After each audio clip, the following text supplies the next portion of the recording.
is more like a stick and it has a bunch of knots in it. So now different parts of the stick hit different parts of the animal. It's not even. You're not evening out the entire power of the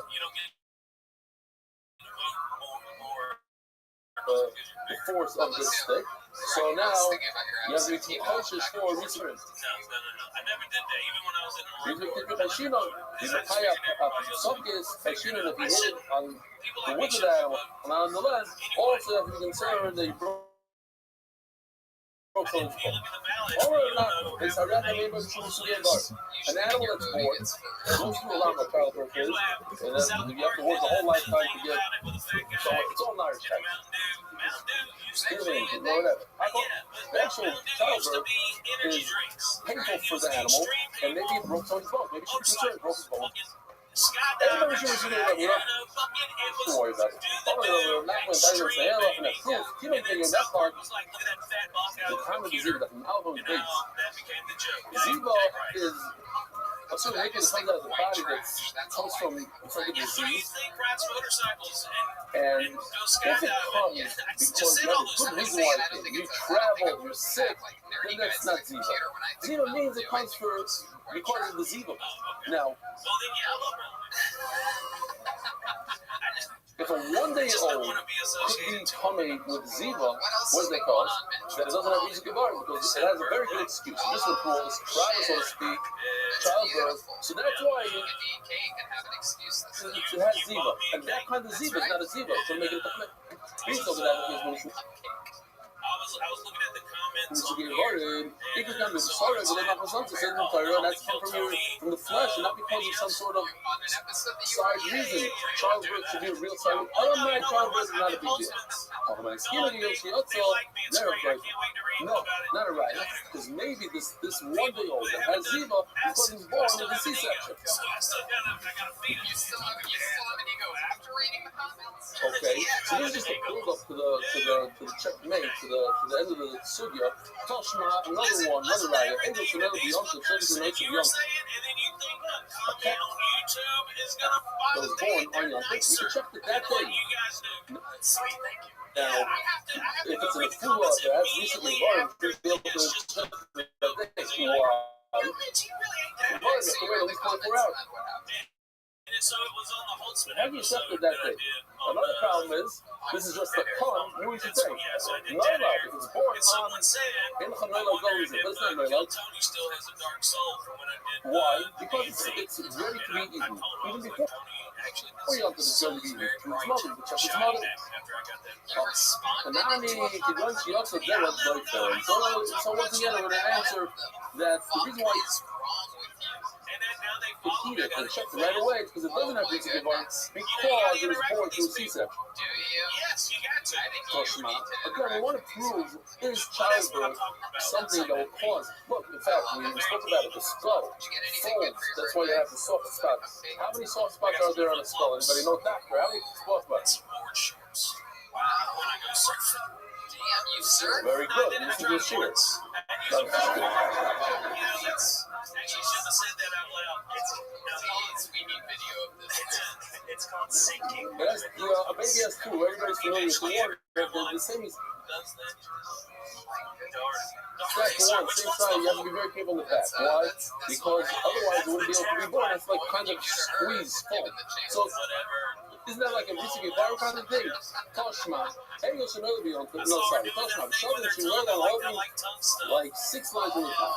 You shoving should never. You can't let it apart.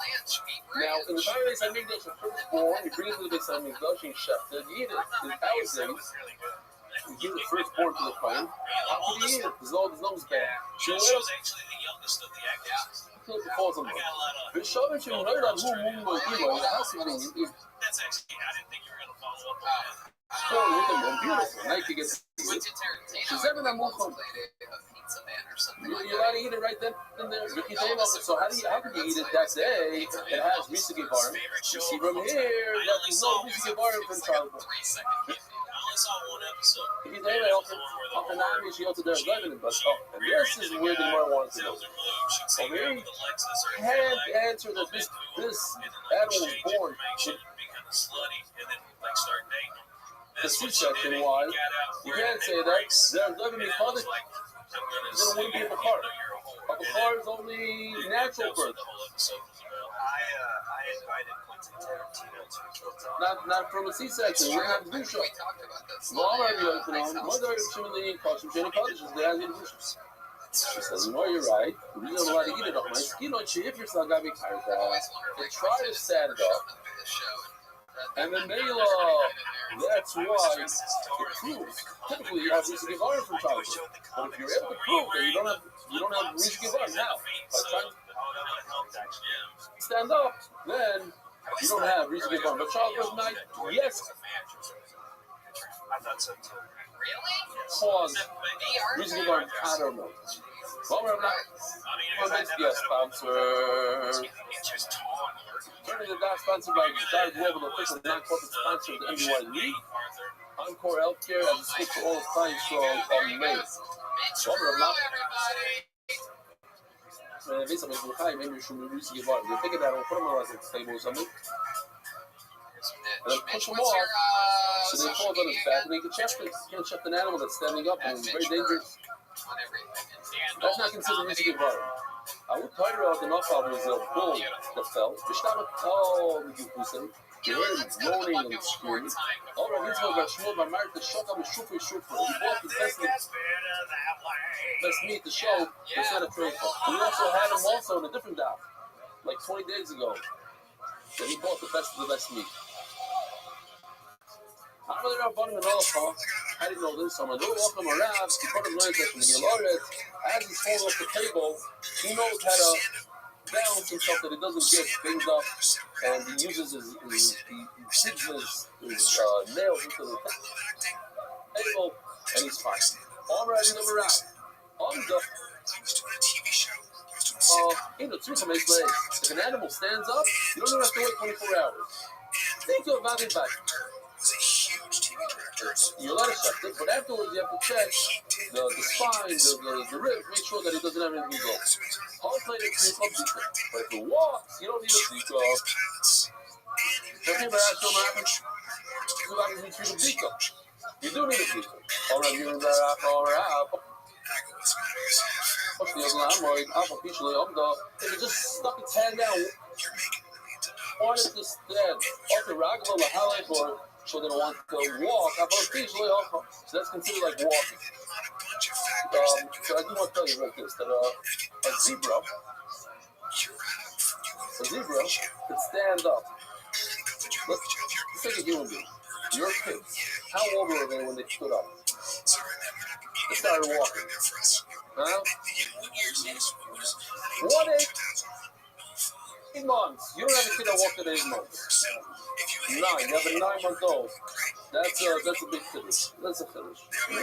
It's about a year. Most you have an eating.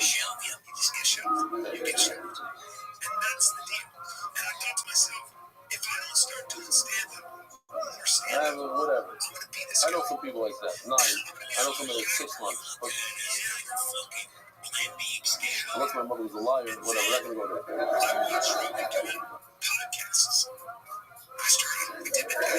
A zebra, 10 minutes. 10 minutes, stands up and starts walking.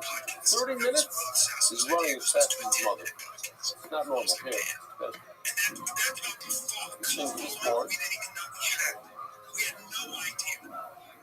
you can see the placenta around his leg.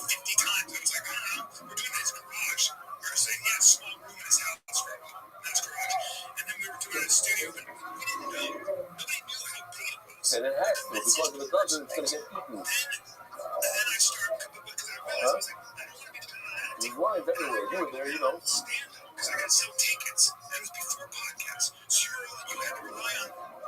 the off the road. Let's walk. Alright, so this is not the nafula. This has no reason to get bar in this animal. Catching. Okay. Give out.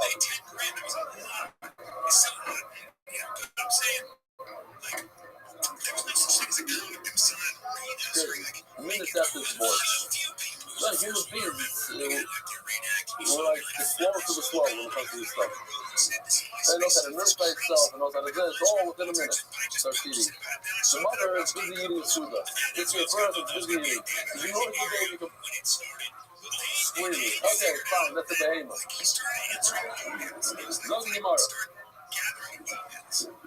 Why is it like, there was another video, I don't want to show this one, because I don't know, whatever. And the near is when, you know how like when the ball shakes itself really, really fast, you want to talk to the, let them accept it. So, wow,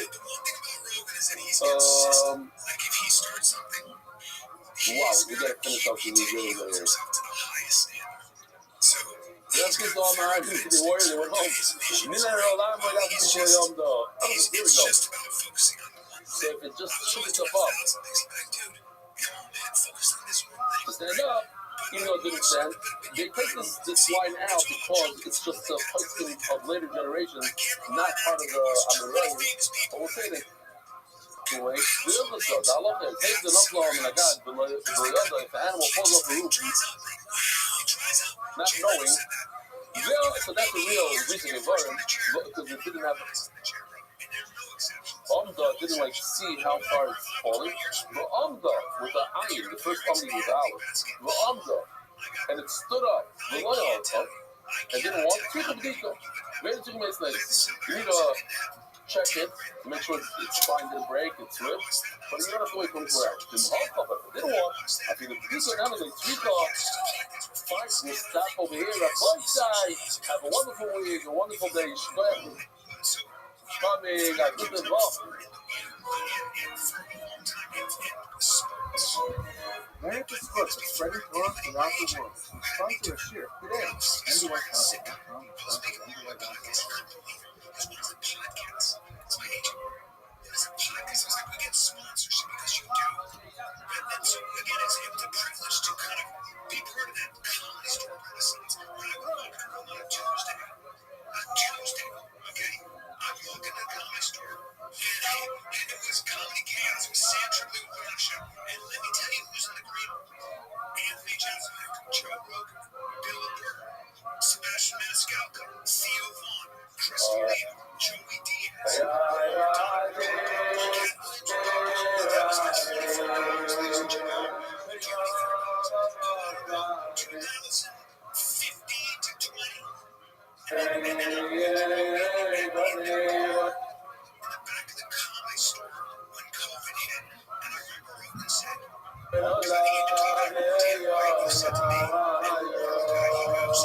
Check to find out. Was that song recorded? Is it part of it? Okay, good. I forgot to translate this, so I'll do it. It's actually from English-speaking / Hebrew. So I start with different brachas. When there's no cameras and very, very few participants, I went and I bought brachas chelik aleph. It'll be nice. I'll do a couple shiurim, and then I'll continue on with my life. It's not the first time I started many times. And I never thought that I'll finish the first period of brachas. Now, a bunch of years went by, and that became an empire. Let me say that it was. And keep from me the spokes that befell me to be from the first people. He's the one that fought the shots right over here. Or which one? Maybe this one. Yeah. That's real. Okay. I'll go part of him. I had a few very difficult periods in my life, but I was always able to climb out of them and get back on.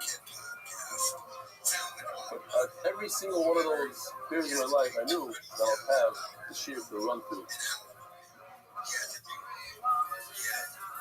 to run away through. I just want to say thank you. We should have a lot of knockouts. Take a look at this thing in the background. Just a few seconds. Pretty cool. I love this one because this is real. You can see the guy's face, this kid's face, at Asana. Probably doing some audio or whatever he's doing at the Asana.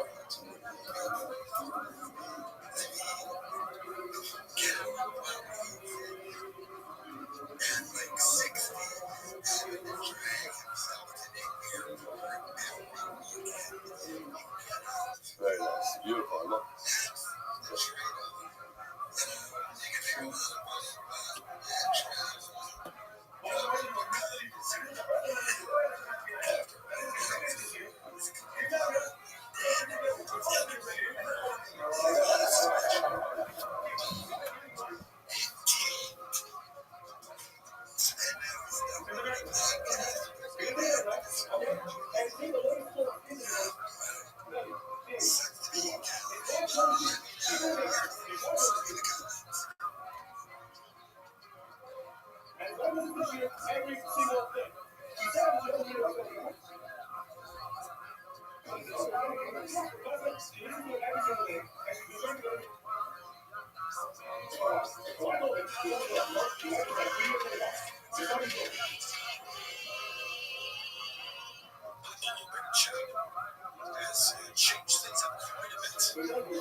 Who's driving, by the way?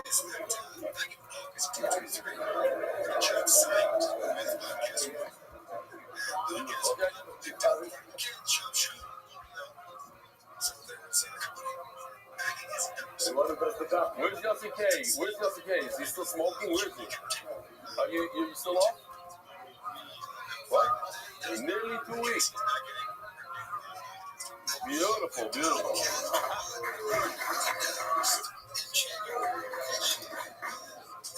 Get over here. Look at this. They don't even mention the name of the shit. They say, welcome to our weekly fascinating visual factor. Yeah, they're very much there over there. Okay, beautiful. So what is the official edition of the shot? In set spots by Zevi Yal, Shola, Herrick, Beilan, and Mary, the Vici, which was the Shai Ben Aaron, the Klev Taba, Ito Bassam. Trump, I want to mention that is a very temporary sign. It's a little bit crooked today. We're gonna switch it out, right? Basically, like every week with the updates with all the stuff. There's a lot of, don't worry, the name is not on there. A lot of people didn't see the name. I went through a little bit and I noticed Michael Harvey's name over there. So beautiful. I don't think I mentioned it. I have to mention more names. Yes, there. But that, maybe we'll switch colors. We'll do a different color. The red will pop. That's different. Until we get to the final one, that'll be Kavua. Official Disney Shop. Good afternoon, Anonymous, in honor of Yossi Klein. Welcome aboard to the Michael Show, and today my guest is Rabbi Rothschild. And all the secretaries, they paid his own money for Tell us a little bit about yourself, because you're I did it sound like in dedicated memory of Avi Murray, the small bar, very kind Steve George, the Council Family Foundation, gratitude and sorting in the Lions, and all we did this for MDY. Anonymous, a couple movements, who we got? Just thinking the chief betting. Shmuel and Alva Schuster, beginning of Swap and Nakash around children. Anonymous for the Cleveland. Shneman, Enrique Young, Kalei Vassester, Yovan and Danielle Roosevelt, Reels with Simcha, monthly sponsors. Anonymous, Lili Nishmat, Yehonadan Eitan, Ben Mordechai Zev, Zechroy Lebracha. Not sweet. Lili Nishmat, Yehonadan Eitan, Ben Mordechai Zev, Zechroy Lebracha. Monthly sponsors, Ari Simon, Muslim Abi Moyer Ben Miriam. Anonymous. Muslim of the Yukim Ben Yehudas and of the Messiah, the Slav, the Boyer on May. Weekly sponsors, the Spanish sponsors in on. Of the first three ball terms in the Mexican satellite location. Yaakov Weinstein, Mazel Tov on the marriage of Brianna to Ori Ostrin. May they build a body then on Yisrael on May. Daily sponsors Gabby Slatsky, the celebration exclusive of Ari Slatsky on the occasion of his birthday. Mazel Tov. Akiva, what's Akiva? Akiva, the booker who comes out in the morning, the coffee station with this, for months, for years, I don't know. Really, it was Rothschild,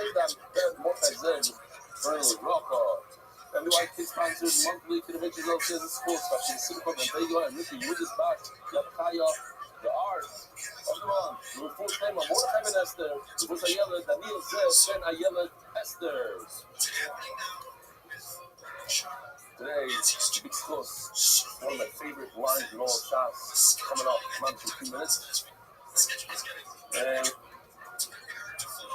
we have a classic, excuse me, cooler dot. The word says we're holding, I don't even know, 18 lines from the bottom. No? Where?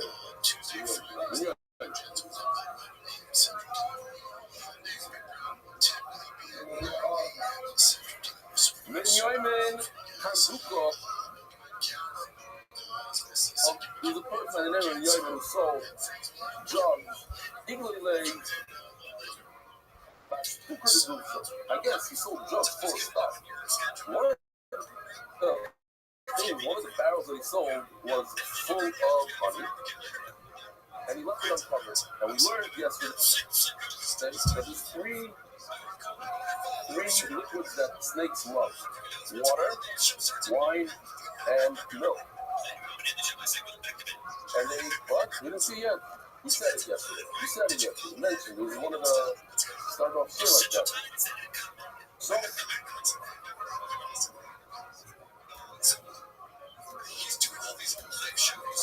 snakes like to insert their venom as a drink, and it can be very dangerous. As a side note, mention every time we talk about Megillah Zion holds that even though today, we hardly see snakes. The other snakes, the other community shepherds saw that snake travel, and said, there's no snakes. So Dr. Shasky, what do you mean? In my Mossad, here's a picture of a snake. Poisonous one in his living room, that sort of thing. But if you live in an apartment building on the fourth floor, no snakes. We have to be matching on the pillar now. So yes, the Zilligan says yes. Why? Because Chacham give us 1-2 reasons, but the other things that we don't know about.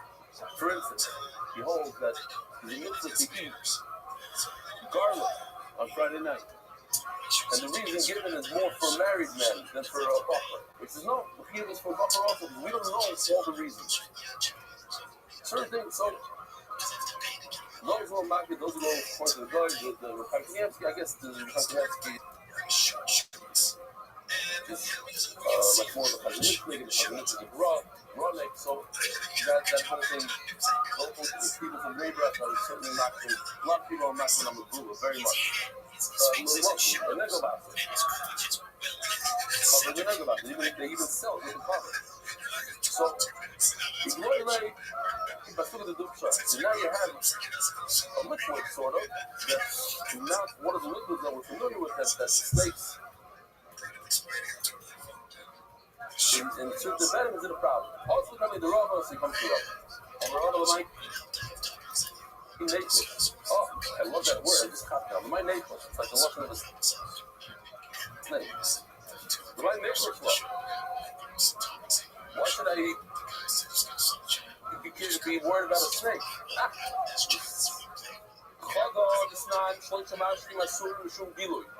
There are 3 mashkim that are because the Gilui Hayayin Ba'amayim Ba'achol. Ushar Amashkim Musar. But those are the three that we're concerned about: wine, water, and milk. But everything else is mutter. Law, it says, Rabbi, you see when it comes to terrace, the house, the Torah says, take all your stuff out of the house. Even the very, the ferret that's not worth much. Torah cares about Jewish money. So if you think the Torah is going to want you to throw out a whole barrel of honey that you left uncovered, all the way not my use of the says what he's saying doesn't make any sense. Rabbi Shimon is a first of all. First we have Rabbi Shimon, which says it's also that the snakes and serpents that are eaten into honey.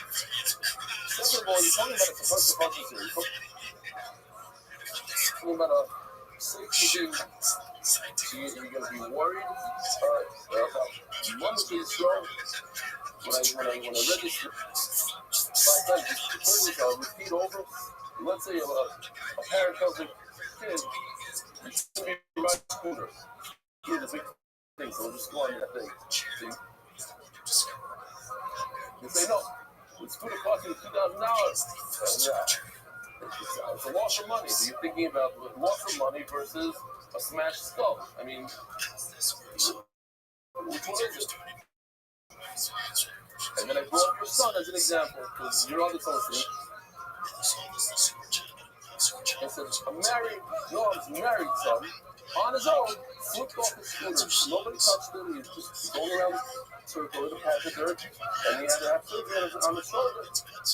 One thing I'll tell you, I used to own a motorcycle, and my son owns 3 today. Real motorcycle.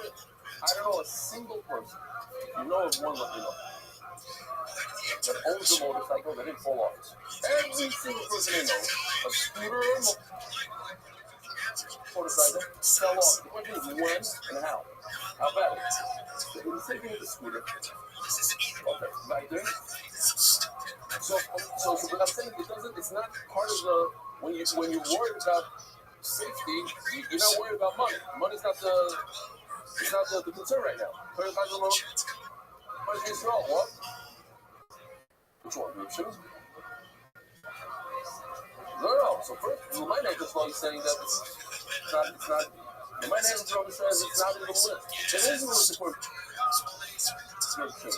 The according to Shimon by Yisrael, you just want to think. The Shimon by Yisrael, you can ignore Shimon by Yisrael. Second of all, we have a problem of safety versus money. The money doesn't come to the equation right now. So let's go back to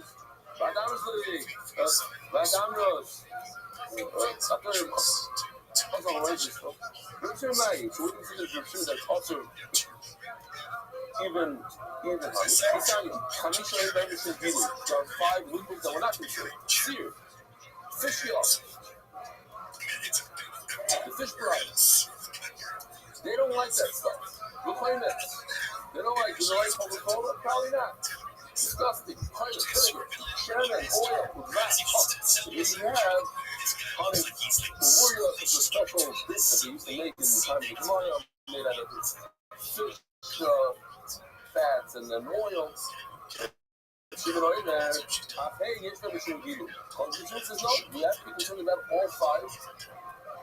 Shimon, here comes my favorite line. I saw it with my own eyes. That was a foolish snap. Hey, a shaita.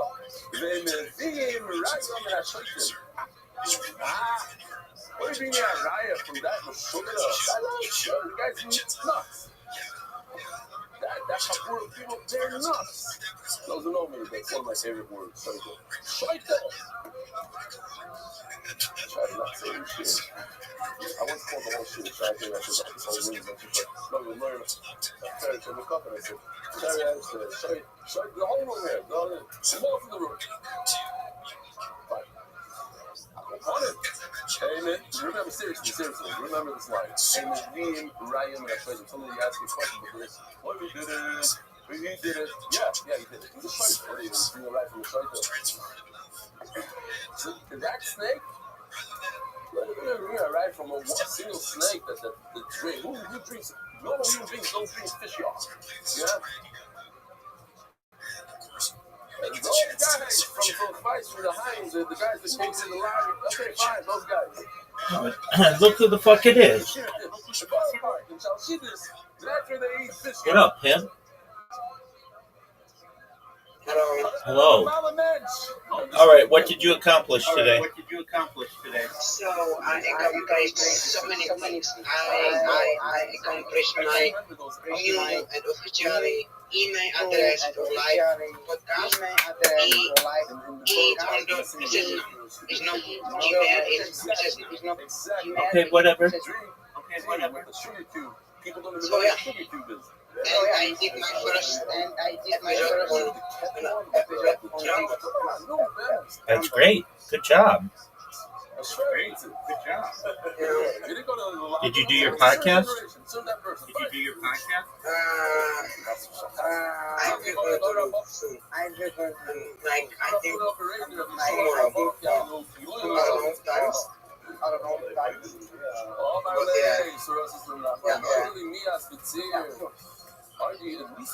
Okay. And you sound positive, so that's good. Because my mother make me cake on my birthday, so I exercise. Okay, well that's okay. So what do? Show them the tzir. They throw it into the tzir. The tzir is an anti-venom. Whatever you put into the tzir will destroy the venom. It's not a problem. So you take a couple wine. So what else is new? Then you drink it. And you know there's no venom in there because the tzir is anti-venom. So I make another episode I make arrangement for the next Friday to make another episode. Oh, you got somebody else? Yes. So everything. Phenomenal, my man. Are you happy?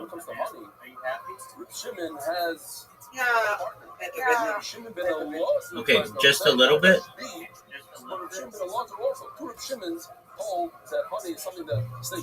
Not very much.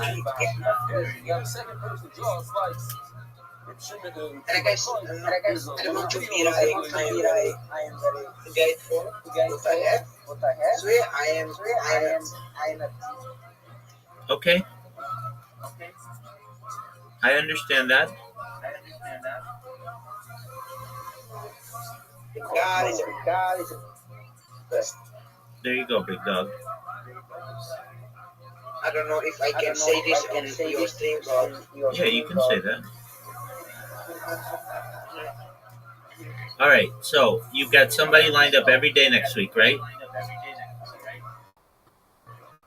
Not a problem. Correct? yeah, yes. Okay. Are you excited about that? There's always that shirt in class. I donate to my Amazon. I have what? This I'm not happy. Are you excited about that? What? About having somebody available every day next week? Yeah, I am very good. Okay, are you proud? And a very good thing, the UFC will be in my birthday day. So that's nice. The UFC will be on your birthday day. Yeah. Okay. Episode with somebody from UFC. Oh, okay, that's cool. We had yesterday that is literally about kosher fat and non-kosher fat in the same animal. Do you feel as if they're going to be a good guest? Fats you're not allowed to eat. But there's something interesting. Fats you're allowed to eat. They have a certain component that allows the. All right, and do you think that they're going to understand what you do, and for how long do you plan on speaking with them? However, if the fat doesn't have a good shape to it, it looks like a helmet. like a hat. By the way, I have to ask Kilo from all the guys from Guitar. They They wear hats. For how long? For how long do you think? For how long do you think you're gonna speak with them? For how long do you? If you ask me how long I will have there, if you ask me how long I will have there, I will What's your name? be completely up to them. It will be completely up to them. Up to them. Okay, that works. Yeah. And do you think that? What are you gonna talk about with them? I will talk about how UFC works in Shanghai. He's an American, but like he's like main guy in Shanghai for UFC. So I'm gonna talk about that. Yeah. We're not going against the Rabbi. Okay. All right, big dog. How about Austria? I'm going to Austria on Sunday. So All right. I good job. What's your I name? think you're doing a great job, my man. From? Are you proud of yourself? Who else? Oh. Yeah. You can wear the hat. You should I be. can do And it's also better like that. You absolutely should be. Now, do you think that you will be able to upload everything to Rumble this week? Maybe I really can get tonight because I'm planning to get my night time shift and be online and upload it. Okay, why are you gonna stay up all night? Because I need to upload it and speed wins. Where are you from? Oh, so you're gonna stay up all night and upload it? Okay, do you think that's gonna work? Yeah. Okay. Are you excited to stay up all night and do it? Yeah, I think so. I don't know if I can, but I will definitely. If I'm sleeping, very late hours. Okay. Do you think you are? Why don't you stay in here when you do it? I'll keep you company.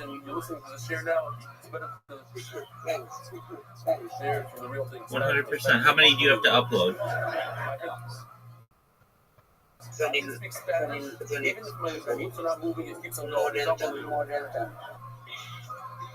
More than 10? Yeah, so this is very long. All right. Well, I'm here for you, big dog. Where are we? Oh, we're still on the base. Absolutely, my friend. We gotta get today's down. Okay. Wow. We're holding 6 lines. How did you survive that very hard? Oh, it's okay. I'll do my best to stay cool. I did we talk? I did a podcast after we talked, I think, yesterday. The fat that's around the rectum. So here's I'll show you a picture. Yeah, it was an hour, and it had 8 people on it, which is a lot. And it's just not a good shape. It's not flat. If it's a flat piece of challah, it's like a so when there are 8 people, you can't really necessarily dominate the conversation. But I did do my best to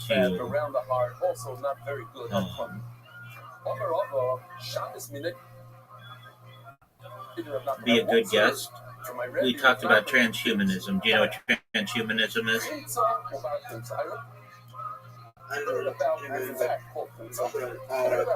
That's okay. It's the ability to live, like extend your life, and then maybe become something I want else. to show you real quickly what we're talking about. We're talking about the kashta and the ayatra.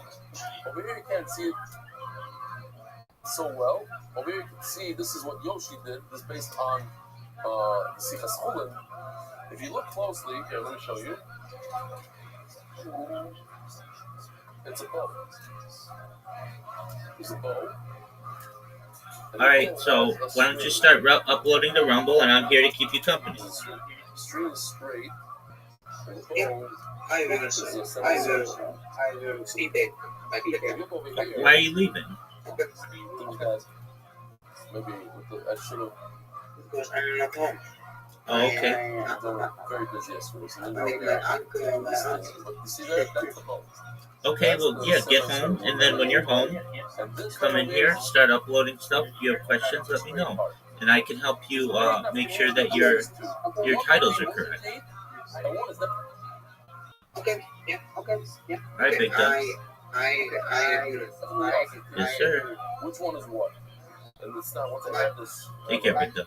very dangerous arrow guy. It's schmack use. Little shit, big mother. Rabbi.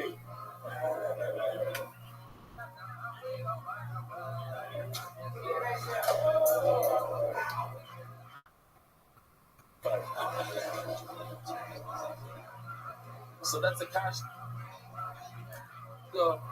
And that's the ayatra.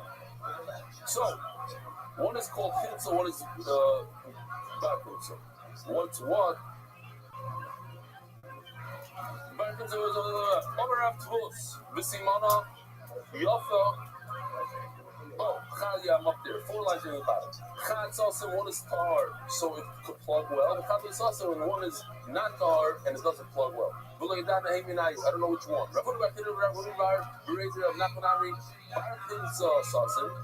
The son of Himtza is the plugger, meaning the Hayatra, the straight thing of fat. But the Keshes, the semicircle doesn't do it. Honor of Tavus, the Simona, and to prove it, to remember it, sometimes the power of the son, the Bar Chimtza, the son, is stronger than the father. There was a place where at every funeral they wouldn't bury the mace until they had something good to say about the guy. So the big rush of the city died, and he's laying there, and there's nothing good to say about him. Enough. So one guy got up and he said, you know, he's not as bad as his son. His son is not a Russia, not as bad as his son. So they said, okay, we'll bury him. Sure enough, like a month later, the son was taken out by the mafia. Well, they killed the son. Now the son is laying there. So one guy says, you know, what's the son, you know? To bury the father. He says, okay, right. You have to class up there, he says, which one is the father, which one is the son? This, I think so. If they destroy, we'll see next hope. They eat it. If they eat it, and the dog missed them, now they're saucing. How can it be that in one place they say this is kosher to eat, but for me, it doesn't even have the properties to plug a hole? If it's kosher, then it plugs. If it's not kosher, it doesn't plug. It's so kosher that it's strong, but everyone eats it, no problem. And I can't even use it to plug a hole. Says Gemara, that kashta kule'amalu k'tigida. A kashta, the semicircle, is not really connected. We saw yesterday when it's not connected, it doesn't plug so well. It's connected somewhat, like a little strip of it in the middle. Now, according to what we saw yesterday, that in order for Caleb to be us, you need one out of 3 things: Kaisa, Krum, Vinikla. Kaisa means it has to be like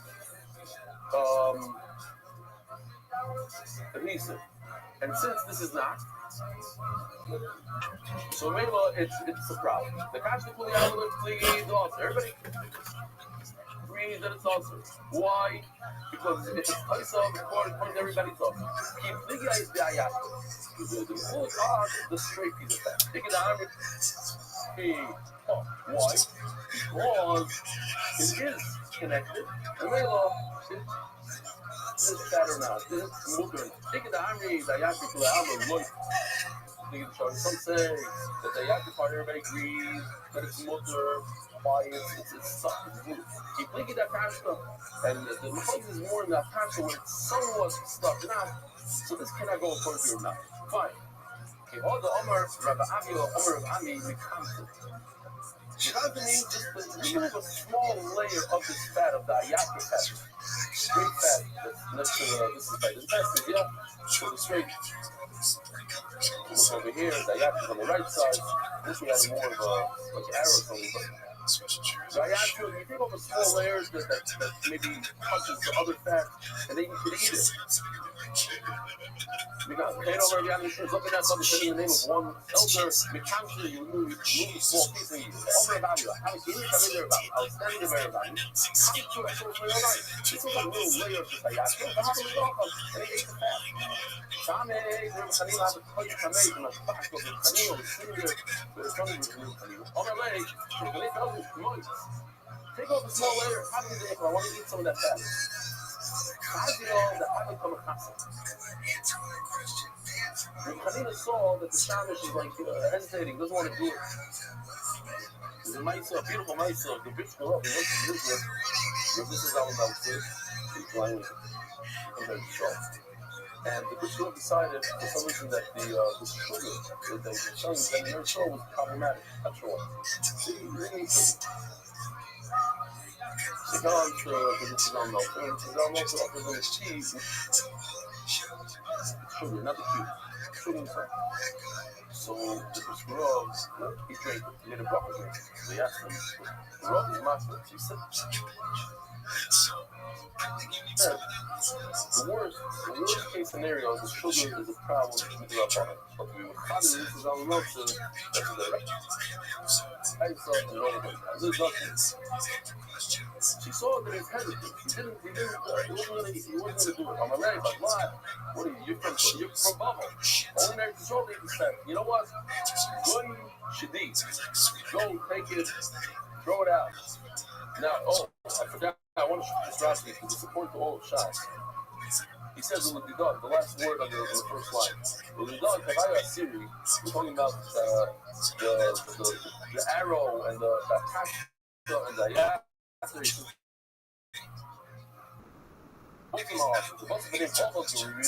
We go after the people of Baba. They're not going to go down. We're people from Galas. We're not. We go like the first version and we'll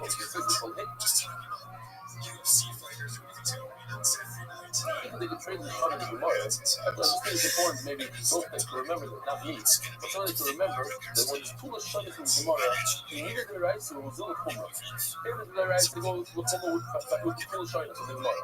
If the Rabbi Rozil was a bad for instance. So you hear this? If there's too much shot in the Gemara, you go by there. If this just occurred to me, then the Mishabur is spot like that also. If you look whatever the Rothschild brings as the last thing that he says, and it says a lot of times says, if the Gura is makar, that means he holds they should be makar. So this is irrational.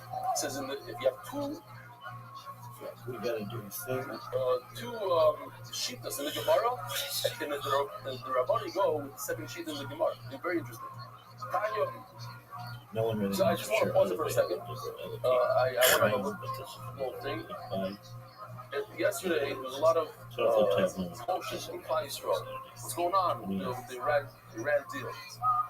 And a machshava that I had was a lot of times the Rebbe Shalom gives and gives and gives. It's unbelievable. We're very much encouraged to the Rebbe.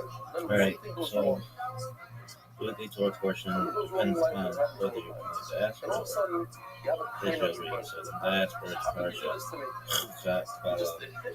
verse 19, 1 through 24." 5, 9, Haftarah 5, 6, 8, 5, 6, I look back and say, here's a person, 6, 8. President Trump, Israel, Parashat Salah, who, because of him, think, Haftarah obviously, 5, 6, 6. you Main can say, thing, well, it's not Sukkah. good. Three punishments. So Well, it's three the punishments. main We portion usually get includes several well-known that kind of episodes thing. of law, Remember, the Heifer and ritual as purification the of human Miriam aspect of him, and Aaron. is that a Moses single striking the rock hostage instead of in speaking to it. Gaza. The Not brown one. serpent Not even raised the to body. heal the Israelites. Not even the body Prophet of hostage Balaam before. and his talking donkey Balaam attempted Get curses them all when out. it wasn't Every single one. Israel's And he killed off the encounter remaining with guy. Moab And he ending with the incident of Balaam. bombed it for a full month and put their Oh, well, that's factory cool. No big So deal. now he's Oh, not having the oh. really? People are gonna be like, that shit was the So most the guy boring who shit runs of the anything. big billboard sign. It's 144 days of GTA 6. I think that seems fun. And we've been doing this for Trump is a 183 days, everybody. Who is that person playing? Seriously, who is that person playing? I think everything's gonna be good. Alright. I know everything's gonna be good. Everything is lit touch. You know?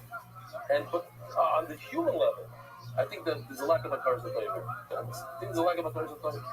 I want to thank President Trump in front of 60,000 people. Well, Everything they've done. Enduring image to emerge from the world of the Kabbalah.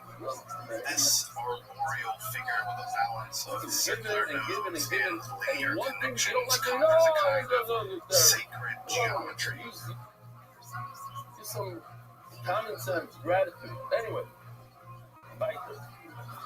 Zog the Gemara. Tanya. Rabbi Shimon of the Elohim.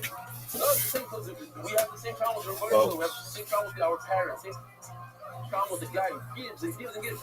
One thing you don't like, all of a sudden he's awesome. One thing, one day. We don't even know the end. We don't know what the story is. We pronounce it. Oh, that's what happened. That's why.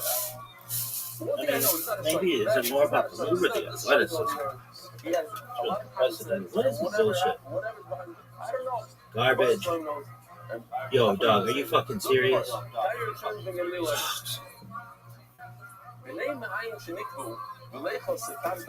Worst. If you have Dog. a piece of, this is a interesting thing. You have our part of an attachment. Look at this move, folks. Look at this move. And there's there's secretions that do they count to plug a hole? So we're gonna see it's very interesting. When did the hole happen? If there's a hole in the mayim, it's trade. Later on comes a secretion and plugs it up.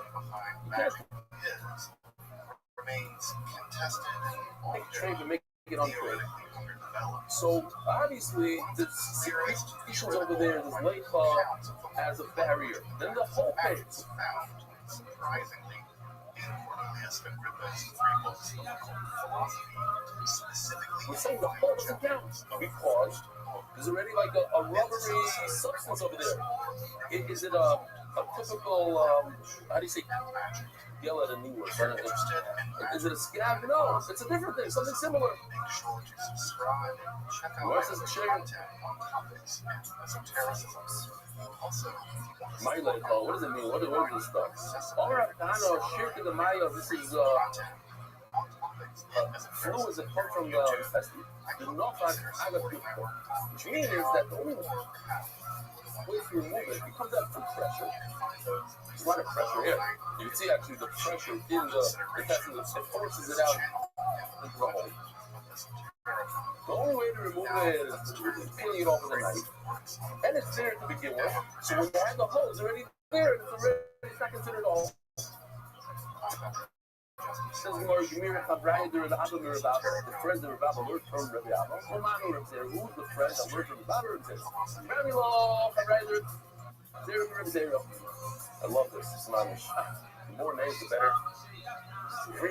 Some people say the friend is actually the one teaching is Rabbi Zero. And who's the friend of Rabbi? Before it said Rabbi is teaching, the friend is Rabbi Zero, that's the opposite. Romano Rabbi. Or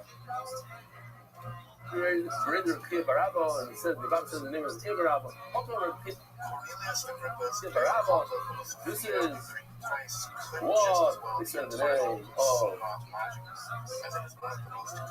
Kid Barabo. The bottom line is Rabbi Yochanan says that will Allah Akbar Shimon Gamliel. Allah Akbar Shimon Gamliel when it comes to plugging a hole with the secretion. Do you have a better word than secretion? How do you say leicha? Mucus, like a mucus. Allah Akbar Shimon Gamliel. And Allah Akbar Shimon if I recall, when it comes to Avela, it's nothing to do with our sugi. We're going to a little tiny sugi. Allah Akbar Shimon Gamliel became the Hodam already just said. Shimon Gamliel, my what's Allah Akbar by Shimon, I just want to tell you real quickly. I hope you not know Jonathan Cohen's and when I walked in there, I told the son, one of the sons, he was a sweetheart guy. I said, I don't think ever in my life I went in the first day. There's a minute not to go, and she started saying, it's for Mishpacha. MDY is Mishpacha. I wanted to tell him that, but I didn't. So, but I'm going across the street, so I have to tell Mishpacha. He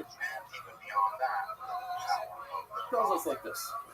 He says he just spoke to his father a few days earlier. His father said, I love you. And I'm very proud of you. And I'm going to miss you. So he said that and now just don't talk like that. Don't say I'm going to miss you. I miss you. And he said, then he looked at us and said, that was the first time my father told me he's proud of you. So I told him, we went from there, Musa Hospital. We still have children, we're proud of them. Before, so me to shut it down. I run home and I bumped into my son, my 15-year-old. Yo, I'm so proud of you. So my wife burst out laughing. Like, she ruined the moment. Like, she's like, I don't know if you're serious or not serious. Oh, I'm very serious. Yo, and then I pulled up Jonathan Cohen. I said, today you put the school, the yeshiva 3 hours late. These are some tomorrow, 2.5 hours late. 2.5 hours, I promise you. And she's smirking the whole time. She's smirking. You could ask her, right? I'm not making this up. Rabbi said, don't be shaking like me. Do it in a smart way. Don't be that guy that goes to the special course and it comes home and starts hugging his kids like he's beer like. You told him to hug the kids, right? You stickle, show some love, some of this, but you gotta just say so. You know what I'm saying? Not as soon as you come through the door. We're working it out a little bit. Fine. But here's the kicker. As I'm leaving, it was in a good mood. We're schmoozing the whole thing. I really listen. I said, listen, take an answer from me. Write down all the shit some people are about to tell you. There's going to be a lot of crazy stuff. She says, the first one I'm going to write down is, never go to Shiva houses the first day. This is the first time.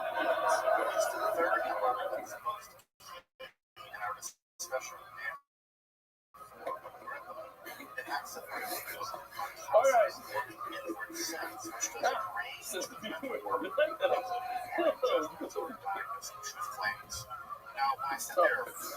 All right, let me know. As we said this, tell your kid. You're proud of them. Do whatever you want. Tell your wife you're proud of her. Do it. Just be smart about it.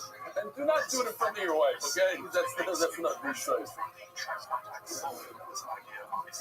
Listen, Beba Mari, what's that lot about Beba? Listen, post-lation younger returner in the first 3 days. Here, 3 days. Something about 3 days. Bummer fucking part of my name, man. If you come from a close place, meaning within a day's walk, whatever, hey, there's nothing here. WhatsApp, everybody knows what's going on. But within a day, you could basically find out about what happened. So you sit Shiva with them. In other words, you save yourself 3 days of Shiva. It's very difficult to Shiva. You're sitting on the floor. It's annoying. We all think we shouldn't know from this. So if you showed up, you come home, and like, hey, why is everybody on the floor? You tell them what happened. You didn't hear. You know? She's not thinking about it. But you're mucking Rothschild, you come from a far place more than a day away, you're in the last, we have to start counting, so you have 6 to 7 full days, no freebies here. You can't end up with that. 3 days. I feel both mucking Karo, more than the last one. You come on the 4th day, and that's when you found out, but you came from a close place where you could have found out before. So, you count for yourself. I don't know, where are we in time-wise? I don't have the clock here. Okay.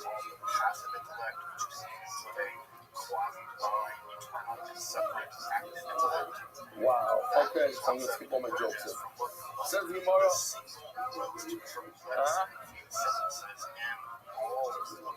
Reb Shimon Omer, Afilu Bayoim Hashvi, I'm looking for it, my name. So this is the halacha that goes like a truth. If a person shows up on the shiva on the last day and he just found out, even if he comes from a close place, we could have found out before. You sit a few hours with everybody. That's the end of the show. Omer Madu, so one of the Talmudim says, and we don't know his name, Eske, I wish I could have like Zoka, the Esash, the Egmar, the Shmaitim, the Prince, the Mother. I wish I could hear this from Yochim Zinat himself, but what? He passed in the Kula, and these halachas. It's so like the advocate of Rabbi, so he actually was telling the concept of the story, and finally Rabbi really was here, Rabbi. Mamish, this person that we just mentioned. Alright, halakha, which means near the trephos. Did you actually say that the halakha is that if there's a hole in the secretion from the intestines, that's considered a plug? Alright, hey, halakha, very similar to what we said yesterday, the same kind of idea. I can say yes, I said no. Halakha's not like Reb Shimon. Reb Shimon, what about the Navelos? Could you start on the last day and just count all some as if you said Shiva, Amar Leish? That's my point. People are pleased on my halacha. Again, I'm not reviewing on halacha. Everyone says yes. Now, I'm going to kill them. We're not going to lay it off. We're not going to say halacha is not like a Shemaiah. Says the Gemara. They ain't halacha giving Shemaiah meal to the faith. In fact, halacha is not like a Shemaiah meal when it comes to the secretion of the hole. Halacha is Shemaiah down. But when it comes to Avelos, we're going to be making like your Shemaiah. The guy shows up on the 7th day from a closer place. All he has to do is sit a few hours. So much more. We have a halacha when it comes to Avelos. Death from extreme despair or joy. Further extreme rage. Halacha to divrei hamekol beis. The halacha is like the person who's makel in Avelos. Okay. I know a lot of people don't know halachas of Avelos. They shouldn't know halachas of Avelos because it's not something that people learn. So there's a lot of it's like one thing, like don't give Shoma Leitim to people in the Avos house. That's a simple halacha to remember. People don't know it. They don't know. Shoma Leitim. Oh, kids. It's not a.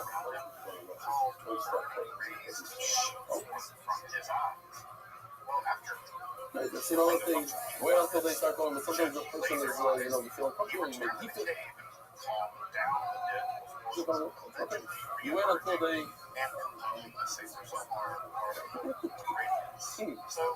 That's for the funny things that people say at the yeah. He died because he ate a lot of records. Yeah. Maybe you should have gone on a diet, don't you think? I'm not going to meet my mom. She's a nutritionist. Oh, yeah. Okay.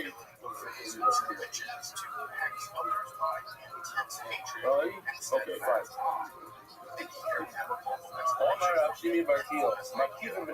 Okay, so this is a whole subject of can we compare holes? What's on them? So what's the shot? I have a hole, I open up an animal, I find a hole. In the intestine. The hole in the intestine, a small little hole, is a trait. But I'm not sure I have a good feeling that this happened because the guy that took apart the animal poked it after the animal died. So what could I do? I take another part of the intestine and I poke it. And I see, do the colors match up? Is everything the same? Let's give it a minute. I can compare one hole to the other.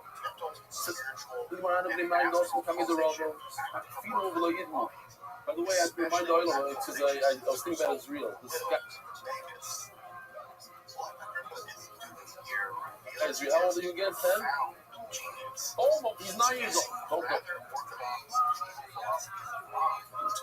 In this year, we're trying to go younger. Don't try to. 9 years old. Israel's 9 years old.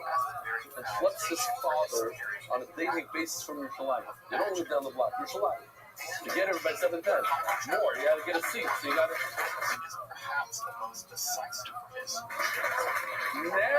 Now he's trying to send his father to Austria.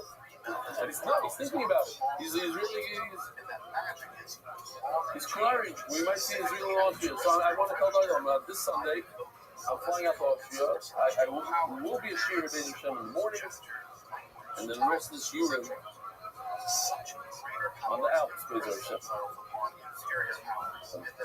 I'm going to be observed for a few minutes. I don't know if we should do Shir there or not.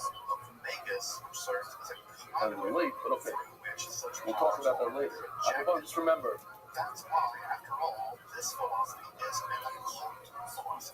So the idea is not to fall off. If you move to the Shir, do not fall off. It's a great time to fall off. Oh, you're like, here, I come to this time. Lots of the Shir will be played here on the screen.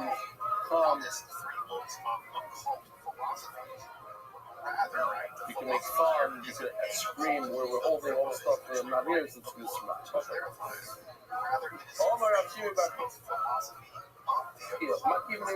Okay, we said this. I don't believe I those who come in the office. So there's a has a kid level. They poked another hole in it, and guess what? Two different colors.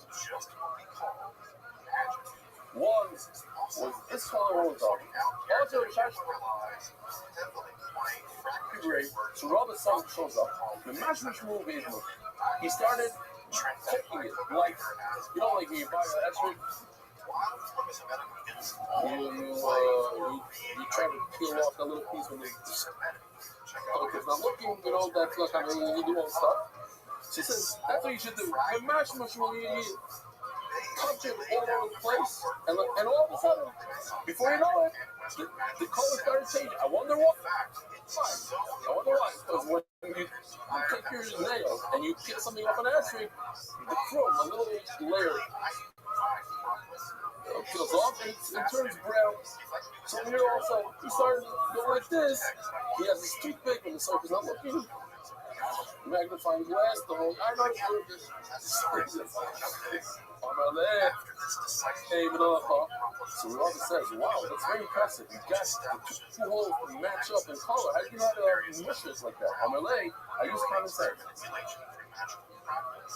Common love and match shoot behind him because I made the rest of the coming to mind. Can you imagine how many Rabbanim poked and checked and schlepped this little hole? Until it came to you, they didn't go straight to Rabbi. They had a problem. I figured, let me mimic the new hole. Let me mimic what the Rabbi.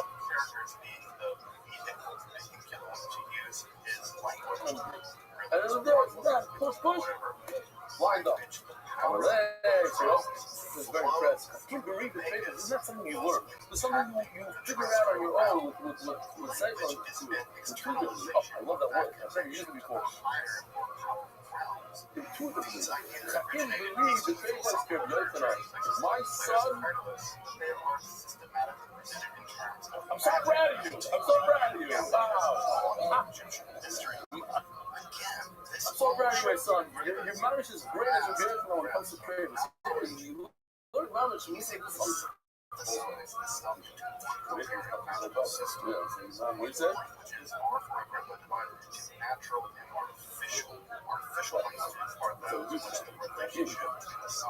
We learn from this badness. We should learn from this. You guys learn from it. I'm already. All my sons and my kids are out. This 150-year-old trying to make up. Okay, it's like that. You're basically the law saying now it's about my kids and Berea. So what about the sis? It's never too late. We get. I'm sorry, that was a video here. It's a little long. And then they might say vice versa. I don't know. In natural languages, there exist what he calls proper names.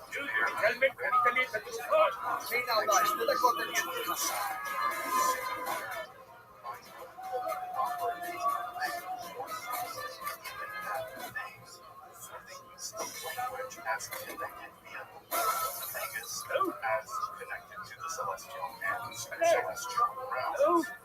Further, this is also how charms and incantations work, which Agrippa seems to think are more powerful and primitive to earth rather than world. In these very red Vegas, such magic powers bears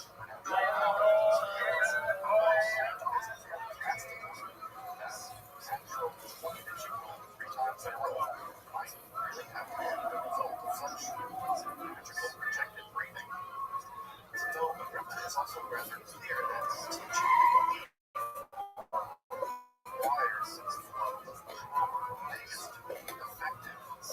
It's as if disbelief acts as a kind of blockage of the flow of magical power, and thus intention, will, and sincere belief in the operation are keys for success. For it to flow from these celestial or celestial realms through the Vegas, you have to believe, open yourself up, simply that it will flow. Otherwise, your disbelief acts as a kind of blockage, and thus the effects of this magic bear on the terrestrial realm. According to Agrippa, all languages are completely equal. For him, the natural language was also the primeval language spoken by Adam in paradise. And the language found out later, the mummy's the thing, so he has to sit shit no longer. letters themselves are a reflection of the stellar array that was written in the heavens. He came from far away. Hebrew itself is a kind of starry language best suited for magical operations generally. He came from the airport. He came from far away. So the guy in the taxi did hear it because he heard the speaker guy, the guy that came Now you might begin to understand why all of those magical diagrams from a different country didn't hear it. that's found in Agrippa's trace degree all the way down to the infamous cycle of Babylon. So holding by the Prior to Agrippa, Rabbi River Love, you're right. Rabbi River Love, both of them say that keeping When it comes to a line, you could compare holes one to the other. You make a new hole. If you're not sure if the hole magical power exclusively to heal. before it died or after it died, you make a one now and you see the same color. Especially the more ancient ones still retain some of the spectral power. This may also explain the There's a right and a left, some magical practitioners. so it has to be in the same line. So you make a hole in the same line. But from right to left, it's not going to match up the color. You know the stuff? I feel my arugula, even from one side to the other. So here we go. Check it out. That's the voice on arugula. The right side and the left side. But not, do not compare the right to the left. Now, the medakala means in the beginning he said, yes, you could compare from one side to the other. Medakala means one time matching. That means from one una to the other una, but they have to be the unas, the little ears. When we got from one una to another one that's the green, but not una, not the red. You can't go. Green is good, but not you can do from a small to the large lobe. So that would be the red. You can't do that. Just how these magical alphabets you cannot compare from a small uno to a large uno. You can make a hole, another second hole in the trachea to see if this cut. That's like a run or Easter. That'll happen after the animal died. Before Amar Papa Amar basically back in number Kulias 3. Okay, let me just say this for a second.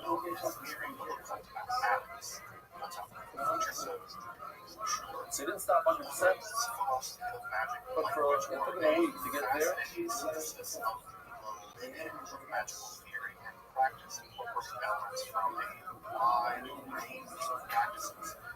says that the Shir had a that he stopped smoking a lot. So he's the only one. I would recommend Coker. You right? Coker, this is yes.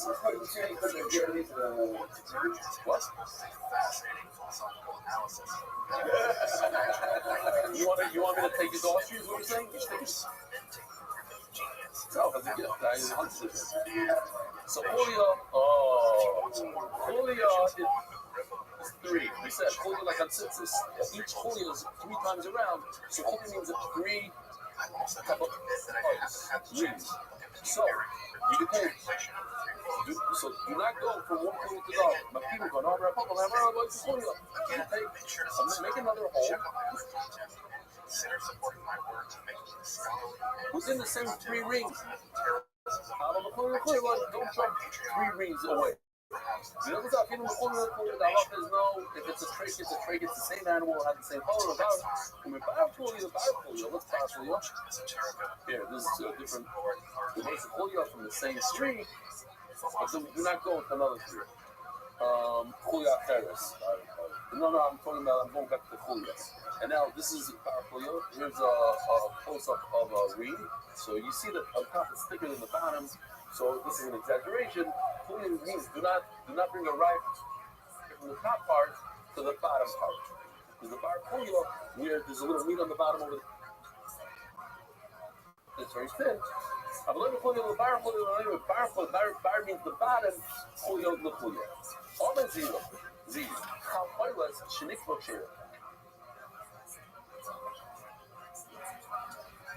The rectum of the animal, basically an animal eats its food in its mouth, and it comes out the other side. So the other side, that's the end to end of the whole kishkis, is called chapoilas the rectum.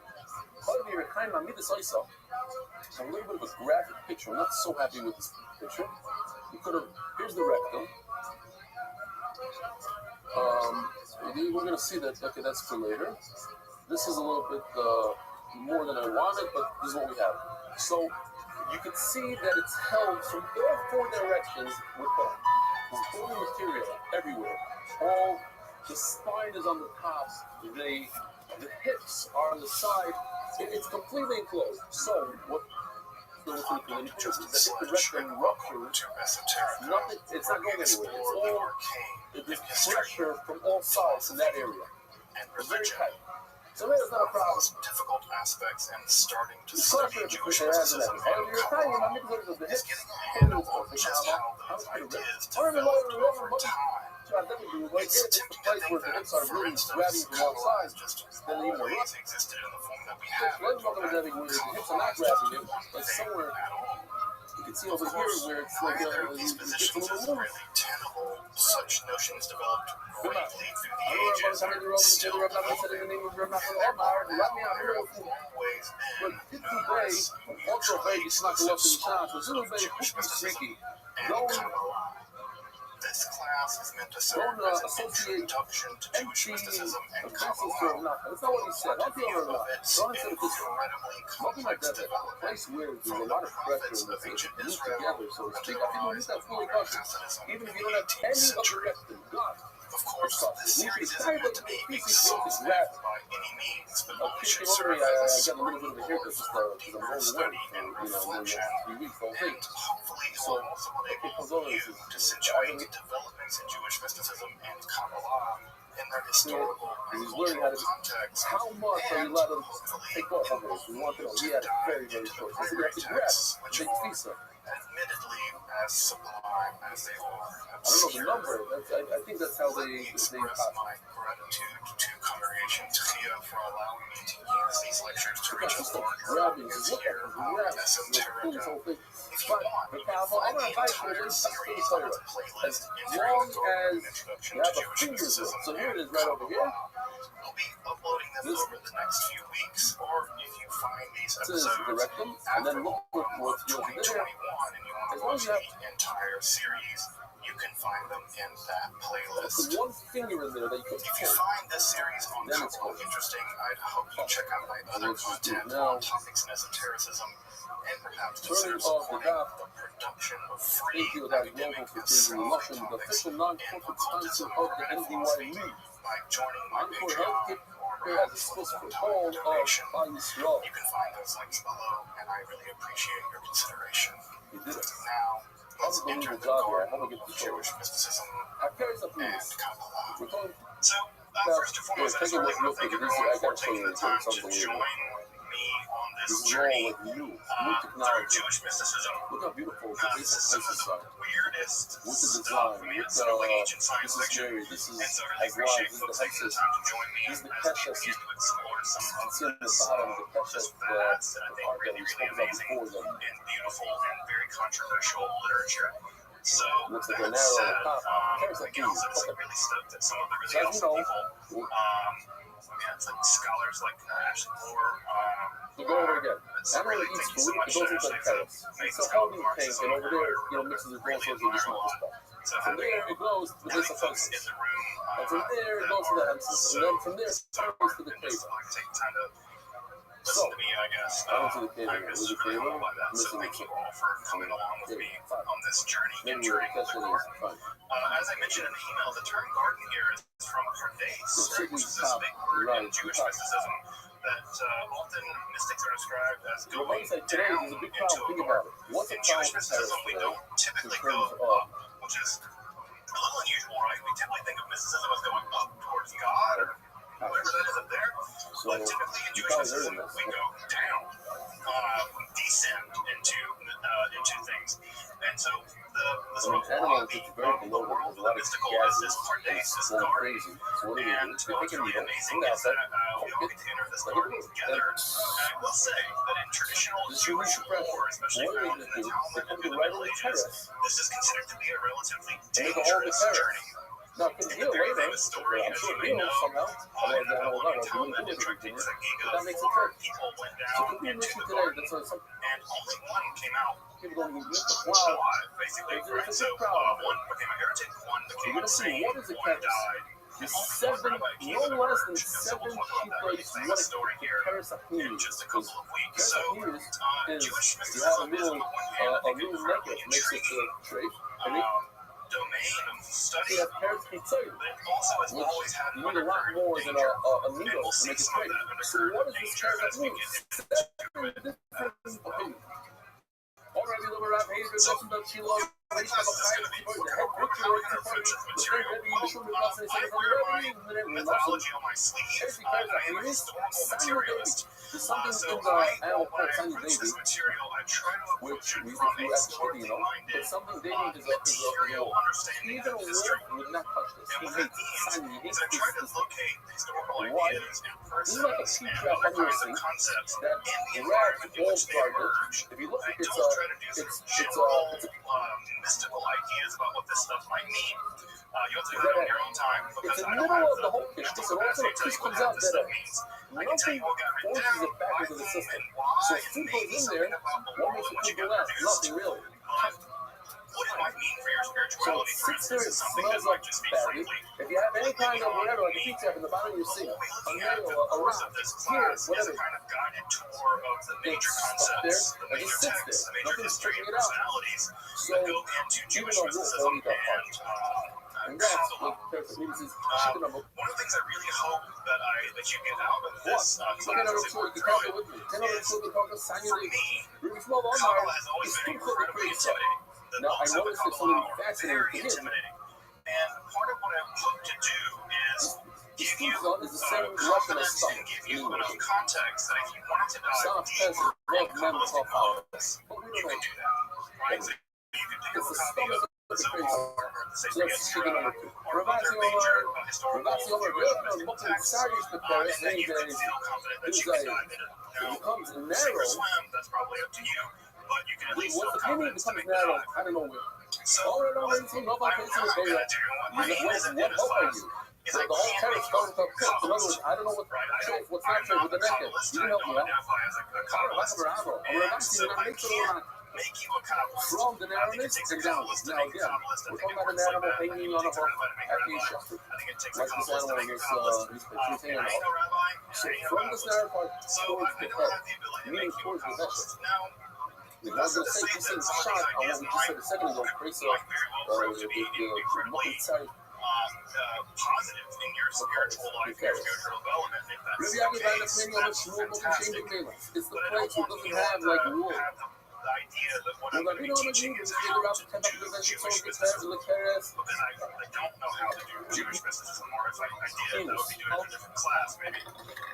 So I don't know if we have time we're for going to this. be studying it again from a historical, academic perspective, as opposed from studying it as trying to be mystic. So we're not going to be doing much in the way of meditating on Hebrew letters to measure the body of God, which was a thing in Jewish mysticism. We'll talk about it. Yeah, they measured the body of God. God has really long fingers. This is the vessel. So we'll get to that. It goes into This kind of mysticism later. the carrots. So this what part do I right over mean there, you got by a whole mysticism? You hold on to This is a that's word the that carrot is really right over difficult there. to pin down. It's not Some of even these in the words carrots. like It's religion before. or magic, where That's scholars on and the academics vessel. have It's on the no real vessel. On consensus the about what this esophagus. word means. So again, So I'm just going to throw out a really Zui carrot. stipulative definition I of don't what know I'm if going to mean by mystical in this class. And you're certainly going to hear the fact that I come from a philosophical background, and so coming from a philosophical background, I think about mysticism largely in a philosophical lens. And what I mean by mystical is a non-rational mode That's in which referring one to this part right over here on the experiences animal, or the learns rib. about fundamental reality. It's the meat, the So, flesh. and in That's addition to right that, right, underneath it's also the the traditions carrots. that That's accrue, pizza.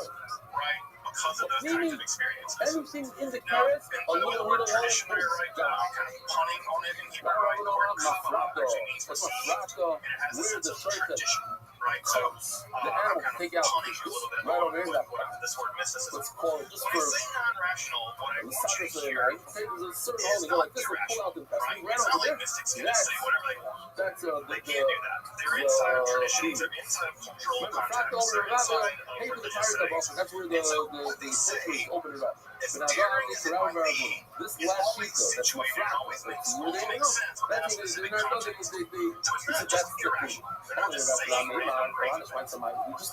Right? Sometimes mystics are thought as being somehow crazy or something like that, and that's not the case. Going with that one Many sheet mystics of my flat. in many traditions are incredibly systematic in how they go about doing their Is mysticism. more macro than everybody. So if you go like Rabbi, Think of Hildegard, the great German she says, Christian what do you mystic. mean? With the Rabbi But when I say non-rational, what I and do he says, mean I here don't is even know they're not where going it to be is. giving How us can you be arguments. more macro The than that? mystic's not going to tell Well, you if I picture of A Africa and B and you C, really the therefore you should do this.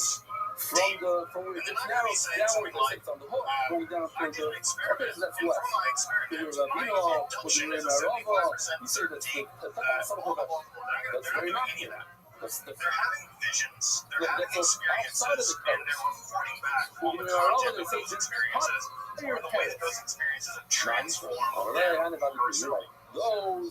So, when I say non-rational, I want you to hear neither irrational nor rational. Non-rational. Something in between.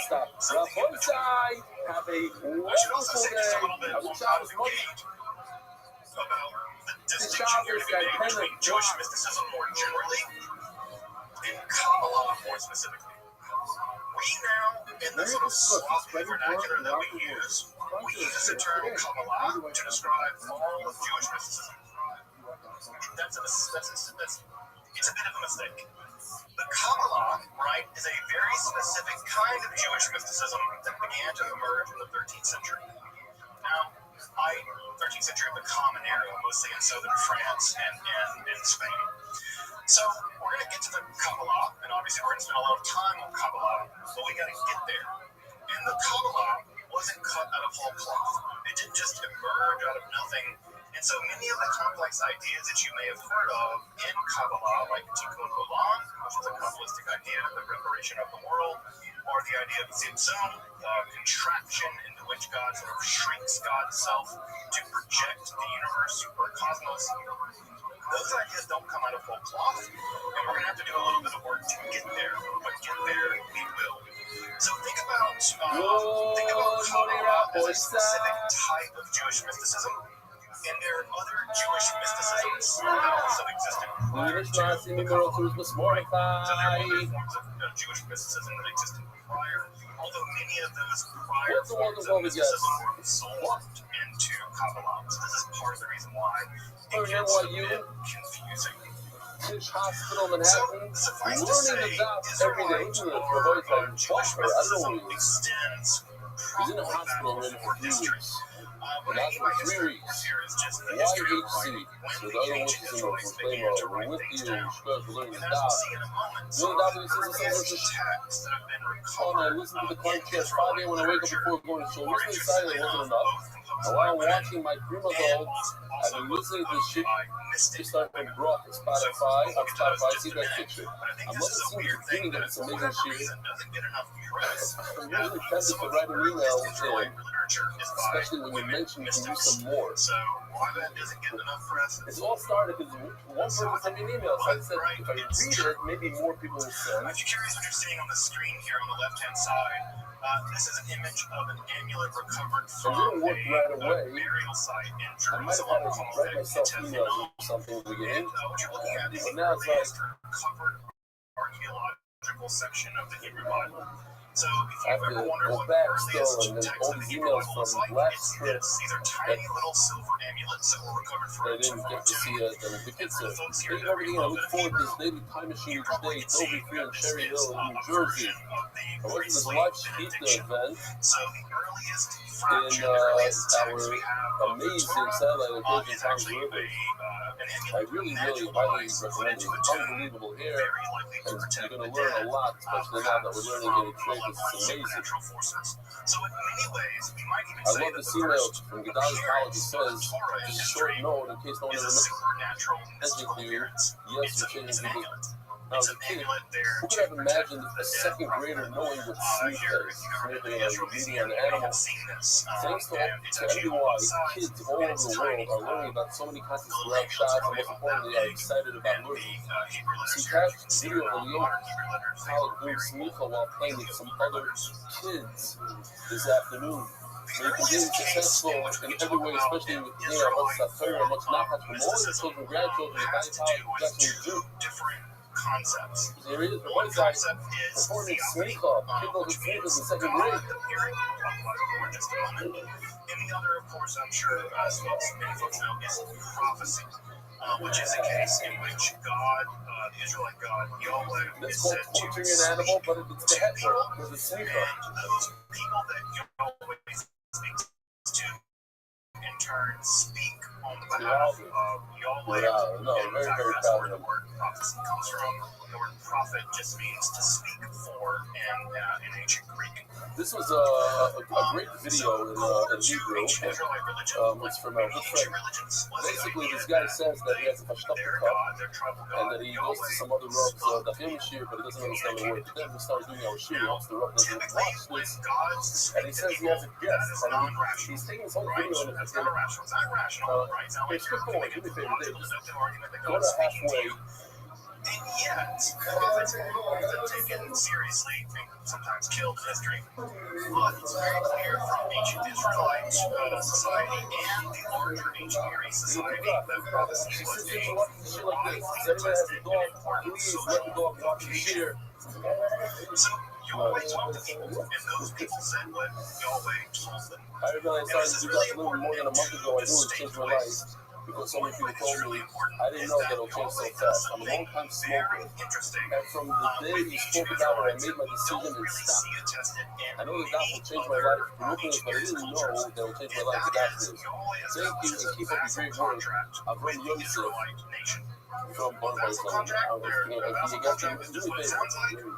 The vessel contract is where a lesser power agrees we to describe this as a ritual stronger power basically for protection. It says if you want to think about this in terms of like how mafia, and the it's like lining paying is protection money.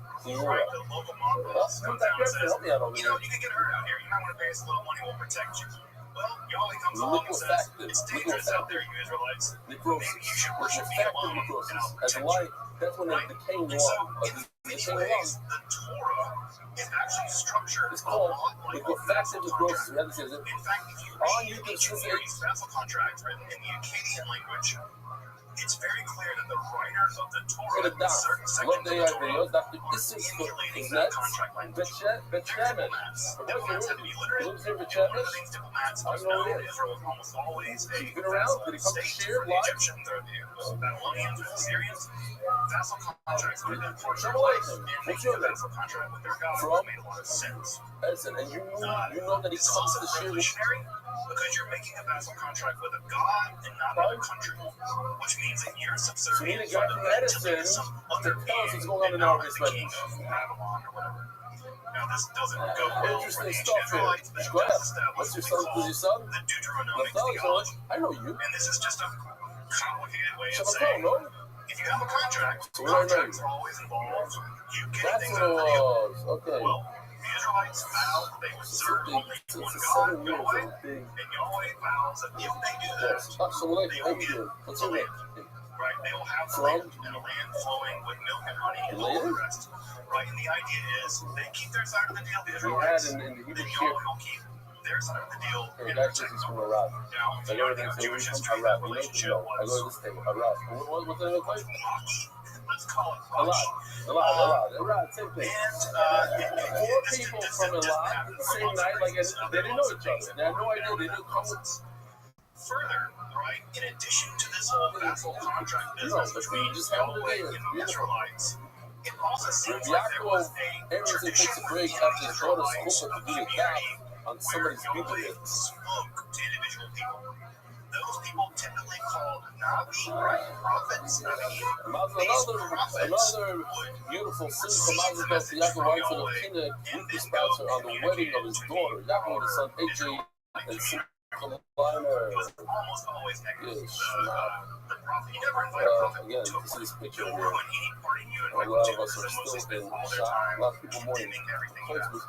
Your own. I've been So to many prophets lives are over the here. joy kill of all Everything I have times. to walk over like a half an So hour to get there. prophets, as we People know park on from the ancient highway. Israelite We don't park on the highway. other Then ancient park Near East in corners literature or will we likely attest either that we prophet is a job, right? You could be an independent realize- freelance prophet, you could be an institutional prophet, what's the shit although we'll see in a he minute. backed out. He backed What you see on the up. screen here along the right-hand side is actually a divinatory device. I don't know if you can recognize what organ that is, but that is a liver. Yeah, That is a liver. everybody knew him. And He's such a what you nice see guy. here Everybody is the loved him. liver is divided into certain sections, and there is cuneiform script on that liver. This is from the old Babylonian Jonathan period. Cohen will be missed. And You what you did do, it belly sleep though. if you want to figure out the will of find the you in gods, my entire is that you you kill want to have an a safe. animal, typically a sheep, I and you was take thinking out you that usually liver, spiel about how amazing you obviously, are. and I you want to would jump on your inspect stories. it. So sure, I And reported what my this full is body a to the Babylonian kids liver didn't inspection come. I guide. formed my order, And so and then if we there are received a response blemishes from or Carol Smiley. deformities I know or that's it, really. Smiley. other I got kinds a lot of of emails markings from on the Carol. liver, livers are typically We very were smooth shipping organs. shortly If after you've ever that. seen a The liver, kids are. they're typically very smooth. Although unfortunately, But they otherwise sometimes we have all cover kinds running of business, markings there's and still things an on them. element of customer And what service happens involved is as that a you would customer, locate and the this express markings, and you can and see then here there's a guide then in like you. And in this Akkadian, case, Carol for the and immediate it'll tell responsibility you no what matter those markings meant. So the this best might mean companies that and bad things are going to corporations happen, the lack kid's the going to skill. die. While it is you, Mark and Gary, And who's so going in for there second have been, by the surgery way, and hundreds of these tomorrow, recovered from ancient Mesopotamia, talking about and divination was tomorrow, widely his attested. daughter has stones. I should also just note here that we separate divination They and did prophecy surgery when it yesterday, but comes they to found talking more or about the something. ancient world, Was you, because the vast majority of prophets, contrary to what idea might come to your mind about what a prophet is, Marcus very Gennady few and Gary, all prophets major predict players, the the future. That was a different job. Those were Look at diviners. attention, So doing diviners so predict never the be future. enough. Sometimes it's just as important to remember and mention the countless The prophets communicated via the God. The people God would tell who the do it all prophets stuff, behind and the then they scenes to would make tell it happen. other Looking people. forward to getting That's a different job. all Now, shots when you're sometimes down. prophets do predict the future, he took out his name. He has the single makes the cup. Please keep it anonymous. Not anonymous where you forget and say it anyway, but real anonymous. Unfortunately, last night I read his name, and then I get to this P. I didn't see that his name. So, check it out. There are a lot of people that work for MDY and behind the scenes, and there's a lot of secretaries, there's 3 secretaries, and other people, and a lot of people who work, and it's true, you hear certain names, you don't hear all of them, so there's lots of persons there. Okay. I do have to share that movement. Because over here you can see Marcus Gracious, it says Buddy Rugged, and it says J Rowan right underneath it. Because he shared the parishes. People have seen an image on the left. This is very likely sharing a movement.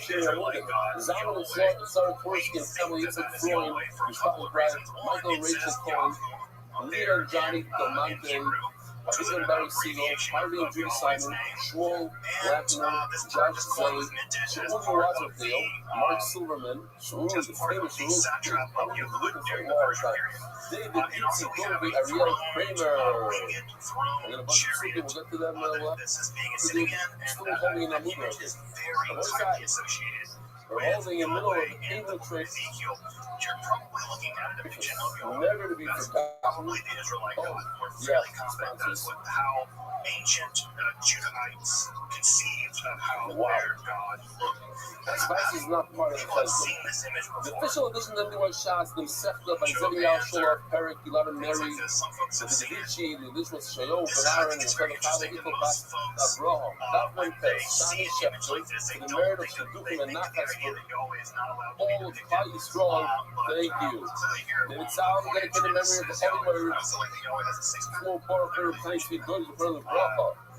They're all the separate sponsors. The Positive Family Foundation, the Graduate Consortium, and the Alliance, and all they do is support the UI. That's what the Ruchas Budigash was. And thank you to Chief Shmuel and our older sister for being out talking Nakas from our children. Anonymous for Queen for Shlim and our Yisrael to lay about Esther. Norman and Danielle Roosevelt used the Simcha. Multi-spots, sometimes the writers, the Israelites, Jonathan Eitan, Ben Mordechai Zev, Yichoni Rafa, the Tzviz, the Nishmas, Jonathan Eitan, Ben Mordechai Zev, Yichoni Rafa. If you had the chance to read this section in Isaiah, multi-spots, you decided for Shlomo, I'll be worried about Miriam. Is a kind of anonymous for Shlomo for Yerushalayim and from Shaya and Slavic Lord May. These Spanish chief sponsors in honor of the first 3 Balkan in the Mexican Salvation, Shmuida, Moshe, and Enon. Yaakov Weinstock, Yaakov on the marriage of Brianna, they both decided to name on Yisrael. Moses, Yahweh actually tells Moses that if you see me face to face, you'll die. You cannot see me face to face. Although later in the book of Deuteronomy it does say you saw me face to face. Whatever the Bible has to say. And we do see images where God appears to the Israelites all the way up to one of the main depictions of the book of Exodus is God is hidden in the mist, and there's all kinds of lightning all around where the God is. But the God itself actually is in the darkness of God. I said that story. I forgot God is also hidden at the same time. So the Israelites are always trying to navigate. On the one hand, they want to proclaim our God appeared to us on Mount Sinai and gave us a law. And this is our contract. We have a contract with God. That's what makes us special chosen people. Anyway, Chabad, I believe that's Shlomo, but it could be something else. Anyway, Chabad, these are Nishmas Kedusha's of Mordor, not Mendel Ben Rabbi, Yitzchak, Yitzchak, Yitzchak, I don't know, this must be some Chabad. One page, one man. I mean, I know I'm supposed to know what it means. What does it mean? Hello? What does it mean? I don't know the grace. It's just the other one. at that time, right? His name hadn't been changed Yeah, yet. I know. Where Abraham Even God Thomas. appears to Joel is Rabbi. Hashem, this is amazing. We're going to back-to-back dedications. We have the Rothschild Rabbi, and we have the Knicks. Hashem runs it all. This is MDY in a nutshell, basically. Joel is Rabbi. Thank you, Joel. It's beautiful, beautiful. Thank you for taking your time and your money. And Hashem runs it all. 53 years equals 26 plus 26. Of course, it goes above. His name's involved in there. Plus, Hashem is one. New York Knicks are NBA champions. Whoever doesn't know, you know this? Okay. Now everybody knows. Right the MDY team, in honor of Miriam Ashkenazi's graduation from high school tonight, may mark the obviously much to not has for her. And the artist's name is the entire Shamsi. I did not see this. Shamsi Shlafra, Mr. and Mrs. Yeshua Price, and Ari Simon. The market family of Miriam Ashkenazi, and we're setting a shining example of hands for us all.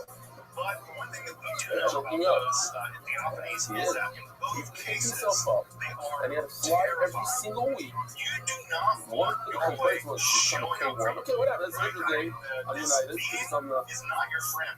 This being is not your buddy. you know, It's not your drink partner. This being is a terrifying being that when they do show up, the people that seem to see this being or more. He's already, you know, whatever. One case for. they're quaking in their boots. The text says they are quaking, literally, they are shaking. From Marcus Harris is unbelievable. And this is one of the things that we see in Israelite literature, beginning with the Bible, and extending into other mystical literature.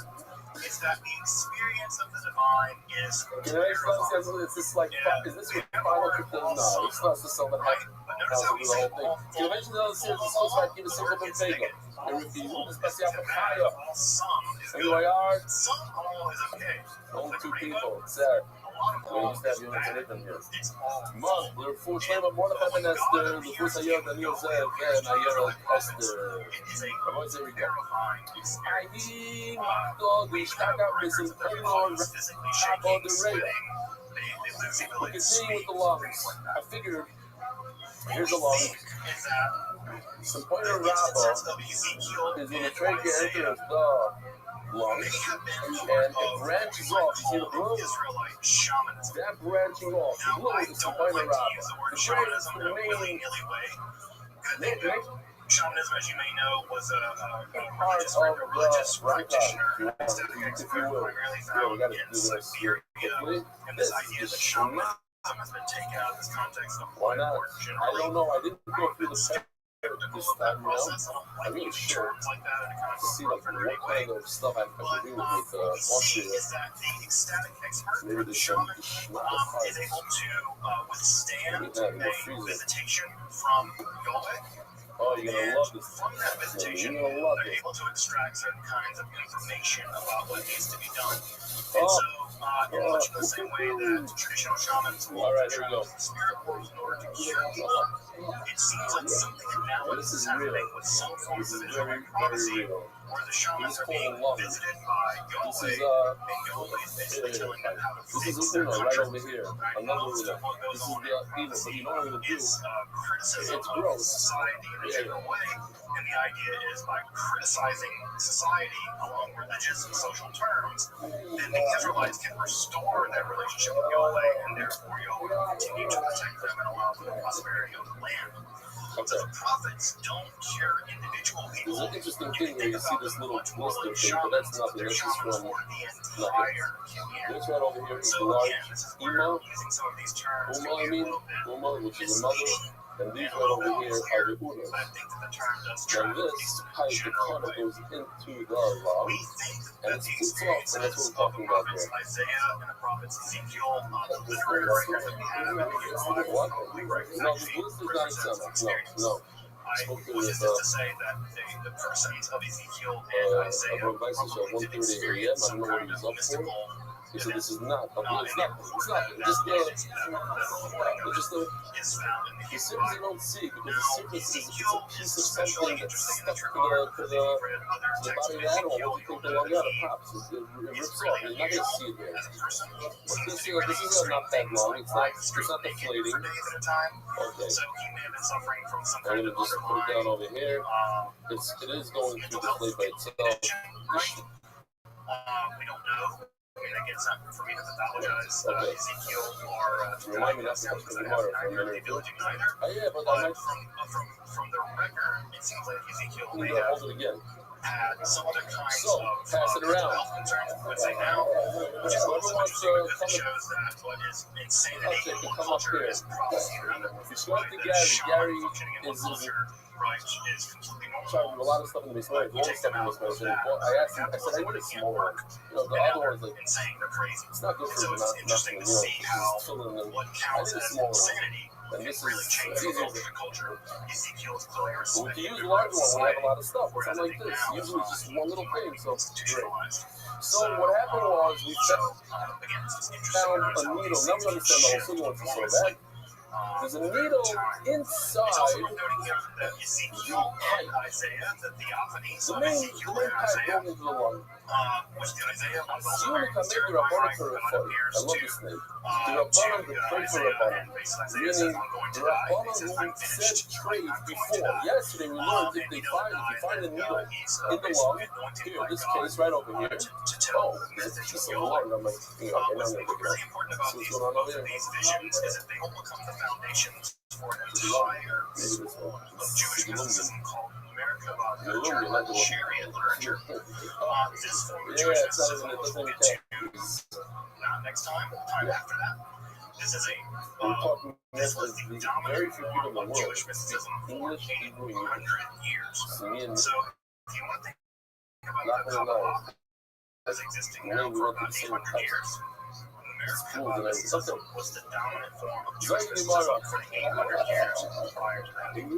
So, this is chariot mysticism, and again, when I say chariot mysticism, you should always keep in mind, right? This is not always this case, the winged chariot. Unsurprisingly, this form of mysticism is going to be very important. So they say it got there because it probably went through the possessions. The rabbinical states would descend into the palaces of Yahweh. They would meet various angels, and they would show angels these various passports, and eventually they would be able to climb through the various heavens. And if anything I did it wrong, right?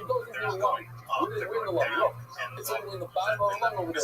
Your day So down to the they chariot. brought it to now you see a needle in the main pipe of the lung. Sometimes they're allowed to see So that makes more sense that it came through the trachea, not through the esophagus. It came through the breathing tube, but not the eating tube. They're allowed to measure the body of God, look at that literature, and They all moved well like this, so when they had to, they didn't say anything. We don't know technically how many they're not going to say it's multiple beat this animal, Ishmakai, because they're the ones that say it's also to eat an animal that needle is found in its lung. And over here it's found in its lung. It's phenomenally out but they couldn't say that it's also through some water Abishtaken, but it makes a lot of sense now that it came through the breathing pipe. Why? Because it was found in a main thoroughfare of air called a bronchi, the main pipe over there. And he must have found it up to that size. So maybe it came through the trachea, the corner, and not the vessel. Okay, into that. So this is after the stock out, it was there was a needle that was found in a piece of liver. Now, these two things. It could have came through the arteries, the different, what is it called over there, the vena cava. There's different ways that it could wiggle its way into the liver. It's also possible that it came through the digestive system, which would mean that it doesn't go directly into the liver like that. It would mean that the needle popped out somewhere, created a hole in the iron, and came out into the liver, and that's a problem. Don't make that look funny. How did it get there? We have to know how the needle got into the liver. We have a lot of ancient Egyptian religious literature, just not prophetic. Some of my variety of Yosef Lutrifal, you want to say it came through the esophagus, and therefore it made a hole on its throat. Actually, the second this was I got no, I just found a needle in a state. Will the animal be trained? No. How did it get there? I don't know. It came through the side of the body, went into the state. So why is a state different than a liver? Hello, Rabbi Shekazino. You know what? Let's use some.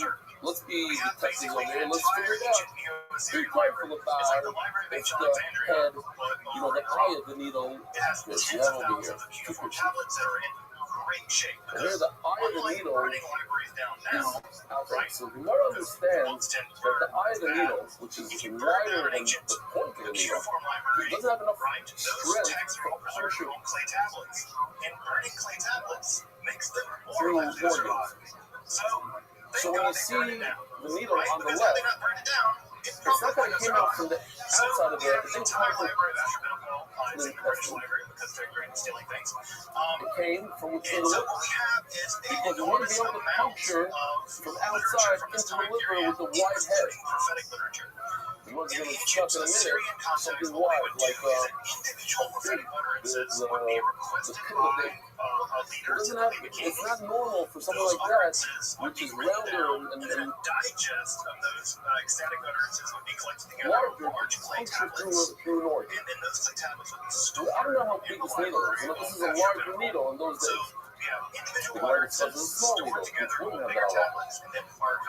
So if you see the point of the needle going into the liver, so where did it come from? It came from the intestines and it made a puncture. Had to pump its way out of the intestines. And then when it made its way to the liver, that's why the eye of the needle, the fire is outside, it is clear.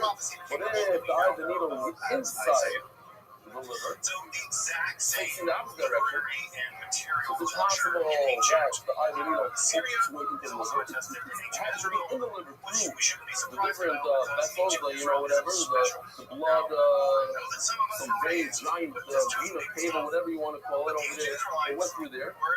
Through the lung, you have to transfer over from the symphysis, let's say, from one of the trachea into the lung, you can meet a giant blood organ, go in there, and then make its way into the liver and make its way out. Now, coming out of the liver, there's no way up.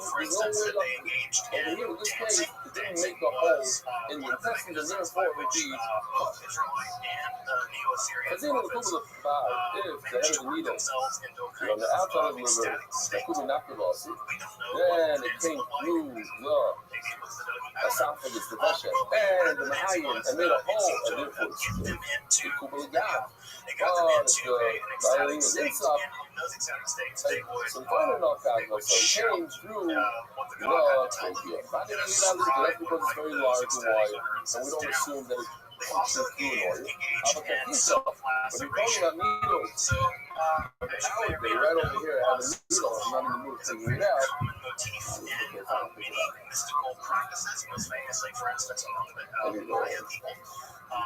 The Maya would they would pierce their tongue or their genitals, and they would put a string with barbs running through their tongue or genitals in order to make themselves in a great deal of pain. That blood would be gathered into a pot and in a paper with the blood soaked would burn, and the burning smoke Maya kings would see visions. Self-harm is a very common people like myself who try to sew, and you try to push this end, this will end up in your finger. Because it's pretty sharp as well. There's no difference between the sharpness between this and then this. This can easily puncture through an organ and go into a liver. Yeah, let's do it right now. No, but then I'm not going to have a lung anymore. Oh, you know what? I'll puncture this here. Helpful in getting you into an ecstatic state. I don't intend to find out. So at any rate, self-harm was also part of this. Also notice that in the ancient Israelite law, there are several prohibitions on self-harm, especially in terms of religious self-harm, things like tattooing and harming yourself on the occasion of the dead. So it seems like the Israelites knew about these practices and forbid them. I'm doing all sorts of it's small, it's the couple of guys, it's the couple of iron, the couple knocking about. So it's a small needle, it's sharp on both ends. So it doesn't matter, it can't be a detective and say, oh, I see the eye of the needle this way or that way, and it makes sense. No, there's no difference. Asking Mario, my son, my son, it's a places. Wow, we're holding the doc will have to hold, but time is 26 minutes into shit. So, basic concepts. Remember that there's 4 parts of the stomach. Just to go over real quickly, the food comes in and goes into something called the terrace. Big giant. Yeah, we'll see it all today in a video. And then from there it goes to basic places. And it's a little part of the digestive system. You can see the food, you guys pointed out, and remember the walls pointed out right over here, the food in the bottom. That's the inside of this, but it's actually wrong. This almost looks like the outside. We're looking into it. This has 2 layers, like on most organs in the body we see that have those 2 layers, the outer layer, inner layer, thin, thick, like a double protection. You find a needle under the basic concepts. It didn't puncture through and through, it only punctured one, and we're talking about from the inside. We don't know a lot about this exactly because the literature is pretty scant. But I think it's interesting. I have two plastic cups here. The needle was found inside the basic the inside of the basic the needle is here, but it didn't come through. It's not out. It didn't come outside. It's stuck over here. Now, it could be that the animal ate a bunch of food, and the needle went into the basic. And it tried to make its way out. It could also be that it punctured this way, punctured this way, and then you find that inside the basic places that's straight. Why is it straight? Because there's a hole going through. What if the hole is only halfway through, from the inside towards the out, but it didn't go completely through? It could also be that it came from the outside and it healed, but it's not likely. So why don't we do some detective work and see which direction is the needle facing? If the eye of the needle is facing the outside, it's impossible for the eye of the needle to puncture its way into the basic places. So it obviously came in through the sharp part into the basic places once upon a time, and it made a hole in the basic places 6 months ago. And what you find in here is the eye of the needle stuck in wall number 2, but it actually came in from before in the heel. That's why you don't see a hole going through. Let's use the same logic that we use on a kidney. Let's just read the words. I don't skip anything. Inside of a chair, find it. He was famous enough that the Bible had to include him. Only through one wall, it's kosher. It doesn't say like one point through it's straight. But I even let the people look where the eye of the needle is. And then say this logic that the eye of the needle cannot puncture through and through the basic places. Which they very well did. They very well likely so if you see them in the basic places facing a certain way, you know that it came from the outside. It's straight. I mean, also going to make it whole not skin. No. The eye of the needle was inside the basic places. And what forced it out, even though it's wide, and it usually doesn't puncture organs, it's all the food that's in the machine. It's grinding it down, it's going like this. So the machine pushed out the needle, even though it's big and wide. This is probably one of the most important ancient Near East next sugya, we're going to shorter sugya. It's just different body parts, different things. I will not go. They started with some plainer Rabbi the Kavga. He found it in a big vessel in the river. He grabbed Shavina Keva. Water Margarita of Midi Torah. He said, this must have came from the esophagus, from the eating. And then the only way it got into the liver is puncturing a hole in the intestines, and that makes it true. A lot of our enemies not sure. No, these crabs came through the esophagus of the trachea, the breathing tube. Exactly how the whole thing, how and where all dudes all the time. How does a reason to get it to a liver? Okay, What we let's have understand. in Israelite prophecy is a very complicated state of affairs. Very complicated state of affairs. Prophecy was a core of ancient Israelite society. He said, the person who said that this is trade, you gotta take his children from it. He has to pay for this. Any rabbi that said that this is trade, when it's actually culture, and Rashi thinking like he said the other day, that the rock fed it with his own hand, so it's not a drama anymore. He took it and says, go, take this. You have to give me clothing. Check this out. Just take a cute video. You have to see the first part, because the sign is very important. It says, you come in the chassid, you walk out of the Rebbe. That's what it says on the sign. First thing that we know is that prophets occurred in both genders. We have both women and men prophets.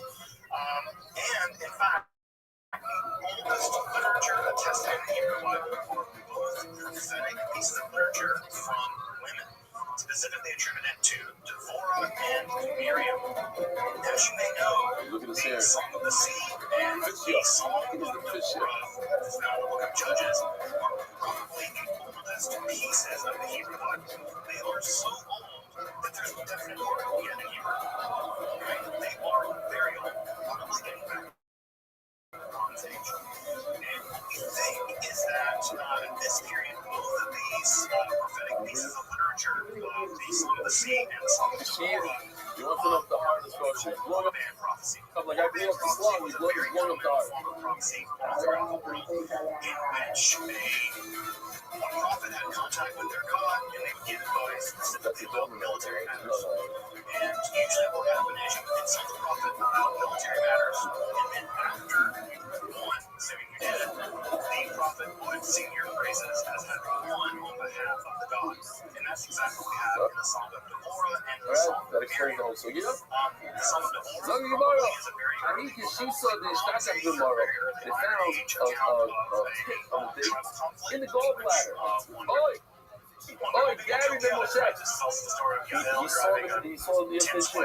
He took around his this guy, I read an email that says, Gershon Ben Moshe in Rashi.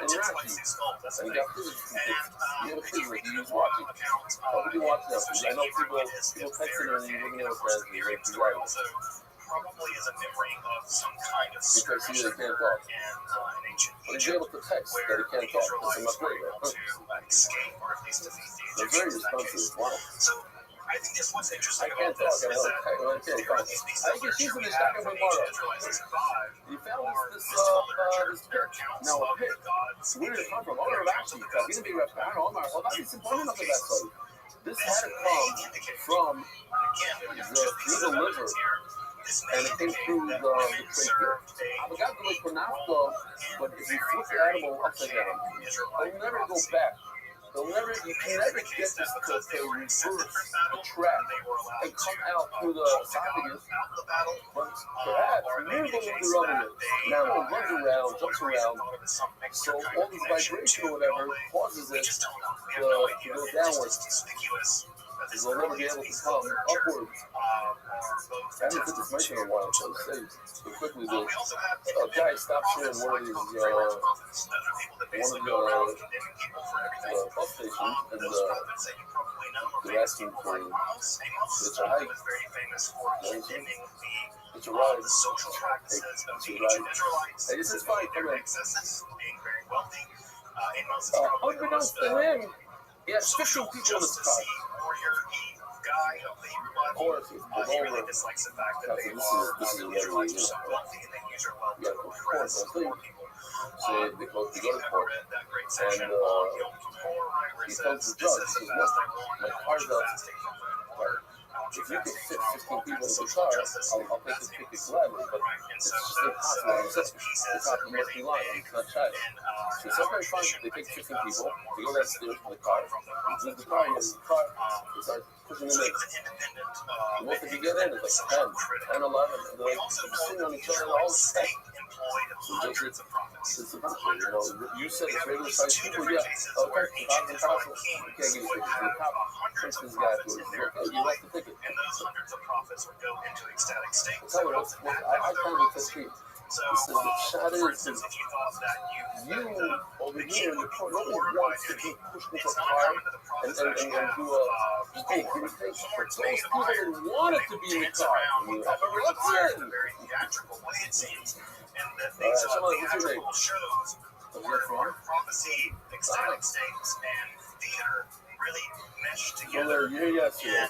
You have to be here against the. Society. Oh, that's right. So That's we do right. know that the Israelite state, like the ancient Near Assyrian state, employed a huge number All right. Anybody else? The guest wants to show It also seems, by the way, that unlike other ancient Near Eastern Tomorrow, peoples, the Israelites don't down in provide astrology.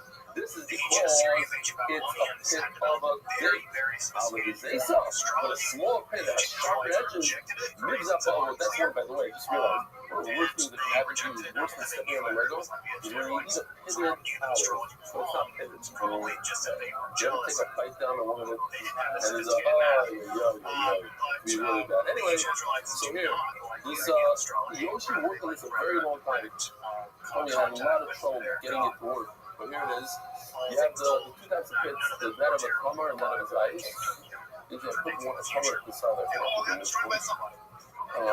so this is a plumber, and how this is how it works. Well, in through the trick is the labor to the gas rider. Okay, somehow, whatever.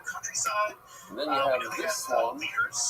This could cause damage. This could make trace because it punctures the socket. If it comes through the kind of like the plumber here, this funny. The trach is not a problem. The problem is when it punctures the esophagus, the Mayan, that's where it becomes a problem. And our could be that. Why is this? Let me get my gloves. Why is this called a radar? What's radar? Radar is a Russian obscene. Shimiro. And so now, because the lights up the eyes, Shimiro is that's so nice. So the torch brings down. I don't know if anybody knows this. The torch brings down that on Shana, it brings up the time that on Shana you should eat wine with honey.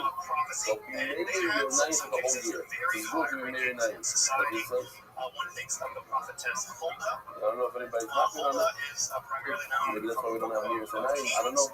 Where the King Josiah, the Judaic King Josiah, finds a Torah scroll in a wall. Yeah, but Vash is someone to justify his political agenda. Say, Which is the Torah we still have, by the way. Basically, it's a piece of political propaganda from 6th century BC. No one talks about that. That's the thing. Yeah, this is a. I don't know. It's a good question. What's it all? It's a spiritual physical. Oh, yeah, you need some money. Does it mean to eat it like in its state? You're obviously going to cook it as is, or it's the spices that you add to it and everything. Toshma, don't worry about it. So we do know that women had a really high-ranking position of power as The prophets. rail of the dog are both. Yet if you purchase just the lung of the dog, it costs 4. How's that possible? So that is like, you're telling me just get it as is. Restate that just so folks hear it. This is a Look at the woman Zuzah of the labor. vetting You should the buy legitimacy an entire dog. That And is just eat the lungs for one Zuz. Why are you spending 4 Zuz on the lung? I think more generally. Eloi, they sell money. The reason why it's spending so much is because it's a delicacy dish. It's a whole, the chef. So now they don't put it. That's why you're paying 4 times on that. See, not for real. So, We know virtually nothing about her. it's not for real. She was considered to be They call them a master show, no baby bubble. and at least for a But let's say if a chef that takes a knife, and we also know that there were professional prophets, that is to it say, happens prophets today, whose he takes a knife and he's pulling he's trying to get the lung out so he can do whatever he needs to do.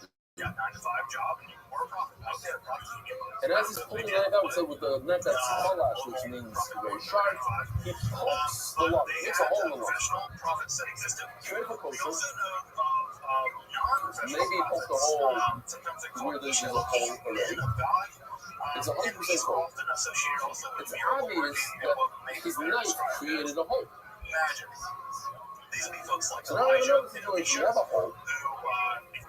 You know that the shark head, the butcher, the bird, whatever you want to call him, he sticks his head into the animal's cavity, pulls the lung out, and exactly where his fingers go, that's exactly where the hole is. It's like a knife. He says, Carlino, I want to know if you said, most likely, logic tells me that it's his finger that poked the hole. If it has a hole, it's straight. If it's feet, he poked the hole, it's crossed. So I have a machlokes here. Rabbi knows no my Kalina. Oh my Lord, Kalina. People fought each other to show how cool they were. Why should I assume that it was his finger? I'm pointing this out over here because I want to show you a Rashi soon that talks about this over here. Who passed him? So the Rambam. What's the opposite? Rabbi, who said? So Rashi is going to tell us who this is. It's the Chasimus HaShas. When they closed off the Shas, when Rabbi Rashi's children, they put in there, they were, oh, this is the Allah, you're pastor. This is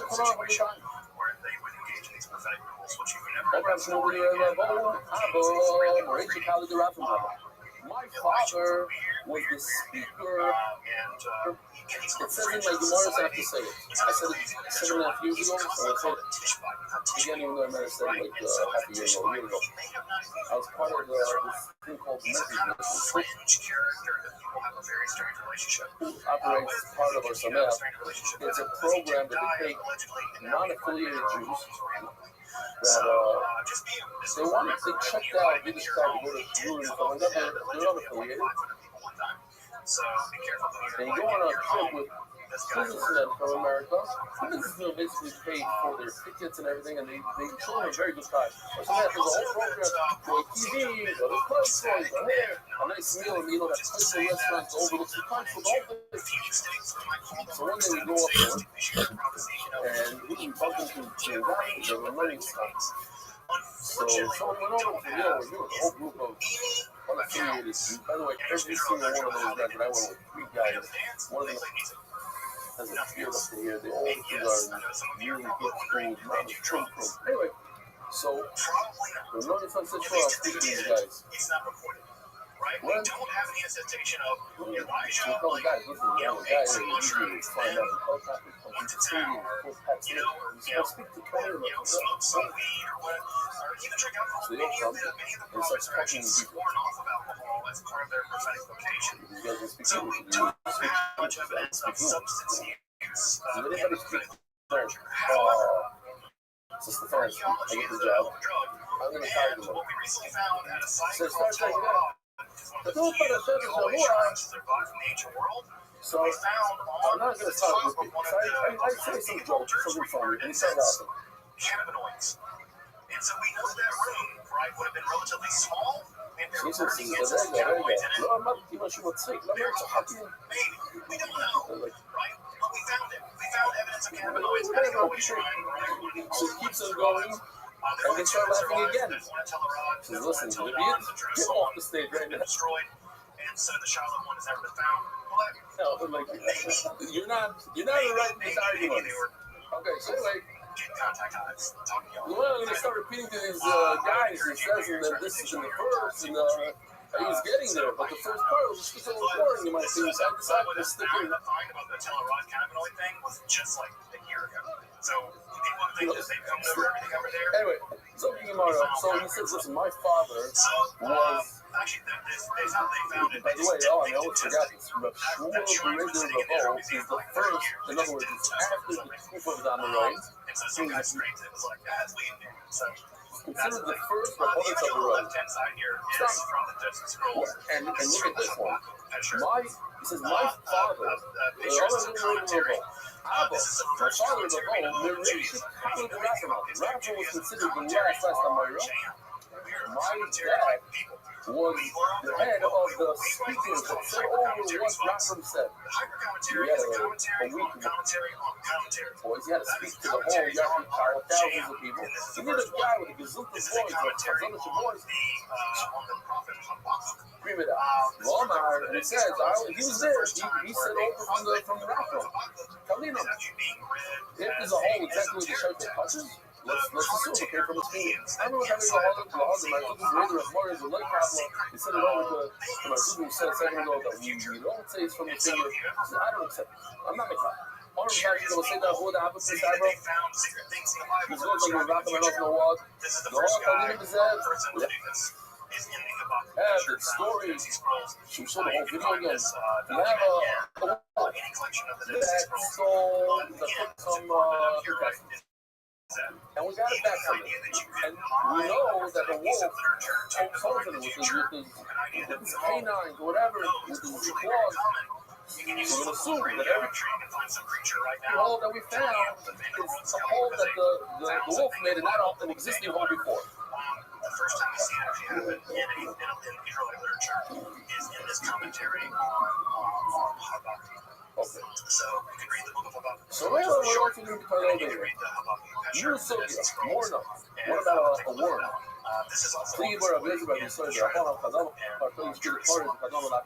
You see a word making its way right out of this lung. You see the leg right over the word comes right out. the biggest one, you know. But Now, just so you know, if you go to the shrine of the book, the great Isaiah scroll, you have to explain the worms, where the animals are alive. They're in the phone.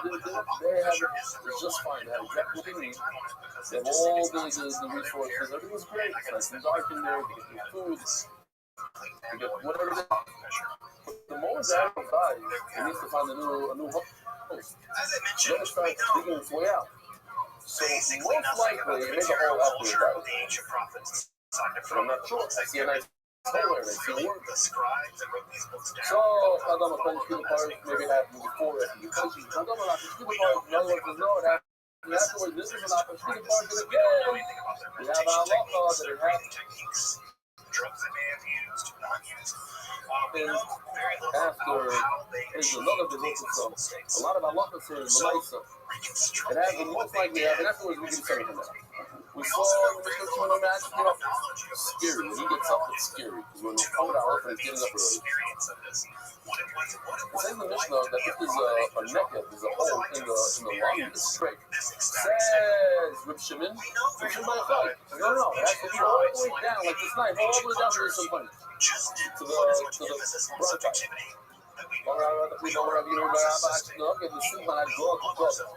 It means the larger crocodile, the nice size one, the main one. Oh my Rabbi Malo. Oh, I got to look it up again. Rabbi Malo. Somebody look it up for me, please. How many times has he brought down twice? How often do you learn about the emotional states of characters? Oh, Basically never. It's like, man, he got angry. okay. So Malo says, going to the lady, I love your Shimon. Very little about the interior. And I love the Shimon. I thought it has to be a picture over with this one. Omalay, Malachar, Bakar was talking about the Malo, who came from Arabia. Hey, I love your Aside from, they were apparently very scary. That's it. Right? Hey, I love your Shimon. He said, hey, I love your Shimon. I saw a beautiful bunch from Ruben my brothers. He says, why did he ask him? Are you talking about Malachar, the Arab one? But what's that mean? Well, I guess it isn't like this. It's an Arab. No, it's an Arab. You didn't say aim. But you heard, he said aim, and you heard aim. The Arab, when he speaks, he goes, and you really said M, but you thought you heard M. That's right. It's Arab. Arab. He made a mistake between the hay and the olive. You, the listener, who is the aim of your Shimon? So you was there after the music was hard. Later on, he found, Rabbi said, all of the Shimon lady, I love your Shimon. I love Israel, not in all. All right, I did my Sweet his life. Now I know over the King Barabo, I see the Cleveland last year, I'm telling you, Before. We went all the way to where he lived.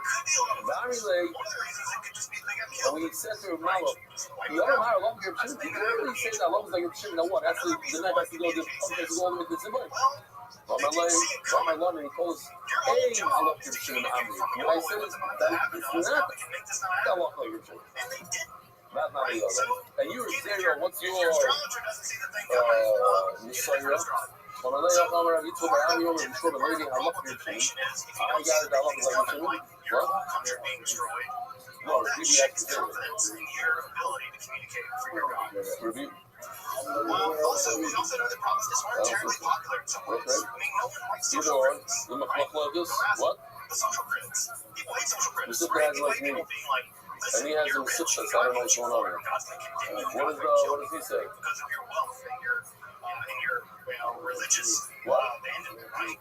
No one like wealthy people out there don't like to be told that being okay, all right, I'll go over to YouTube, but I'm the only killer, maybe. They're also the people that kill people to prevent them from saying I love the Europe Shimon, I love the Europe Shimon. And then it says, hey, I love Europe Shimon. And over there, I want to show you Rashi. I love another Europe Shimon. She says Rashi. Because you say this like Rashi from all shots. The Gemara makes is it prophecy ultimately shifts away from not in a way. Yeshiva HaCharona, this is at the famous Hashas, all the way at the end when they all sat together and they went over it. And this becomes a shift. Motif from the day of the Lord. The Gemara. He says in all Gemara stuff, when there's a halacha like so, that's by the famous Hashas. Nikva Kever, Nikva Kever. What's the Kever? So let's just see this video real quickly because it's important. And so there's a kind of prophetic frustration that seems to set in where the prophets are increasingly thinking about a more distant future where things out because the present is just a nightmare. The Babylonians are destroying everything and things like that. And what ends up happening is that after the Judahites say it was destroyed in the 6th century BCE, the prophets basically are done for as an institution. The Judahite prophets vanish. And the prophetic literature as we have it in the Hebrew Bible is revived. Now, that doesn't mean that people stop being weird. People continue to be weird. On the terrace, remember, that's the terrace. That's the weird. We're going to start discussing the last of it. It goes from the keres, to the hemsis, to the keva. What is the keva? Is the fat on the keva the keva that you're allowed to eat or not? What is the last menu over China? Keva, Shagabah, Keva, I haven't done it yet. I don't eat from it. Over China, Keva, Shagabah, Keva, I haven't done it yet. This fat is on the keva.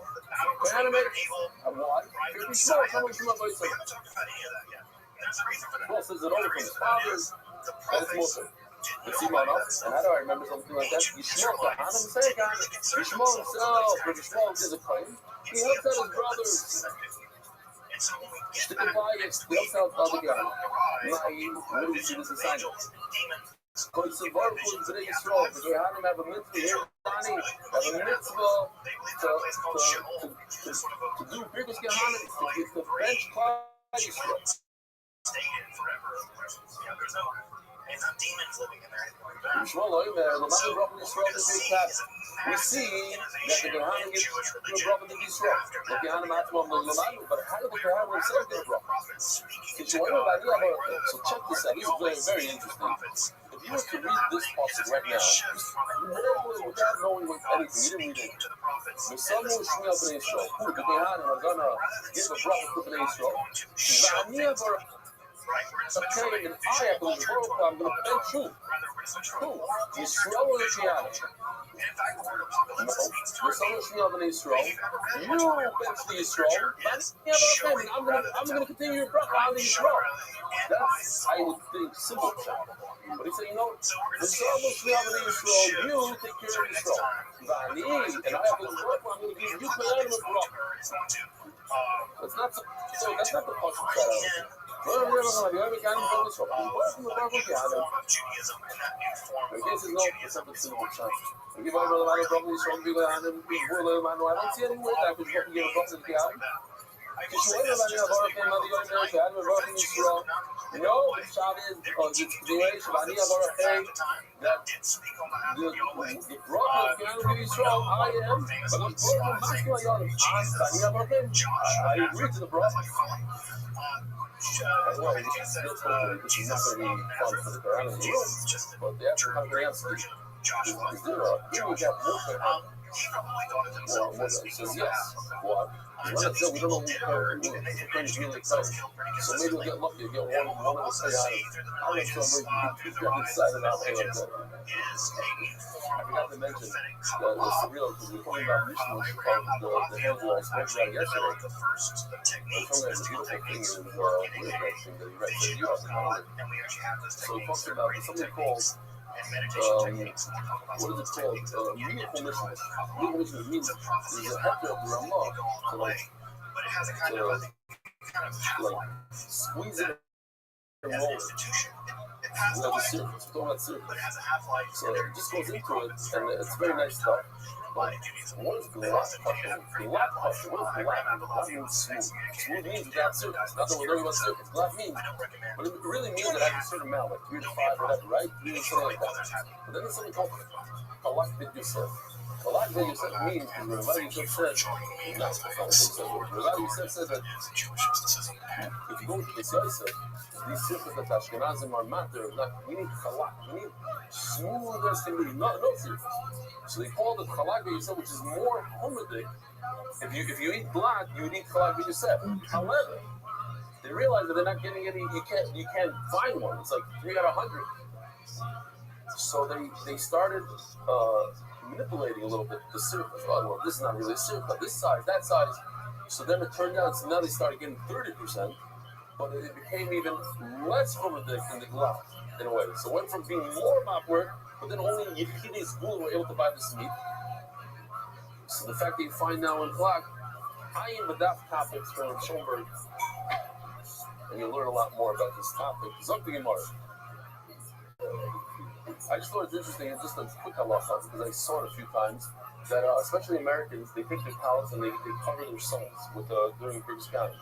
So try to be makbid that the kid faces the kohen. It's an usher almost for the kid to face the father. It's together usher, I think. A lot of times, the kid is like hugging his father. There's a whole mushy, but mushy towards the kohen. The kids like this. I don't know. No? But you don't do it. You're not so mushy with your father. Okay, you're right. Actually, my father used to do it. I remember now as a kid. Come here, go on the tablets. There's a 14-year-old here every morning. He makes his father down the Funaster. He's on here, right? His father was very much nice. He goes to me. Hello, to the Funaster. His father goes to the Funaster. And they do all that. Anyway, we give out mushy. Another word. By the discovery of the elements radium and polonium for the ordeal. Hello, Rabbi Kiva Brachel Gavin Malay, with his Diga Brachel, and using Nava, from the Baruch Tefach, whoever wants to see you will be blessed. In 1903, this is Goyim, this is Yidin, this is Yisrael, and then they're Kohanim. As this is where is Rabbi Shmuel so special? If Kohanim get a bracha, they get a bracha. The regular Rabbi Kohanim will not be bracha Yisrael. So here he told me that the special what he helped out the Kohanim is that it's more important to the super of British Kohanim that a kohen gets a bracha, not the general bracha that if you bench a Jew, you get a bracha. Yishmael told me from my voice of mine, where did Yishmael get this idea that you're allowed to eat the pela, the fat that's on the keva? So this is a puzzle, and by the way, before you turn the page, you have to put a bubble here. It's very important. This puzzle tells you what's also to eat and what's more to eat. The pela that you put on his back is not something you eat.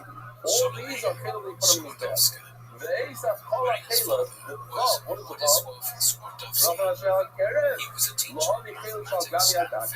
He's coming to say that the fat that's on the small intestine, that's what goes on his back. Remain what? That's awesome. And remain what? The Keva is mutter. Very small. And with that, he was great for the Bayadim, and he said, all the fat that's on the Keva goes to the Torah. On the other hand, No, the Caleb that's on the cable goes out and is Bayach and therefore what? It is also. He didn't do a favor to them. Yeah, that's a shot for Caleb, small piece. Meaning, he actually more of the exact opposite. Yes, that Caleb, after all, Caleb to annoy me. This Caleb, that Caleb proved that he loved this. It has two attributes. It's a thin membrane, and you can peel it off easy.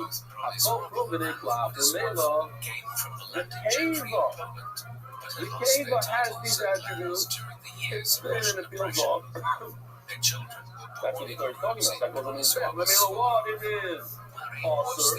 And you told me it is. Motor, we're going to have to pull out our chart. So it comes out. Well says the Caleb the cave is motor. That's why he's great to the God. He gives all the Caleb the cave is. We just said that Rabbi Shmuel holds this also because it has these attributes. It has three attributes. Oh, you should prove that it's like a one long blanket, like some video. It's also thin and also peels. Now, the Tom's Keva is not place, so it's not one piece. It falls apart, the Keva. The Keres is what we call as one piece, not the Keva. The male of Pedro Bekiba, the Keva is also. Tomorrow, so what we have to do, so let's take a look at this chart. We have to do one of these. Rabbi Shmuel says the Keva is also. Rabbi Kiva says the Keva is also. The problem is, wasn't Rabbi Shmuel good with the Bayad? He was agree with the Bayad. He gave you the Keva. Now you're telling me Rabbi Kiva is the one that says more is green. Green is good. Red is bad. The first thing is you have to explain. My comes back to my sake. We told you it's this way, maybe it's this way. Make a face up. The answer is very simple because you just give a deep explanation. It has three attributes. This only has two attributes. Oh, you go and you're explaining the person. That has to be the real one. The first right only said a shita. We also said it's mutter and then we give some awesome. But there's no explanation. Over here, we're explaining why it has touched of cruel nikla. That makes more sense. It's real. The other one is not as real. Shani Alpha, keeping the tongue in your mouth. We're explaining so that's more, okay. Rabbi Shmuel, Rabbi is the one that says, now take a look. Rabbi is the green. Rabbi is the one that says the Caleb of the cave is water, and that's perfectly out. Not Rabbi Shmuel. You notice he didn't say it himself. He said in the name of his father. He said in the name of his father's mother. The actual gives him his mother. But Shmuel himself, a little clearly, as you see in this slide, where it says the Caleb of the cave is awesome. He says it's mother. His father says it's mother. So that's where Paul said it's mother. My father said it's mother. I don't know like that. Turning of the dot, responsive. Somebody has to change the wording here. And that global to the transfer money. And Encore Healthcare as it sits for all employees. So, look around. Very, very simple sugya, so let's try to do it quickly. Caleb I'm telling you an attribute of Caleb that's star. Where do we have Caleb that's star? We spoke about it, let's say yesterday, there's a bunch of places. But here, that's where the Kanto, if you look, between the intestines is fat. Is that, if you just had a look at this, could that fat fall off and move somewhere? No. That's right there, it's not going anywhere. That kind of fat pulls up a hole, because it's not going anywhere. The fact that the devices went like this and became a blanket, could that fall off? Yes. That's Bachamaisis. That's straight to the trade. Because you can't rely on it to plug the hole when tomorrow it's going to go like that, it's going to slide right off. It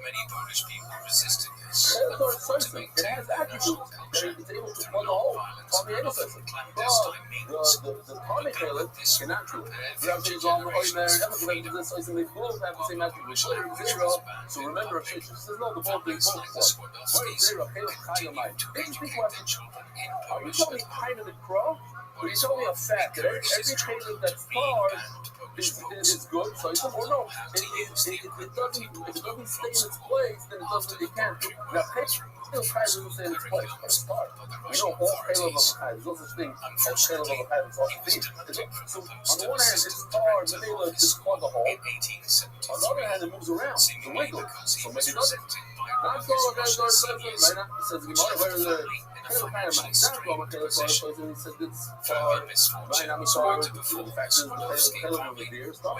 But you shouldn't have it. No, you have to understand what's behind the scenes. The point there is that it's stuck in one place. Behind it, Caleb over higher than the rest. I think what's the question about? You didn't start off really right as far as you're letting. I think you learn the habit. But it doesn't stay in one place. I don't want to take this happen Caleb coming. No, look at the Rabbi. It was Caleb of the comic place. What's the comic like a carrot? Right? It was not good Caleb. And they brought the Rabbi and said, look, it comes up a hole. So maybe it's culture, and it's lifting the hole. And it's close to that.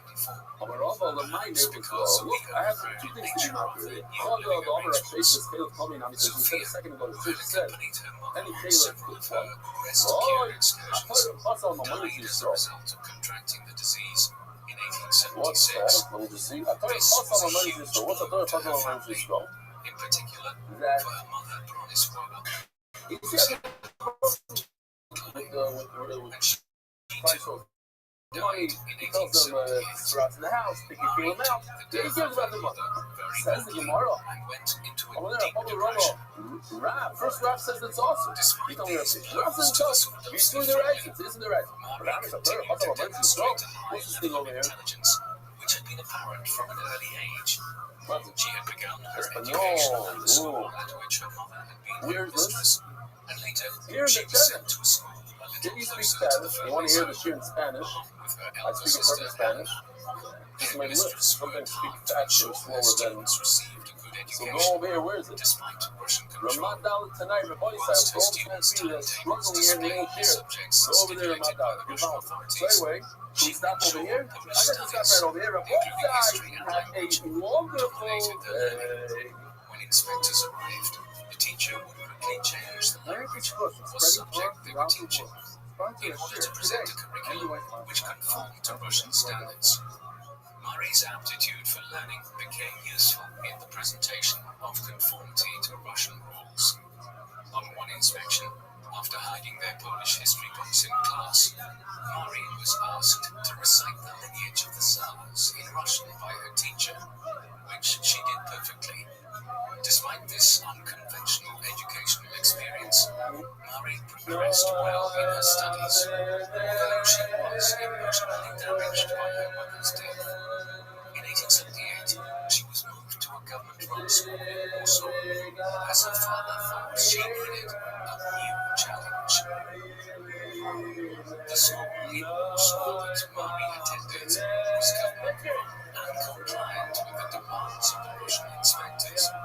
She often spoke of this period of schooling negatively, particularly regarding her teachers, whom she wrote were hostile to the Polish nation, and she could be quite outspoken towards them. Despite this, she graduated first in her class in 1883 at the age of 15, winning awards in several subjects and receiving a gold medal. Doing so well academically, she was looking forward to a career and some degree of financial independence. However, Warsaw University did not admit women, and so she would have to go abroad to study, something which her father's limited finances could not cover. Indeed, he made the decision that she should spend a year in the country with family rather than continue her studies. Not only had family funds been depleted throughout his wife's illness, with several rescue trips to finance, but he had also invested heavily in his brother-in-law Henrik's plan to run a mill, an ill-fated decision which resulted in the loss of the family savings. Nevertheless, Mari's time in the country, spent in the company of her uncles and cousins, seems to have been a year of much fun, in contrast to her previous years spent studying. This was helped by the fact that the rural areas in which they lived were less subject to Russian oppression. Those who lived there could speak Polish and follow Polish traditions without fear. Mari enjoyed attending a Polish kulik, a traditional Polish party where the attendees travelled house to house by horse-drawn sleigh to be received with feasts, music, and dancing.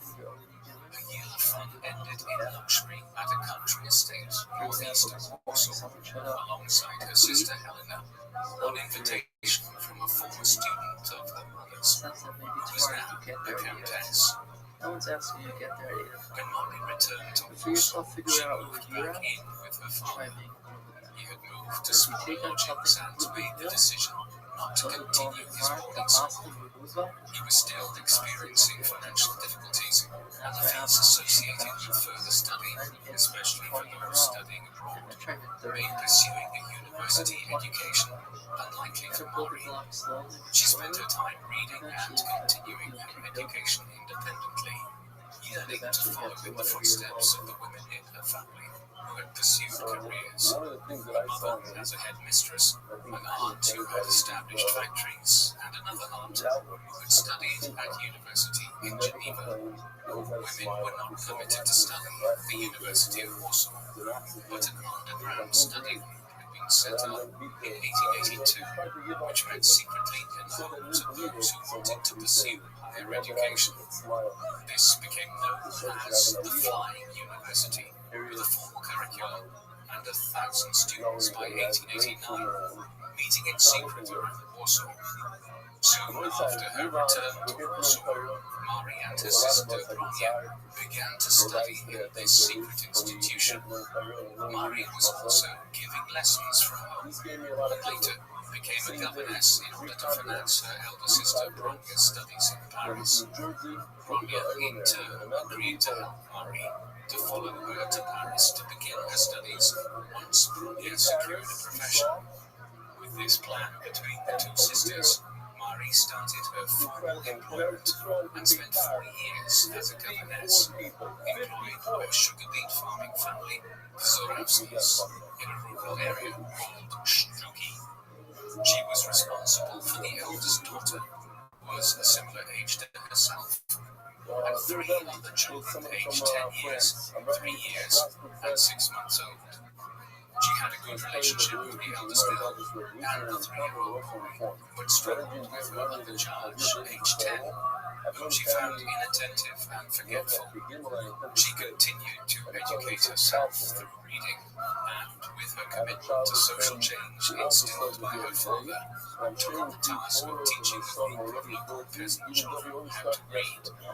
She continued to study in a range of fields, but developed a passion for maths and science, complaining in a letter to her brother about having to learn solely from books, rather than having any exposure to laboratory work. It was at some point during her time in Sztuki that Mari met and fell in love with the son of her employer, Kazimierz, during one of his vacations from university, where he was studying agricultural engineering. However, the Zorawskis would not hear of their son marrying a governess of low financial status, however well educated she was, and eventually their son gave in to her will. To Mari's heartbreak and continuing misery under their employment, she began to resent her sister and brother, both at university, writing that I have lost hope of ever becoming anybody. Despite Mari's despondence, she worked out the rest of her contract with the Zorawskis and left Sztuki in 1889, returning to live with her father before taking a new tutoring role. Her father had accepted a new role as a school director and was now in the position to send money to Bronia, who was studying in Paris, and pay back Mari for her contributions to Bronia's study. Her cousin, Josef Boguski, had a laboratory in Warsaw where he ran science lessons for Polish students, and she began to experiment there under the tutelage of one of Josef's colleagues. This cemented her desire to pursue her studies in physics and chemistry. Pursuing scientific studies was unusual for a woman. At the time, many considered a woman's place to be in the home, focusing on the household and children. Women were not admitted to scientific societies, and only in the latter part of the 19th century had women become accepted into some universities. In 1890, Mari's sister Bronja, who was studying at medical school in Paris and newly engaged to a medical student, as he means, invited Mari to come and live with them. Despite her commitment to pursuing formal scientific study, Mari showed some hesitation, worried about leaving her father at home. But by 1891, she had made up her mind and left for Paris in November to pursue her studies in science at the Sorbonne. According to the University of Paris, she was one of very few female students. There were only 210 females studying out of a student population of over 9,000, and several of these women were studying recreationally rather than in pursuit of a degree and focusing on studies of a domestic nature rather than on the sciences. Marie travelled to Paris as cheaply as possible, sitting in the fourth class of the train and having to bring her own chair as none were provided. Marie only stayed briefly with her sister and brother-in-law before moving to her own apartment in the Latin Quarter of Paris, which was much closer to the university in order to allow her to focus more on her studies away from the chatter of her brother-in-law, which she found distracting. Initially, she found her studies difficult, having had limited exposure to laboratory work before her university enrollment. But she was single-minded in her focus, sometimes forgetting to eat when engrossed in her studies. She made some friends, but prioritized her work above all else, often avoiding social occasions. She lived frugally in a cheap, unheated flat, and allowing herself a budget of only 3 francs per day. But she did not appear to suffer overly from these deprivations. In fact, she delighted in the sense of independence, having broken away from being employed in the homes of others. Although she still tutored in order to have an income. Her family did worry about her. Her brother-in-law would write to her father about his concern and the fact that she ignored his guidance. But her continued focus on her work paid off in her academic results. So this is like Marie had arrived in Paris at a time of great competition and upheaval. The French were in competition with the Germans in terms of scientific advances in the aftermath of the French defeat in the Franco-Prussian War in 1871. Many were worried about the potential superiority of Germany, with some linking the strength of the German army to a superior education system there, and a focus was put on improving scientific research and teaching in France. Sorbonne had benefited from this, with investment in the form of modern laboratories and classrooms, as well as an increase in the number of employees in the science faculty. Marie benefited from studying under some of the best scientists and mathematicians based in France, and in 1893 took first place in her studies, equivalent to a master's degree in physical sciences, after which she returned home briefly. Shortly after Marie's return home, she received news that she had been awarded the Polish Alexandrovich Scholarship, which allowed her to continue her studies abroad, with a focus on mathematics. She later ensured that she paid the value of this back to her benefactors, so that other Polish students could benefit. Returning to Paris and graduating with her degree in 1894, she also met Pierre Curie for the first time, and the hopeful friend. He came from an educated family in France. His father, Eugène, was a doctor who had conducted investigations into tuberculosis inoculations, and his mother, Claire, came from a family of inventors. He was born on the 15th of May, 1859, being almost 10 years older than Marie. He had a brother, Jacques, who was 3 years his senior, and whom he was very close to. The 2 brothers often worked alongside each other whilst conducting research. Having been taught at home by his parents and a tutor, Pierre had an aptitude for maths and science, and became a Bachelor of Science at just 16 years of age. He and Jack worked together on the symmetry of crystals and designed an electrometer that could measure small amounts of current precisely, much more so than had been possible prior to this. At the time of his first meeting with Marie, Pierre was director of laboratory work at the Municipal College of Physics and Industrial Chemistry. Marie and Pierre developed a friendship over their shared interest in the sciences and spent much time in the laboratories and scientific societies in Paris. After Marie came second in her studies in maths in 1894, she returned to Poland, intending to care for her father and continue her studies there, as well as contribute in her own way towards an independent Poland. She received several letters from Pierre requesting that she move in with him in a shared flat with separate rooms, so that they could continue to work together in their scientific studies in pursuit of their scientific dream, as he wrote. Her ambitions of studying in Poland were dashed, however, after she was unsuccessful in gaining a place in Krakow University, despite her misgivings about leaving her native Poland and her father. She opted to return to Paris, moving into her own apartment and attending Pierre's thesis presentation in March 1895. They became closer, and Marie wrote to her family to announce her engagement in the summer.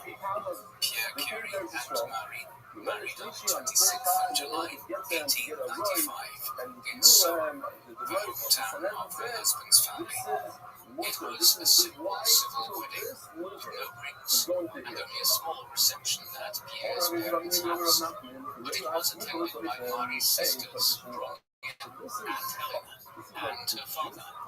Despite having been gifted a generous amount of money for a wedding outfit by a relative, Marie wore a simple style of dress suitable for both the wedding and working in a laboratory, and used most of the money to buy 2 bicycles on which she and Pierre enjoyed a brief honeymoon tour of France, sharing their love of nature through exploring woods and wildlife. After the honeymoon, Marie and Pierre moved into a small 3-room flat in Paris, and soon after Pierre received his doctorate and was appointed as a professor at his previous workplace, the Municipal College of Physics and Industrial Chemistry, resulting in an increase in salary. Many women of the era who were of the same class as Marie would have abandoned notions of work and study once married in order to devote themselves to domesticity. However, she continued her studies, having received a grant to research the magnetic properties of steel. She was also studying for a teaching qualification because, as a woman, it was near impossible for her to find a separate research project, and she completed this qualification in 1896. Alongside her teaching and continued studies, she managed her significant household responsibilities and finances, which she documented with precision.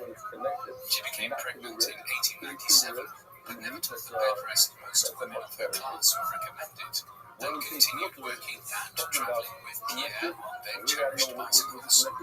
She gave birth to a daughter, Irene, on the 12th of September 1897, under the care of Pierre's physician father. Eugène Curie continued to support the couple in caring for Irene alongside hired nursemaids, moving in with Marie and Pierre after his wife died from cancer 2 weeks after Irene's birth. He formed a strong relationship with his granddaughter. This facilitated Marie's continued studies in science, and she began to consider the topic to focus on for her overall doctorate.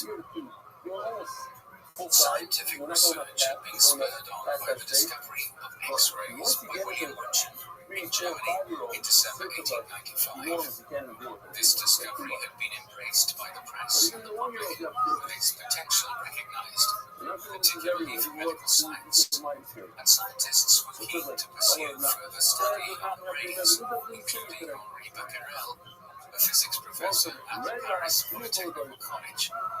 He started experimenting on substances which emitted light to discover if they might also emit rays, determining that uranium salts did so. His proof of this being the outline of the substance appearing on the photographic plates on which they were placed, despite the salts being wrapped in paper.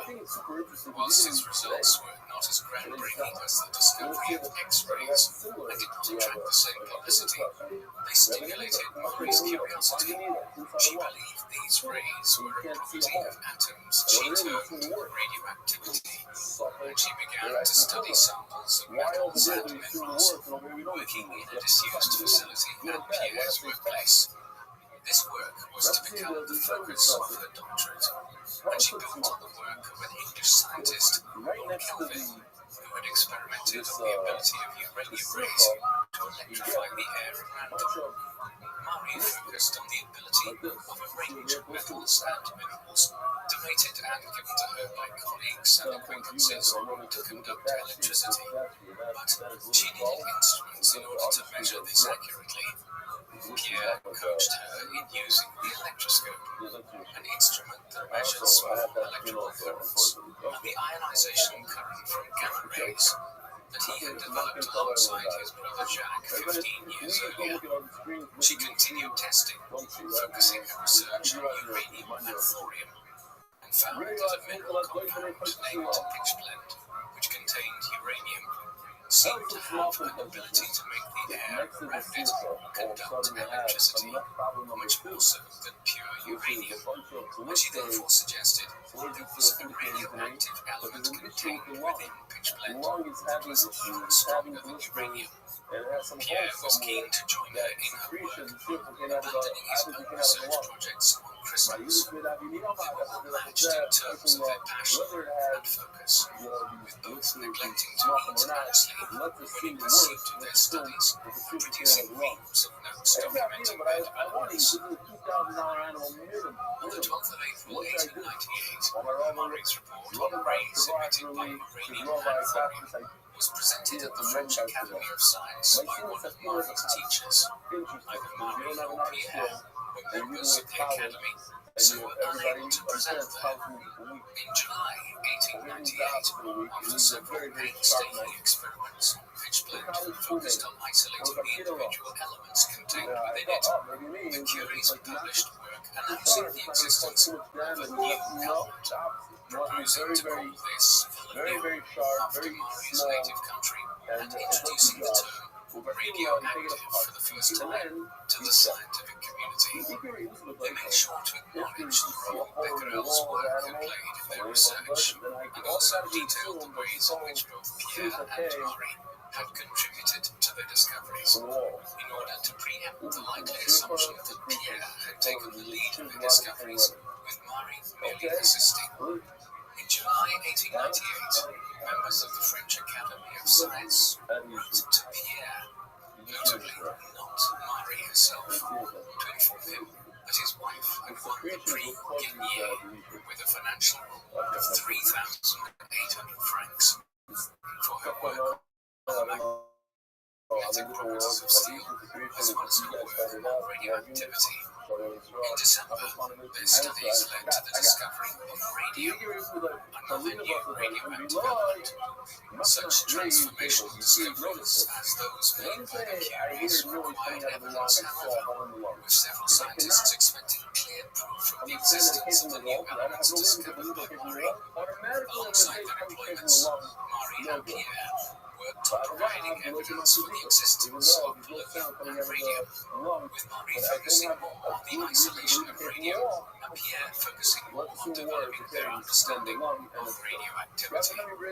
They dedicated their time wholeheartedly to this, despite working in difficult conditions, based in an unused leaking shed at Pierre's workplace.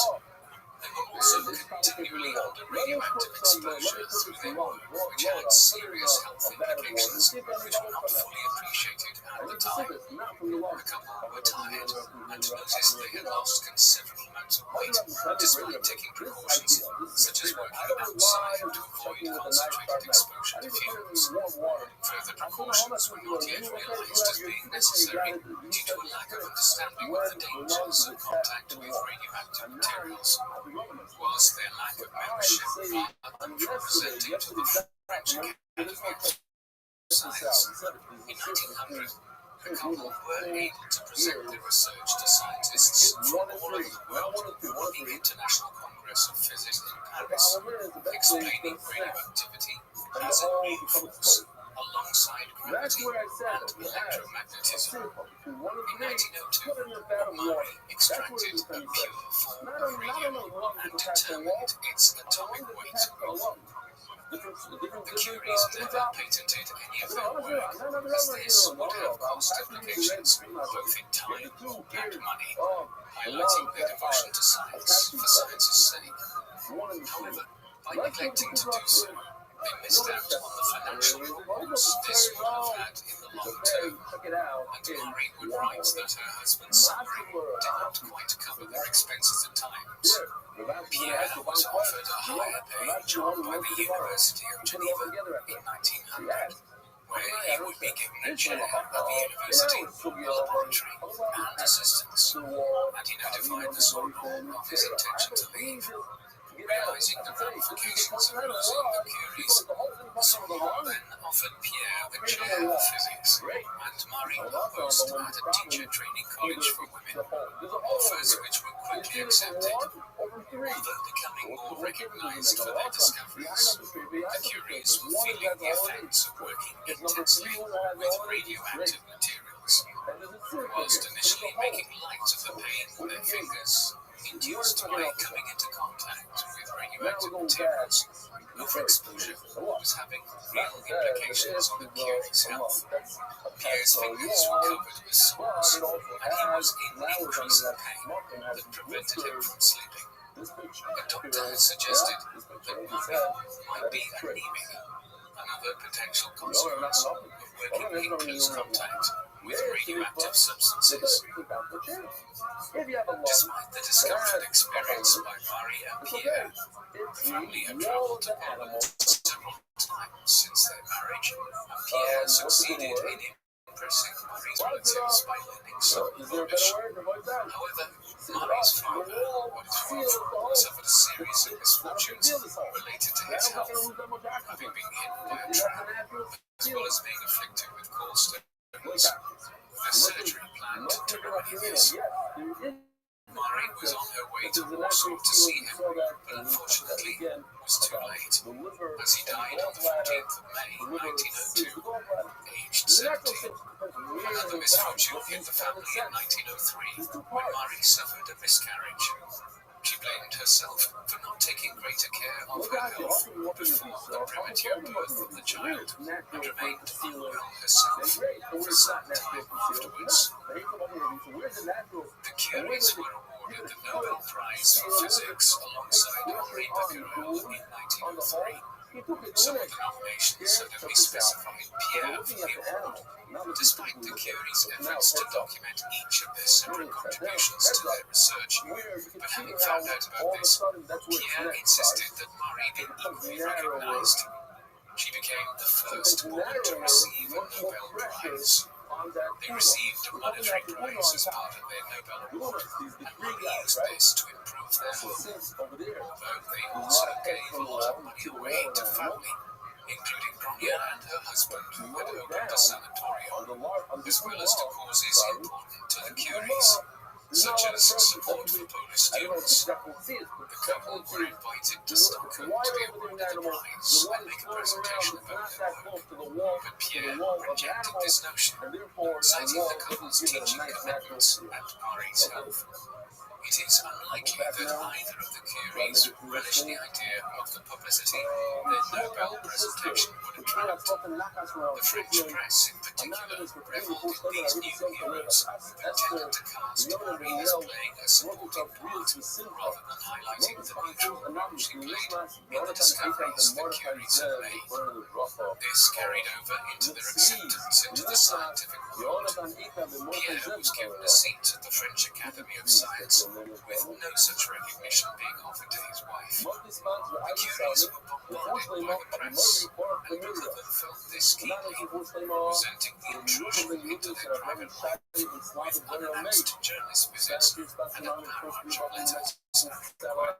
Some journalists, unhappy with the reception they received, commented on the apparent coldness of the couple and their lack of graciousness, and on one occasion, Marie complained that an interview with herself that had been published in a newspaper had never actually taken place at all. On the 6th of December 1904, Eva Curie was born, the newest addition to the family, and they spent much time in the summer of 1905 at their leisure, hosting Marie's sister Helena and her daughter in Paris, and travelling to the coast afterwards. Marie continued her teaching and developed a popularity amongst her students. However, tragedy struck the high-achieving couple when Pierre Curie died in an accident in 1906, having been struck by a horse-drawn carriage on a busy Paris street. Marie was devastated, having lost not only her beloved husband, but also her research partner. Her brother and sister Rabbi arrived at the family home to support her and the children, whilst they were in mourning. Pierre's employer initially offered a pension to support Marie and her daughters, but she refused this, viewing it as charity. After much consideration, the decision was made to enable her to continue her husband's work, essentially giving Marie Pierre's role at the university, making her the first female professor at the Sorbonne. This was a huge shift for the university at a time when posts were often passed from father to son. She took over Pierre's classes on the 5th of November 1906, working from the exact point at which he had finished his final lecture, making a professional, if emotionless, impression. Marie's initial lectures were overwhelmed not only by students but by members of the press. She was ahead of her time, not just in science, but in societal norms in a world in which female figures were expected to confine themselves to a life of domesticity and children, not to conduct groundbreaking scientific research. After Pierre's death, Marie moved her family out of central Paris and to the suburbs of Sceaux, where Pierre was buried. She organized her daughter's homeschooling alongside the children of friends, having the parents teach them various subjects and herself teaching chemistry. Eugène, Pierre's father, moved with them and carried on providing care for Emile and Eva. Despite his close relationship with them, Eva often lamented her mother's frequent absences because of her work and time spent in the laboratory, and felt the atmosphere in the house mournful and quiet. They took holidays together, when sometimes Marie sent the girls on holiday to the coast to be cared for by friends, believing in the importance of fresh air and physical activity for them. Biographers have disagreed over her approaches to motherhood, some highlighting the fact that she painstakingly documented her children's first teeth and steps, others arguing that she found her children a distraction from her scientific work. She reflected in later years that this struggle to balance life and work was not easy. This was to become harder when, in 1909, Eugène became unwell, and Marie nursed him until his death in 1910. Another sad time for the family. Marie's friends worried about her low mood and illness to her grandfather. Marie was asked to be involved in the setting up and direction of a new radio institute to further study radioactivity in 1909. She was keen to lead on this, meeting with architects to ensure the building was set up to her liking. Researchers worked under her direction, and she made sure to include scientists of both genders and a range of nationalities. When they travelled abroad, she tasked them with bringing back minerals that could be used for testing. Whilst the leadership of the Uranium Institute was a recognition of her discoveries, her gender was still a barrier to her acceptance in the scientific world. She was never accepted into the French Academy of Sciences, despite her achievements. This was partially due to her gender, as the first female member of the Academy was only accepted in 1962. But it may have also had something to do with the controversy surrounding her relationship with Paul Langevin, with whom she grew close after the death of Pierre. Langevin, a scientist who had studied under Pierre, and became a close friend of the Curies, had a family, but was increasingly unhappy. He had frequent arguments with his wife and her family. On one occasion, having been injured by having an iron chair thrown at him by his mother-in-law, a visiting friend commented on how he would often leave the dinner table after exchanging cross words with his wife. In 1907, he drew closer to Marie, with both still grieving at the aftermath of Pierre's death, and his wife was made deeply jealous by the relationship between the two. Whilst Marie never admitted to the relationship, they appear to have been very affectionate with one another, and by 1910, they had rented an apartment together near the soil. In the same year, his wife discovered letters between the two. Enraged by this, she made threats to discredit both parties and even to kill Marie. And an agreement was made that Langevin would no longer see Marie, even on a professional basis. And on her part, his wife would stop issuing threats. Marie's health suffered, being both fearful of the threats made towards her and the potential scandal, but also excited by the prospect of being able to pursue a relationship with her, issuing advice in further letters about a potential separation between him and his wife.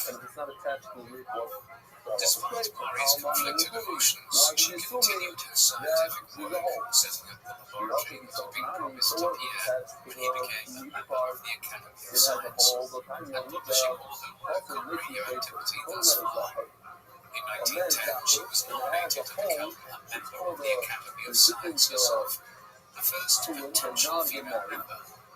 Here, the gender debate began to be played out in the press, with some concerned that issuing such honours to Marie would damage future gender relations, and that her appointment to the Academy would open the gate for more challenges to gender norms and perceived female domesticity. Members of the Academy made several arguments for and against women's acceptance into the Academy, with attendance almost doubling at the assembly of the Academy, which was scheduled to have this debate. Some made the point that once elected as a member of the Academy, Marie would also be eligible to become president of the institution. That was going too far for several members. The assembly voted, and the results came out as 85 to 16, deciding against the inclusion of female members, despite some spirited defences from members in Marie's favour. In 1911, Langevin's wife arranged for further letters to be stolen from him and threatened to have them published. She sued for divorce, using the letters between Marie and her husband as proof of the affair. The scandal had huge implications for Marie, who became ill upon the exposure of the letters, because as a woman, also a woman with high standing in the academic community, she was expected to maintain high morals and ethics. There was also an element of anti-Semitism at play within the press, with some wrongly claiming that Curie was Jewish and leveling stereotypical tropes in her direction. Marie wrote complaints to the newspapers, threatening legal action for any further allegations made against her. As Langevin's continued to argue over the terms of the divorce, the author of a weekly period published some of the letters between Marie and Langevin in 1910. Focusing on a particular letter from Marie's which she offered Langevin advice about leaving his wife. Press and public condemnations followed, casting Marie as a homewrecker who had formed outside the home of the family, and they were forced to flee to a friend's house. There was even talk of Mari losing the place at the Sorbonne. In that same year came the announcement that Mari had been awarded the Nobel Prize for Chemistry for her work on radium and polonium, the first scientist ever to achieve a second Nobel Prize. The chairman of the Nobel Committee attempted to prevent her attendance at the 1911 Nobel ceremony until her name was cleared of any wrongdoing, but Mari argued that she would attend, as the prize had been awarded for her scientific work and was nothing to do with her private life. She attended the ceremonies in December 1911, supported by Bronia and Irene, giving the customary formal lecture despite being unwell. When she returned home, however, she was admitted to hospital with a kidney ailment from which she continued to suffer for the coming years, most likely exacerbated by the stress she had been under. It was impossible to consider continuing to pursue a relationship with Rothschild, and he eventually reconciled with his wife. Once the scandal faded, Mari ensured she guarded her privacy fiercely from then on, sometimes appearing emotionless and isolated, refusing all requests for interviews until 1920. Mari's health had been seriously affected by the scandal, and at one point in 1912, she believed she was near death. Doctors had found lesions in her kidneys which caused infections, and she was in and out of hospital. She was forced to stop working for 6 months and went to a variety of resorts in an attempt to improve her health.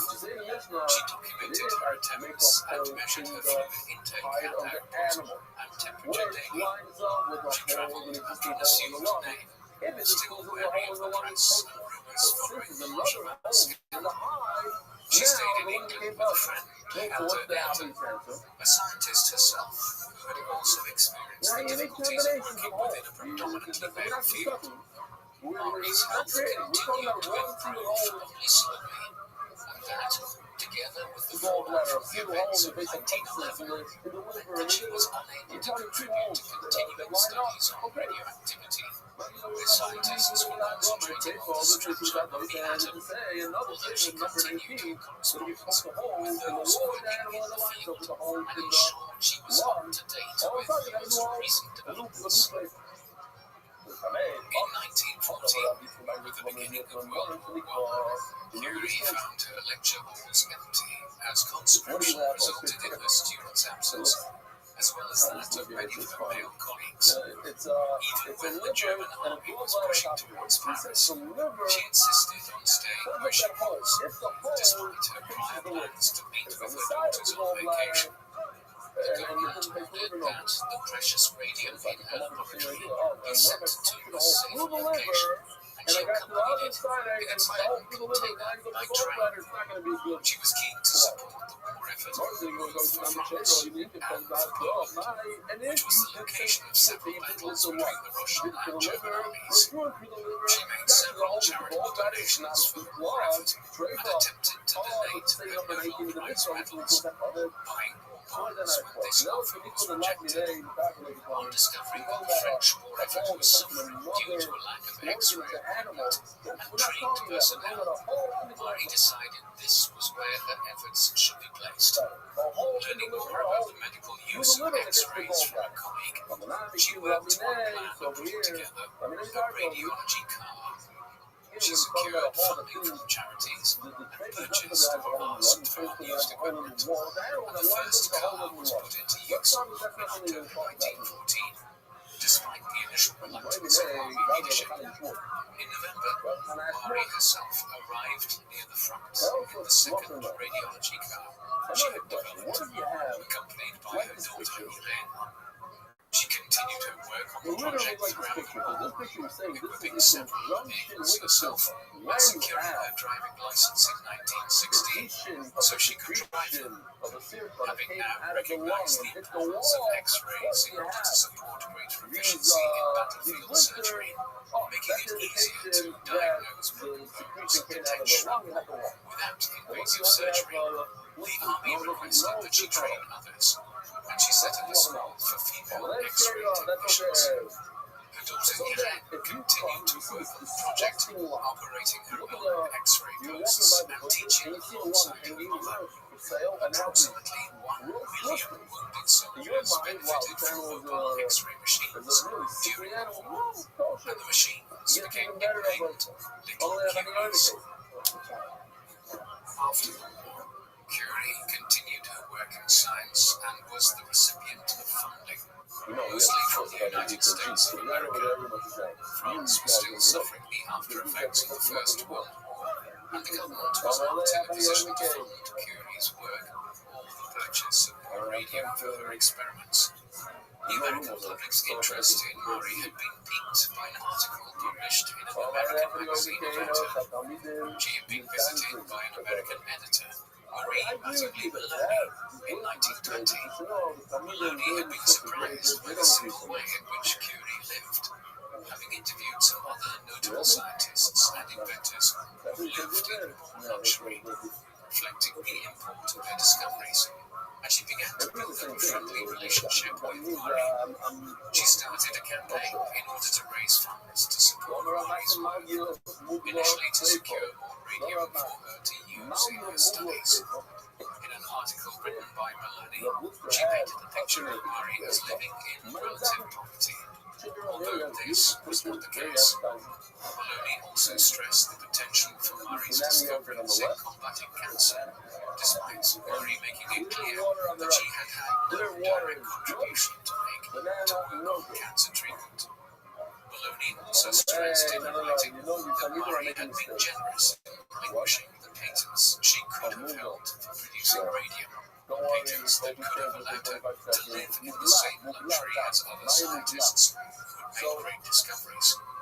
Encouraging donations to Curie, Maloney stressed that, far from being a woman who profited from her work, Marie Curie lived a simple life on low pay, having given up potential prosperity as well as good health, as she suffered from burns. Jaundice and cataracts as a result of her research, all for the good of science. Maloney persuaded Marie to embark on a tour of the United States to raise further funds. This was a difficult task, as Marie was not keen on addressing crowds, and certainly did not relish the implications of fame, particularly after the Rothschild scandal. She finally agreed to conduct a 6-week tour in the United States, starting in May 1931.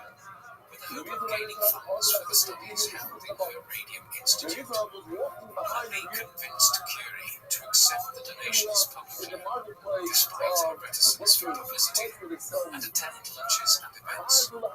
Once agreeing to the tour itinerary set up by Maloney, Marie insisted on being accompanied by her daughters, and also ensured that rest days were included in the schedule. Right from the outset of the tour, Marie was greeted by large crowds, and she found the publicity overwhelming, sometimes refusing calls under the pretense of being unwell. When attending events, she spoke as briefly as possible, retiring from the stage at the earliest opportunity. As the tour went on, she increasingly asked her daughters to attend events and accept awards on her behalf. She attended hospitals giving radiotherapy and homes for those in high society, and she was presented with several honors never previously bestowed upon a woman, including a fellowship from the American Museum of Natural History and an honorary degree from Wellesley University. She even attended the White House, with President Harding presenting her with a key for a box containing a donation of radium. As the tour came to its end, she appeared increasingly unfit in public, and at the age of 53, and in declining health, she was almost certainly exhausted. Nevertheless, the tour achieved what it set out to do. Donations of radium worth $100,000 and several other precious metals were received. A trust fund was organized to facilitate the continuation of Marie's work, and much scientific equipment was donated from her institutes. She was also provided with a chauffeur for her use in Paris. She was to conduct another private tour at Maloney's behest in 1929, where President Hoover presented her with radio this time. But she attended only one public appearance, and the American public began to lose interest, seeing her as an eccentric recluse. After returning from her first American tour, Marie set back to work. The Radio Institute continued to receive funding for further study. She also sat on the committee of the League of Nations from 1922 to 1934 in an attempt to support coordination of the scientific research of member states. The French government, on the 25th anniversary of the discovery of radium, granted her a lifelong pension. Alongside her work, Marie enjoyed holidaying with her family, having invested in several holiday lodgings. In 1926, Yvain married Frédéric Joliot, a French scientist, becoming Yvain Joliot Curie, and Marie's first grandchild, Hélène, was born, followed by the birth of her grandson Pierre in 1932. Like Marie and Pierre, Yvain and her husband worked alongside each other in the laboratory, continuing Marie and Pierre's work on radioactivity and going on to discover artificial radioactivity, for which they were to receive the Nobel Prize in 1935. Unfortunately, Marie could not see the honor of the Nobel Prize being bestowed on her daughter. Her health, already poor, continued to decline. Working in the early days of understanding radioactivity, the lack of appreciation of the dangers, many protective measures now seen as essential did not exist.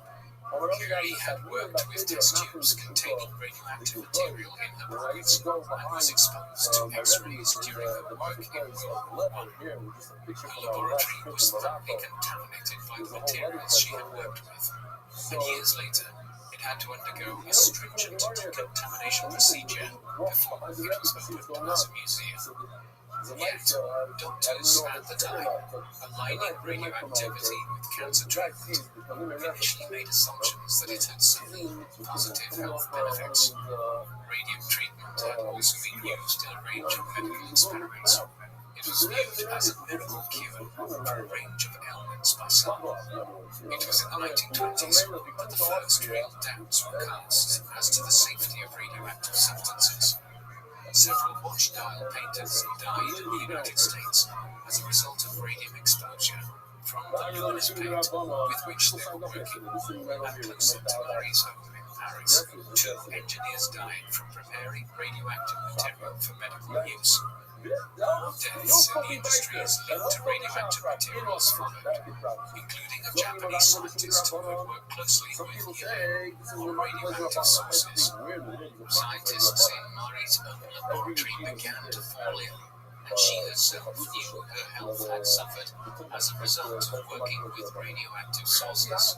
Curie continued to work tirelessly in her laboratory, but she kept her increasing bouts of illness secret, writing lecture notes in large letters so she could still read them as she developed cataracts and undergoing surgery with only a few people close to her being informed. In May 1934, she had left her work in the laboratory after complaining of a fever, requesting that her current experiments be stored away until she returned. She was not to return. Doctors advised that she be taken to a sanatorium after identifying tubercular lesions on an X-ray, and she travelled there alongside Eva. When she arrived, the doctors there diagnosed tuberculosis, but pernicious anemia, to which Marie's bone marrow was not reacting due to radioactive damage. She died at St. Sanatorium from aplastic anemia on the 4th of July 1934, and was buried in Sceaux, above the coffin of Pierre Curie. Her funeral on the 6th of July 1934 was attended by her family, including her brother and her sister Bronya, who sprinkled soil from Marie's native homeland over her coffin. In 1995, the remains of both Marie and Pierre were moved to Paris to be placed in the Pantheon alongside several other remains of the great minds of France. Marie was the first woman to be interred there on the basis of her own work. Marie Curie's discoveries changed the study of science forever, transforming our understanding of atomic physics. Her new radioactive elements, polonium and radium, were included in the periodic table, and scientists quickly embraced and sought to make use of them, leading to life-saving cancer treatments and breakthroughs in atomic theory. She has been the only person to win 2 Nobel Prizes in different scientific fields, chemistry and physics. Although her health ultimately failed as a result of her work, despite her perseverance, this helped to inform safer practices in the future. She also worked against gender conventions of the time, working as a woman in a predominantly male field, combating her natural reserve to secure funding and disseminate her findings, even in the face of the backlash she experienced in the wake of the Rothschild affair. She remains an inspiration today, particularly for women who remain underrepresented in the sciences. First of all, let me show you. What do you think of Marie Curie? Was she an ambitious trailblazer, forging the way forward for women in science? Or was she an eccentric researcher, but single-minded in her quest for answers to the mysteries of radioactivity? Please let us know in the comment section. And in the meantime, thank you very much for watching.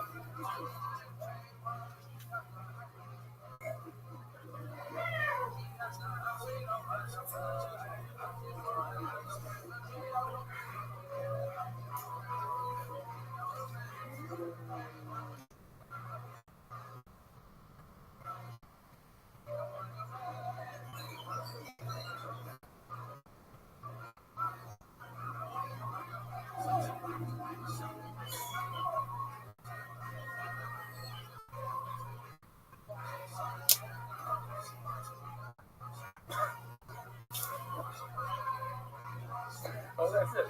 That's how it happened. They did all this for Mendy. Mendy always like, but how? That's how. Okay? No other thing. Now that you saw that, I mean, seriously, now this is the first shot. Here, right there. Take a video. I went through this and finals, and they went through a lot. It was a lot. You might understand the girls that should be okay. But what if this happened? And he digested with the hate. Through the whole system, popped out into the water. What's the problem there, boy? Two problems. And then in two problematic places. Problem number one, it made a hole in the intestine. Even a small hole in the intestine, great. Problem number two, it made a hole in the lung. Small hole in the lung is a problem. So you have a double whammy here. I don't know. I don't have a hole in the lung. I did my water test, and it's not bubbling. But I have a matthias, which I can't. I'm not going to say I understand it 100%. Yes, I do understand. You have a needle in a lung. How did it get there? You need to explain to me how it got there. I need to assume the worst. Speaking of Florida, speaking of the rice in Florida, and the worst is that he hated it. He didn't breathe it. That's normal.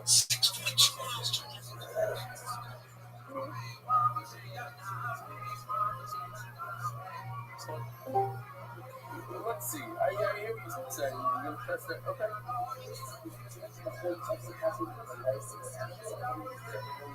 No, ever. Because we. Exactly. But that we don't know. But if it once had a hole, it's straight forever. Forget the seal. Yeah. Straight. A hole is straight. You can't make it straight. Once it has a straight, you can't run straight.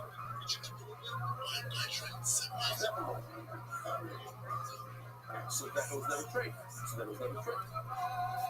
The hole was covered by the meat.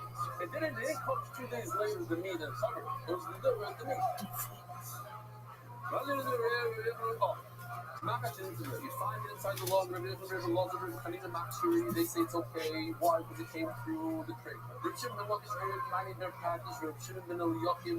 They say it is no good because it came through the intestine. The might saw that sorry in the between makes it sorry. My sobar looks me concerned. If you have a concern from inside the animal, so what does that mean? He's beautiful. Take a look at this. For some looking for him, he did a great job of why? Because a needle usually doesn't create a facade. A needle creates a necklace. A needle creates a hole, but not. It doesn't. Nothing was missing. If you put a needle in your finger, will part of your finger go missing? No. It moves the skin away, and it goes in. Says Rashi, no, because it's metal. It's a needle. So look at this needle. It's all rough. It is Christmas 1961 in Oxford, England. An undergraduate student returns home to his family for the holiday season. However, whilst enjoying the festivities, the young man falls over on several occasions, and his family notices speech is sometimes slurred. Over a year later, in 1963, the student is diagnosed with amyotrophic lateral sclerosis, a motor neuron disease. Doctors tell him he will only live for a few years. However, the young man is determined to prove them wrong and defy his condition. Flash forward a quarter of a century, and the same man can no longer walk or talk. Has risen to become one of the world's greatest living physicists, having revolutionized the understanding of black holes and popularized physics more than any scientist before or since. The man's name, Stephen Hawking, the mind that defied the body. So true. You want to be not true. Why? Because he says it came from the trachea. They say that the union came from the trachea, racially was cholesterol, and this is who you have the man known to history as Stephen Hawking was born as Stephen William Hawking on the 8th of January 1942 in Oxford, England. His father was Frank Hawking, born in Yorkshire, England in 1905, a medical researcher who specialized in tropical diseases such as malaria, sleeping sickness, and filariasis, illnesses that posed major public health problems in many parts of the world at the time, and Frank's work frequently took him abroad as he contributed to international efforts to study and combat them. His mother was Isabel Eileen Hawking, née Walker, born into a family of doctors in Glasgow, Scotland in 1915. A highly intelligent and independently minded woman who was among the few female students at Oxford University in the 1930s, where she studied philosophy, politics, and economics, a rare academic path for a woman of her generation, and a reflection of her determination and intellect. But it would be through her position as a secretary in a medical research institute in London that she would meet Frank Hawking. They met shortly before the outbreak of the Second World War, a period marked by political unrest in Europe and growing concern over the rise of fascism. Their shared interest in politics, science, and social issues brought them together in what would become a strong and intellectually balanced marriage despite their contrasting temperaments. They married in 1941 and settled in Highgate, London. But as German bombing raids on the capital intensified, Isabel relocated to Oxford, where Stephen was born in January 1942. A month after his birth, the family returned to the London area and eventually made their home in St Albans, Hertfordshire, where they raised 4 children. Stephen, Mary, born in 1943, Philip, born in 1946, and Edward, who became a part of the Hawking family through adoption in 1955. The Hawking household was known for its intellectual atmosphere and unconventional habits, with meals often eaten in silence, as everyone read books at the table. Both parents encouraged curiosity, critical thinking, and independent learning, creating an environment where academic achievement and deep discussion were valued far more than appearances or social conventions. Stephen Hawking spent most of his early childhood in St Albans, a historic market town located north of London, where the family moved after the end of the Second World War, and although the Hawkings lived in what was considered a relatively modest house by local standards, their home was filled with books, ideas, and constant conversation, providing a rich intellectual environment for a young and curious mind.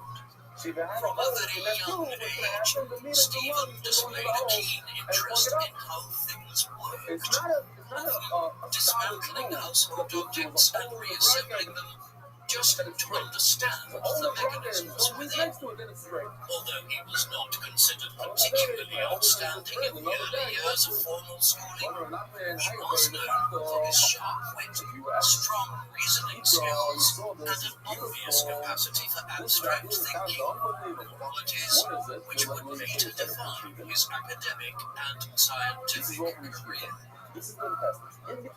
He began his education at the Byron House School in Highgate, London, a progressive school that emphasized creativity over rote learning. But after the family relocated, Stephen enrolled at St Albans High School for Girls, an unusual choice, and only because boys under the age of 10 were allowed to attend, and later he moved to Radlett School and then to St Albans School, one of the oldest schools in Britain, where he remained until he left for university. Though not always at the top of his class, Stephen developed a close circle of friends at St Albans School and enjoyed building elaborate board games and computers with them. During this time, he also showed a growing fascination with mathematics and physics, often engaging in complex discussions with his teachers and peers, and developing the early stages of what would become his lifelong focus on the laws that govern the universe. His father, however, had hoped Stephen would pursue medicine, following in his own professional footsteps, but Stephen was adamant that his talents and interests lay in mathematics and theoretical science, although his eventual path would be shaped in part by the fact that Oxford University did not offer a specialized undergraduate degree in mathematics at the time, forcing him to pivot slightly in his choice of subject.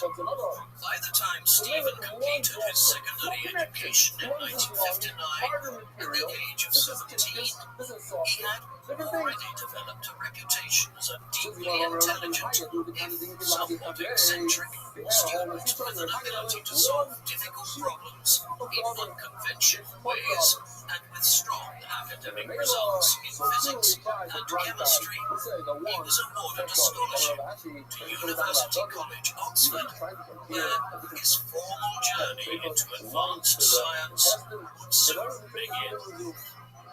In the autumn of 1959, at just 17 years old, Stephen Hawking began his undergraduate studies at University College, Oxford, reading physics and natural sciences, despite his desire to study mathematics, which was not offered as a dedicated undergraduate degree at the college, so physics became the closest alternative, and it would soon become clear that his abilities in the subject were nothing short of exceptional. Stephen initially found the academic workload at Oxford surprisingly light, and for much of his first year, he coasted through lectures with minimal effort, relying heavily on his natural aptitude for problem solving and abstract thought, although he soon found more intellectual fulfillment through lively discussions with fellow students, late-night debates, and extracurricular pursuits including rowing, serving as a coxswain for the college boat team. He graduated with first-class honors in 1962, but only narrowly, as his examiners were uncertain whether to award him a first or a second-class degree. In his oral examination, he impressed them with his brilliance and with his confident responses, ultimately securing a first, which opened the door for postgraduate study at the University of Cambridge, where he would begin research in cosmology under the supervision of Dennis Sharman, one of the leading British physicists of the time. Soon after arriving in Cambridge in late 1962, Stephen began to notice troubling signs with his physical coordination. He became unusually clumsy, experienced difficulty with tasks like tying his shoelaces, and began to slur his speech slightly. Symptoms which grew steadily worse, prompting concern among his family and friends. In 1963, at the age of 21, after a series of troubling symptoms and inconclusive tests, Stephen Hawking received a diagnosis that would change the course and define much of his life. Amyotrophic lateral sclerosis, ALS, also known as motor neuron disease, MND, which is progressive, degenerative, and at the time, incurable, attacking the nerve cells that control voluntary muscle movement, with doctors giving him a bleak prognosis of 2, perhaps 3 years to live, and advising him to prepare for a rapid physical decline. The news came as a crushing blow, as Stephen had just begun his postgraduate studies at Cambridge and was surrounded by some of the most brilliant minds in British science. His world, once filled with intellectual promise and youthful optimism, suddenly narrowed into a future shaped by physical limitation and the constant shadow of mortality, leaving him overwhelmed and entering a period of deep depression, withdrawing from academic work, avoiding social activities, and spending much of his time alone. He later admitted that during this time, he struggled with feelings of futility, unsure whether to continue his studies or even make plans at all. Yet, it was during this period of profound uncertainty that Stephen met Jane Wilde, a bright and thoughtful student of languages at Westfield College, London, having been introduced through mutual friends at a party held over the Christmas holidays. Jane was immediately struck by Stephen's sharp mind, dry wit, and intense curiosity, while Stephen, despite his growing sense of isolation, found comfort in Jane's gentle and determined spirit. And while their connection was quiet at first, shaped more by long conversations than overt displays of affection, it quickly deepened into something stronger. As Stephen's illness progressed and his speech began to slur, Jane made the decision to stand by him as she saw in him not a man marked for tragedy, but one whose brilliance and humour could still light up a room.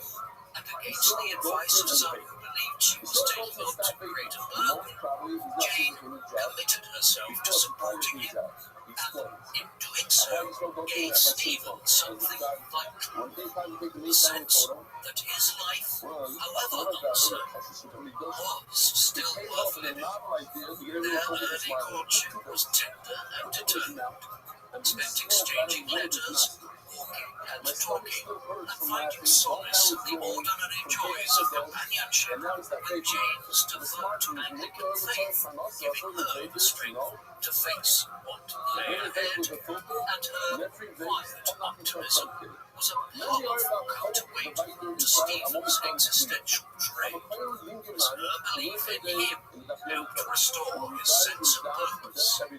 In time, Stephen began to re-engage with his studies, returning to his cosmological research with renewed energy, and his intellectual life, so nearly extinguished, began to flourish once more.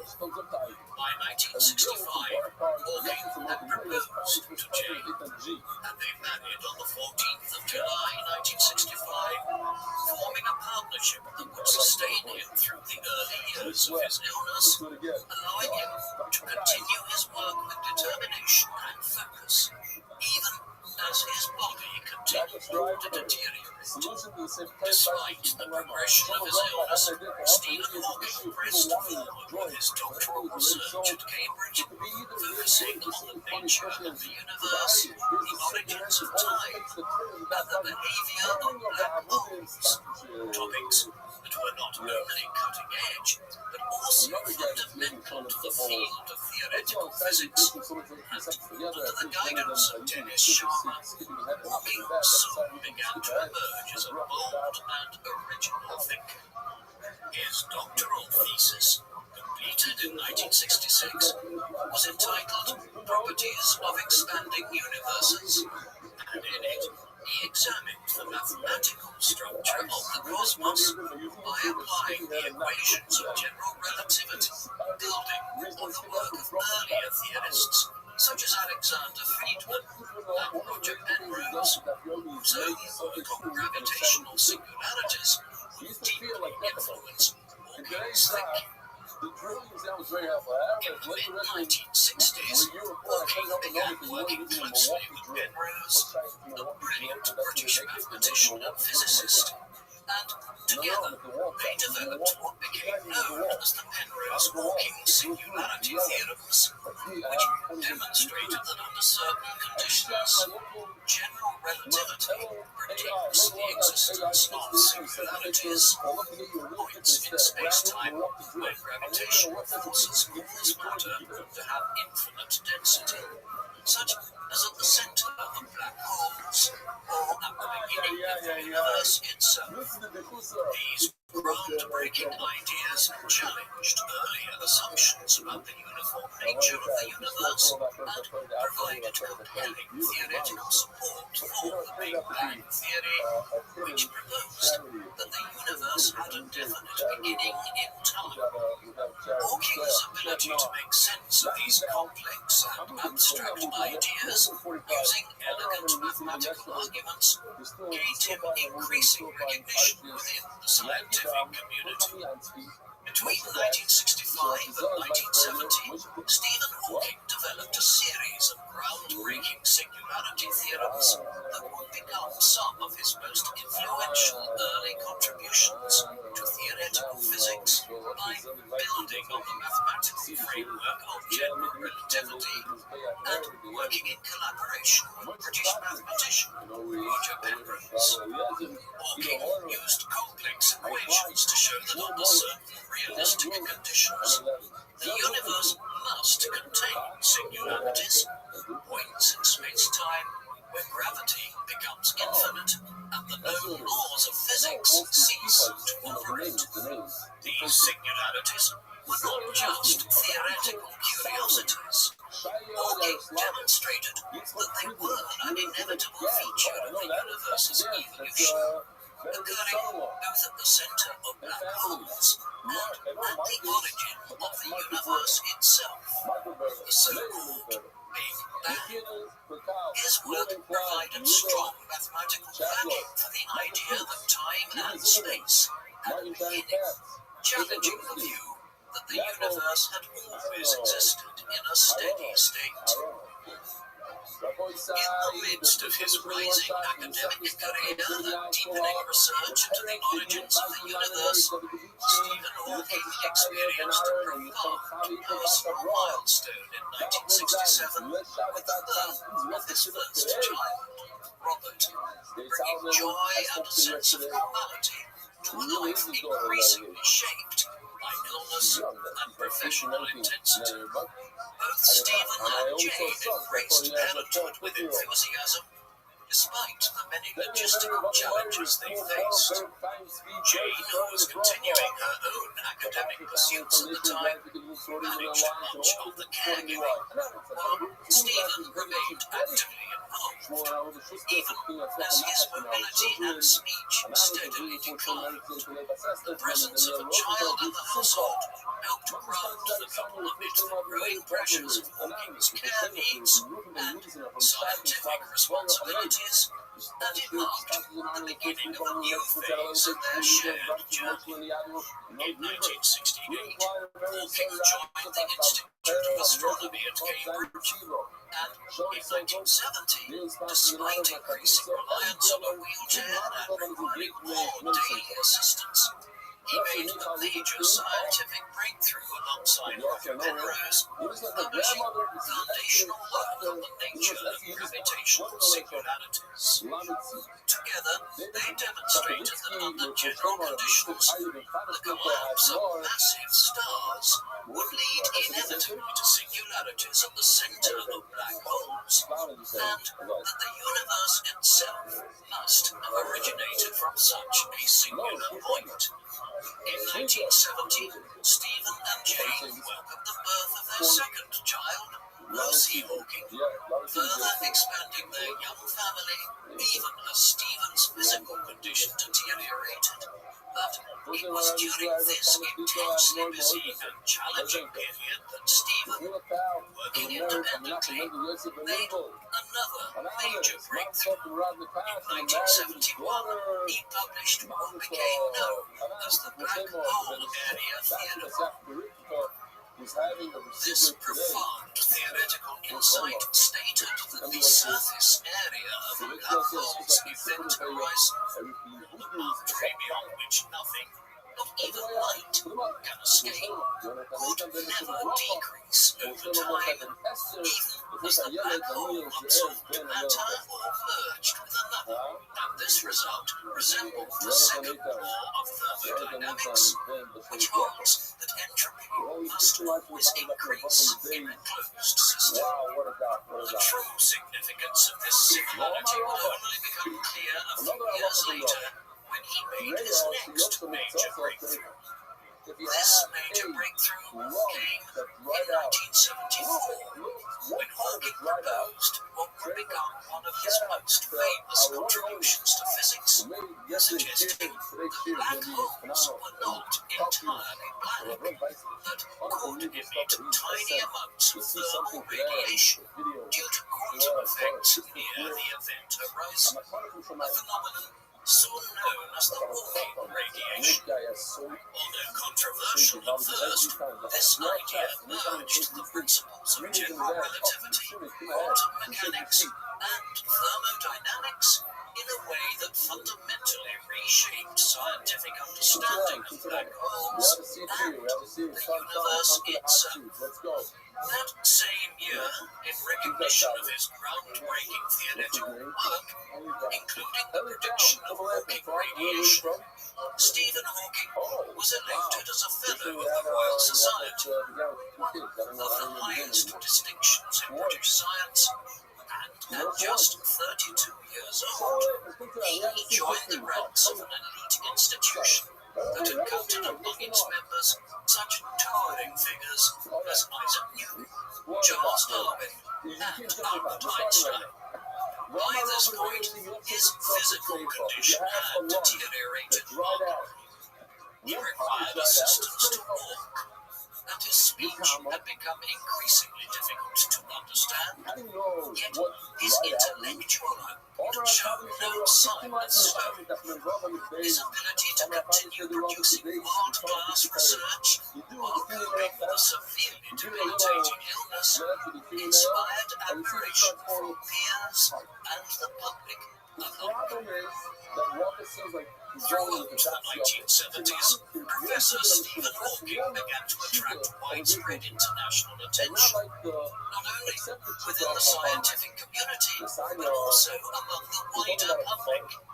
as his groundbreaking ideas about black holes, singularities, and the origin of the universe captured imaginations across the globe.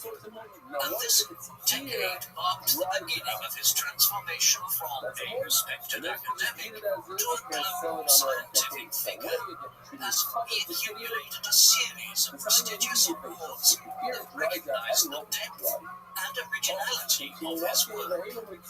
In 1975, he was honored with the Eddington Medal by the Royal Astronomical Society for outstanding contributions to theoretical astrophysics, and the following year, he received the Hughes Medal from the Royal Society, affirming his status among Britain's foremost scientists. But it was in 1978 that his growing stature was even more emphatically confirmed when he was awarded the Albert Einstein Award, one of the highest distinctions in theoretical physics. In 1979, Hawking's reputation was further solidified with the Albert Einstein Medal, recognizing his profound contributions to black hole physics and cosmology, and that same year, he was appointed to the prestigious Lucasian Professorship of Mathematics at Cambridge, once held by Sir Isaac Newton, confirming his place as one of the leading theoretical physicists of his generation. That year, Stephen and Jane also welcomed the birth of their third child, Timothy Hawking, completing their family of 5. And although Stephen's illness had significantly progressed by this time, requiring assistance for most physical tasks, he remained determined to continue. If you're not talking to me, do you mind muting your device, please? Thank you, sir. Despite the growing physical challenges he faced, Stephen Hawking maintained a close and loving relationship with his children, Robert, Lucy, and later Timothy, and was known within the family for his dry sense of humor and playful spirit, which often delighted the children and brought warmth to the home. Although he could not join in physical activities, he remained deeply engaged in their intellectual and emotional development, encouraging their curiosity and exploration of the world around them.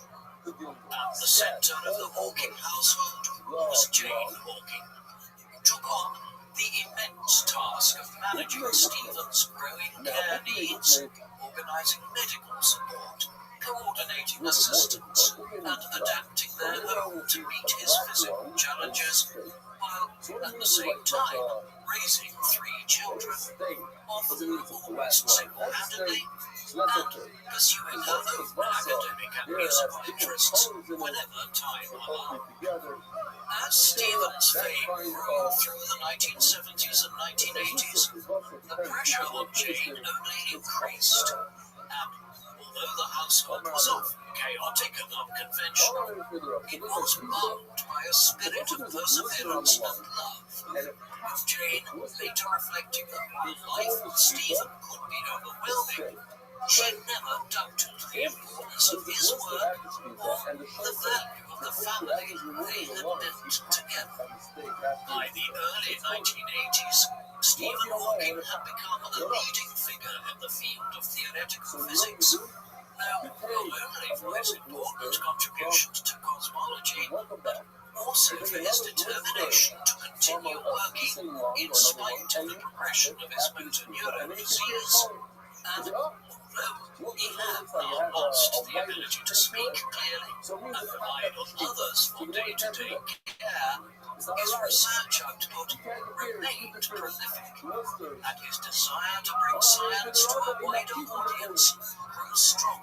In 1982, Stephen Hawking was appointed a commander of the Order of the British Empire, CBE, by Queen Elizabeth II, one of the United Kingdom's most distinguished civilian honours, which recognised his exceptional services to theoretical physics and his rising prominence as a national figure in British intellectual life. By this time, Hawking had already achieved global renown for his work on black holes and cosmology, and the CBE served as formal acknowledgement from the British state of his contributions to science and education. In 1985, Stephen Hawking was awarded the Gold Medal of the Royal Astronomical Society, the highest honour bestowed by the institution and one of the most prestigious scientific awards in the world. Having been established in 1824 and previously awarded to such towering figures as Edwin Hubble and Albert Einstein. This recognition was given to Hawking for his groundbreaking contributions to cosmology and gravitation, particularly his pioneering work on black holes, singularities, and the fundamental nature of the universe itself, and the award marked another major milestone in his ascent as one of the most important scientific thinkers of the modern age. That same year, while visiting CERN in Geneva, Stephen Hawking contracted a severe case of pneumonia, a condition that posed a grave risk due to his already fragile respiratory system, and as his condition rapidly deteriorated, doctors placed him on a ventilator to keep him alive, a move that forced difficult decisions about his future, with his condition becoming so critical that doctors discussed the possibility of withdrawing life support. But Jane insisted that Stephen's mind was still active and that his life was worth fighting for. To save his life, doctors performed a tracheotomy, a surgical procedure that involved removing part of his windpipe, which resulted in the permanent loss of his natural speaking voice, with many fearing that this would mark the end of his public and academic life, as the inability to communicate verbally seemed to exclude him from lecturing, teaching, and writing. Central to his role and identity as a scientist and communicator. For a time, he communicated painfully slowly by raising his eyebrows to select letters from a spelling card, a laborious and exhausting process that required immense patience from both Stephen and those around him. And although he was able to form words and sentences, it often took several minutes just to express a simple thought, creating enormous challenges not only for his academic work, but also for his personal interactions. Later, in 1985, the breakthrough came when Walter Wontons, an American computer programmer whose mother-in-law had been diagnosed with motor neurone disease, sent Hawking a copy of a software program he had developed called Equalizer, a system that allowed users to select words and phrases on a computer screen using simple movements. And for the first time since his tracheotomy, Stephen was able to construct full sentences again with greater ease, restoring a critical part of his independence.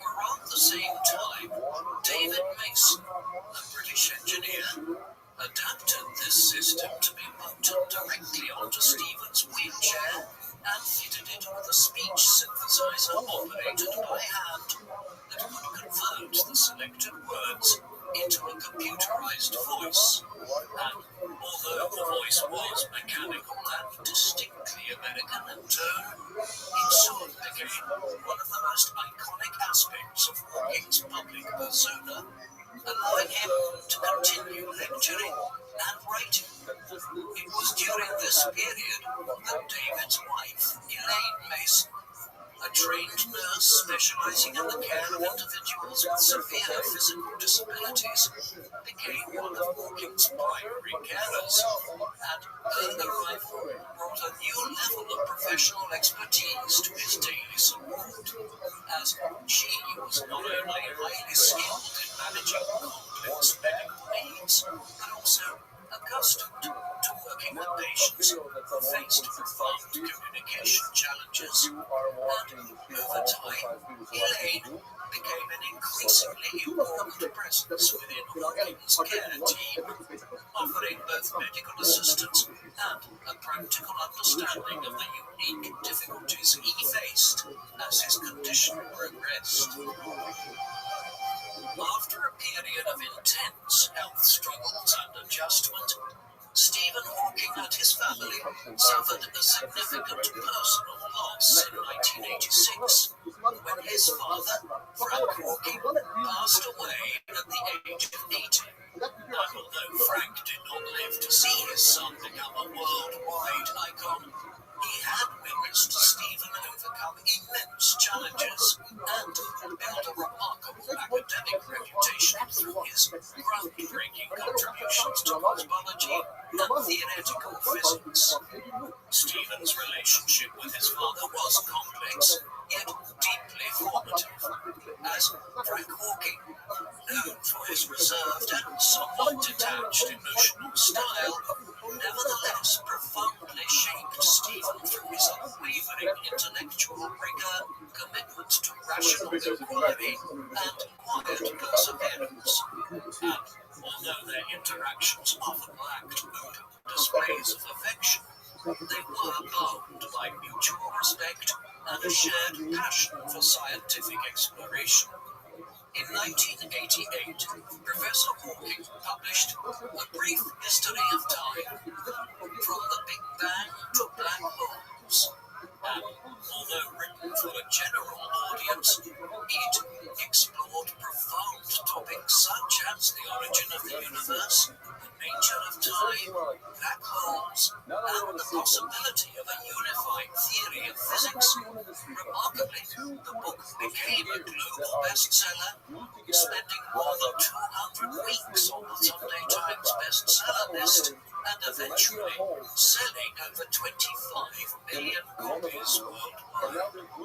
The book's success made Hawking a household name and brought him fame on a level few scientists ever achieve. And although many readers admitted they found the content challenging, it was widely praised for making complex scientific ideas accessible, or at least visible, to the general public, and for igniting curiosity about the universe in people who had never studied physics before.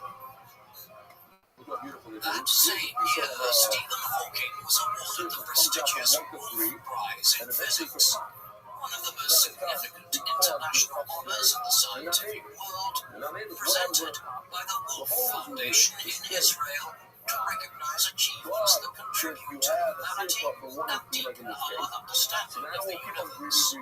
Hawking received the prize jointly with American physicist Roger Penrose in recognition of their pioneering work on gravitational singularities and black holes.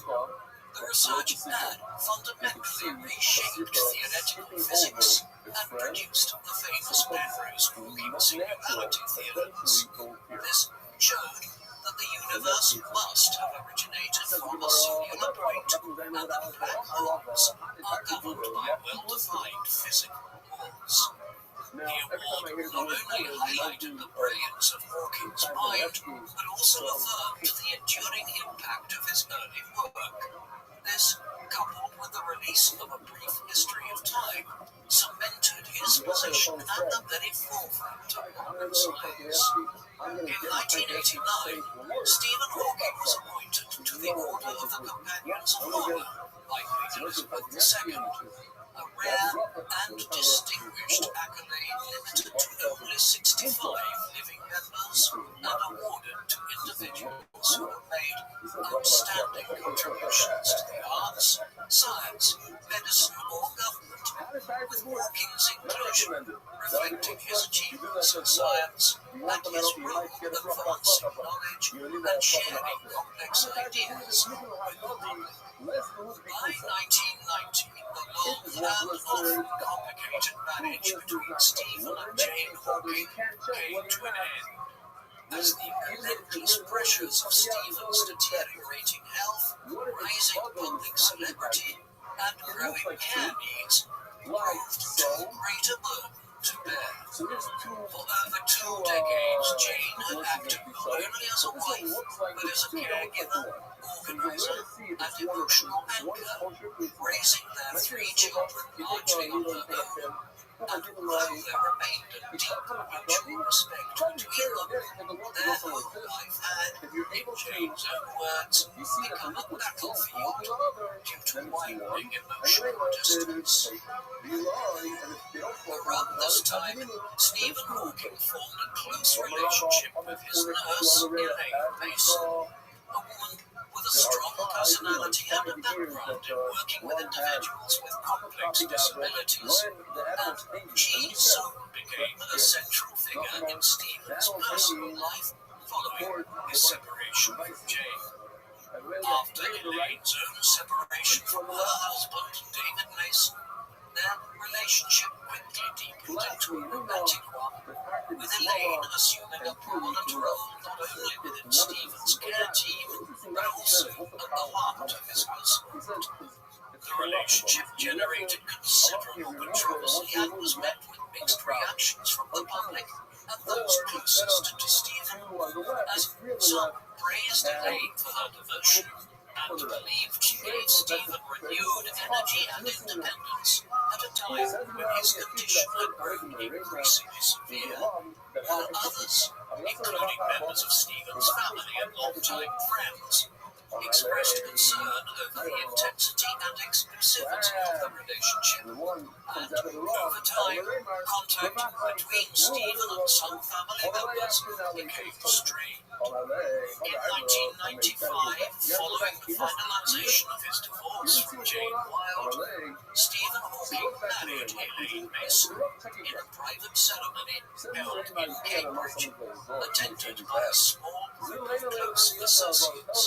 Although many of Stephen's colleagues and family members were notably absent due to the ongoing tensions that had developed since his separation from Jane. The marriage was marked by a degree of privacy, with fewer public appearances alongside his children and previous associates, and although Stephen continued to travel, write, and engage in public life, the tone of his domestic world became more insular.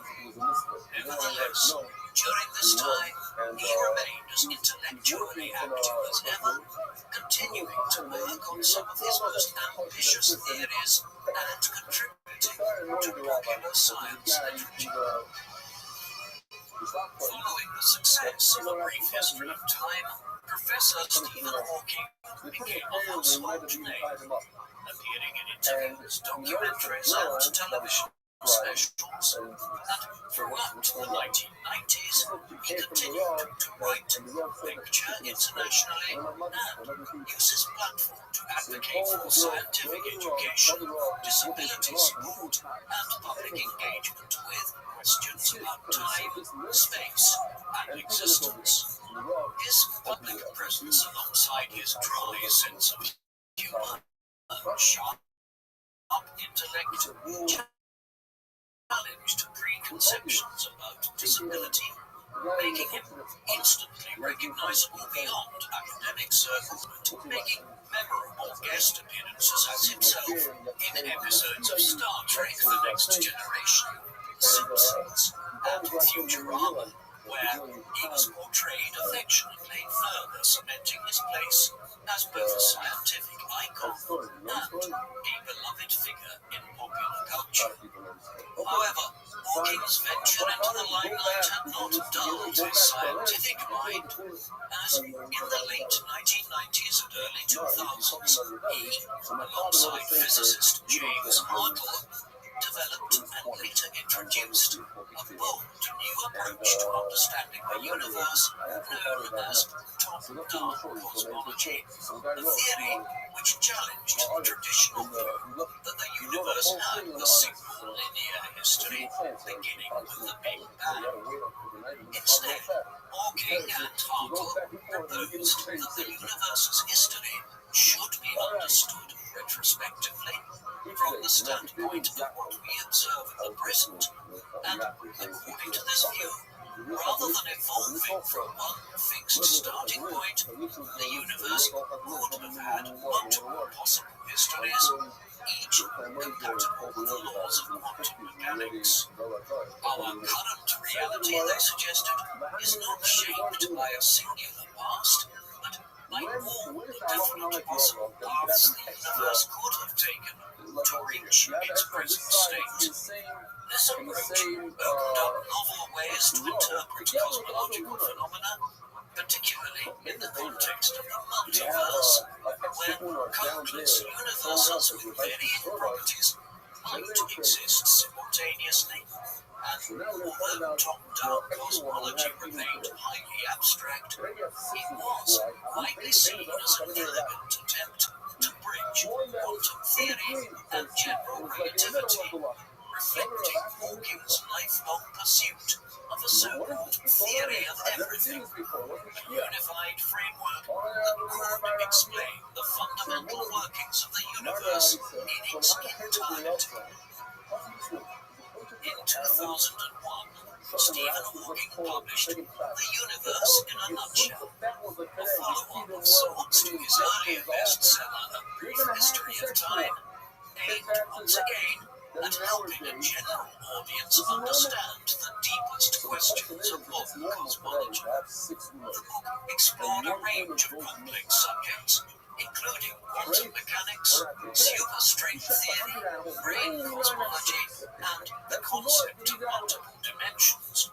Topics often confined to academic papers, but which Hawking now sought to explain with clarity, accessibility, and visual elements. Lavishly illustrated and written in a more accessible tone than his earlier work, The Universe in a Nutshell was well received by the public, fortuitously, as it was designed to help readers grasp the intricate relationships between time, space, gravity, and the ultimate structure of the universe. In it, Hawking introduced cutting-edge ideas using vivid metaphors and visual diagrams to make the abstract seem tangible and to bring the frontiers of theoretical physics within reach of a wider audience. In 2004, Stephen Hawking stunned the scientific community when he publicly conceded a long-standing bet made in the 1990s over the so-called black hole information paradox, a debate concerning whether information that falls into a black hole is lost forever or somehow preserved. And although Hawking had famously argued that the information was irretrievably lost, this view conflicted with the principles of quantum mechanics, which insist that information must be conserved. Hawking had even formalized the disagreement with a friendly wager against American physicist John Preskill, promising that if he were wrong, he would present Preskill with a complete set of encyclopedias. And at the 17th International Conference on General Relativity and Gravitation, held in Dublin, Hawking dramatically reversed his earlier position, stating that he now believed information could, in theory, escape from black holes through the subtle quantum effects. And true to his word, he presented Preskill with an encyclopedia set. At the same time as Hawking was at the forefront of science in 2004, unexpectedly, he appeared on the front of several British newspapers, which reported that Cambridgeshire police had opened an inquiry into concerns about Hawking's welfare after caregivers observed unexplained injuries. And although no formal allegations were made by Stephen himself, reports suggested that some staff members feared Hawking's second wife, Elaine, may have been responsible. Stephen issued a public statement denying any mistreatment and asserting that he had not been assaulted. And although the investigation attracted considerable media attention at the time, no charges were filed, and the case was closed after police cited insufficient evidence, plus Hawking's refusal to pursue any formal complaint, stating, "I have not been assaulted in any way by my wife." In 2006, Professor Hawkins gained more positive attention as he was awarded the Copley Medal by the Royal Society, the oldest scientific prize in the world, dating back to 1731. This prestigious medal, previously bestowed upon luminaries such as Charles Darwin, Michael Faraday, and Albert Einstein, recognized Hawking's outstanding achievements in scientific research and confirmed his place among the most influential scientific minds in history. Hawking received the honor in recognition of his exceptional contributions to theoretical physics and cosmology, particularly his work on black hole thermodynamics, the nature of singularities, and the quantum structure of the universe. The award represented a crowning moment in his long relationship with the Royal Society, which had first elected him as a fellow more than 3 decades earlier. However, Hawking's personal life once again returned to the tabloids in 2006 as his second marriage to Elaine Mason broke down after 11 years, but he never publicly explained the reasons why, choosing to remain intensely private about his personal affairs, particularly after the intense media attention that followed the 2004 police investigation into allegations of mistreatment. The allegations were publicly denied. No charges were ever brought, and Stephen continued to maintain that there had been no wrongdoing. Despite this, tensions within the marriage have been widely reported for several years by members of his care team, academic colleagues, and even close family. And during this period, there were growing concerns that Hawking had become increasingly isolated, both personally and professionally, as Elaine Mason assumed a dominant role in managing much of his daily life. By the time of their separation in 2006, it was clear that the emotional and relational strain had taken a toll on Stephen's once broader support network. Following the separation from Elaine Mason, Stephen Hawking gradually began to rebuild his relationship with his 3 children, Robert, Lucy, and Timothy, who were now adults, each forging their own paths in life. Robert, the eldest, had pursued a career in software engineering and was living in the United States with his own young family. Lucy had become a successful journalist and author, known particularly for her children's science fiction books aimed at making complex scientific ideas accessible to young readers. It was around this time that she began collaborating with her father on a new series of novels beginning with George's Secret Key to the Universe in 2007, blending storytelling with real scientific concepts. Timothy, the youngest, had taken roles in education and corporate work and remained a quieter presence, but maintained close ties with the family, and as Stephen's physical condition required increasing care, his children began to take a more active role in supporting his daily needs and in helping to manage his public appearances, travel, and professional commitments. Stephen also renewed his friendship with Jane Hawking, not as a romantic partner, but as a trusted confidant and long-time companion who had shared the most formative and challenging years of his life. By this time, Jane had remarried in 1997 to Jonathan Hedier Jones, a musician and family friend who had been a source of support during her most difficult years caring for Stephen. Despite the complexities of their past, Stephen and Jane maintained a cordial and at times affectionate relationship in his later years, occasionally appearing together at public events and family gatherings.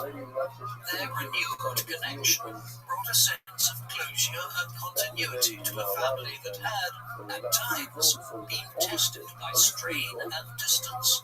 And for Hawking, these final years were marked not only by ongoing scientific engagement, but also by a quieter, more grounded sense of personal reconciliation and familial closeness. In 2007, Stephen Hawking fulfilled a lifelong dream when he experienced weightlessness during a zero-gravity flight aboard a specially modified Boeing 727 aircraft operated by Zero Gravity Corporation in the United States. The flight, which took off from the Kennedy Space Center in Florida, involved a series of steep parabolic maneuvers that simulated the sensation of microgravity, allowing Hawking to float freely above his wheelchair for brief intervals. Photographs of the event showing Hawking smiling as he hovered mid-air with the assistance of flight staff quickly spread across the globe, alongside his message that life on Earth was vulnerable to disasters, both natural and man-made, and that colonizing other planets would eventually become a necessity. In 2008, Stephen Hawking founded the Center for Theoretical Cosmology at the University of Cambridge, an institute dedicated to advancing research into the fundamental laws of the universe. The center aimed to foster collaboration across disciplines, bridging cosmology, quantum gravity, and particle physics, while also supporting the next generation of theoretical physicists through cutting-edge research and education. Hawking envisioned the CTC as a hub where the biggest questions in physics could be explored in depth, such as the nature of space-time, the origin of the universe, and the unification of general relativity and quantum theory. And although his health increasingly limited his mobility, Hawking remained actively involved in shaping the center's mission and lent it the full weight of his global reputation. In 2009, Stephen Hawking was awarded the Presidential Medal of Freedom, the highest civilian honor in the United States, by President Barack Obama. The ceremony held at the White House recognized individuals who had made extraordinary contributions to the security or national interests of the United States, to world peace, or to cultural and other significant public or private endeavors, with Hawking being honored for his profound impact on science, education, and the global imagination. Hawking was honored not only for his groundbreaking work in cosmology and theoretical physics, but also for his tireless commitment to public education, his advocacy for people with disabilities, and his role in promoting scientific understanding around the world. When presenting the award, President Obama praised him as someone who had overcome the odds and expanded our understanding of the universe. In 2010, Stephen Hawking co-authored a provocative and widely discussed book entitled The Grand Design, working alongside physicist and author Leonard Mlodinow. The book set out to explore some of the most fundamental questions in science and philosophy, such as, what is the nature of reality? Why is there something rather than nothing? And perhaps most controversially, is it necessary to invoke God to explain the creation of the universe? Building on developments in quantum theory and string theory, Hawking and Mlodinow presented a bold and simplified version of a theory of everything, introducing readers to advanced concepts. According to the authors, these advances in theoretical physics showed that the laws of the universe could arise spontaneously from nothing, without the need for a divine creator. A claim that sparked widespread media attention and considerable debate. Hawking's assertion within the book that philosophy is dead and that science now held the answers to life's biggest questions drew both admiration and criticism, with theologians, philosophers, and scientists weighing in from all sides. Nevertheless, the book became an international bestseller, praised for its clarity and ambition, and it solidified Hawking's position not only as a scientific thinker, but also as a public intellectual unafraid to challenge traditional beliefs. The grand design was a continuation of Hawking's lifelong mission to make the deepest and most complex aspects of the cosmos understandable to a general audience, and to stimulate discussion about humanity's place in the universe, not just through equations, but through ideas that touched on existence itself. Throughout the 2000s and 2010s, Stephen Hawking remained intellectually active and firmly embedded within the global scientific community, continuing to publish, lecture, and collaborate despite his increasingly severe physical limitations. As Director of Research at the CTC, Hawking focused his attention on some of the deepest unresolved problems in modern physics, particularly the reconciliation of general relativity with quantum mechanics. Hawking continued to investigate the black hole information paradox, proposing that information could be preserved at the event horizon, and he revisited his earlier no boundary proposal with James Hartle, refining it in the light of multiverse models, and although he no longer published at the same pace as in earlier decades, he remained active in research, mentoring students, co-authoring papers, and contributing to major scientific debates. In 2012, Stephen Hawking took center stage at the opening ceremony of the London Paralympic Games, delivering a powerful, pre-recorded message that set the tone for the entire event and celebrated the human capacity to transcend physical limits. Projected across the stadium and broadcast to millions around the world, Hawking's voice urged audiences to look up at the stars, not down at your feet. The same year, Stephen Hawking was honored with the Special Fundamental Physics Prize, a $3 million Lifetime Achievement Award established by Yuri Milner to recognize monumental contributions to theoretical physics. The following year, he received the inaugural Breakthrough Prize in Fundamental Physics, created by Milner, Sergey Brin, Mark Zuckerberg, and others to raise the global profile of pioneering scientists. These awards recognized Hawking's groundbreaking work on black hole thermodynamics, Hawking radiation, and quantum gravity, and praised his profound influence not only on modern cosmology, but also on the public understanding of science, reflecting a career that reshaped humanity's conception of the universe. Stephen Hawking's mother, Isabel Hawking, passed away in 2013 at the age of 98, having lived a long and intellectually rich life, and throughout Stephen's life, she remained a steady and supportive presence, an anchor in both his early development and later success, as from a young age, Stephen was deeply influenced by her sharp mind, strong will, and independent thinking, qualities that she herself had exhibited as one of the few women to attend Oxford University in the 1930s.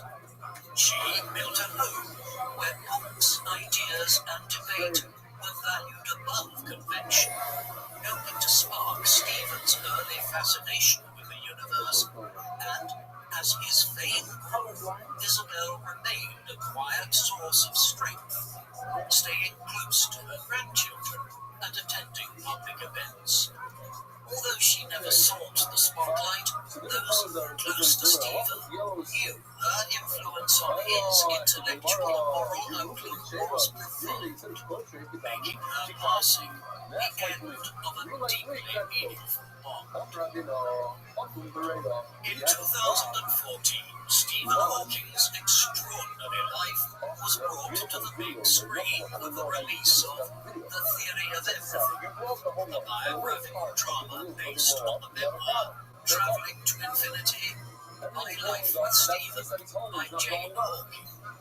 The film chronicled Stephen's early academic brilliance, his devastating diagnosis with motor neuron disease, and the evolving dynamics of his marriage to Jane, portraying both the triumphs and struggles that shaped his remarkable journey. Eddie Redmayne, who portrayed Hawking, received widespread acclaim for capturing both his intellectual fire and physical decline with remarkable accuracy, winning the Academy Award for Best Actor along with a BAFTA and Golden Globe. Redmayne credited Stephen's feedback as essential to shaping the role, with Hawking himself praising the film and noting that at times he felt he was watching himself, especially as the filmmakers used his actual computer-generated voice to add authenticity. In 2017, Stephen Hawking celebrated his 75th birthday, an extraordinary milestone for a man once given just a few years to live. To mark the occasion, the University of Cambridge hosted a major international scientific conference in his honor, bringing together many of the world's leading physicists, cosmologists, and academics to pay tribute to his life's work and his enduring influence on modern science. The conference, entitled Gravity and Black Holes, featured lectures and presentations that built upon the themes and discoveries Hawking had spent a lifetime exploring, including quantum gravity, black hole thermodynamics, and the nature of singularities, and it served as both a celebration of his legacy and a forward-looking examination of the questions that remained at the frontiers of theoretical physics.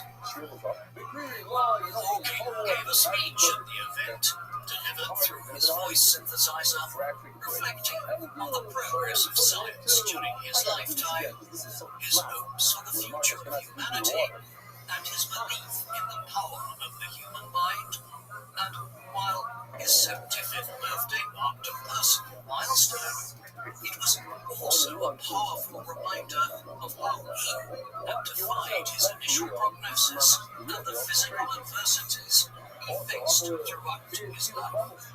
Stephen Hawking died peacefully at his home in Cambridge, England on the 14th of March 2018 at the age of 76, a life far longer than the 2 to 3 years doctors had predicted when he was diagnosed with motor neuron disease at 21, and his passing marked the end of one of the most extraordinary scientific journeys of the modern age. The date of his death held poignant significance. It was Pi Day, celebrated around the world by mathematicians, and also the birthday of Albert Einstein, one of the greatest minds in the history of science, whose legacy had often intersected with Hawking's own. The parallels were not lost on the public, with tributes pouring in from every corner of the globe. World leaders, fellow scientists, celebrities, and institutions across science, technology, and education paid homage to Hawking's life, with many praising not just his intellectual contributions, but also his courage, resilience, and humor in the face of overwhelming personal challenges. The Vatican issued a statement honoring his work. NASA expressed gratitude for his cosmic insights, and flags were flown at half-mast in academic circles.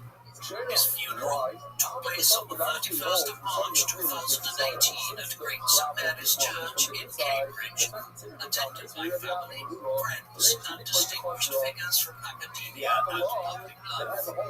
The service reflected both the deep affection and immense respect he commanded across the world, with crowds gathering outside to pay their final respects. Inside, tributes were paid to his extraordinary life and contributions to science.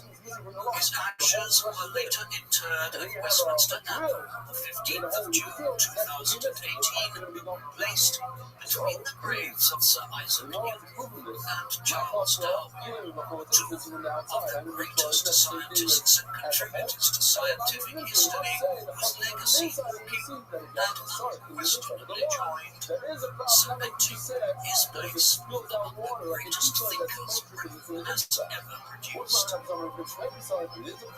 October 2018, just months after his death, Stephen Hawking's final book was published under the title Brief Answers to the Big Questions. This was compiled from his personal archives of unfinished essays and completed with the help of colleagues, family, and long-time collaborators. The book served as a sort of intellectual legacy, a final message from one of the greatest minds of the modern era, tackling some of the most profound and urgent questions facing humanity. The tone of the book was characteristically clear, bold, and thought-provoking, and while it did not claim to offer definitive answers, it laid out Hawking's views in a way that was both accessible and deeply reflective, as he expressed concern about climate change, unchecked technological advancement, and the long-term survival of the human species, reiterating his belief that humanity must eventually look beyond Earth if it is to endure. The book became an international bestseller, widely praised for distilling complex topics into simple, readable language while retaining the depth of Hawking's insight. For many readers, brief answers to the big questions felt like a personal farewell, both a warning about the future and a celebration of the curious, daring intellect that had reshaped humanity's understanding of the universe. Stephen Hawking's life was one of extraordinary contrasts. A man bound to a wheelchair who explored the furthest reaches of the universe. A scientist who could not speak yet communicated some of the most profound ideas in human history, and a figure whose physical fragility was overcome by a profound spiritual strength and resilience. From the quiet streets of St Albans to the halls of Cambridge and the world stage, he became a beacon of human potential, reminding us all that the limits of the body are no match for the power of the mind. In evaluating his scientific contributions, scholars continue to debate the full impact of Hawking radiation and his quest for a theory of everything, but there is near universal agreement that his work fundamentally altered our understanding of black holes, time, and the origins of the universe. His ability to bridge general relativity and quantum mechanics helped lay the foundation for future research in quantum gravity and string theory. Many of his most famous theories, from Hawking radiation to the low boundary proposal, remain unproven, not because they lack merit, but because the tools to test them have not yet been invented. Yet, Hawking fully acknowledged this gap between theoretical elegance and empirical confirmation, often describing his work as a map towards truths that future generations might uncover.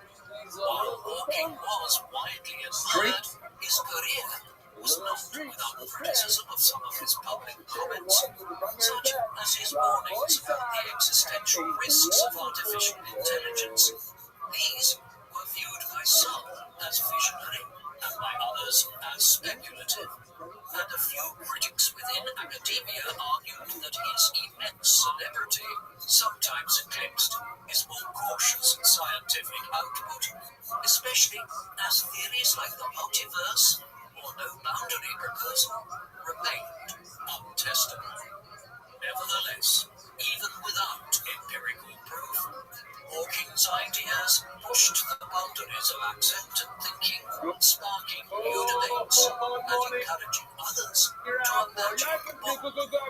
And he never shied away from life's largest questions, challenging traditional beliefs about God, existence, and the cosmos itself, and taking his place in the timeless conversation between science and meaning. Alongside figures such as Carl Sagan, Hawking became one of the most influential popularizers of science in the modern era, and through books such as A Brief History of Time, public lectures, interviews, and cameo appearances on television, he helped bring ideas like black holes, time travel, and the origin of the universe into everyday conversation. What set him apart was not only the depth of the tackling of his subject matter, but his ability to show that science could be both wondrous and accessible.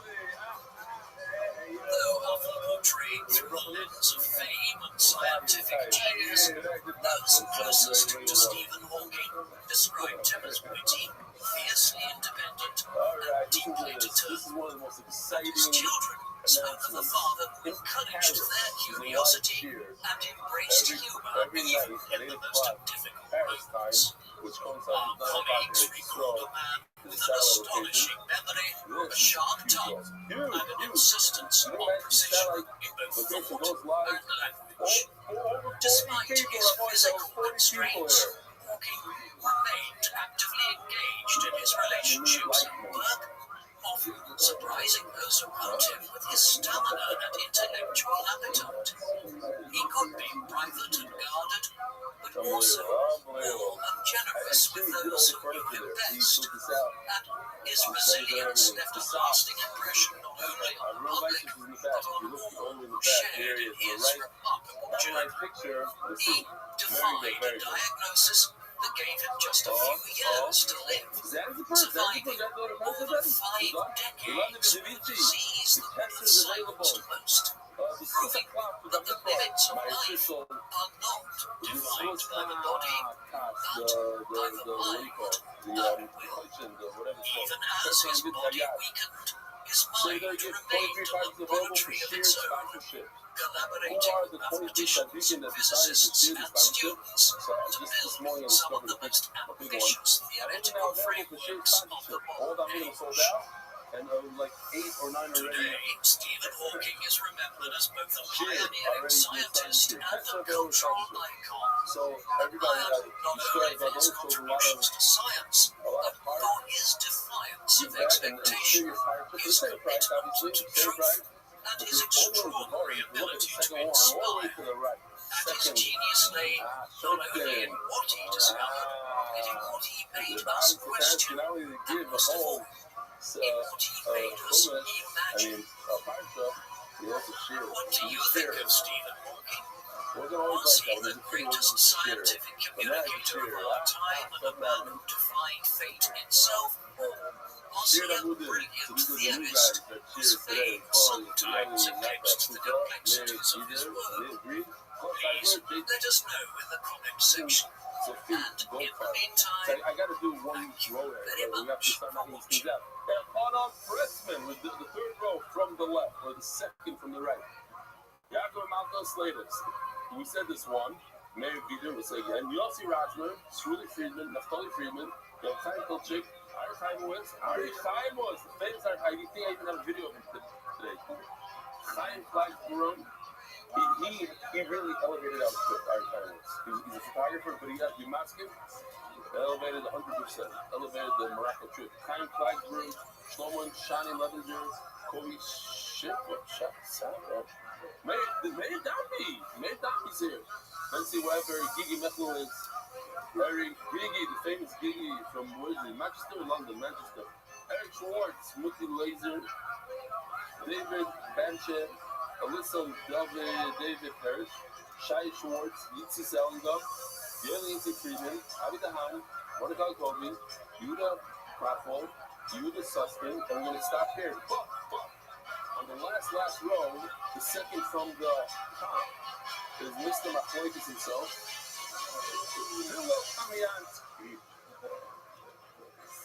Rabbi Isaiah, the official Lishachulin has arrived. They're arriving a little late, unfortunately. That's the pains of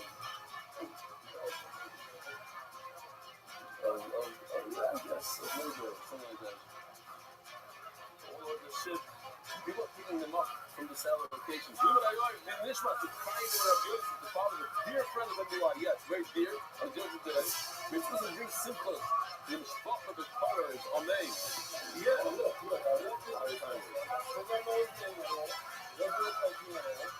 Brothers from the same family called MBY. So what about the respect?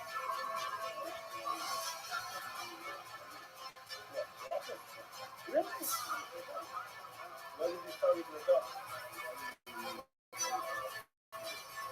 It was, he's an old guy. And now he's up to his shoes catching over nothing but the top. I'm up to his shoes catching. And now we're running. Alright, what's your name, Papa? That's your next one. And then once you land the best one, and then it's going to start. Alright. A little better than this. Eight times Crawford, real people out for progress from the free also that feels from church with one self-aware and sees his own faults as he gets royal praise for laughter. That's it, yeah. That's right. Yesterday, it's better later than ever. I got this, I said it in the Hebrew share, but Moshe Handler's son on the Shalom Day did a say prayer for him, and I guess it was yesterday. Rabbi, here with the question about what's your name? Yosef Tower.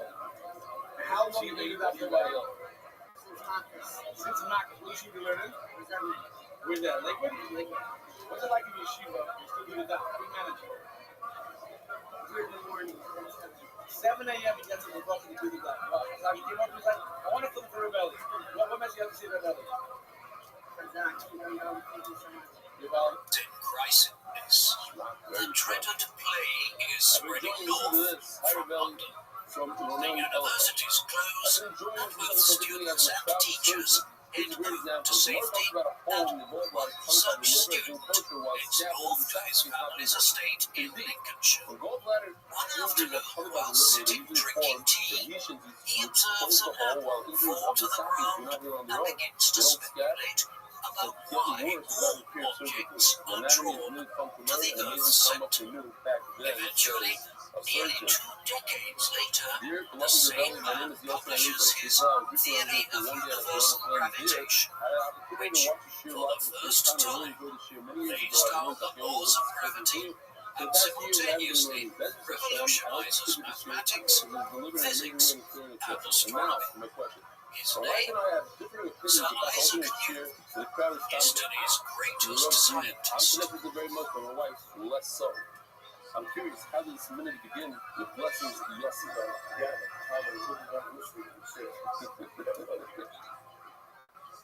Nobody really knows, and nobody cares. To history as Isaac Newton was born on Christmas Day, the 25th of December, in the year 1642, at the manor house of Woolsthorpe, south of the town of Bradford, in Lincolnshire, in the East Midlands of England.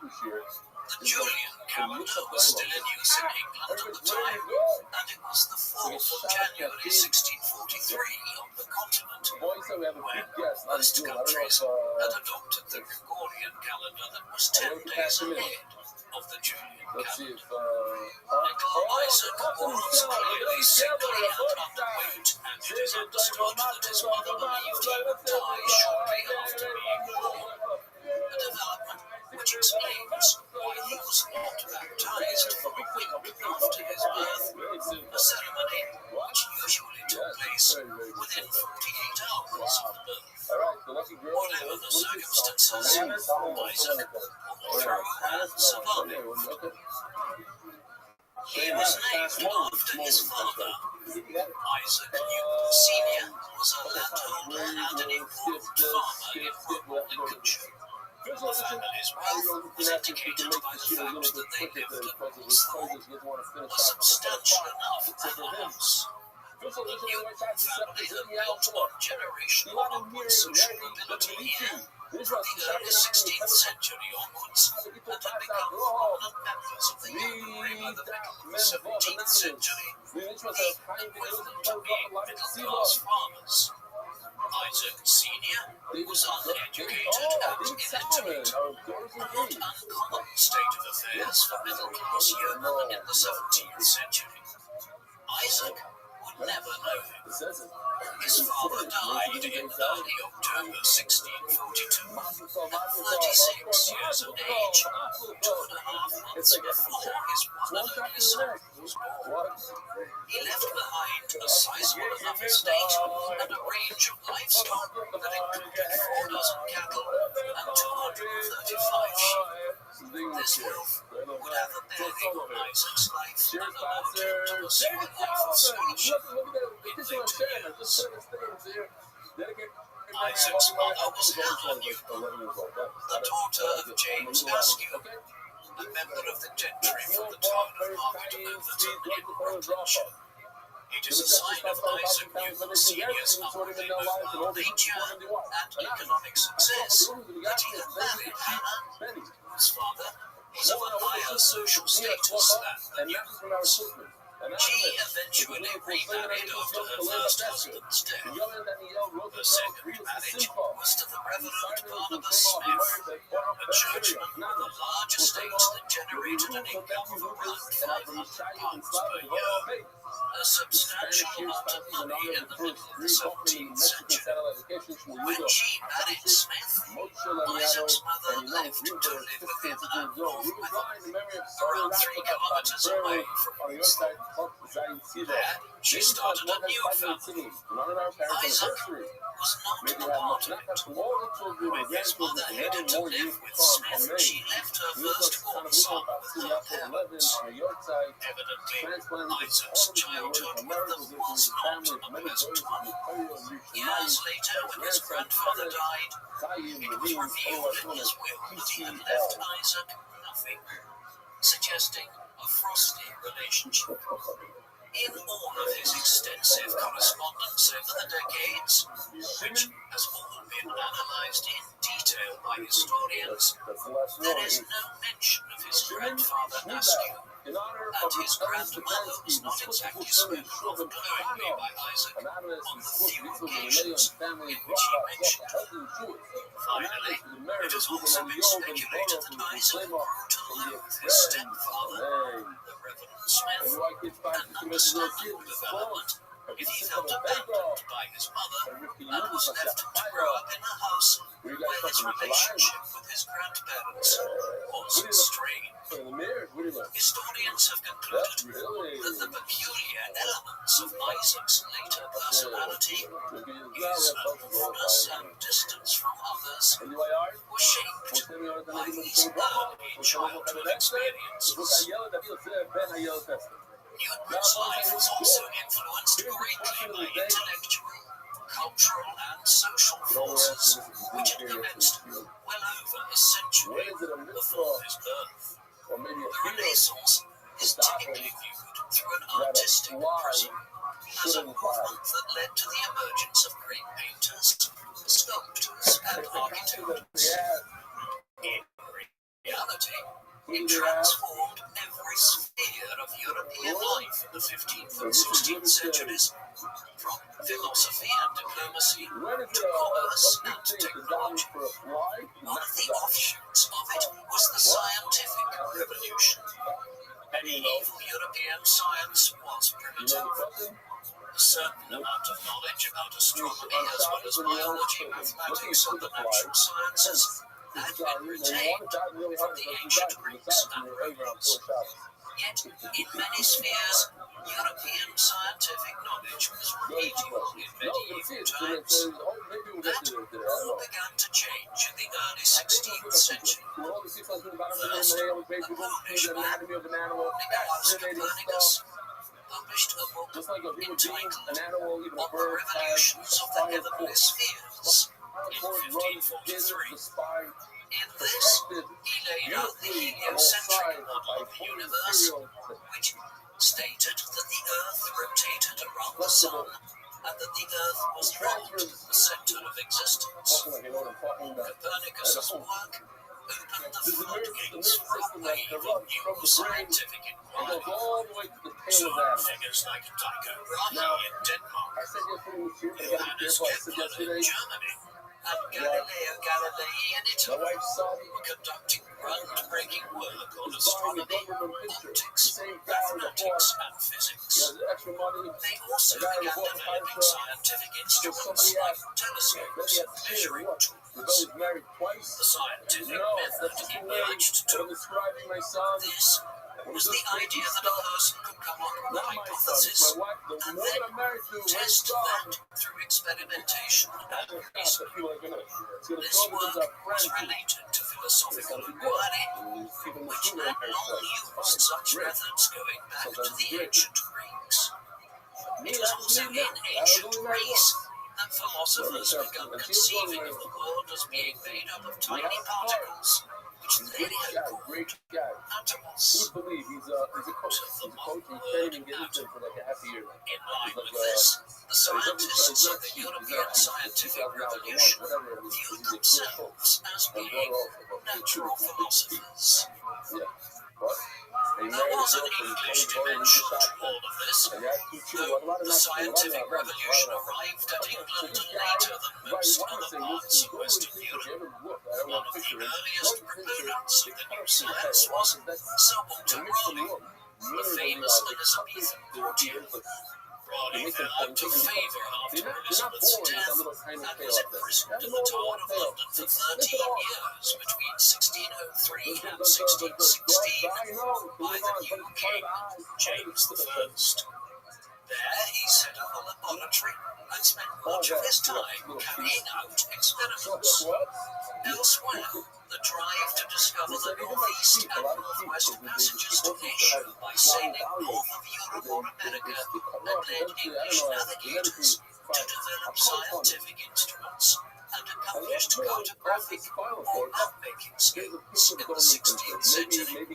But it was really in the 17th century that England came into its own as a centre of the scientific revolution. The Lord Chancellor of England between 1617 and 1621, Sir Francis Bacon, was known for his contributions to the scientific method and inductive reasoning. William Harvey, an English physician of the early 17th century, conducted groundbreaking work on the circulatory system and human anatomy. By the time Newton was born, Robert Boyle, the youngest son of the first Earl of Cork, Richard Boyle, was commencing his pioneering work in chemistry. He is now deemed to be the father of modern chemistry. There were many other natural philosophers beginning to make contributions here and there to the various fields of science. All of their activities gained greater coherence and collegiality in 1660, when the Royal Society was founded in London as a means for scientists to swap ideas and correspond about their research. Newton would soon emerge as the greatest figure of the scientific revolution in England. And I'm sure like this one stood up Not and raised much things. is They say he known stood about up. Isaac's He said, "Wow, earliest what years. like he thought He was outside the box." reluctant to This is write the about revolt his of childhood this and is later life. a larger one. His stepfather died in 1653 when Isaac was No, 10 that's years not old. it. You His put a different mother one. I want to see then the tail. returned to Yeah, this is one Woodsthorpe with the tail. along with Okay, Isaac's those are the younger pointy three ears. Okay, you got the ears. half-siblings. Then we'll get By then, Isaac's education was already well so underway, here it is. guided by a cousin, another churchman named Richard Askew. In 1655, when he was 12 years old, he was sent on to a grammar school in the nearby town of Grantham, where he was taught by Mr. Stokes. The curriculum would have had a heavy emphasis on learning Latin, and then that stepped outwards into the subjects that were written about by the greatest Latin writers, namely Roman authors like Cicero, Quintilian, Virgil, Tacitus, Seneca, and the like. The subjects were rhetoric, history, prose poetry, and philosophy. Still, recent research has revealed that Mr. Stokes did have a good bit of mathematical knowledge too, and Newton's abilities in this area were consequently fostered from around age 12 or 13. Isaac, who would notably display almost no interest in the opposite sex as an adult, appears to have had a teenage romance with the stepdaughter of a Mr. Clark, with whom he lodged at Grantham. In 1659, when he was 16 years old, he was recalled home to Woodsthorpe to help out on the family farm, but this was a short-lived experiment. Isaac hated farm work, and both Mr. Stokes and his cousin Richard Askew had learned enough about his intellect to realize that he had the makings of a gifted scholar. They organized to help finance the finishing of his elementary schooling, and then, this done, he was sent off to Cambridge University in 1661. Newton's earliest years at Cambridge were formative in his emergence as one of the greatest scientific minds in human history, though often in unusual ways. His comparatively humble background meant that he was assigned as a sample sizer. This meant he was expected to earn his keep cleaning the college and was not allowed to dine with the other wealthier students. This suggests his mother had refused to provide much financing from the estate she now controlled from not one, but two deceased husbands. What it did ensure was that Newton was somewhat socially isolated as a lowly subsizer, something which encouraged him to focus more on his studies. Early on, he was taught by Benjamin Pulley, a tutor who assigned him lots of writings by the giant of the medieval scholastic curriculum, the ancient Greek polymath Aristotle, a man who was primarily remembered as a philosopher, but who was also one of the great early natural scientists. Before long, Newton was moving on to more contemporary scientific works and had developed an especially keen interest in physics. About 2.5 years into his studies at Cambridge, he then abandoned any sense of formal or structured learning. His lengthy notebooks, which have survived down to the present day, show that he stopped reading the works of Aristotle and other canonical Greek and Roman works by figures like Plato. Instead, Newton began to concentrate overwhelmingly on more modern scientific, philosophical, and political writings. Robert Boyle's pioneering chemistry work featured amongst what he was interested in, as was Thomas Hobbes' great work of political theory, Leviathan, published just a few years earlier in 1651. However, it was the works of Galileo that held Newton's attention above all others at this time. The Italian polymath had revolutionized the study of astronomy, optics, and many other fields in a series of studies carried out between the 1590s and 1630s. Decades later in England, they were inspiring Newton to break with the established curriculum of Cambridge and begin his own highly original research in mathematics, physics, and optics. Newton's education at Cambridge was coming to an end, just as a series of events in England would create an ideal environment for him to carry out one of the most miraculous periods of research and writing ever undertaken in the history of science. Late in 1664, a large comet was seen over southern England. In the minds of early English people, this was a celestial portent of bad times ahead. Early in 1665, their worst fears were confirmed when a virulent wave of the bubonic plague struck. While the plague's most terrible moment had come in the late 1340s and early 1350s, when it killed upwards of 1 out of every 3 Europeans, smaller waves of the disease struck the continent periodically for centuries to come. Crowded, dirty cities were particularly susceptible to plague pandemics, and these outbreaks even reached the streets of relatively small university towns like Cambridge. For instance, an outbreak of the disease in 1603 had killed an estimated 25,000 to 30,000 people in London, over 10% of the whole population. There was no cure or no effective way of fighting it other than to flee from urban areas and avoid contact with others who carried the disease. Thus, when the plague arrived, the wealthier people were able to do so, often fled from London, Bristol, Cambridge and Oxford to their country houses and spent months there.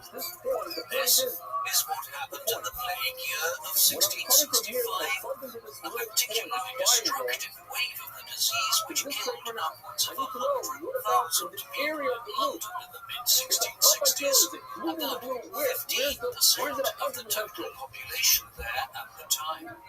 Cambridge University closed, and Newton retreated to his family estate at Rothschild.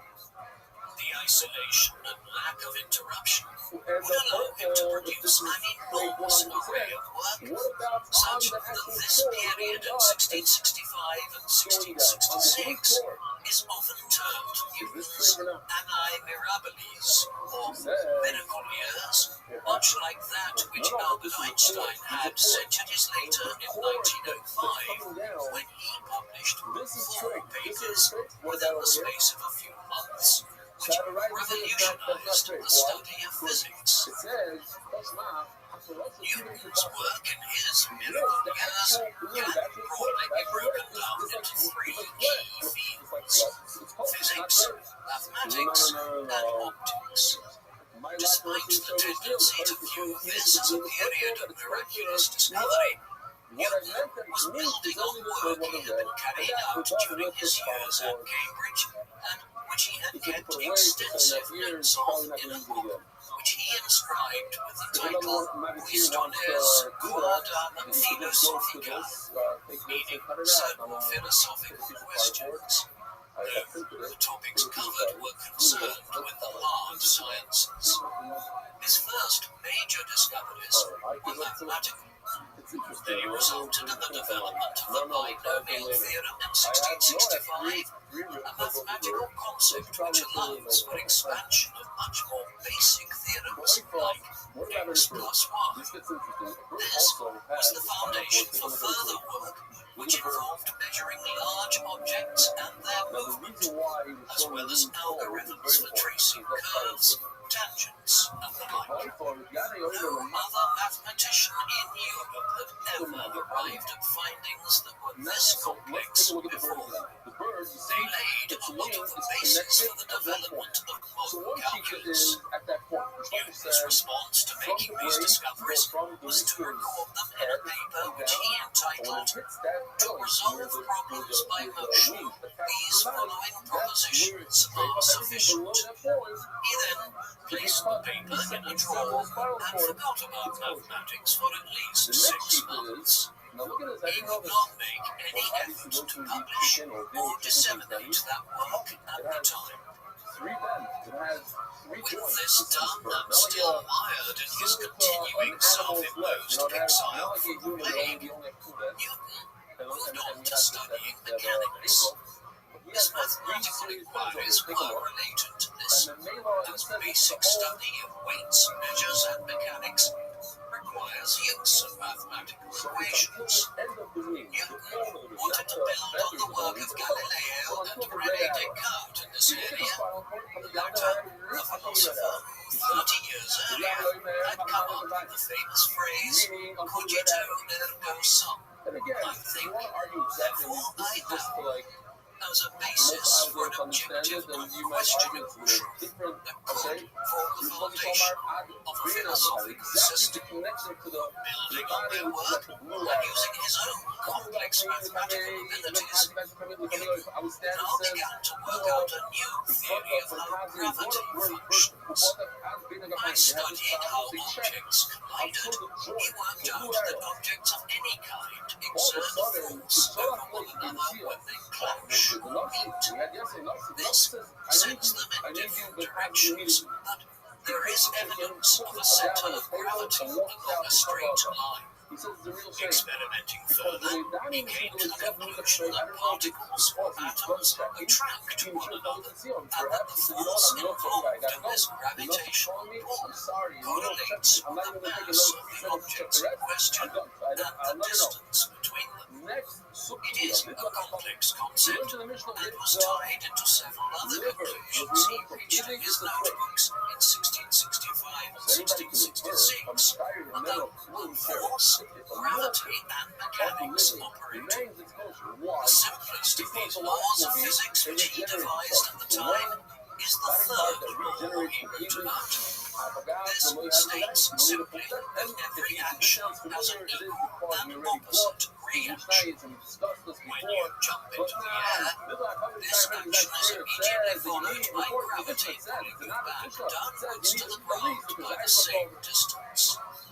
While some of the laws concerning mathematics and gravity which he devised at this time were consequently more complex than others, what they amounted to in their entirety was a fundamental expansion on human understanding of how gravity and motion work.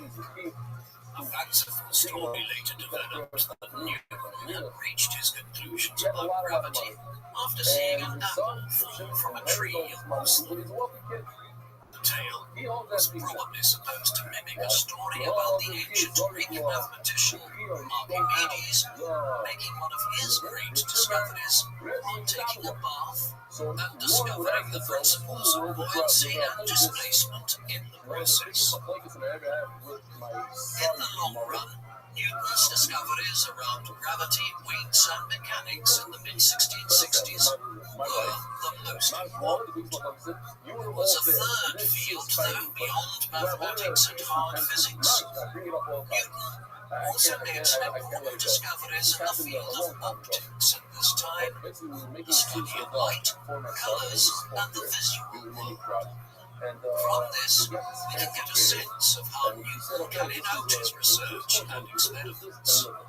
He wanted to see if the rays emitted by different colors could be perceived in different ways. To achieve this, he first painted one end of a piece of thread red and the other blue, and then observed them through a prism.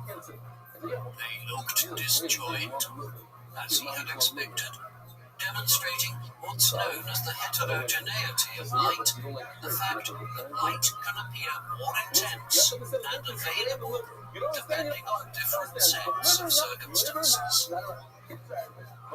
He then expanded the research by setting up a dark room, through which he only allowed in a narrow beam of light.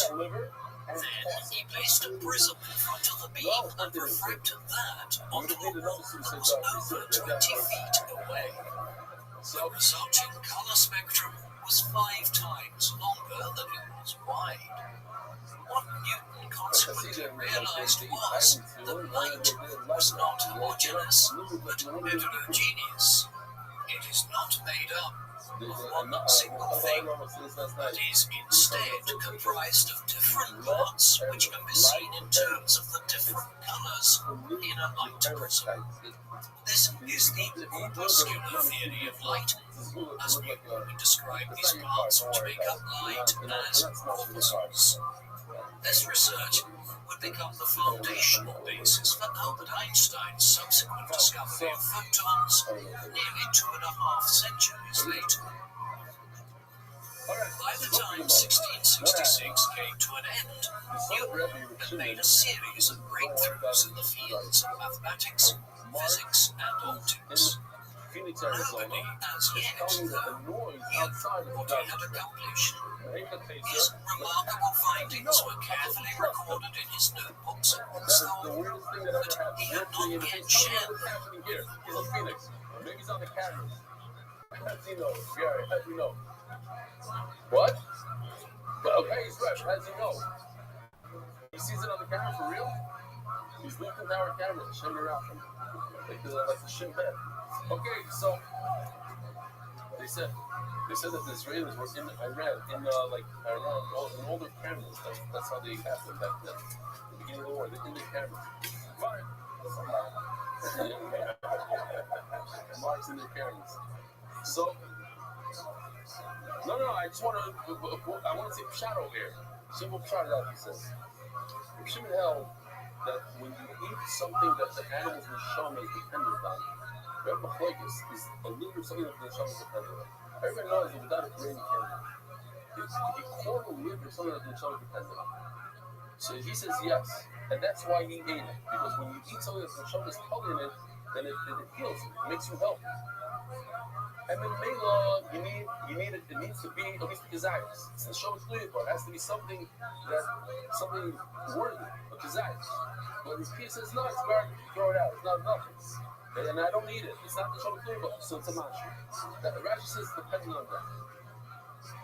The Mela, it's a monarch.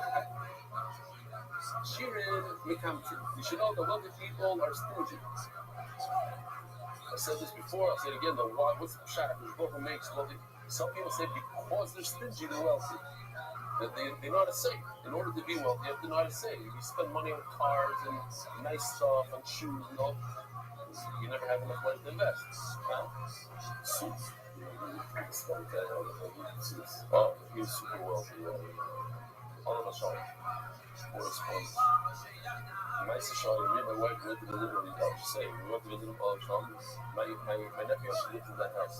So he says, oh, I got to show you something. So I go to this house. It has a room. I want to say like maybe 15 by 15. That's his closet. And I've never seen anything like this before. Like 2 rows all the way around of suits. And all the suits were one company. Rioni. Rioni cost upwards of 5,000 rupees. Something very, very expensive. And every suit was in a plastic bag. And every plastic bag had a tie and cufflinks with it. It was like, and he had a granite table in the center. He starts taking it off. He starts showing this one and this one. And this one doesn't tie. So he doesn't have to pick a tie. But Maury, how are you going to wear, like, how can you possibly wear all these suits for Shabbat? Like, he doesn't. That was just this. Yeah. Oh, he never wore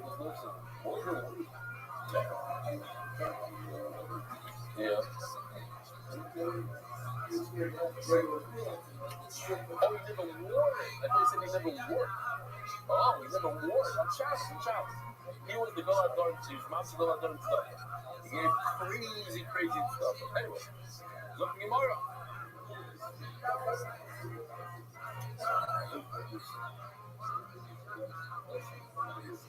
Yeah.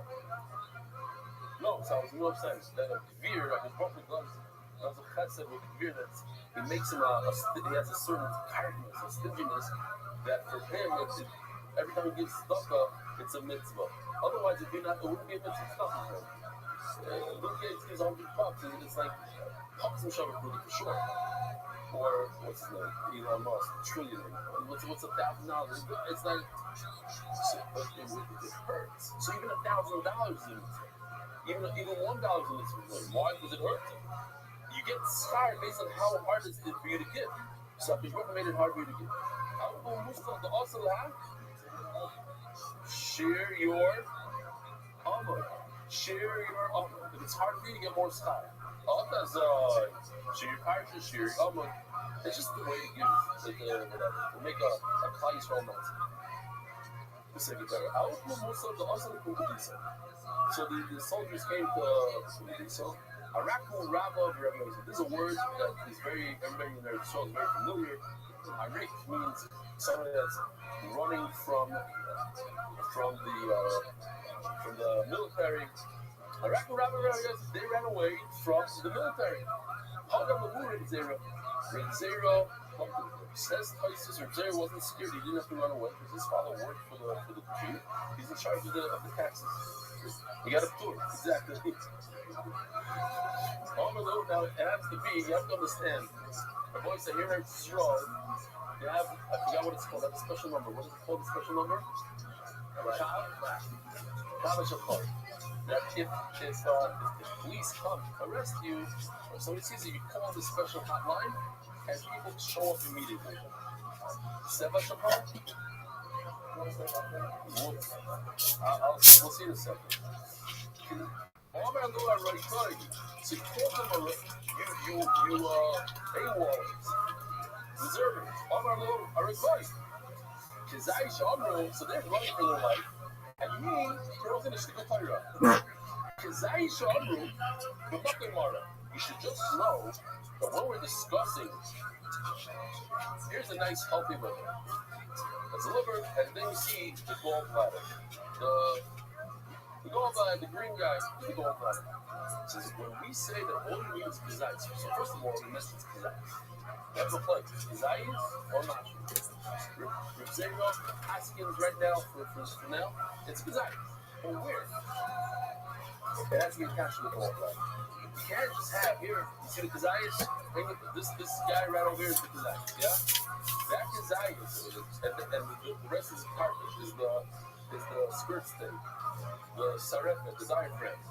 It was the spring of 1667 before it was considered safe to return to Cambridge, as life in southern England was so disturbed by the final stages of the plague year and the Great Fire of London that had destroyed the capital in September 1666, leaving around 100,000 homeless.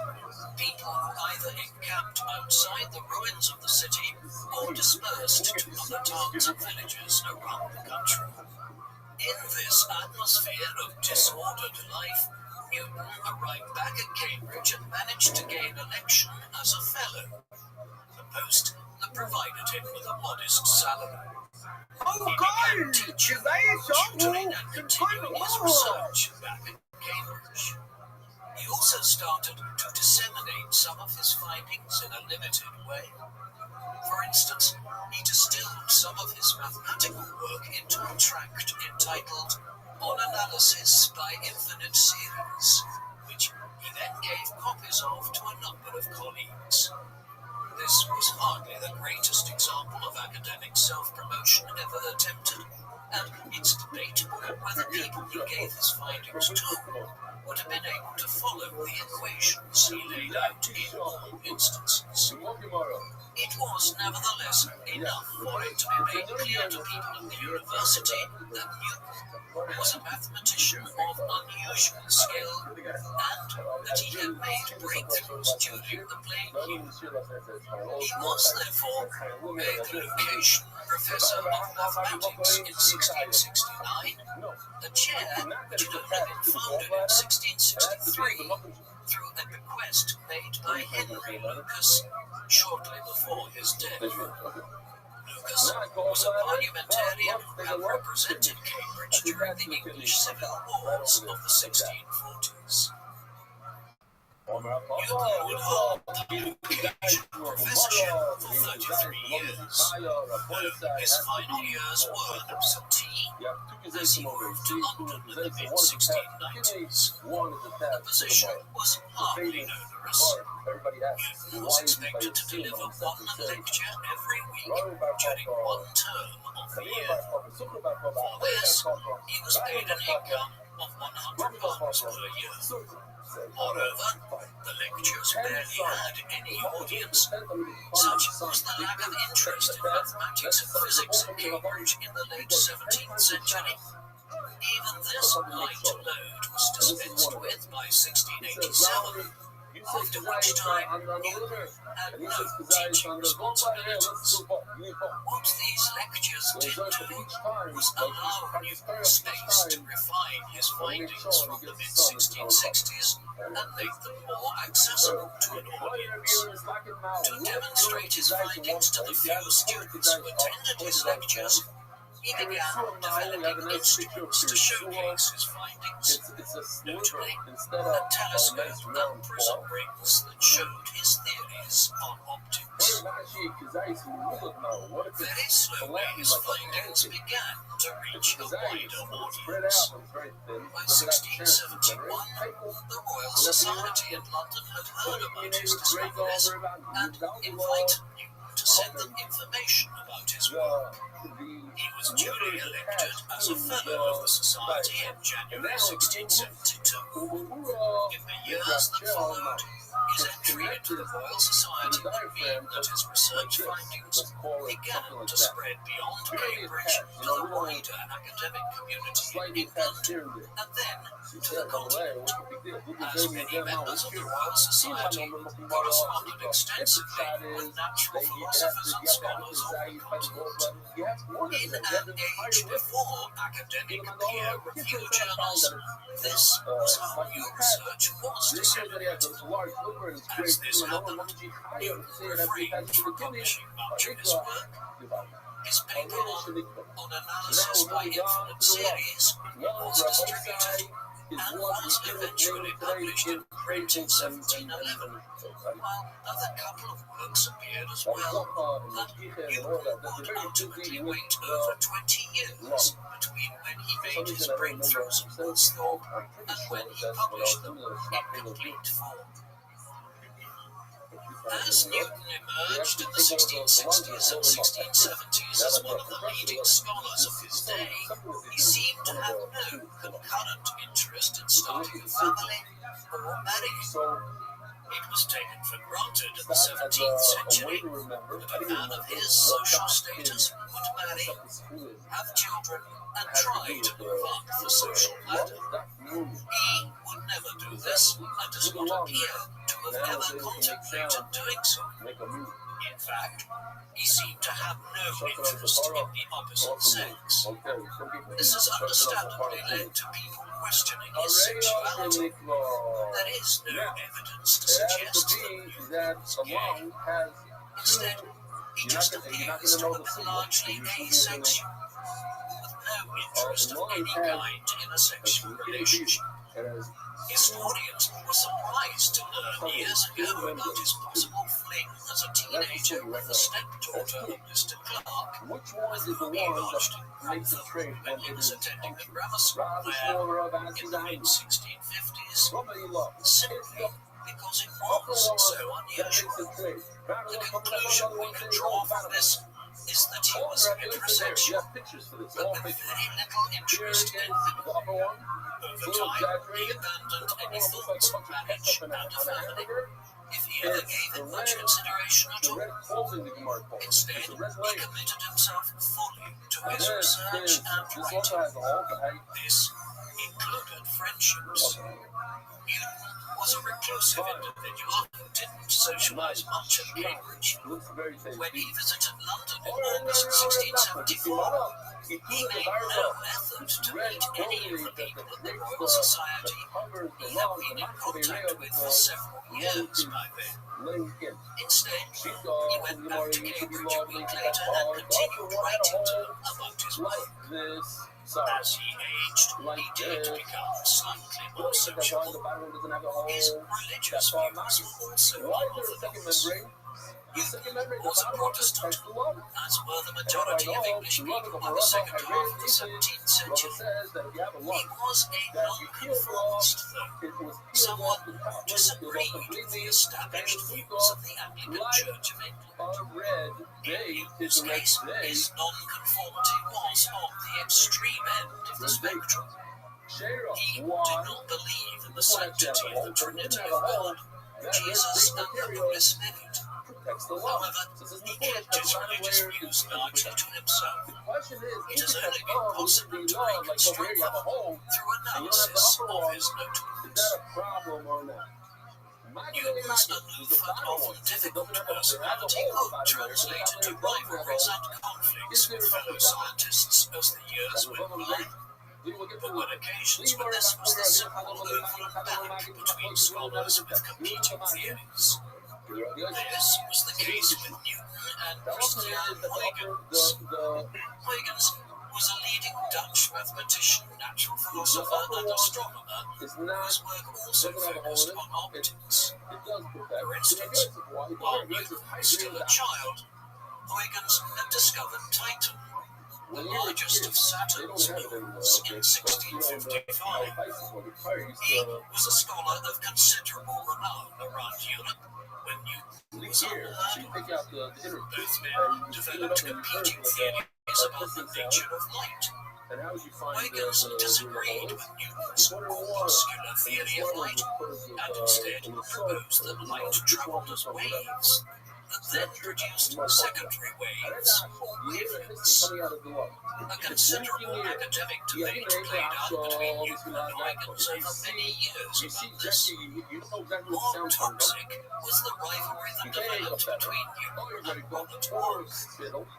Hooke was 7 years older and was also a natural philosopher, mathematician, and astronomer. He dabbled in surveying and engineering too, and had overseen a lot of the work which went into rebuilding London after the Great Fire of 1666. Hooke was working on telescopes, optics and gravity in the 1660s and 1670s, and viewed Newton's emergence as a threat to his eminence within England's scholarly community. An unpleasant rivalry developed, one which lasted decades and which famously is believed to have ended with Newton having all portraits of Hooke held by the Royal Society destroyed after his rival's death in 1703. Rivalries aside, Newton had something in common with many of these other English natural philosophers. They were all generally interested in alchemy, esoteric thought, and what was known in early modern Europe as Hermeticism. Newton's interest in these pursuits was lifelong. Alchemy is a field in which individuals sought to discover the famed philosopher's stone, a legendary substance which alchemists believed would turn anything into gold.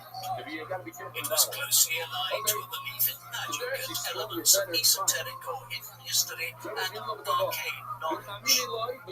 Hermeticism was a branch of alchemical studies. Word comes from a set of teaching which were believed to have been written by a mysterious figure from late antiquity known as Hermes Trismegistus.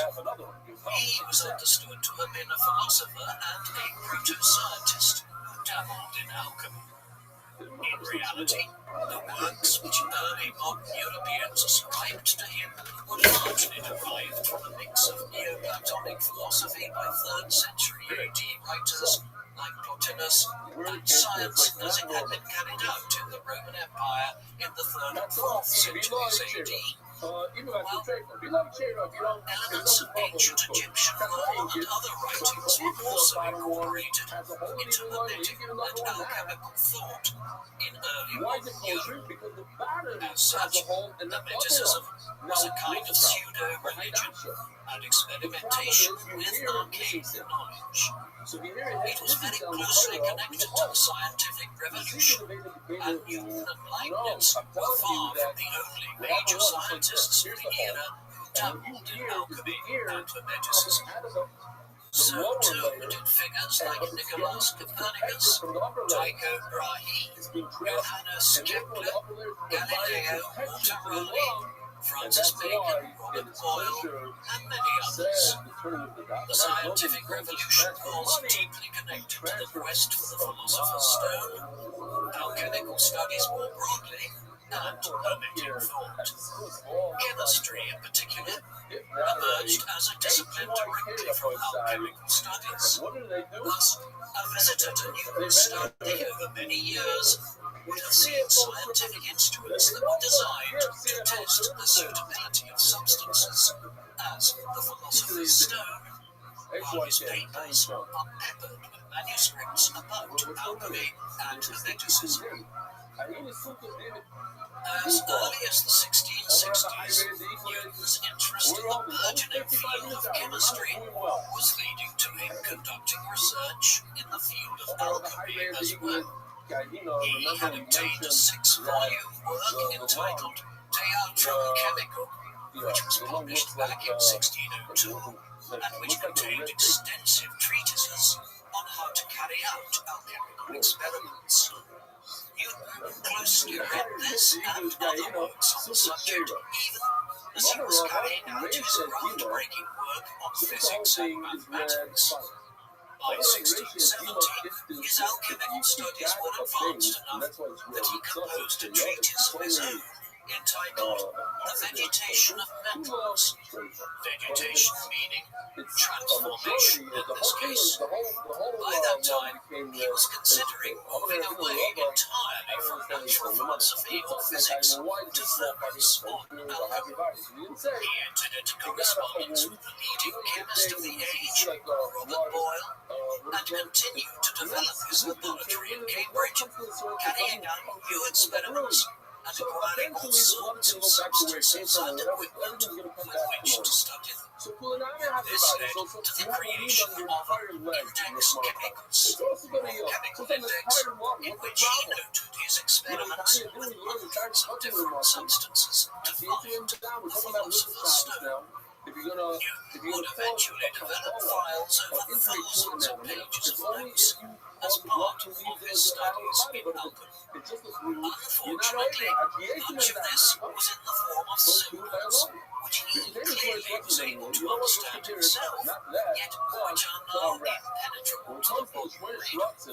It does add to the sense that he was engaged in arcane research, though. In fact, he probably gave over more of his time to this than the study of physics. This interest of Newton's in alchemy and hermeticism extended into what we would call esoteric history and thought today. Esoteric means mysterious or hidden. An example of Newton's interests in this area was the myth of Atlantis that had been described at length by Plato in 2 of his dialogues, the Timaeus and the Bridges. Newton incorporated discussion of the fabled utopian into a novel, which he wrote entitled The Chronology of Ancient Kingdoms and Men. This explored the chronology of ancient societies, like those of ancient Egypt and Greece, the Babylonians, the Assyrians, and the Persians, and so forth, from antiquity.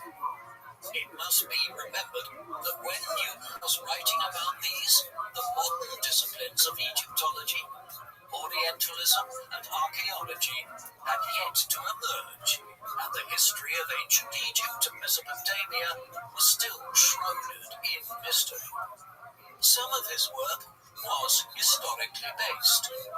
Other parts of it involved an eclectic blend of history and myth. It fed into his interest as well in the Old Testament and more obscure elements of Christian theology. For instance, Newton was fascinated by the book of Daniel, an apocalyptic text of the Old Testament in which the end of days was discussed. Worryingly, this research into apocalyptic texts would eventually lead you to calculate that the world would end in either 2034 or 2060. He might not have long left. This interest in the more obscure historicity of the Old Testament saw Newton also writing in his extensive notes about the Temple of Solomon, the first Temple of Jerusalem in the Holy City, and whether it had in fact been built by King Solomon. Newton concluded that these ancient buildings and the religions around them were evidence of long-lost knowledge systems of the ancients, which alchemical studies form just one form of efforts to recover. In the end, Newton did not decide to abandon his work as a natural philosopher to become an alchemist, a transition which, to put it in modern terms, would have seen him switching from studying physics to chemistry. Instead, he continued to focus on natural philosophy, moonlighting in alchemy. We are fortunate that he did, for in the 1680s, he began working on condensing his research and findings into one of the most important books ever written in the history of science. This was entitled the Philosophiae Naturalis Principia Mathematica, meaning the mathematical principles of natural philosophy. Finished in 1686 and then published in 1687, it contains a synthesis of all the work which Newton had undertaken since his student days at Cambridge. While he had disseminated quite a lot of this since the mid-1660s, in the form of papers and through extensive correspondence, this was a much more refined account of his findings in the sphere of gravitational laws, mechanics, and mathematics. It added greatly to European scientific knowledge. For instance, while Galileo and Kepler had observed and described planetary motions nearly a century earlier, Newton was now able to provide a scientific and mathematical explanation for why the planets moved in the way they did. It also added to knowledge about the equinoxes and the world's ocean tides. Newton even theorized about how the theory of gravity which he had proposed over 20 years earlier could account for physical phenomena like observations of irregular motions in the moon. It would soon come to be regarded as the most important book written during the scientific revolution. The Principia Mathematica was broken down into 3 books. The first book, entitled De Motu Corporum, on the motion of bodies, provided a detailed description of his theories about gravity and the laws of motion, as well as exploring the ideas of gravitational law, force, and equal reactions that he had discovered at Rothschild all the way back in 1666. This included additional discussion of the work of earlier scientists like Johannes Kepler and how bodies moved, owing to things like centripetal force. These theories were then expanded upon in Book 2. Here, he was responding directly to arguments that had been made by René Descartes and others on the continent in decades gone by, and systematically showing where they had gone wrong in their analyses. Finally, in Book 3, subtitled as De Mundi Systemate, of the System of the World, Newton attempted to demonstrate all the real-world implications of the theories he had described in the first 2 books. For instance, there was a lot of discussion in Book 3 of how the laws of gravity and force, which he had detailed in Book 1 and Book 2, impacted on the planets and the solar system. In the course of this, Newton also laid out his own views on the nature of the solar system and the heliocentric universe. In this way, the Principia Mathematica was not just laying out new theories. It was discussing the vast range of material which constitutes the scientific revolution, going all the way back to Copernicus's discoveries about the solar system and the Earth revolving around the Sun a century and a half earlier. If there is one thing that takes a small shine of Newton's accomplishments, it is that many of the same conclusions were arrived at completely independently at the exact same time, hundreds of kilometers away in Germany. Gottfried Wilhelm Leibniz was born in 1646 in the city of Leipzig in Saxony in eastern Germany, a few years after Newton's birth in England. He attended numerous universities in the 1660s and then embarked on a career of exceptional scholarship. Like Newton, Leibniz was a polymath who cannot be easily categorized as a mathematician, a physicist, or a philosopher. He worked in an extensive range of fields and, as Newton increasingly would as his life went on, he also worked for the government and performed a range of administrative and bureaucratic roles, even working for Peter the Great, Tsar of Russia, to modernize the Russian state in the early 18th century. Leibniz's research led him to make many of the same discoveries that Newton was making in England between the 1660s and 1690s. In particular, both men made the same breakthroughs in developing the field of calculus, though Leibniz was more practical in his application and even invented the Leibniz wheel, some kind of basic mechanical calculator. So similar were the discoveries that the two men made completely independent of one another, that later in their lives, an academic argument broke out in which they both claimed to have been the first to make their discoveries. In the course of this, Newton disingenuously used some letters he had written to and from Leibniz back in the 1670s to try and claim his German counterpart and copied his findings. If nothing else, what this demonstrates is that societies have to arrive at a certain threshold of knowledge in a given discipline before individuals can make specific breakthroughs. Both men reached the same conclusions at the same time because they were building on the work of Galileo, Kepler, and others. Similar phenomena are seen in other time periods. Over a century and a half later, both Charles Darwin and Alfred Russel Wallace would arrive at almost identical ideas about evolution and the survival of species, independent of one another, yet at the same time. Newton published the Principia Mathematica just as England was entering into a period of pronounced political instability.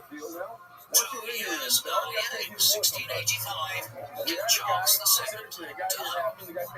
Although he had fathered a huge number of illegitimate children with over half a dozen different mistresses, his marriage to his Portuguese wife, Queen Catherine of Braganza, had been childless. Without a direct legitimate heir, the throne passed to his brother, James, Duke of York. The problem was that the newly ascendant King James II was a Roman Catholic at a time when anti-Catholic sentiments in England and Scotland were running very high. An already unstable political dynamic boiled over when a son was born to James in the summer of 1688, one who would now be raised as a Roman Catholic, putting in place the possibility of an extended return back to Catholicism in England. James did nothing to alleviate these concerns and unwisely began placing Catholics in positions of power in England and Ireland. Within weeks, a powerful alliance of English aristocrats and politicians had written to James's son-in-law, William of Orange, the most powerful figure of the Dutch Republic and the husband of James's daughter, Mary. They offered him the throne. William duly headed false his claim. By the time the year 1688 was out, James had fled to France, and William and Mary were about to become joint rulers as King William III and Queen Mary II. The Glorious Revolution was a period of instability, and it continued into the 1690s as war followed between England and the Dutch Republic against the French, backing James's claim to be restored to his throne. These events had a bearing on Newman's career. His aloof character meant that he had always avoided becoming involved in Cambridge's politics. However, early in 1687, while he was still king, James II had attempted to take over the university politically by installing Roman Catholics like the Benedictine monk But Francis, as members of the Senate that ran the institution.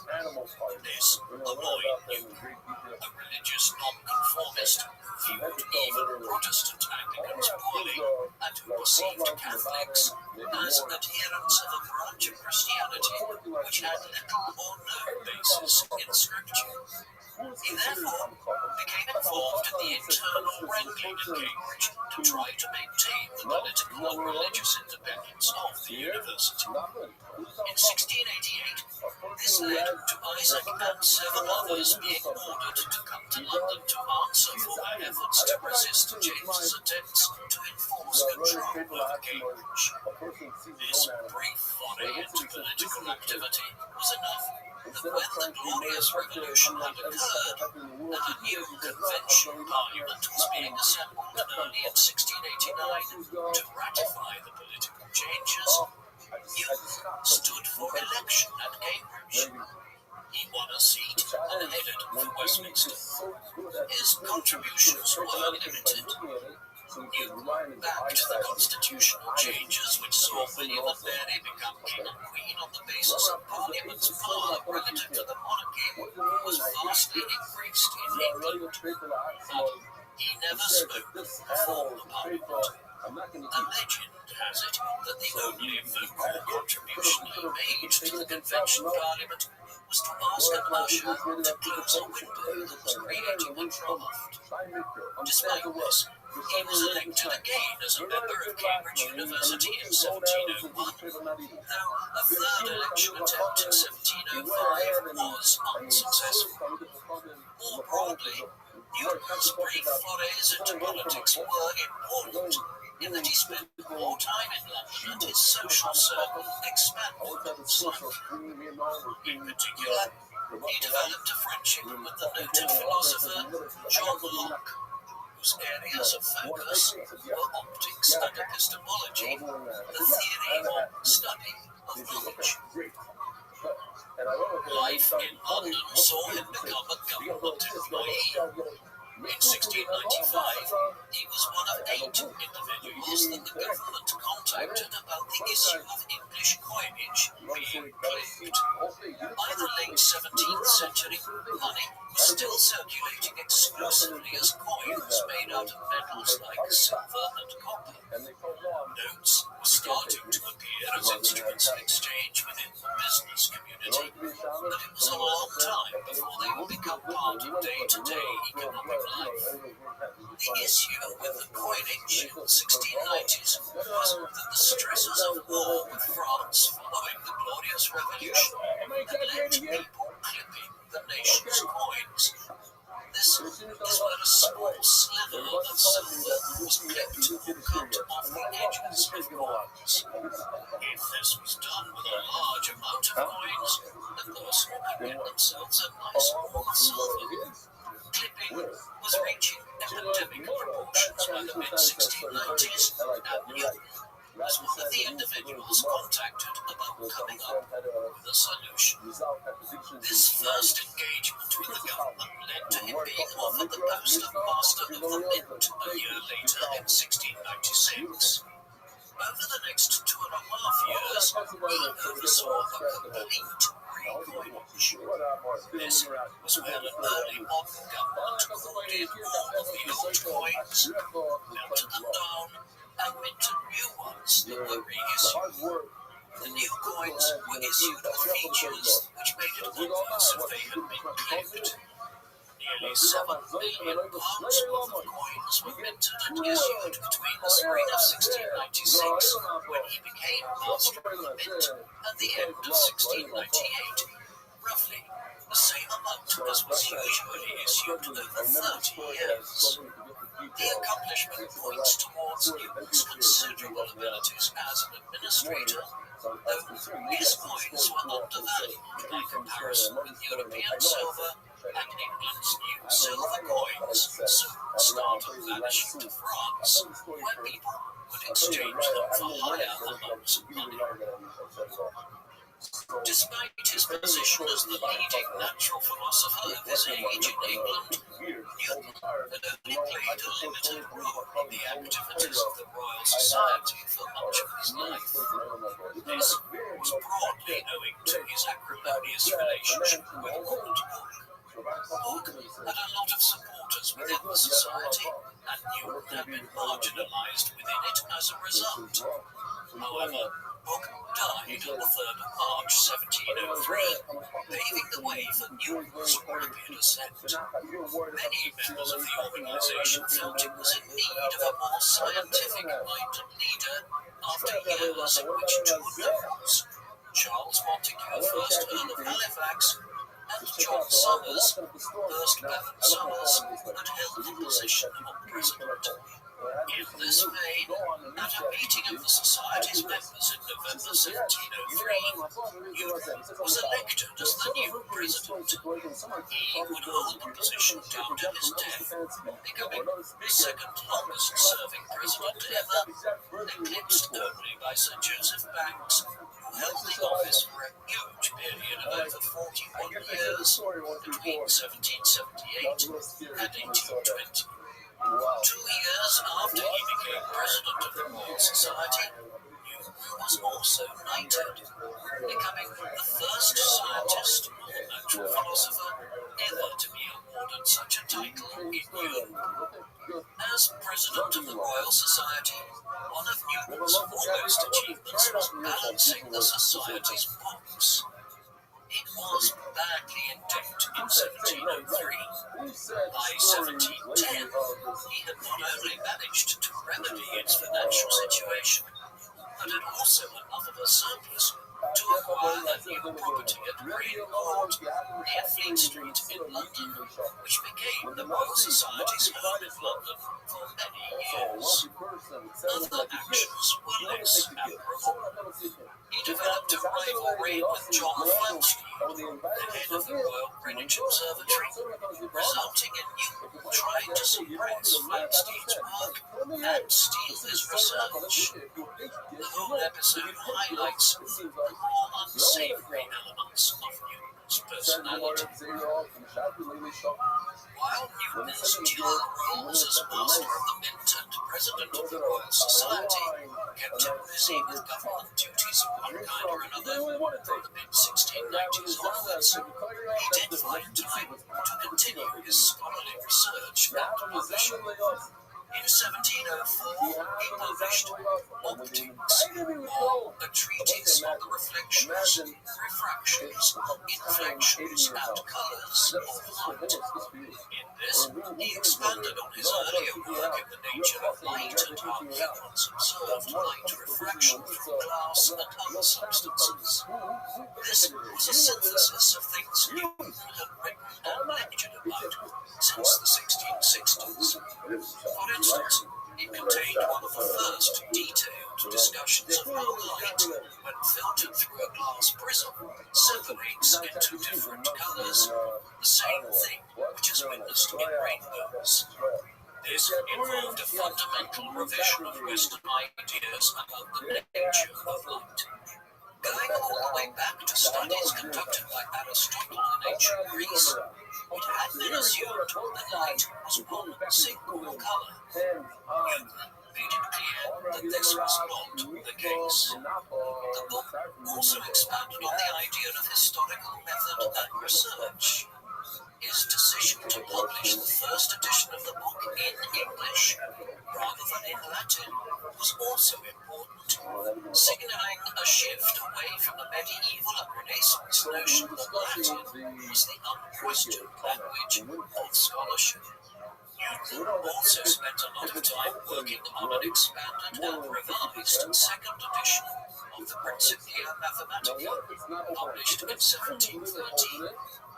As his efforts to suppress John Flamsteed's work and plagiarize his research indicates, Newton was also quite interested in astronomy and the study of the stars in his later years. In this, he collaborated with Edmund Halley, the English astronomer who Halley's comet is named after. Halley used Newton's gravitational laws to calculate how often the comet would be visible from Earth, coming to the conclusion that it would be seen approximately every 75 years. Newton turned 70 years old at the very end of 1712. This was quite old by the standards of the 18th century, and his thoughts were now turning to his legacy rather than any sort of groundbreaking new one. Over the next decade and more, he published several new editions of his works, notably a French edition of optics, which made his research and findings more widely available on the continent. He entered into numerous arguments with other scholars on the continent about who had developed particular theories first. Newton was also employed by the government on a number of different scientific projects.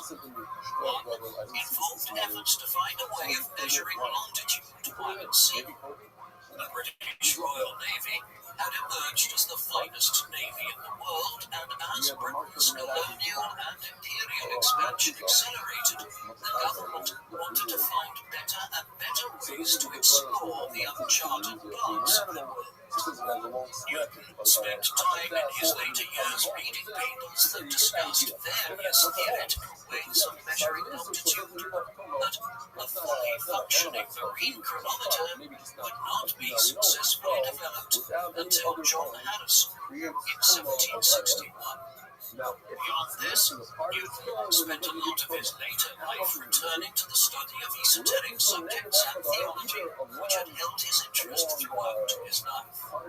His research on prophecies and apocalyptic religious thought were eventually published after his death as Observations upon the Prophecies of Daniel in 1733. In this, he had pondered the possible end of the world as his own life was also winding down. His health deteriorated from 1722 as he entered his 80s, though he continued to work.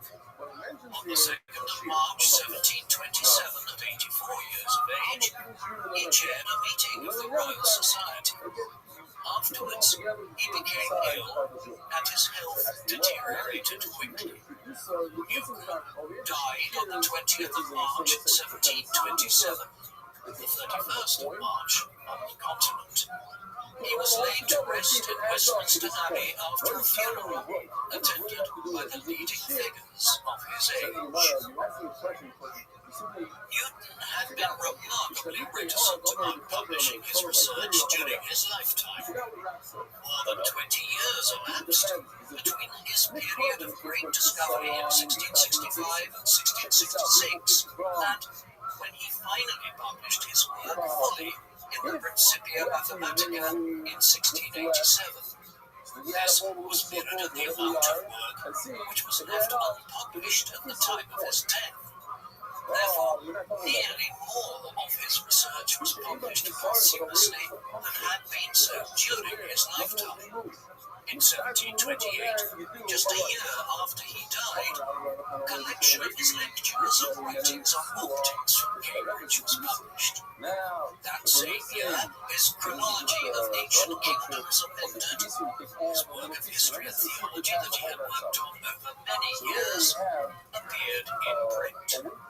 5 years later, his apocalyptic text of observations on Daniel and the Apocalypse of St. John was also published. In 1754, the text of his correspondence with John Mark on scriptural matters was published as an historical account of two notable corruptions of scripture. As such, a lot of Newton's esoteric and theological work was published not long after he died. In many ways, though, the most consequential of all of Newton's written output are his extensive notebooks, correspondence, and working papers, huge amounts of which have survived. His notebooks are generally found in the libraries of Cambridge University, though one of his earliest notebooks, dating all the way back to 1659, is today housed in the Morgan Library in New York. Extensive correspondence is extant by him, generally at Cambridge for the period of his life prior to moving to London in the mid-1690s, and then in the National Archives of the UK in London for the years after he moved to the Gap. With extensive digitization and transcription, Newton's entire research career and virtually everything he wrote is available for the whole world to consult online today. Newton was already regarded as one of the geniuses of European scholarship and science in his own lifetime. His reputation in the 18th and 19th centuries was similar to that of Albert Einstein in the modern world.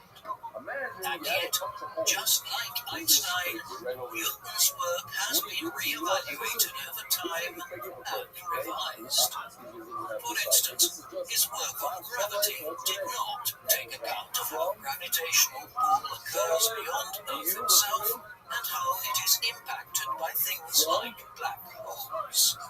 There was simply no way for him to even begin measuring this in the 17th century. In this sense, it could be said that Newton's law of gravity was incorrect. But this misses the point. It was a stepping stone towards a more perfect understanding of how gravity functions. Science is a journey rather than a destination. The same thing has happened with Einstein's theory of general relativity. While it might have transformed the field of physics at the start of the 20th century, it is now appreciated that there are several theoretical shortcomings within it. But, like Newton before him, Einstein didn't have the benefit of the kind of technology available to modern physicists, like quantum computing and the Large Hadron Collider at CERN in Switzerland. The re-evaluation of the transformative work of figures like Newton and Einstein is a normal process in the evolution of knowledge. Each generation builds on the last and eventually reaches a new threshold of knowledge based on earlier findings and new ones. There is no denying Newton's influence, though, on all those who came after him. The great theoretical physicist Stephen Hawking called the Principia Mathematica the most important book ever written of the hard sciences. Many would still agree 3 centuries after Newton's own time. Isaac Newton was undoubtedly one of the greatest figures of the scientific revolution. The peculiar thing about this is that his background would not have suggested his emergence as a great scientist or natural philosopher, as it was known in the parlance of the time. Newton hailed from rural England and came from a difficult family background, complicated by the death of his father before he was even born. There was no tradition of scholarship in his family. Indeed, his father and several other family members were illiterate. This being said, his family background possibly drove him to intellectual pursuits. Ensconced in a dynamic way, he was marginalized by his mother's second marriage. He applied himself to his studies.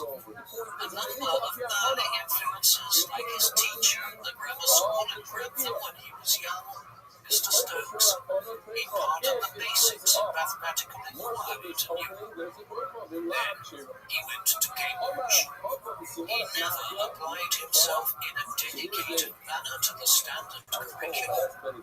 Instead, Newton began his own investigations into physics, mathematics, and optics based on his reading of thinkers like Galileo and Kepler, whose works were still revolutionary in the 17th century. Based on these and his own penetrating mind, he developed some of the most important concepts about how gravity functioned, as well as calculus and optics, all while he was still in his early 20s. 2 decades later, in 1687, he published one of the most important books ever written in the history of science, the Principia Mathematica. His story also points towards the unusual nature of the scientific revolution and the way that science and government overlapped to a greater extent in the 17th and 18th centuries than they do today. Newton, for instance, pursued studies in alchemy and esoteric knowledge, like all of his contemporaries in the field of natural philosophy. Later in life, he was drawn into government service and became master of the Royal Mint in England. Throughout his life, he remained a difficult individual who few people knew much about on any personal level. In short, he was both complicated and brilliant. What do you think of Isaac Newton? Was he one of the most radical thinkers in the history of Western thought, or does the fact that Leibniz made many of the same discoveries as he did, independently of him, detract somewhat from the significance of Newton's work? Please let us know in the comments section. And in the meantime, thank you very much for watching. Soda machine that you openly saw in Chicago. I don't even know if this still use that word. Machine. Not like this way, but flat. Not this way. You have to see how much surface area this takes up. If it's the size of an insert there, it's red. This is what if it has a slit down the length of it. Now the interesting thing about a slit down the length, if you think about it, what's easier for an animal to heal from? A slit like this, or a slit like on the screen down the length? What's easier to get?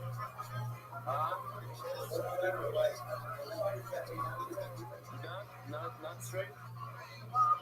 So no. This is harder to heal. Think about every time an animal bends its neck down, it pops open. It just keeps on popping open and going. So I'll never give it a chance to heal. But when it's down the length, every time it bends down, it's actually closing. It closes. The tension closes it up. So Mamela, that's why we're very mako with a long, a cut down the length. Omar Rabbi, if you look at the story by Kuya Achas Lamala, the Kuya Achas Lamala church, when you read it, Kuya means a single ring. And Rashi says, no, a Kuya over here means, according to the Pshat that it refers, it means 3 rings. So if you look at our Gemara, it doesn't even say Pshat, it says Kuya, 3 rings, that's it. No notes. 3 rings. Why 3 rings? Says Rashi, when he sits us, we learned you have to do a Kuya. Kuya means you go around 3 times. Kuya not. That's the basics. So a Kuya means 3. Layla over here also means 3 rings. What is he talking about Kuya? Why do you need any rings? This is really not concerned about a cut down the length of the here. As long as there's a tiny bit at the end, on both ends, then we're good. You don't need rings. They said, oh, you know, really said something like you. I'm going to wait and go to talking about brothers. This is that time or what? I didn't know that. Oh, you know, where do you get that? Wow, very impressed. 100% by guys who come in there good. Call Atzama Kushkito. Imagine a giraffe.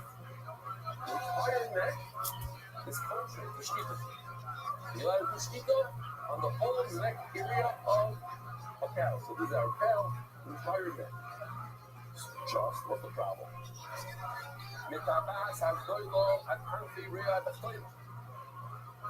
Now that is a little problematic.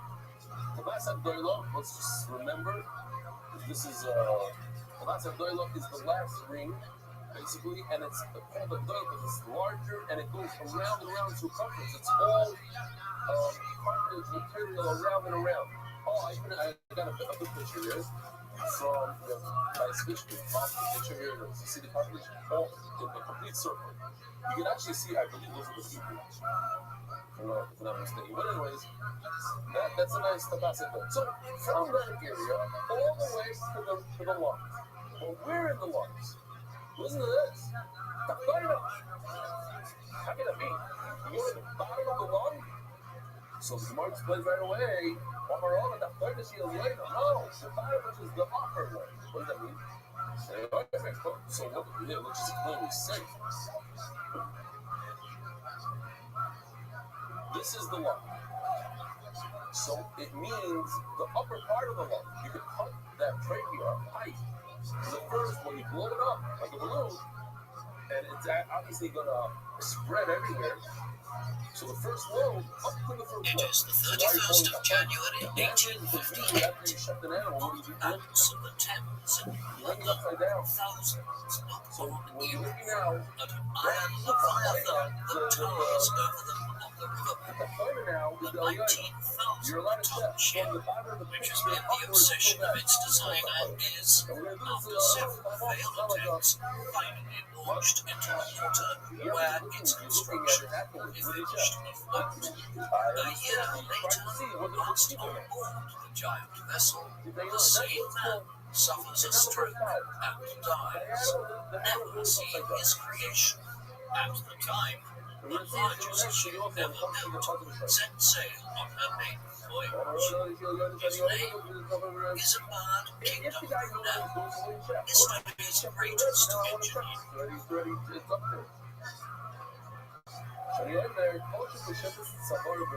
What is it? Normal action that an animal takes. He constantly moves its neck up and down, up and down. So all that part of the neck goes up and down while it's alive. It's nothing for sheep. On the 9th of April, 1806, Don't give it a nice island of Portsmouth, and then just part of the city of Portsmouth, on the south coast of England. His father, Mark Brunel, was born in 1769 in Alderney, in France. While Mark's father is a Mark's grandfather, intended for him to become a priest, Mark wanted to be an engineer and joined the French Navy. The French Revolution of 1789 troubled the royalist Brunels, and in 1793, Mark was forced to flee to the United States. One of the tens of thousands of royalist and conservative refugees who left France in the wake of the Revolution. In America, he was appointed chief engineer in New York City in 1796 during a formative period in the city's history as it grew to eclipse Philadelphia as the foremost urban center in the young country.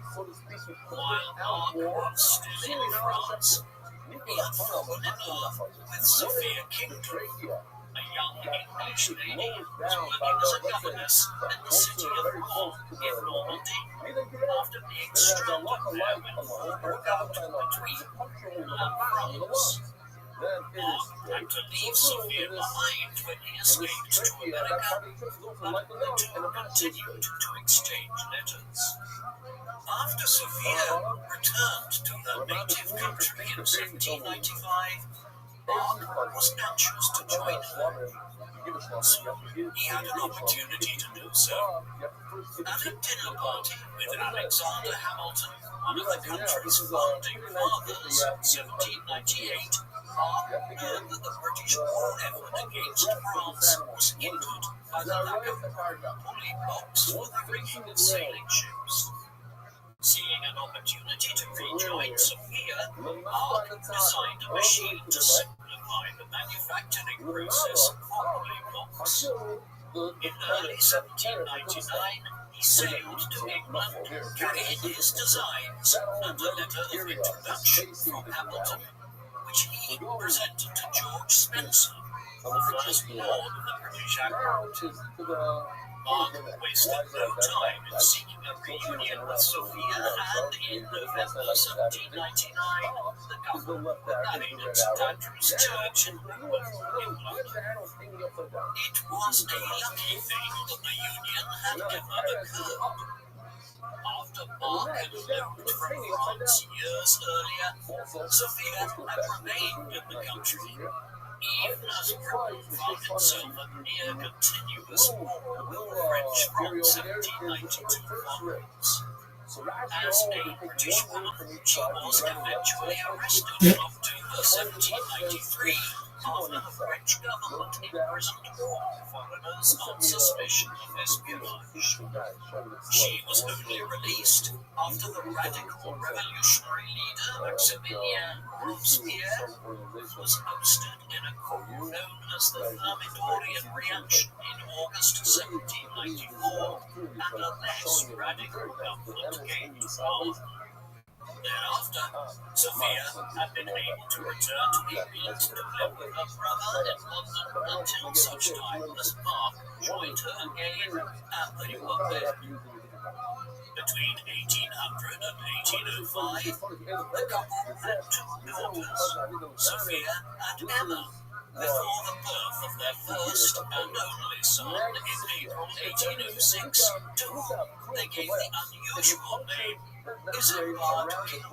The family had moved to Portsmouth in 1802 after Mark's proposals for manufacturing polyglot received the backing of Sir Samuel Memple, the Inspector General of Naval Works, and a younger brother of the utilitarian philosopher Jeremy Memple. A factory was set up at the Naval Dockyard in Portsmouth, where Mark was contracted to supervise the manufacturing process. Isambard Kingdom at a time of revolutionary change in Europe.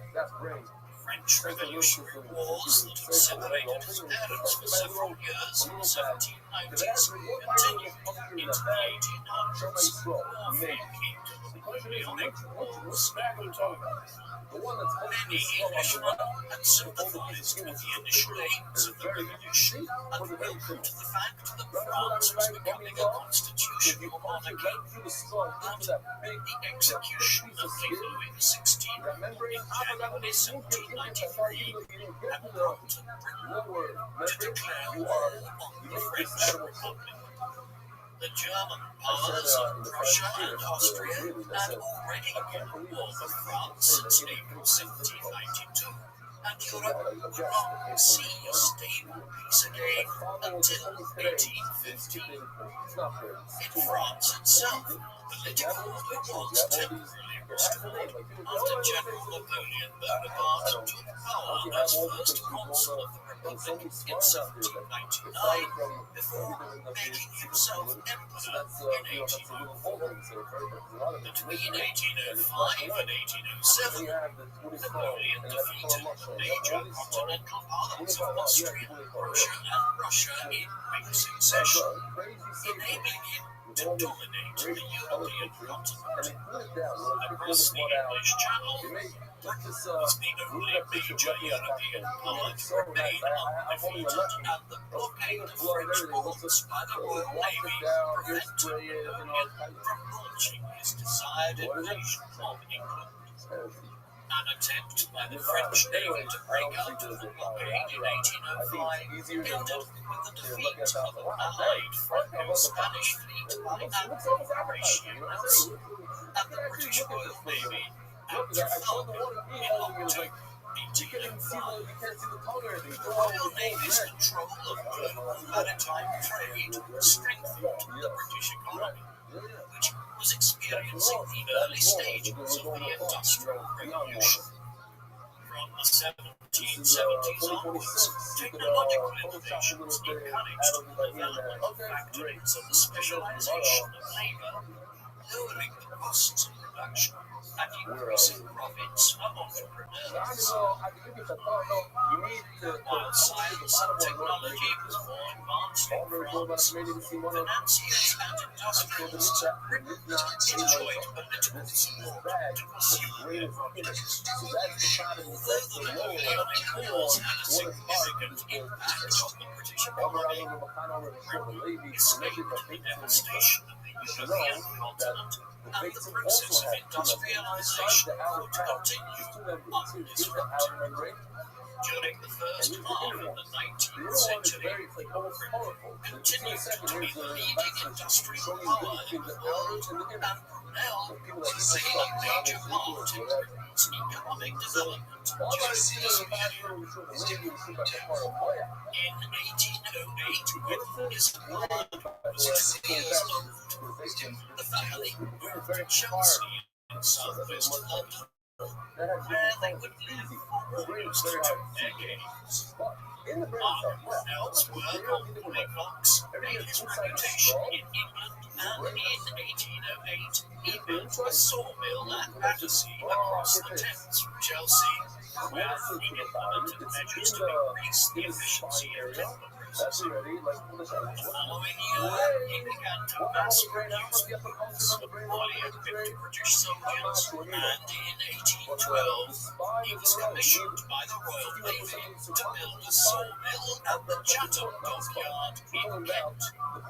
Despite his contribution to the war effort, Brunel was often not paid the full amount he had been promised by the British government, and the family's precarious financial situation would eventually lead to disaster.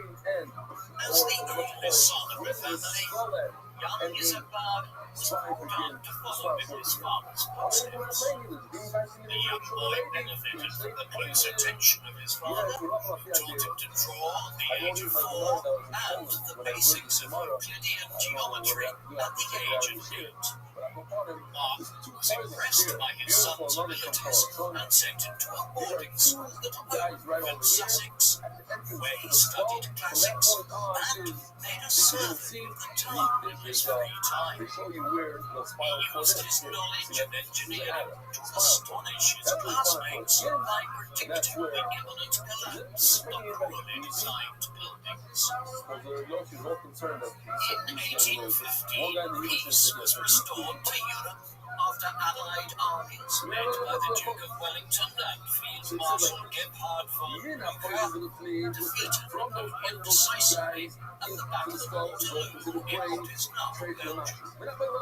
This was the second time Napoleon had been defeated, and this time the victors made sure he could never pose a threat to the peace of Europe again, exiling him to the utter remote island of St. Helena in the middle of the South Atlantic Ocean.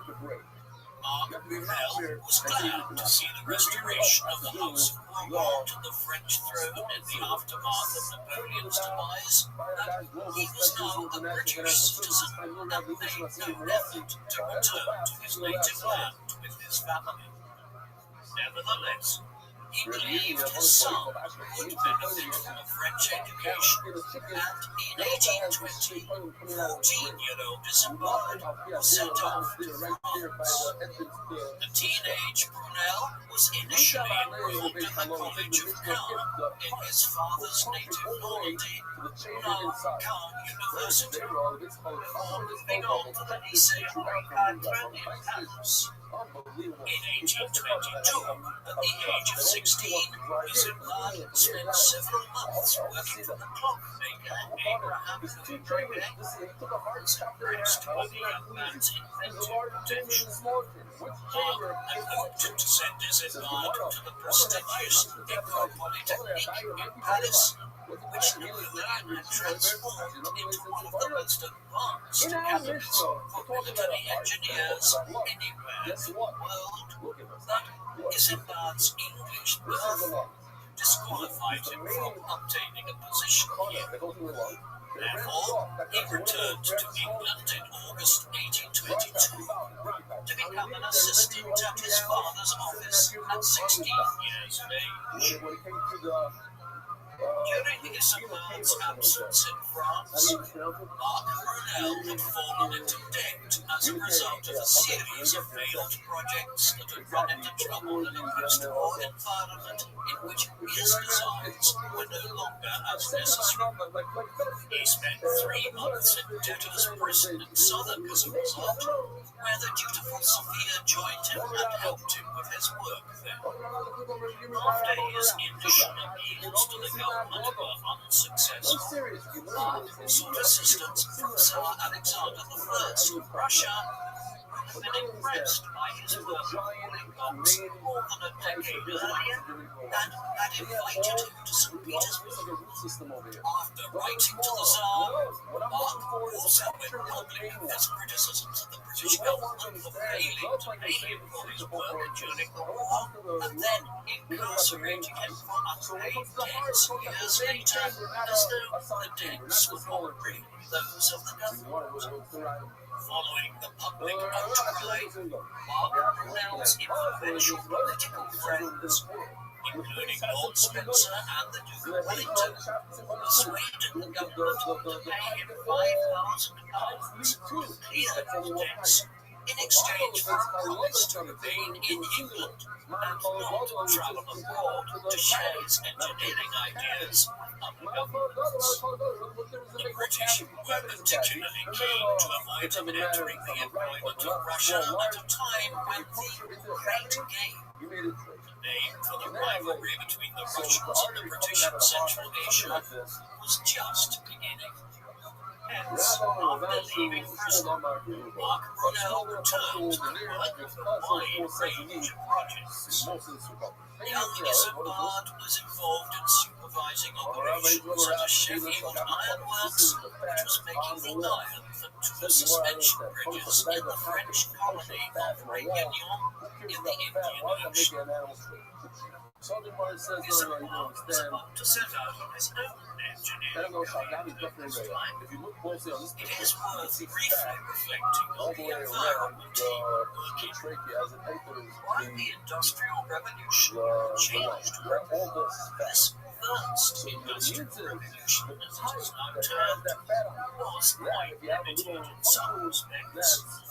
It had taken place half century after 1770 and was primarily focused on revolutionizing the textile industry that formed the backbone of the British economy in those days.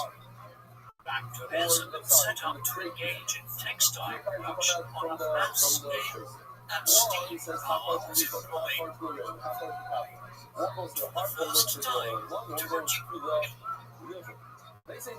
What Rash meant to say is the three the major need for arteries. sheer manpower. One is Coal mining had expanded accordingly to feed the new factories. Venus Cava, whatever However, it's called. it was not until the 1820s that a truly revolutionary period of engineering would begin in England. The first railway lines were laid down in the late 1820s. So, what's the Venus cost? Why do you have to do this? The 1830s and 1840s saw a revolution in transport as thousands of kilometers of railway line were laid down across Britain. Soon, people would begin building modern steam engines which would help locomotives across land by burning coal could be employed to propel ships across the Atlantic Ocean. There were also all kinds of new innovations being introduced in the fields of metallurgy. Having taken until the mid-1850s until modern steel was first produced in England, many people were already working in the 1820s on ways to manipulate iron and other metals to produce more durable metals. Stronger metals provoked greater loads. This meant stronger bridges and other types of engineering. All of this would culminate in 1851 in the Crystal Palace exhibition in London, a fair showcasing the many thousands of pieces of new engineering and inventions. A few years later, plans to develop a modern sewerage system for London were being initiated. Thus, the period from the 1820s to the 1850s was in many ways an engineering revolution after the first industrial revolution. This apart kingdom now would be absolutely central to this engineering revolution. The young Brunel spent much of his time in the 1820s experimenting with the gas engine. At a meeting of the Royal Society in London, Brunel listened to a lecture by its president, Sir Humphrey Davy, noted that Michael Faraday had recently invented a method to liquefy natural gases under pressure. Davy suggested that by using a small amount of heat to convert liquefied carbon dioxide into gas, it was possible to generate energy much more efficiently than by using steam. Brunel decided to investigate the feasibility of such an engine, but despite some encouraging experiments, the difficulties involved in the casting of nickel strong enough to withstand the high pressures involved eventually caused the project to be abandoned. At around the same time, the French scientist Sadi Carnot was in the process of formulating the first law of thermodynamics, which demonstrated that energy not being created or destroyed, only transformed from one state to another. This meant that Davy's concept was physically impossible, but British engineers were unaware of Carnot's work and techniques. Despite the failure of the gas engine, Mark Brunel saw greater success in later development of steam engine, which ran more efficiently. Sir Hard watched all of these developments closely as he began to enter his late teens. While his embark would one day eclipse his father's achievements, in the 1820s he was still very much learning from him. Father and son embarked on their greatest collaboration in June 1824, when Mark Brunel was appointed engineer of the Thames Tunnel Company. For several centuries, the only crossing over the River Thames in London was London Bridge. But demands created by the rapidly increasing population in the 18th century led to the construction of several bridges further upstream.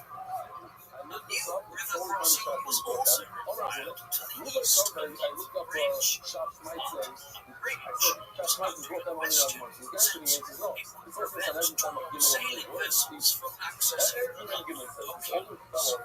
In 1805, Richard Trevithick, a mining engineer best known for his pioneering work on steam locomotives, led Cornish miners to build a tunnel in East London. The miners were used to working with hard rock and struggled to make progress with the soft clay under the Thames. By 1809, the project was abandoned, but Trevithick concluded that it was impossible to tunnel under the River Thames. The versatile Mark Brunel took an interest in the project, and by 1818, he had patented a tunnel machine that consisted of a cast iron frame to protect workers as they were excavating the tunnel face. After examining the front of the proposed tunnel, looking on the north bank of the Thames and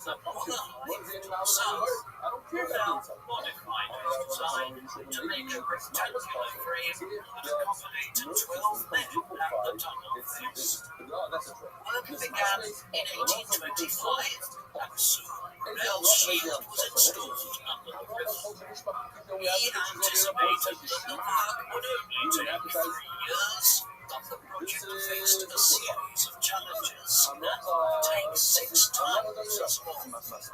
Mr. Bard initially served as an assistant engineer, but after the departure of resident engineer William Armstrong, the 20-year-old was promoted to succeed him in January 1827. For the next 18 months, Mr. Bard worked closely with 2 assistants, Richard Beamish and William Graham. By now, in his 50s, Mark now was primarily concerned with an overall direction of the project and dealing with the company's financial support directors, leaving Mr. Bard and his assistants to oversee the day-to-day work underground. Here, Brunel was working 12-hour days, 6 days a week, in awful conditions. By the spring of 1827, almost 500 men were working on the project, and the tunnel was approaching its halfway mark of 600 feet. Sorry, 180 meters. On the 18th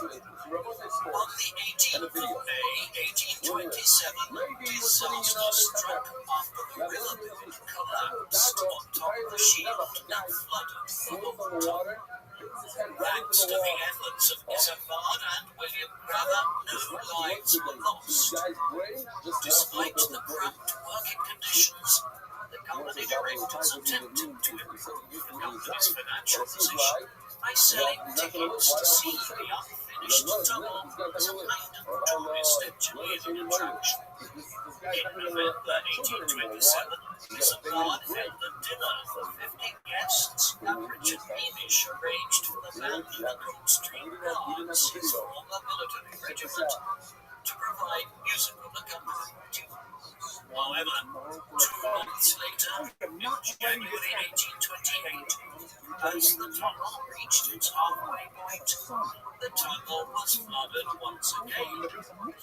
On this occasion, 6 workers died, and Brunel himself narrowly avoided drowning by being rescued by Beamish. Brunel would spend several months recuperating from the ordeal, and work on the tunnel came to a halt. It would only resume 7 years later, in 1835, after passing down the sufficient funds to recommence leasing. Despite further flooding, Isambard was finally opened to the public on the 25th of March, 1843. By then, Mark had already been awarded a title by the Victorian in 1841 as the world's first underwater tunnel. Subsequently, connected to the rail track and continues to be used as a running rail network.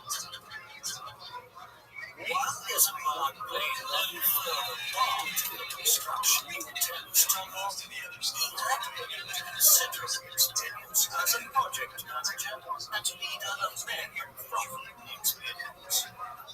After experiencing hardship, his father was forced to compromise on safety by his directors to sea. Isambard resolved to leave, never be his finances, and against his will, judgment.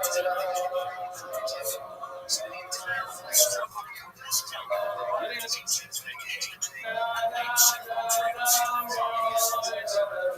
The nation is a near-death experience when working on the Thames Tunnel in the years of session. Consider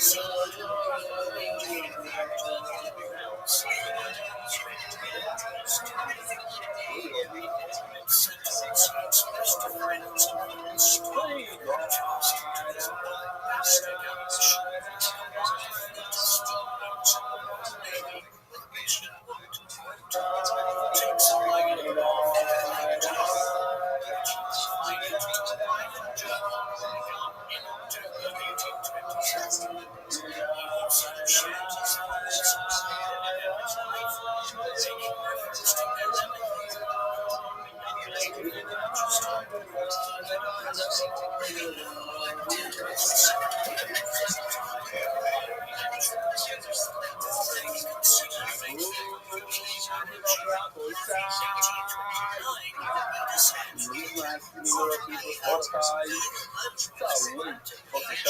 of the latest months that maybe it gets 1 minute later. Very difficult, especially a night like tonight. With these three different pictures I want. Only like 45 minutes. The problem, but I see that the islands, the islands, left them out. Oh, you guys better reach the live. Oh, you better all reach the live. Where are the people from the Olympic Games?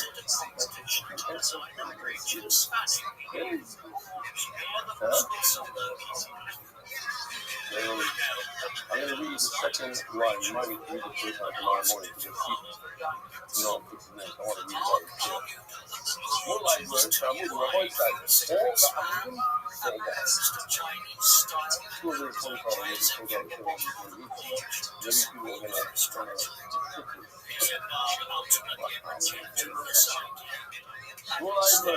Little men. Giving facts. You can say, Shell from the Eisenman. Warren Kimmel. 19 meters. Yeshua Abraham destroy up everybody. You lose the channel. You saw that. I mean, you should also pronounce it over there. Not that. That's what you pronounce. You saw from Rothschild. Yitzhak Klein. Yitzhak Henry Rowe. Yitzhak Friedman. Yitzhak Islander. I don't know. Yohan Lindy Jacobs. Yerby Freund. Yanon Adler. Yoni. I don't see. Yochanan Adler. Yoni Powers. Yosef Mishani. Yosef Mordechai. Greenberg. Is that Yosef Mordechai Greenberg? Or is his name? Yosef Moshe Loeffler. Yossi Schefter, Yuri Friedman, Zalman Kravitz, Zev Belz. ShareMarket.com. Alright, so tomorrow, hopefully they don't change it around. Somebody sent me this picture. I actually found this picture in my picture. This is the line I was talking about in the airport in Africa. See the size of his walls and their bellies were learning about the tea in school and cake at 6 p.m. Philadelphia. Drives in from Lakewood and listens to the shear on the way. We're learning the studio how long you need from now to walk out the point of Yehuda, to insert Mago, watch the show Ballad, and fight with the Lucia. Before AI existed, I already said that our whole class should write you with anything. So you will at least read one of them. So Morty Schwartz and Prime Ashkenazi. Okay, I read one. Straight up. You have a great Rabbi who watches the right cheer. It's not embarrassing to tell you about it. Yeshua Goldman. See that picture of Moshe Shir in Stanfordville, London, spread this magnificent Maggid Shir with Moshe David Burton, or we call him MDM. Without the pictures, these lectures wouldn't survive, as he says. I don't know if it's a lot of pictures. Many fakes. Keep it up. MDM. The Moshe David Burton, MDM. MDY. Shalom and Bracha. My name is Rabbi Yoni Yeshua, and I'm an incoming receiver in Yeshiva Park David in Yerushalayim. I'm here because I'm deeply impressed by who was included in clarity and skills in Torah learning. Your high-quality visual tools, illustrations, and diagrams are exceptional. I have learning scholars who learn retain their learning. At our level, we're building the growth of the Yeshiva. When we're serious about learning, benefits from more structured approach, leading one single approach. We're making impact on our kisses, keep one of our growth in the house, and words of first study. MDY consider small pilot collaboration. We were requesting you to use selected in our space. Yes, we allow all users to use our stuff as long as they give us credit for it. We're here to spread Torah. We don't take money for it. And yes, we use it such as behind it, should slides. And here, so that video, MDM uses our stuff. We ensure clear contributions, follow all the guidance, the rules, scope, whatever the program rules, whatever it is, so Rabbi Rothschild, the only discussing responsibility, the only Yeshua, Rosh Yeshiva, Torah, that's lawful. Avoid side situation, one side, two something like that, by dressing down, pull out, church, life, and Mary, the brother. What's his wife's name? Mary? Really was shy to marry and become father between back abroad. Half men dollar, keep a crown, for original our children, not in tiny wedding to Asian Christian, they is very strong, good, by his lemon, the girl that already had number two, probably so. They found taking the memory of the money, the small forest, and the tiny seeds, ready to her rock.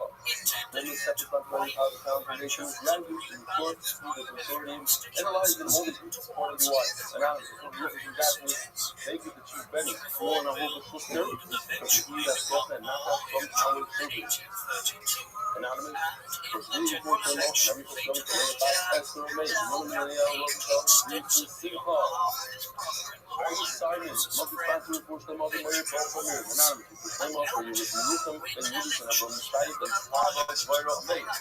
The Spanish career sponsors in honor of the first three from the Mexican satellite occasion, Olivia Abramchik, Moishe Lemiado, and Simone Greenberg, 15 results. Moving fly in the measure of starter acts about Baba Harold on the airplane called Zion Keenan. There's Hamilton and Jimmy Liefman in honor of our 1,800 dollars. Thank you, Rabbi, and all the everyone staff for giving us life. There's Hamilton and Jimmy Liefman, both tremendous pillars of our share.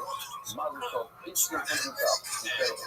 Zeb Salmon, the me is the tumor of my father Joseph C. Ben Baylor of Maine, laughing Bobby Glancy, the American King for our Bobby Torah Leah Pass, and in the Taylor Simon, happy birthday copy, you can join us to be many more cycles of the journey of Maine.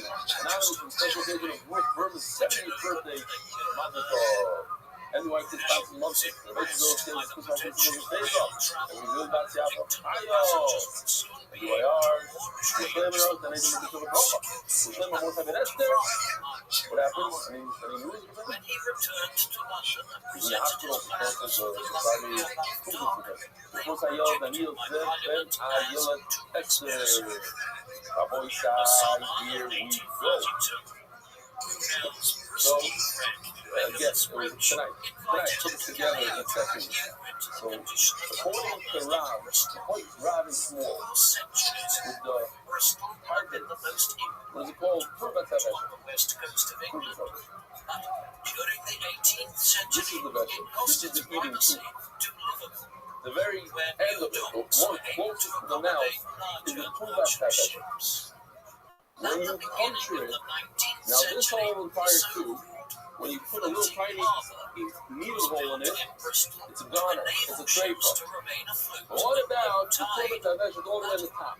Turbat vessel, closest to the top pump. So on the places, Rav says, Mashu, even needles, it's like the rest.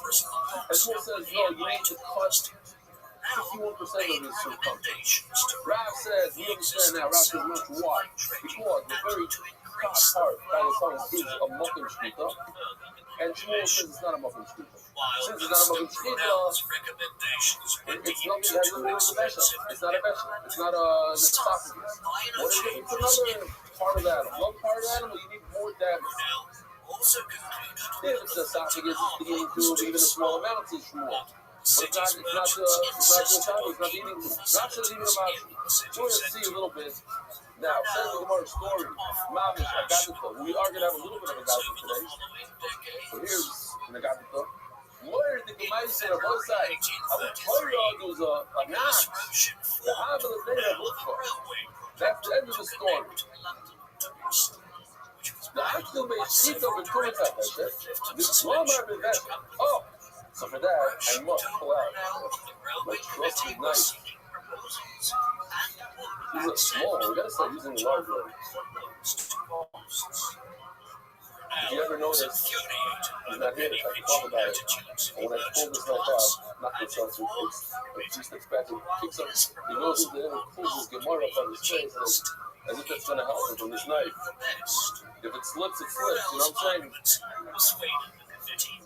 Appointed him to survey the How many hours? back and forth That's between it. London and Bristol. You're done. You don't have cravings anymore. Do it. It's easier. MS.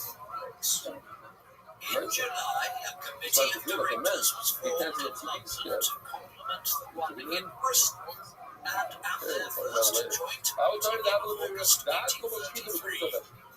They started the speaker all the way over here, by the Tintabella. And then he went inwards. They started cutting, and they cut into the actual He vessel. continued to receive occasional advice from his father. We go over the vessel. Now, if we take a look at the chart, according to Rabbi, He was a if you visionary look at a who saw little the bit, new he took the railways vessel, which he just did, because he cut it, it's more than a little connect bit. the country together and enable people to travel problem. long distances It's quickly trade, and but cheaply. it's not a problem, because it's not going In to speak. September, This is what he Brunel said. was What's asked the to problem? He undertake started a cutting. more He detailed started at the right survey place, and he ended at the right place. while the So according to Rabbi, railway's it's not a problem. directors still had According to to raise Shmuel, capital that before the seeking Turbis Abesha is not really a place to share. So he started a little tiny bit, gave a little bit. by He Charles forgot about that. He started cutting downward. secretary to He the did a great company's cheaper. London committee. Also not a problem. Why? There's only a problem when someone ate him. Well, when you cut a right, they cut, but he didn't do it right. He cut a little tiny bit. So according to Holden, it's too great. The Gemara shockingly says it's not good. Why? Upper over.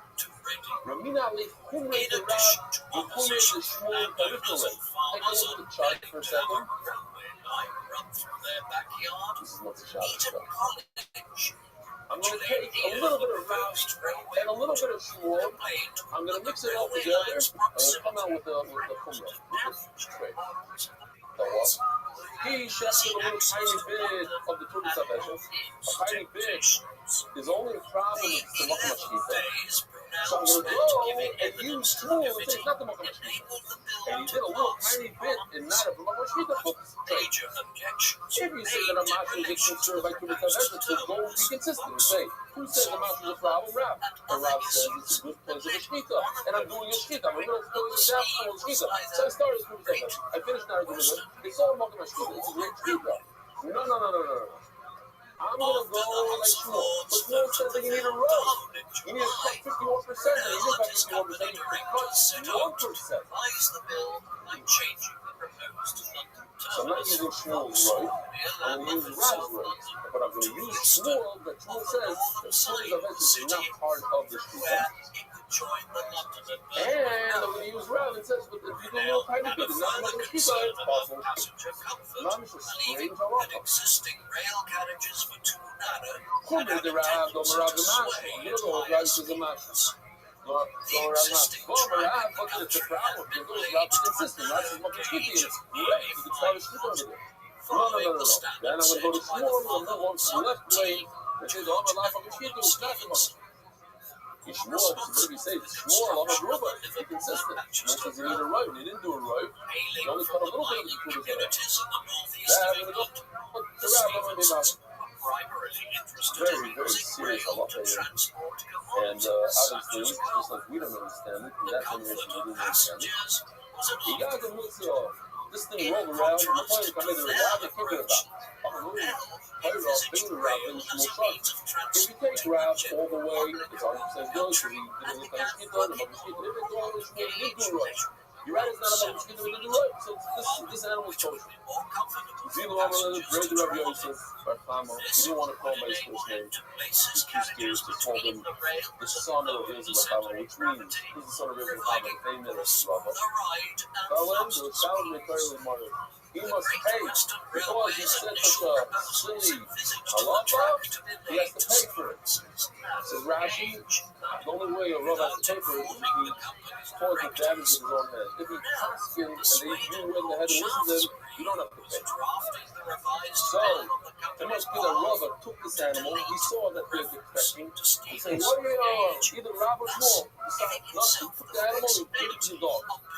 There's the dog that pays it. I have a big question to the enemies of Rabbi. Again, he's scared to say Rabbi's name. Why? He's about to embarrass Rabbi. He's about to call him a fool. Now, you don't call Rabbi a fool. You say Rabbi, you say the enemies of Rabbi are fools. Guess what? After all this, Rabbi was right. And you know, he was right. I did notice, I don't know if I'm right, I asked my Chavrusa, he didn't argue with me. So many times you see that Rabbi made mistakes in Shas, more than other people. Mistakes, he regretted it, he took it back. He says, that was like, let me see that I made mistakes. You know, so it seems like he made a mistake. So he told me, because Rabbi's mentioned so much, he said so many things, okay. You gotta say a lot. When you say stuff in public, you're gonna, a certain percentage is gonna be a problem. You don't see it so much with other people. Stuff that you live from. Whatever, okay. Zog the Gemara. Yes, that's what he said. I don't get that as a consensus. That's what happened. All right, we're going to go to the after Brunel refuted the claim, he goes up to say in the Bryson, Dalof says it's always it's always Dalof on the question. However, right, like the Rishamai, if you want to do like Rishamai, you're okay. 2 weeks later, whatever you want to do, you can do. They weren't going to ask this contradiction. You tell me I love the Yisrael, and you tell me you can do like the Shaman. That was good. Mikul Shaman, Mikul Yisrael, Rothschild. You just pick all the coolest. I told you guys, I had an argument with somebody that was very close to me. I said, I understand, every time there's a cool, there's no Amira Akko when it comes to electric cars. He told me, but there's a cool law about this, cool guy. Yeah, but the Rabbi told me this, and he said the thing. I never heard you all saying cool. Maybe once in a while you had a good cool. Mix it in once in a while. Every time you speak, you have another cooler, another cooler, another cooler. Many things going his way. The cooler is Shaman, the cooler is Silo, you're Russia. The cooler is Shaman, and the cooler is Silo. If you have such a big revised plans for the box, you don't want it in. You may need it. Also received parliamentary approval. A few months later, construction also resumed. If you're not professional success, since 1832, the fool goes to the dogs. There's a guy, a big tzaddik, wasn't working much, singing a lot of film all day. He went to ring it up on us. He says, listen, light a candle, and do legal issues to the party will be okay. It's a wood making out nothing. Light a candle for about an hour. Every day it's another problem. One day comes in and he sees a lot of candles. He says, oh, you finally got it. You finally, Baruch Hashem, you're copying the country. There's one road. You finally filled up the electric here. The Shaita electric fire. The fool goes in the dark. After a wedding in Kensington that July, but I love this mice. This is a mice in Shahaya. It's a mice in Shahaya. In Final Fatanesh, there's a big argument in the city. They go through the city, going through the city, and finally it came out that you have to pass through the city. And you got to do that. So you again, and you get part of it, comes up the keyboard. Then another one, third time. What are you going to do? Why not use the top of the beat? Listen, this is a cooler. She ain't a TV for the lobby club. There you go. So those who don't know, Dr. Gemara. Hello. He can be somebody who can learn, he can be similar. Either you go, yes, you can say, either go with the shaman all the way, or you go like the all the way. It's not as simple as it sounds like. I'm not crazy about the chart that we did on Friday. I added a couple things tonight in a rush. Like Rashi points out, in a certain area, you can't grab the shaman with the in Kriya Shema, Rabbi Shammai, and in Hilchas Treifa, Rabbi Silla. In Hilchas Treifa, in Hilchas Spine, you can't grab Rabbi Shammai and Silla in the same halacha. For instance, just make it easy. Don't look at the Silla. Just look at the Shammai. We had this halacha. When a spine of an animal is missing two vertebrae, Rabbi Shammai, then it's a trade. Meaning, what if it's 1.5? What if it has vertebrae? It's not a trade. So is that a kula for them? It's a kula. The animals, you're allowed to eat the animal all the way until it's missing two vertebrae. So 2 is a kula. You take that same 2 and use it on the human being's spine. Say a spine of a human is metama la'ayah, like the skull of a human being. If it's in a root, just the skull, the whole human is coming. Everybody in the room is coming. So you have the vertebrae of a human being is coming. And if you're missing 2, then it's not designed. That's a real kula. Why? Because up until 2, it's metama. 1 is metama, 1.5 is metama, 1 3/4 is metama. That's a transfer all the way to 2.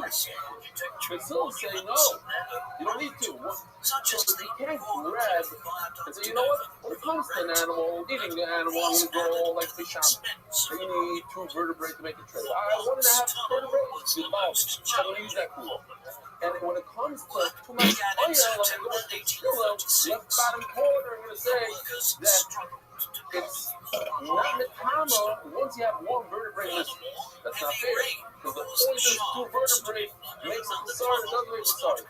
So that's what I'm saying. You cannot grab a kula Shammai and a kula of Vasila in the division. Okay, anyway. Or it can be Sila in the division. Rugby and Mark. What was the passion? So now we're just going with that. I was going to love so we all know, everybody knows, every kid in Pedro knows. You got them. The other time, I already like to give you China Yasi. And they tell me, if you feel like going to China, it's okay. Hey guys, you can't call the basketball coming out from that. There was a basketball game that came out and said that, hey, Louis, you really can find what that love is like to say. So, for the basketball, you can choose. You can say, I want to go to the shot, and then I say, I want to go to the silk. But once the basketball came, it said, the love is like this, we go like this. In August 1837, Brunel was fortunate to even after the basketball, we're 2 years ago, like so. Oh, my name is the basketball. So, the famous story, I'll just show you real quickly here. We have the machlokas of the Tanish Lachanoi. It's made out of this oven is good machlokas. And Rabbi Eliezer about to line. And everything went Rabbi Eliezer's way. And even the carob tree was uprooted. The walls of these measures. The river went backwards. Here, the river's going backwards. Which were originally intended for export use. Stevenson agreed to convert the locomotives to run on broad gauge. They said, if that long as you realize the walls came. Everything went his way. And finally, they said, we don't care about walls, we don't care about water, we don't care. The road says it's going to be the Finally, Maxwell said, that when the boys come to France, says, I don't think we had it's a very sad story because the Eliezer and the Shamusi became the parents. Even though everything, I mean, I can't imagine someone like that today. But the Godless Guard, you hear a Maxwell plays that off like him, and the wall, the mics, and all the mics go like him. No. Further parents, can't help this. Until he died. The day he died in the parents. Crazy story. But I put on him, and even Maxwell, we don't go back to him. So, we don't go like the basketball. Who said the whole thing is they still? The basketball said, we don't care about basketball. So you can pick and choose. Every time you can choose. You call up that. The problem is, how in the world did the brothers do this? This is not fair. This is grabbing a little bit of route, grabbing a little bit of small, and making a mix, and coming up with our luck. So tomorrow, I'll have to wrong. It's not the shot, but the reason why Rob says that a little bit of a nick at the top of the is a problem, not because it's a muffin street though. Because it's not a muffin street and it's still a problem. That's the truth.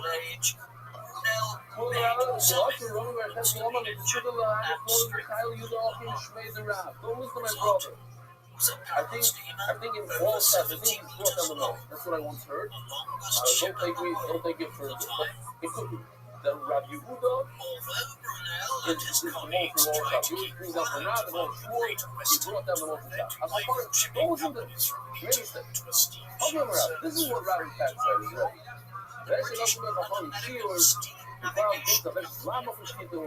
They're not dependent. Until now we were learning that because the proof of essence, you can put a little needle or make it straight.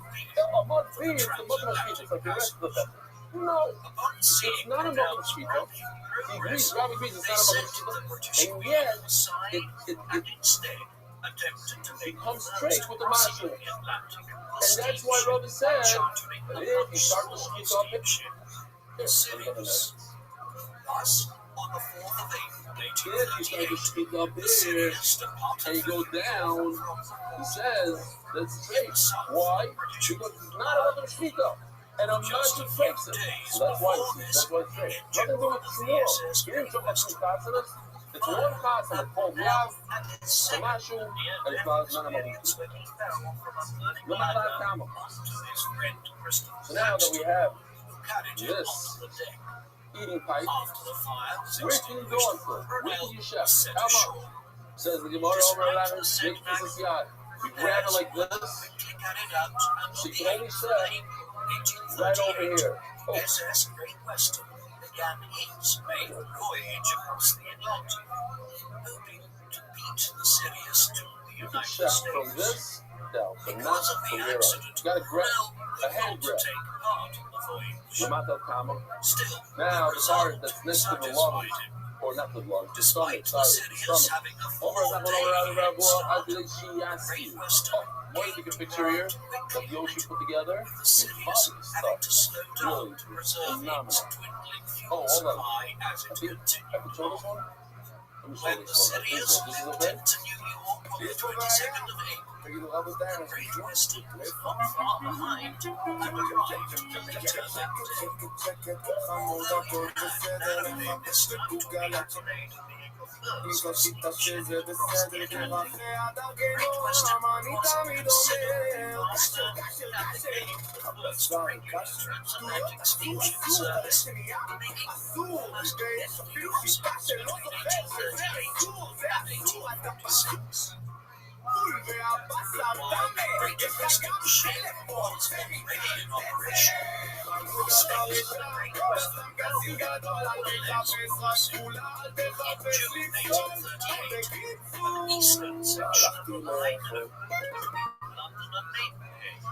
Okay, so I don't think this is just for work.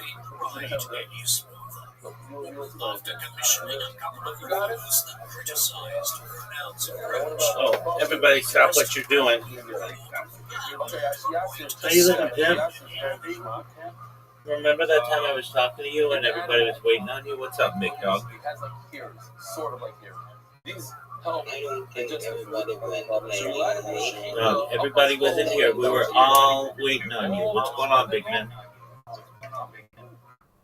I think I'm just still doing Excellent. How many Rumble videos have you uploaded today? Where you see here. Says the Gemara, I just like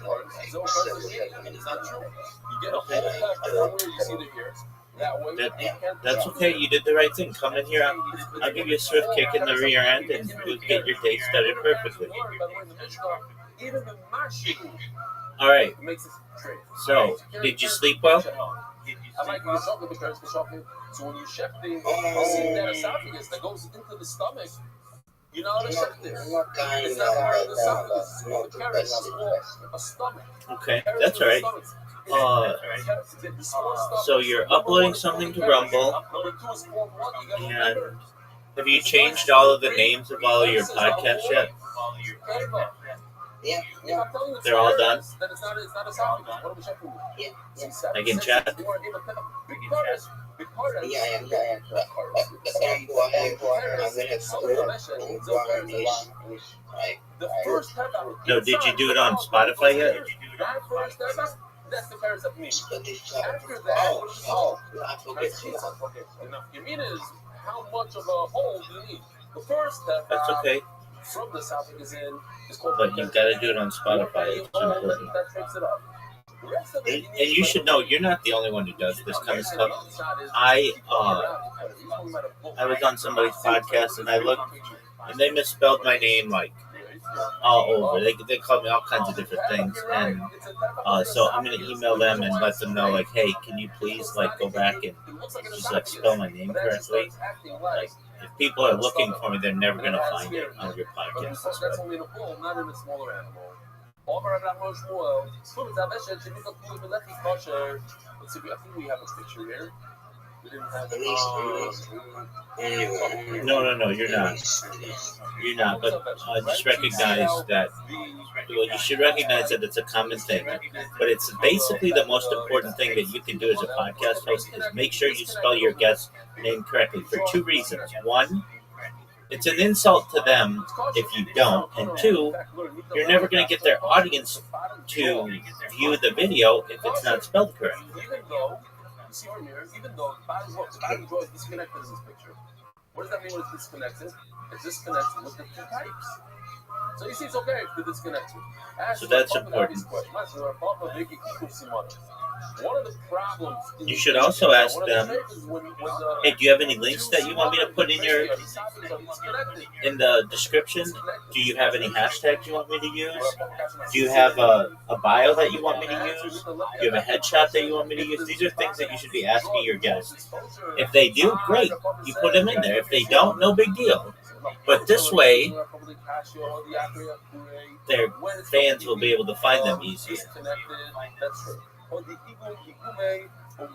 Like, I know you were like, hey, when I publish your video, you're like my fourth biggest person ever.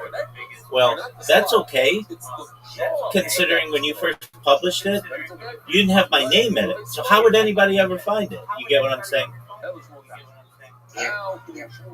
Exactly. So just think of it that way. And then if it's already published and my name's not in it, then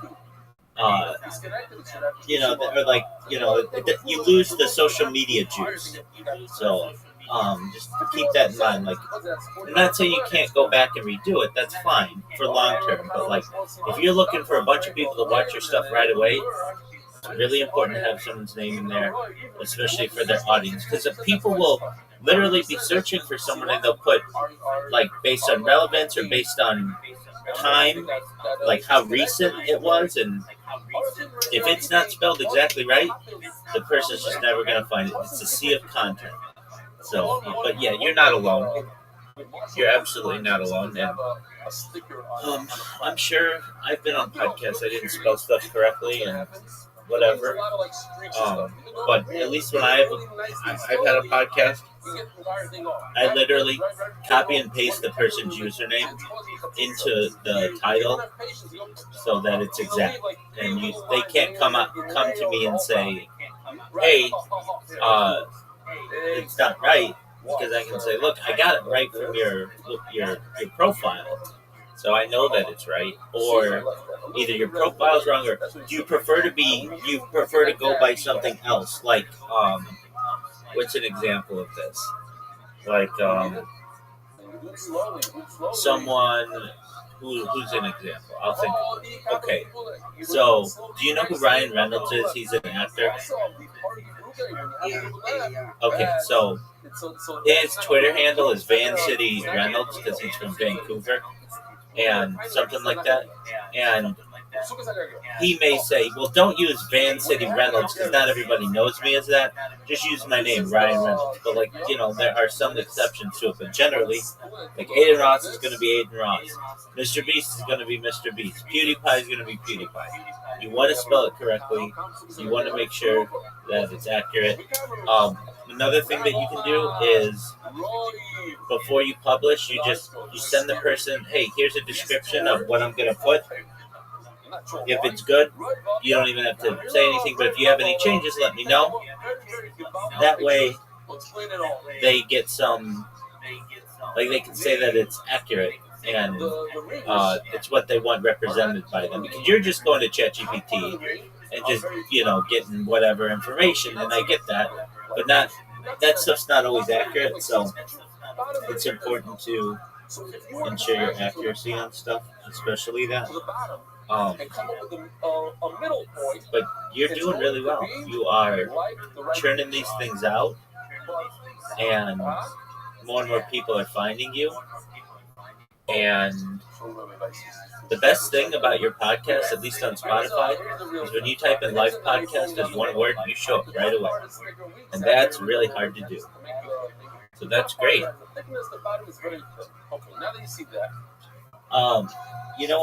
found out kind of I think it's a pretty good hack, if you want to consider it a hack.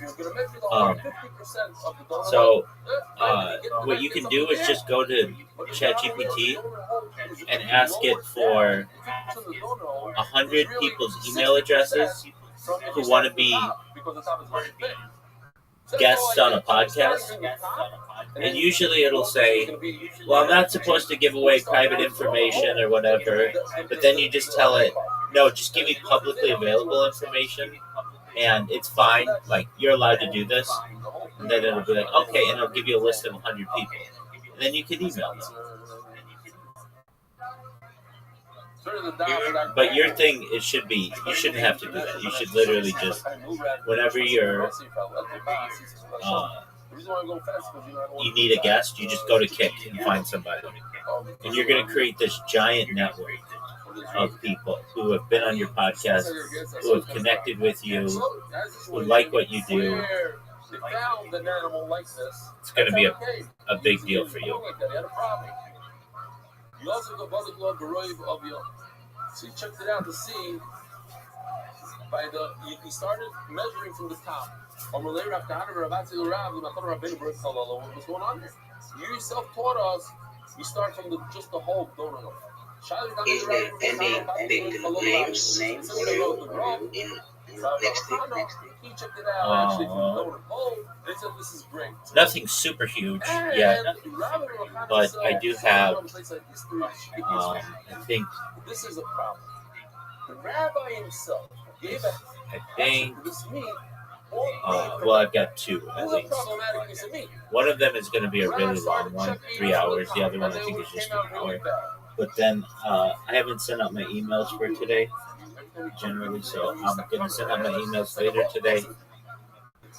And I have a new email list that I might utilize. I might not, though. I might just wait on that. But what I did was I went to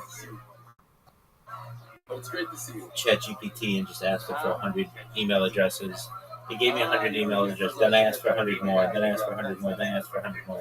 Then it starts to hallucinate and it doesn't provide correct email addresses. So it's fine.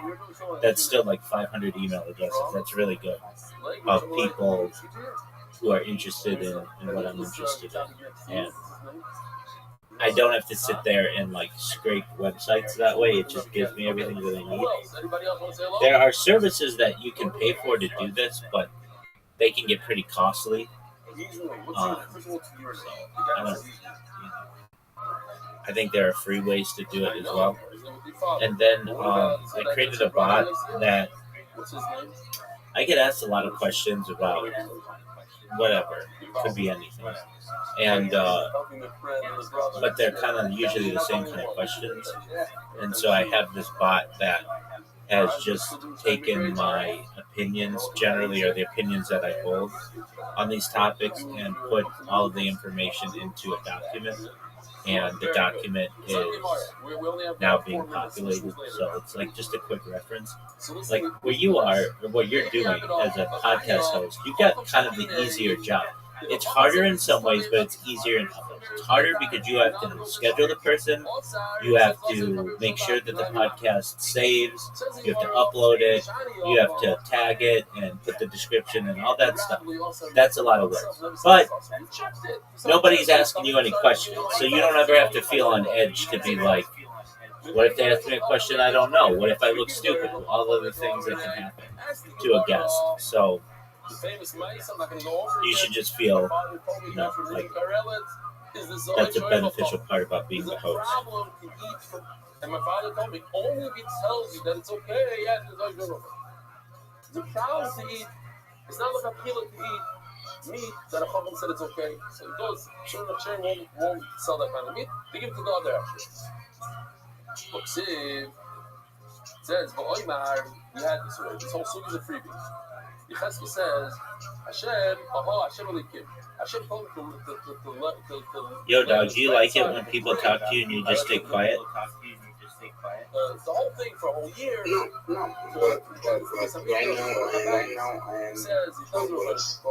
I know. I'm just busting your balls, big dog. This is a bigger question. When the Velu Treva like Half, I'm such a tzaddik, I didn't need the Velu Treva. How can you say something like that? Every year today could say that. Even when I was a young kid, still today, I never ate in the Velu. Who's going to eat beagles? It's a chorus. So I have to explain like this. Some places over there explains already. I didn't think, the Gemara says, I didn't think during the day not to come to talk about the carry at night. But it says, a lot of people are learning it, but not everybody was successful like the Chesed. The Chesed was successful. He was never coming to life. There's a video I'm not going to show because we're going to up our level. So some videos I won't show. There's a very, very good video in the second share. I don't know what to do. I liked it a lot. It was very funny. But the last lesson words.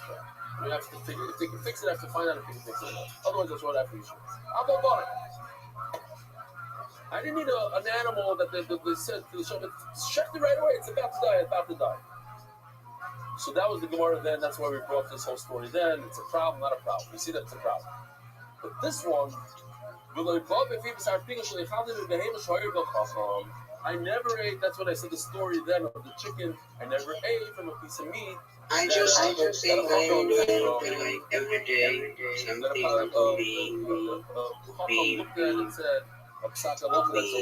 the gross my things. Well, do you feel? I feel like you are. From an animal that they didn't give the matas, even though he himself was a kohen, he was makbid to give the matas. Says Gemara. Okay, so look, the question is, what you have is pretty easy. And what do I mean? You have to.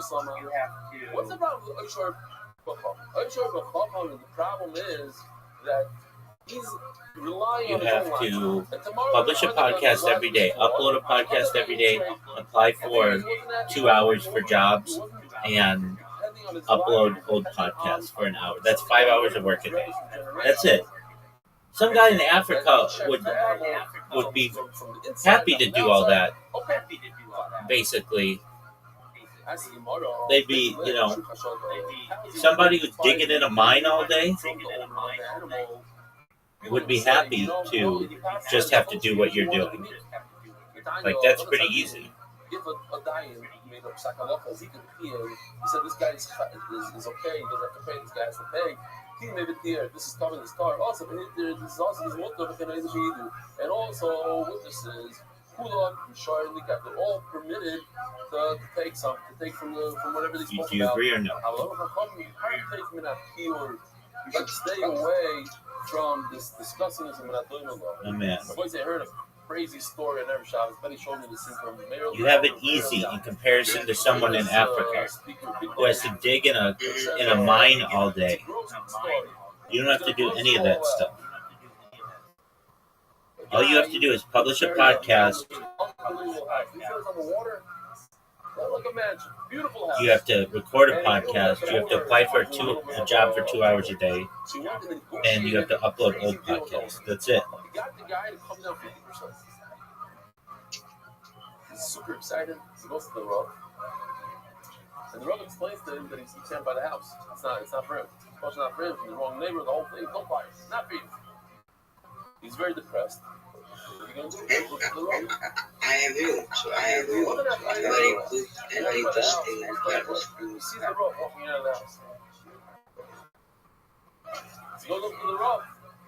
He says, what are you doing? He says, listen, I quit you. The house is not for you. But the house is for me. Are you still in bed? That's when I'm here, and he finishes off that the guy went over there. Now, I know my neighbor over here on this block went over there, but his road was caught doing disgusting things, and the famous story, he's put in jail, then a famous guy from Jerusalem, not going to go into his name, but he went over there. You can't, as I'm saying, if you're at home like that your whole Yiddishkeit is depending on one human being. And human beings do some crazy stuff sometimes. It's a chaval. Okay? Find another Rav and move on. But okay. Huh? Zog the Gemara. If you're Rabbi, no, sometimes the person says, well, my father did this and this, so I'm going, okay. I'm not going to tomorrow because of that. Yeah. Oh, they're the Rabbi and Taylor. Yeah. Okay, stop doing Gemara. Alright, well, I'm going to continue listening to my podcast. Let me know if you need anything. I mean, let me rephrase. I know one or two people this year that didn't have English. That didn't have it. I don't know what they are, but they're here. Look at Gemara. Exactly. Judaism is perfect Gemara. That's cute. Don't do something silly that people are going to say to you, oh, the reason why it's kosher is because you got a great feel to me that thing.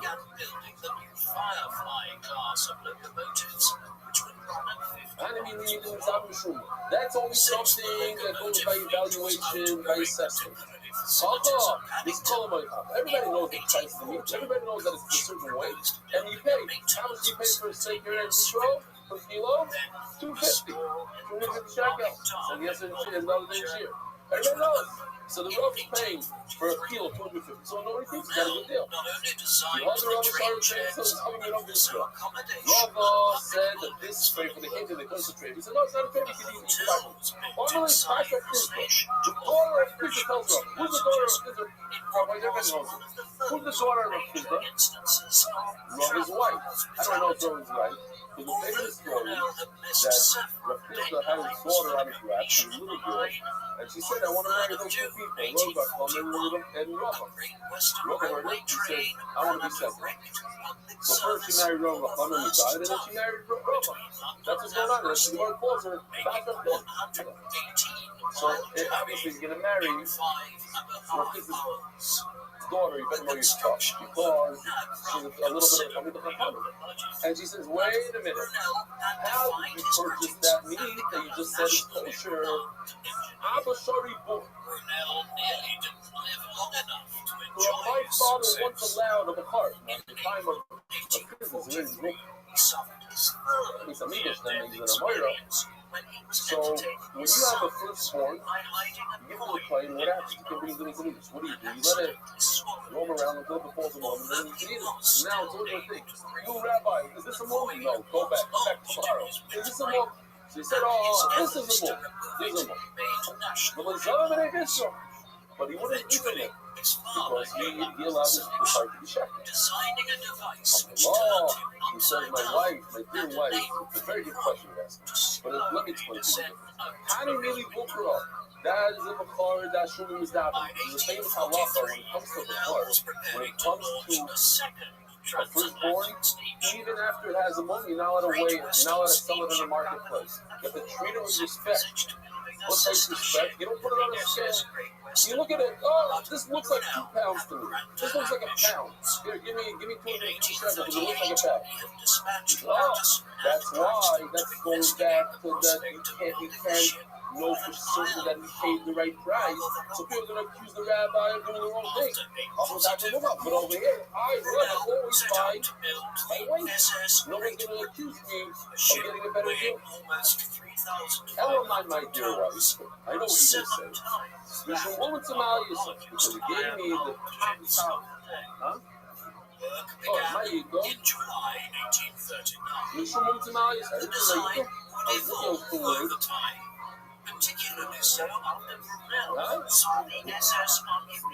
Continue stepping in, we're going to let it happen.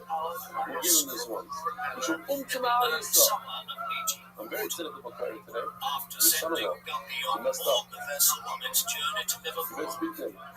He went the whole time without making a single mistake. Usually he gives me like one. And then he gives me that one. He does it on purpose. He's always Shvi. He does. He pretends he made a mistake. No. And then that's for you. Enjoy it while it lasts. My ego. So what are you saying? What are you going to say? Because he gave me the top, that 1 pound that nobody could get, only that one animal. You should know wherever I go, they always give me 1 pound. Modern Rothschild got me down since Rabbi always said someone to buy. Listen to this, but I thought it was interesting. Because Rabbi somebody says out there, that money is going to drink every single day. But that, Gemara Rabbi says that he was actually sent for the neck, and we also learned the other day that if you eat from the mushroom pizza, it's zula for what? Healthy, yeah. That would become a compliment, you know? You don't do more about pen stuff. It's a little scary. Fine. So should we stop up here because it's multi shop? Should we stop over here? Rabbi side have a wonderful week. In July 1845, America's book is spreading throughout the world. Sponsor a share today. However, the following September, the ship ran into trouble as its master, Captain Rothschild, What up, Pen?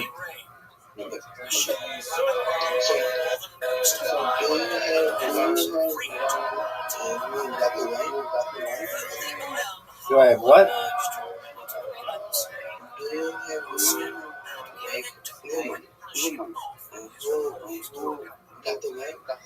Do I have one woman who got away? None of them got away, baby. None of them got away. Nope, I got them locked in. What body count? I lose track of 42, big man.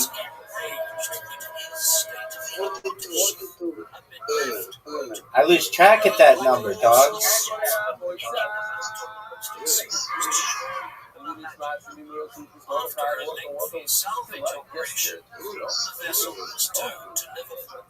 Yeah. It's like the way, way, way higher. I lose track of 42. That's a class. Thumbs up. Do you think everybody who are going to be fellows is going to be Oh, dog. 20,000.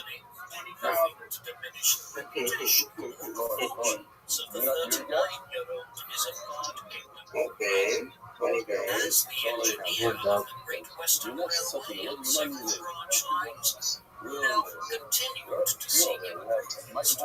So like you don't get the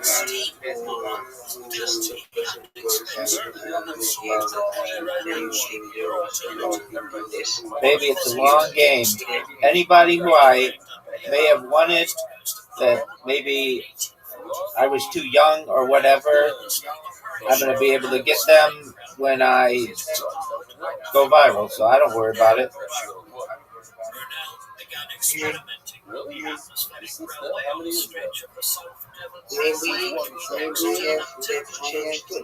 change. There you go, big dog.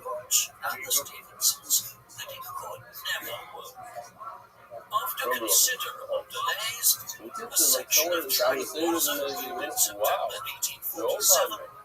Cruise, you coming on the cruise? Atmospheric So, what's your name? So, what's up, challenges. From Firefights. And the South Devon Railways directors opted to convert the line to conventional steam. Now, what's your name on the guest name? What's your name?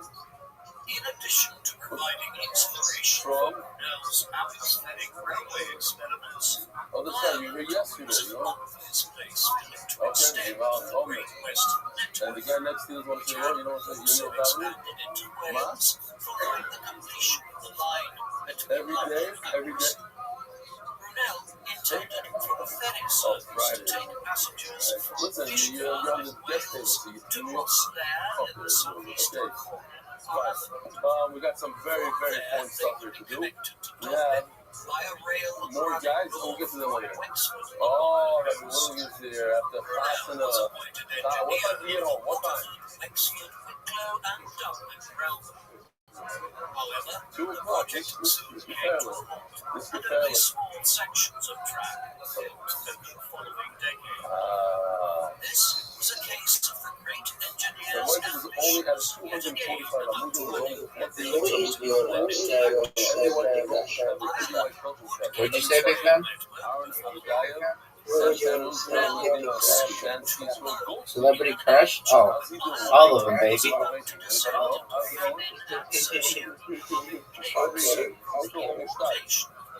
Got all together. Alan Dana, Louis Defitzer, Yaakov and Daisy Siegel, Aaron Verena Fix. He had plenty of opportunities elsewhere. No, I'm sorry. Being That's hired a special way. That was special. He's a young guy, still starting out, $720. Yep, I see him. Tommy Tesser, the Beanstalk Boys, Fred Levy, B, you were a worker, fire worker. That's how you spell fire So like we can let it go here. No be they do What'd you say, Pimp?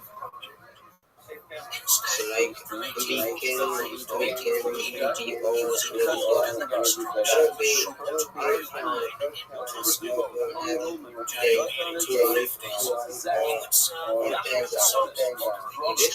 they I think so.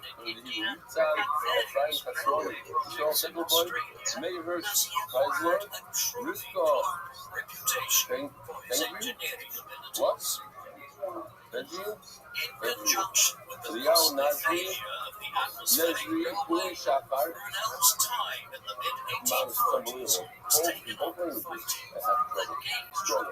Ron Kamara, Yankee, Eridal, Gal, Vince Kashan, Ariel Bohanen, Benji Davidman, Joshua Lubin, Mitzi Diskin, Novi Noviseller, Prime Lady, Ezra, Aridas. I'm Garrett Moore. He sits next to your son every night. He's a resident painter. Napoleon Roman, Adam Sprung, Michael D. Fishman, and Genshin Kukas. He's twice that person, so he's 21 on the next maybe. You never know. Okay. Maybe 1 or 2 emails.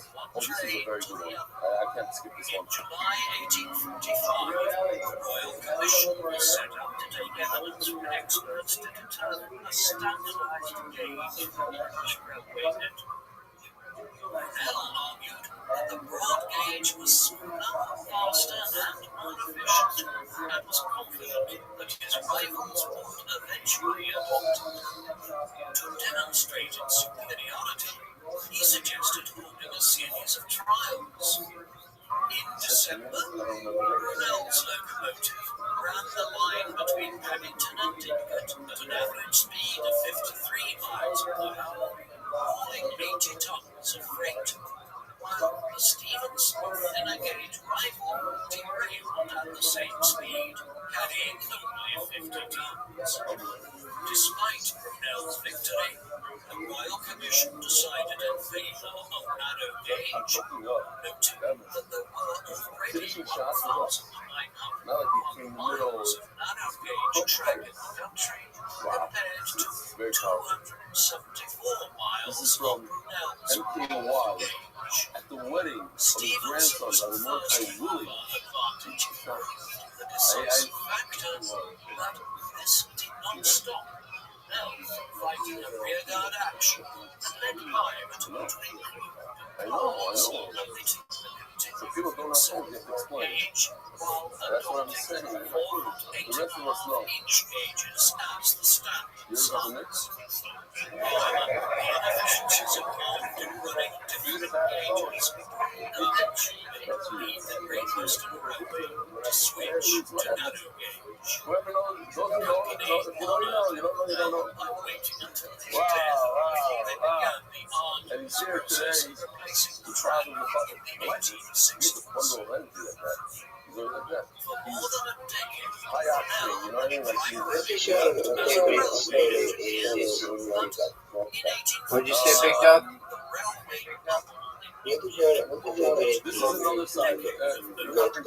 I like them all. This is the work this year. Whenever Celsius is showing his things and videos, just understand that at this point, that shit's larger than one person. What do you think Who I think is going to win? France looks really good right now. Mexico looks good right now. I don't know if they're going to be good enough.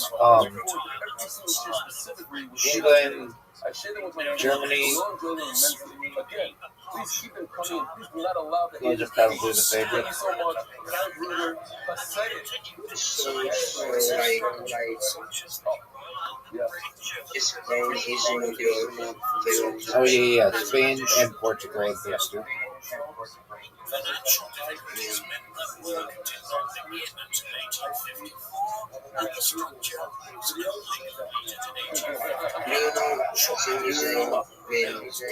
World champion What'd you say? oh, wait a minute. So that's not, it's a do you know the world champion Who's that? it's Sami Zayn. Is he good? Yeah,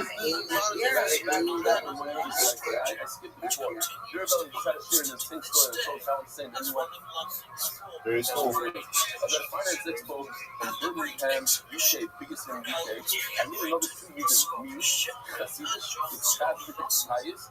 A lawyer, solicitor in UK, and a people with a pen. And a corporate lender not wearing one for business purposes.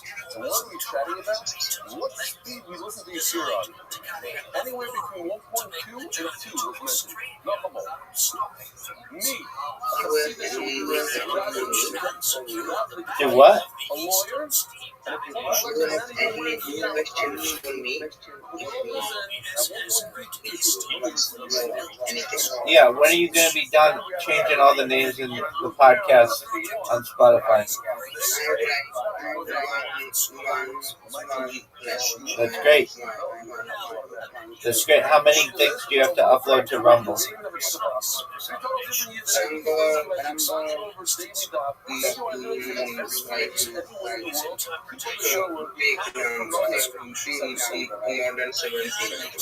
That's not that many. You could get that done today. You should focus on it. I'm here if you need me. I didn't see what this is. First of all, wow. Okay, I'll say the news here. I hope everyone in Mexico at the inauguration World Cup. At the World Cup, he's wearing, look at him, looks like a flag that I don't want to see in the street. He's like green and whatever. It's not a and he's learning the dot at the World Cup. Rabbi is at the World Cup. In Mexico. And what is this? This is, I didn't see this before. This Mark put it in. Michael Siegelson of Las Vegas, Nevada, welcomes against the Soul and Saturday. That's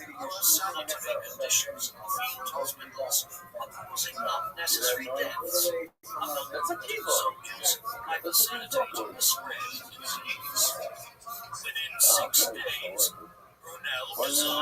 Oh, this was the shop. This was Swedish. Modest. What are the shops about? Okay, the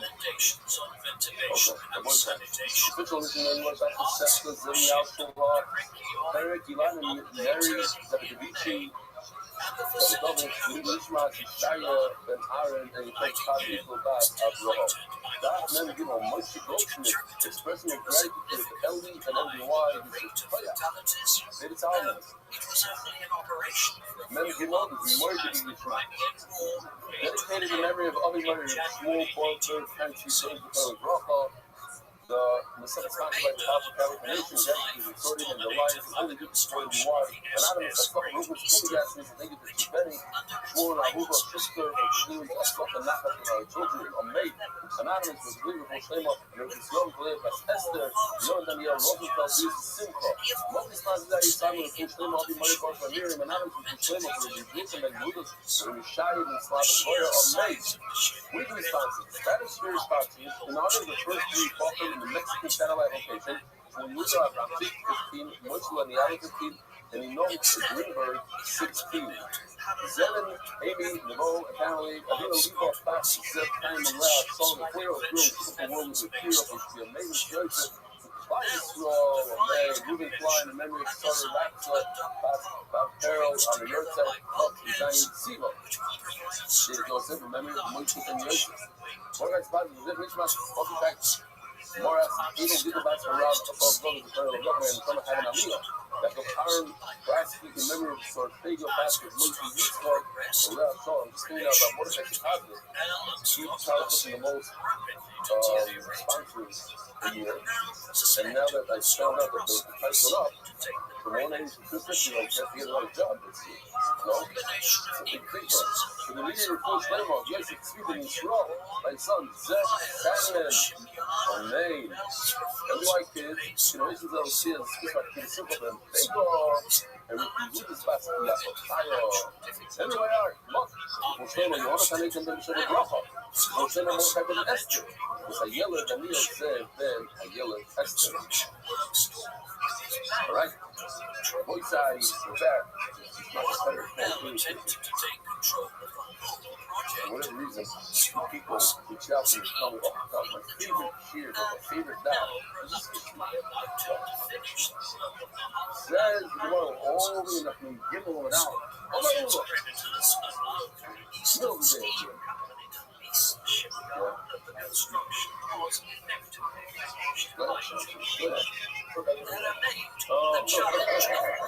What's your name, Sal?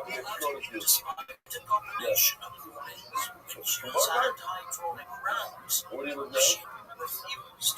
Lakewood.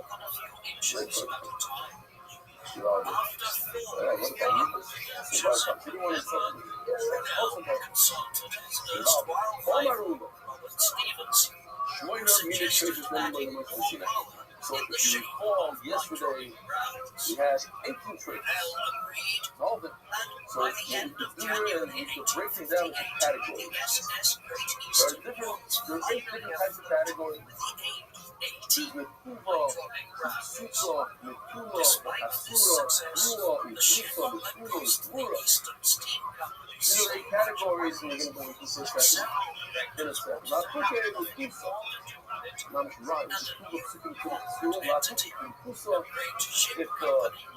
it's all comes besides this one bad kidney that has a bunch of parts in it. That's not it. That's not in the 18. So, here's what we have to do for a second. We're just gonna step out of here.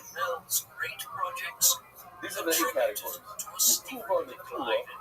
The Kuba has a little puncture wound. The Kula is removed to rip. The Kula fell. Suka is separated. Kasu is missing. Drusa, it was attacked by a wolf or a lion. Sure, broken. So, the Kuba we saw yesterday, this is the 8th from the Kuba. You have a little puncture hole on the chest and the brain, the membrane of the brain, the heart, the lung, the intestines, the famous, the stomach, the mind, the intestines, there's a wound that left in one of the 4 stomachs. The head system is a crisis that we saw. It's different also from the stomach. We're back to back. The head system is a case.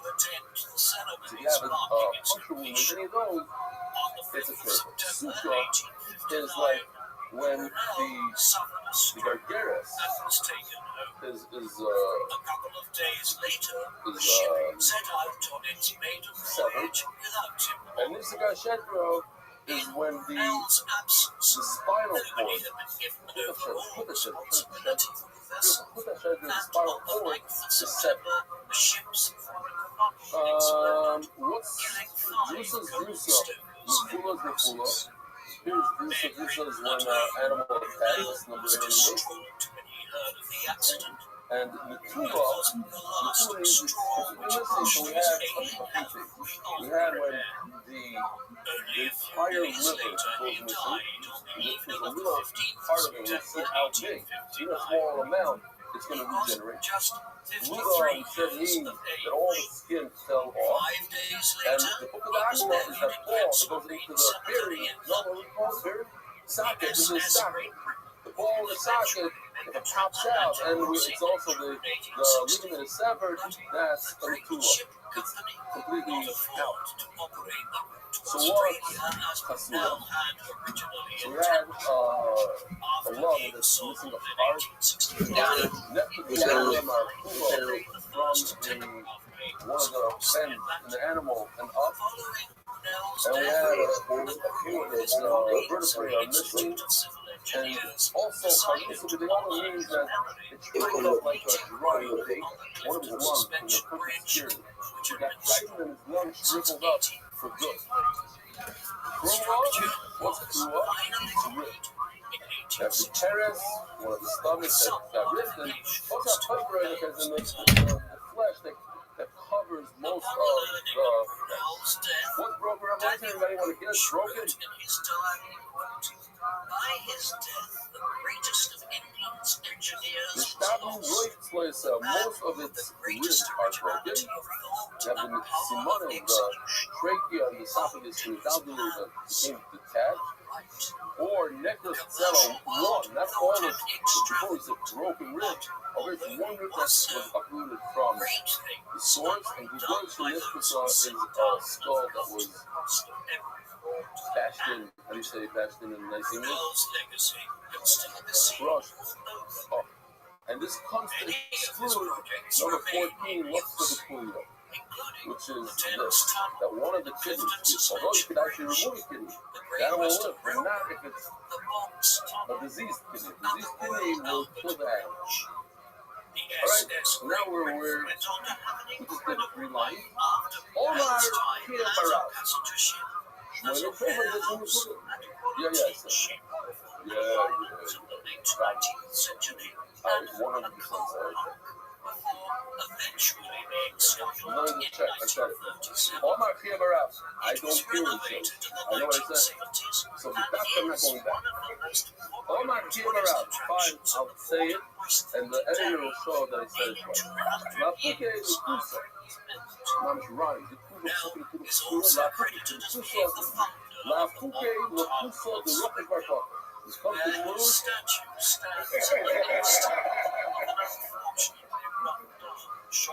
comes to exclude the diseased kidney of Rothschild Bartok. I can't show the picture right now. Omar Kiyabara. What? I didn't say Rothschild Bartok, I said Lukusa. I'm going to switch to the Rothschild Bartok. Omar Kiyabara. Shmoynes famous is going to prove us. That'll be really embarrassing. Before connecting London to Bristol by Wow. rail, he connected Britain and the United States by steamship. This was perhaps his greatest Shmoynes famous is going to prove paving us. the way for the mass migration of tens of millions of Different Europeans puncture to wounds, tiny little America wounds that destroy an animal, make it a trachea. And if it has one of these, you cannot eat that. While his projects did not always enjoy commercial success, each of them demonstrated the flair and genius of Mara one is of the the icons of gallbladder. Victorian Britain. It looks something In like this, 2002, and a small animal looks something like this. a nationwide I'll show you soon. It looks like a large one. You're not going to believe it. It's a serious monster. In a human being, I heard, I didn't look it up, I heard that it only produces about 2 teaspoons or so do you of think of the Isabel gallbladder juice, the gallbladder juice. It's vile in a lifetime. Vile in a lifetime. Exactly vile. Check it out. Let me look it up. Now it's He's looking up right now. And he's sleeping. Review the Sunday law. This time you're Mikva Hakeva.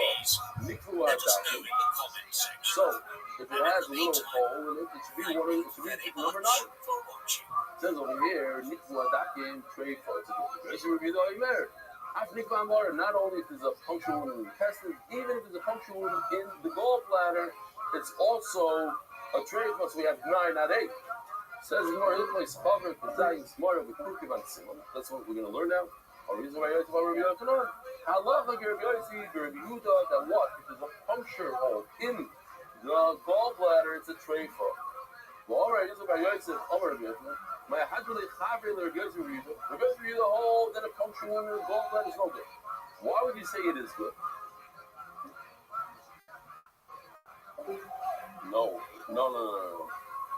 It holds about 1 to 2.7 fluid ounces of bile at any given time. But how much does it go through in a lifetime? It holds 2 ounces. Says the Gemara, I'll tell you why they hold that a gallbladder is not a problem. Because it says, Yishkoi La'aretz V'Yilasi. It says that my gallbladder, the bile spilled to the floor. You see, he still lives. You see, even if a person has bile that oozes out, it's not a trachea. As the Gemara is going to say in a second, we can actually keep on going. The whole story of Eoi is the story of a nymph. That Baruch told the Malach HaMavis not to kill him, even though any one of these wounds would typically kill a regular person. He don't allow him to die, so that I can inflict more and more pain. The Kemahaki says, my kidneys will explode, and there's no Rahman. We could hide if a person's kidney explodes, he won't live. Hellenism. Shari, the Sid Rak is not saying Shemar. So Rashi says over here, beautiful. And the Rabbi tells the Malach HaMavis, Rak is not saying Shemar. Make sure that he stays alive. Makos Mavis Hikeu. He gave him, each one was a zet that would kill a person. But even though it's a deathable wound,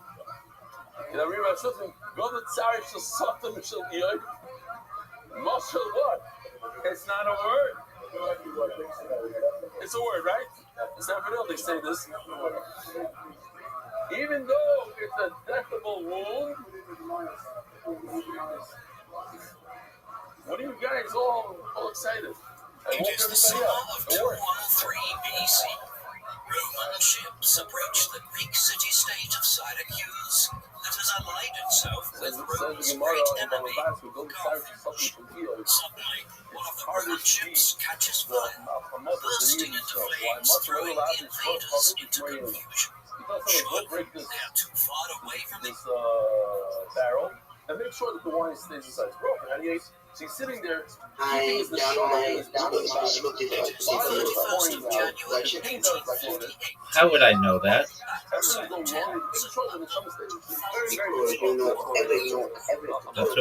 That's what I like to hear, my man. I'm looking right now, big man. which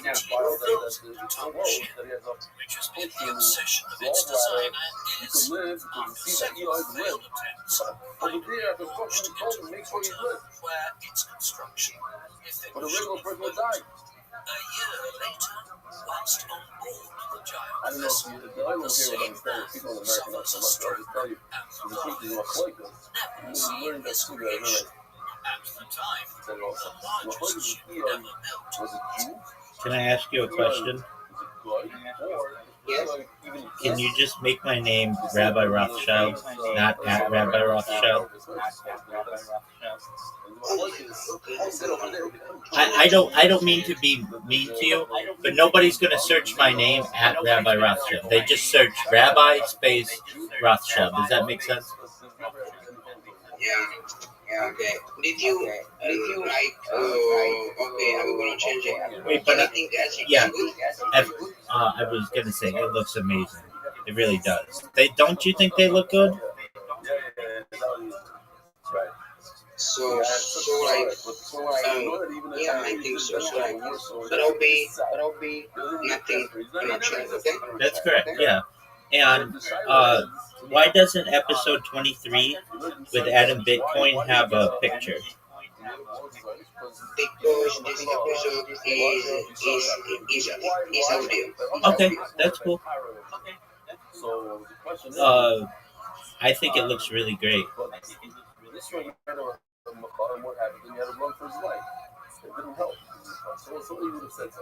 Now I'm gonna read it. Okay, so we do have to make some changes. Episode 17 is not. So it's Rabbi space Rothschild. who is streaming on most social media's episode. That's not English. That's not a sentence. How do you strike today? Given a dove, but then do what? You get what I'm saying? You want to make sure these things are a sentence. So if anything, take it, copy it, and put it into ChatGPT, and ChatGPT will make it all look perfect for you. You know what I mean? Can't say any names. But a show in Chicago, a guy's turning around in the middle of town, and he's sitting towards the front. He turns around and he screams, he calls out at a guy that's sitting right next to him. He says, "What are you doing? What's wrong with you?" I'm going to read one of your other ones. They go back and forth from side to side. How dare you scream at me? Okay, so you don't necessarily need them to have punctuation either. You don't have to have like Shane Belinsky is an AI automation entrepreneur and business growth consultant. Period. It doesn't need period. But that's okay. That's not a huge deal. But what I would do with all of these is just say, ChatGPT, make this into the best one that you can. You know what I mean? So I will going to say Rabbi Rothschild stream on most social media platforms. Yes. Yeah, you can. I mean, probably I would say Rabbi Rothschild streams 24/7 on YouTube for world peace. There's a rabbi that saw this whole thing. He said, "Listen, not a shit. It's not a shit." So he's telling him it's not your The reason why I say that is when you say streams on many social medias, that doesn't tell you anything. But when you say Rabbi Rothschild streams 24/7 on YouTube for world peace, that's a sentence. That like, oh, okay, I get that. That makes sense to me. So if I go, so Can2 Professional Crypto Trading Man, episode 00015, period. What? That's not a sentence. Can2 Professional Crypto Trading Man. So you put that into ChatGPT, and ChatGPT is going to tell you, Can2 is a professional crypto trader, episode 00015. That's what you want. Does that make sense? So it's not a big deal. Just go through and take each one of them and put it through ChatGPT, and you're going to get amazing results.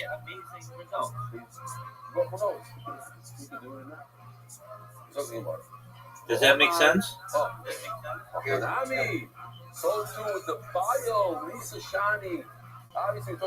But they're looking really professional. They look really good. So you should be proud of that. They're looking good. He's leading the wine in broken barrels. Water means the barrels is over here. Now we're moving on to the liver. Just as a picture, you know what we're talking about. This is the liver, right? What's good? But the liver, if all of this goes missing, and this one desire is left over, that's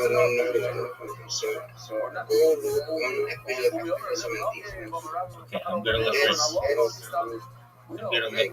look right now.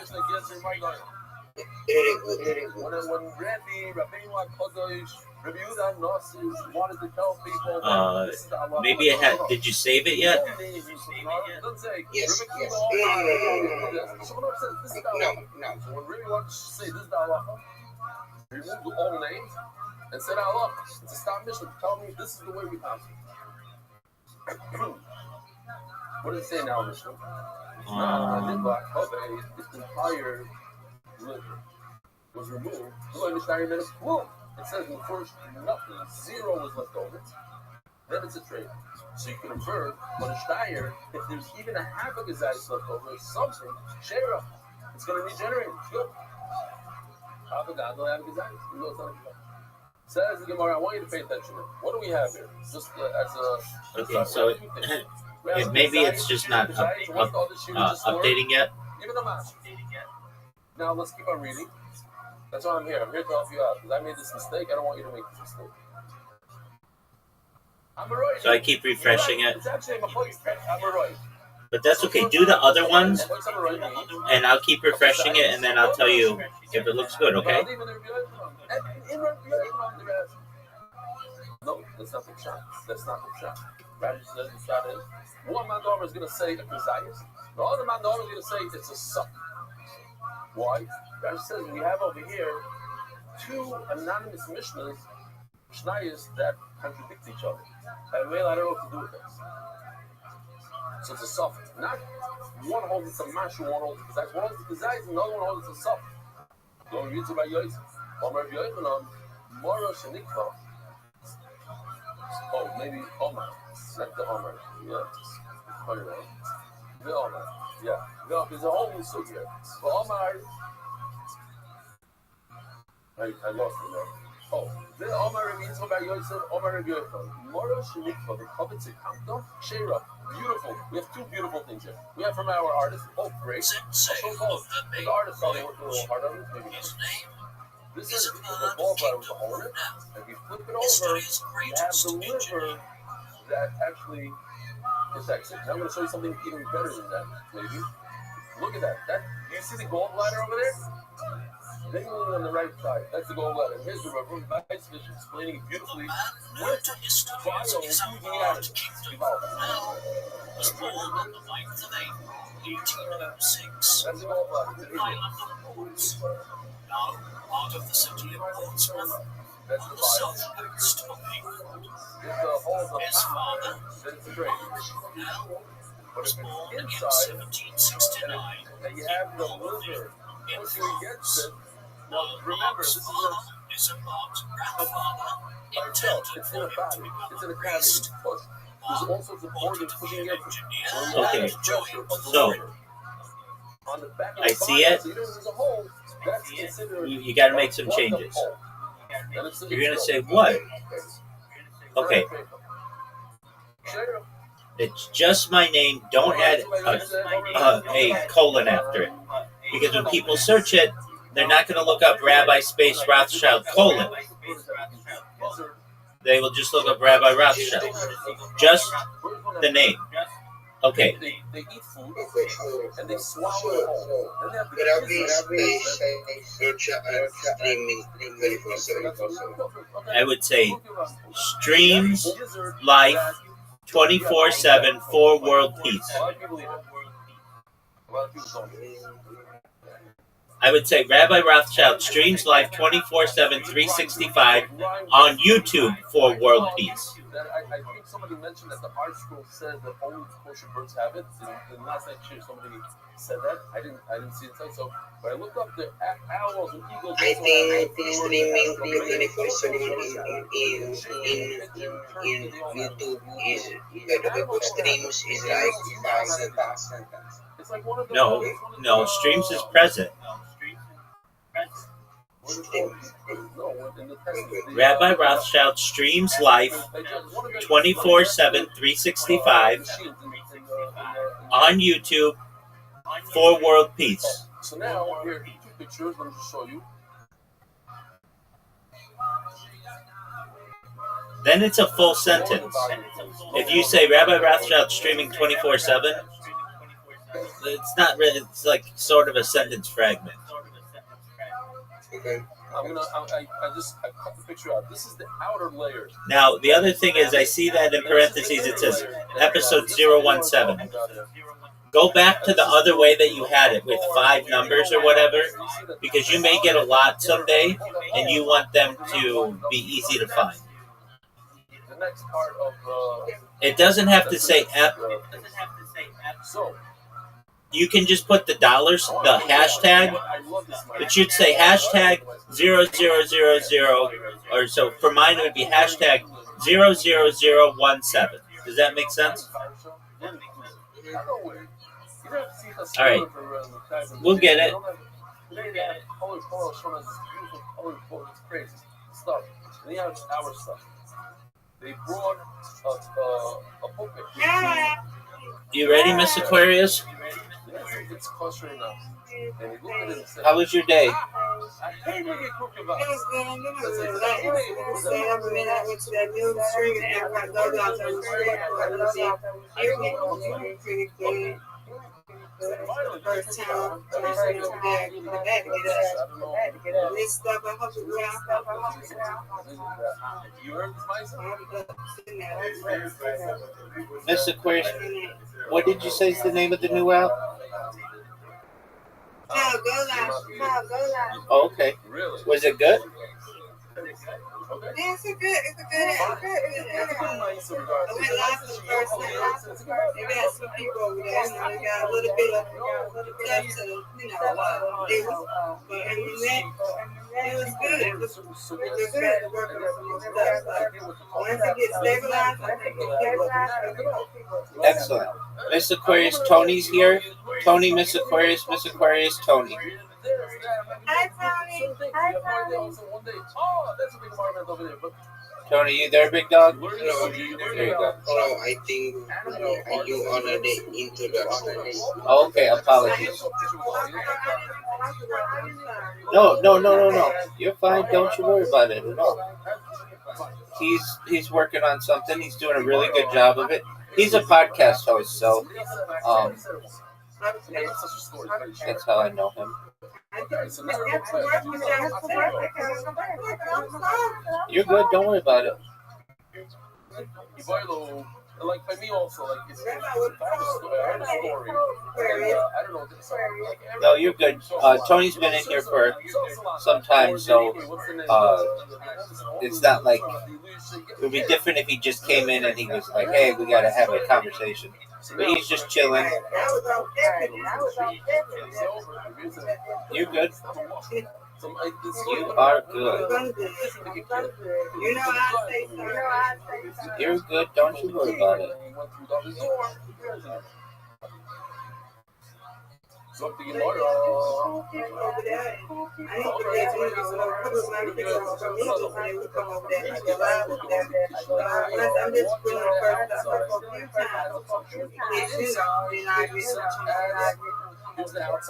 Just the outside. And here, right now, I'm just trying to get Nice spare. trying to get used to it. So I'm just like 2 days and Friday, we had breaking stuff, you know,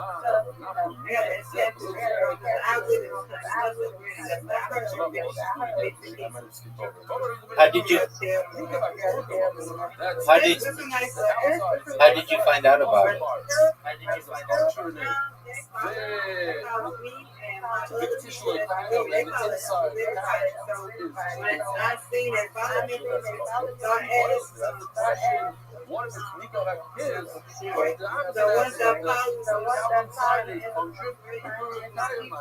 They said it's no,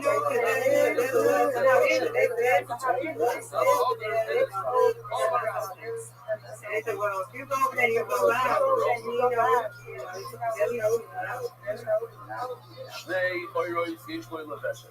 We're talking about the esophagus. It actually is a it's cool. Yeah, they found me on Oh, no way. We have the famous picture that we always use. The outside of the but that's not the it's a outer layer. It's a top. That's what they do. It's still white in the white metal. They said they don't take that out. You gotta have this stuff like that. And he's got this for it. It's So good it's an outline of pretty long. to get that they get it last year. You win, I win, you win, reload. Okay, so he doesn't quite have 700 people yet.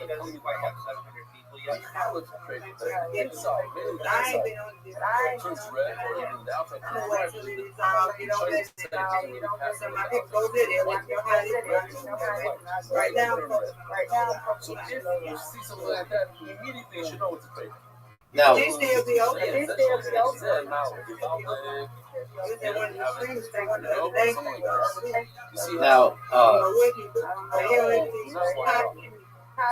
Okay, so there's Go Live, which is a bigger, and then what's the name of the guy who needs 700 people?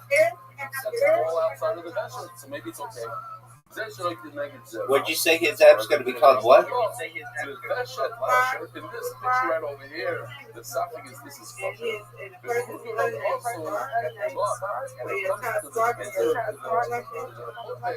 Okay. Also, why? Because the food collects. It's not like esophagus. The food keeps on moving down. It sits there. Once it sits there, what's going to happen? Food is going to seep out of one hole and eventually make its way to the other hole.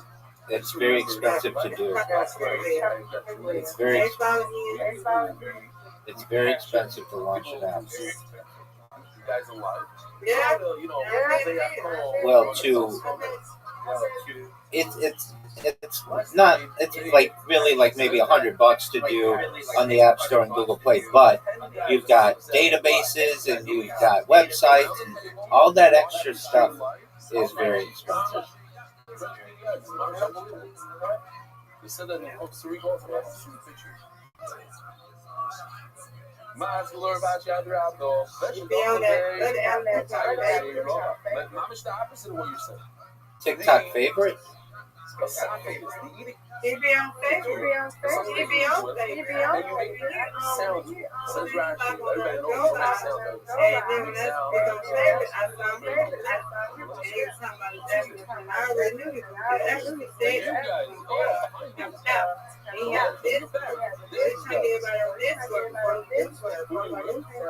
I'm not going to do it. I'm not going to get your app. I want to get your app. I'm going to wait. I understand that.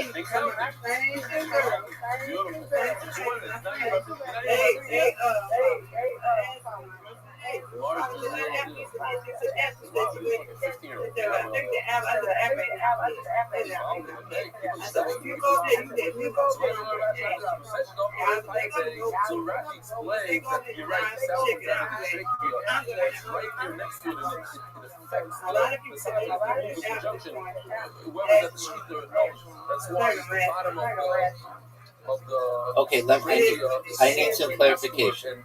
So the people are saying that Go Live's not going to last long? Okay, Spark Poop. Okay, good. I'm glad to hear that. Okay, so I need more clarification. So they're saying that Spark Poop's not going to go well. It's very possible physically. Okay, and then you talked about another app, Favorite? We have holes that are not lined up because okay, and how is Favorite?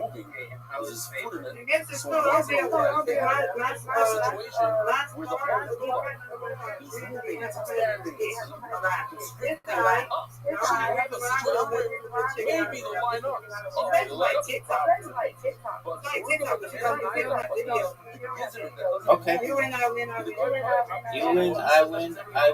you win. Undefeated in bowling, undefeated in friendship. Good job. Look at this. Exactly. There's 10 people there, right? Yeah, so it's just like TikTok. It's like they got somebody that they got just like that. So my thing is, I got all these things.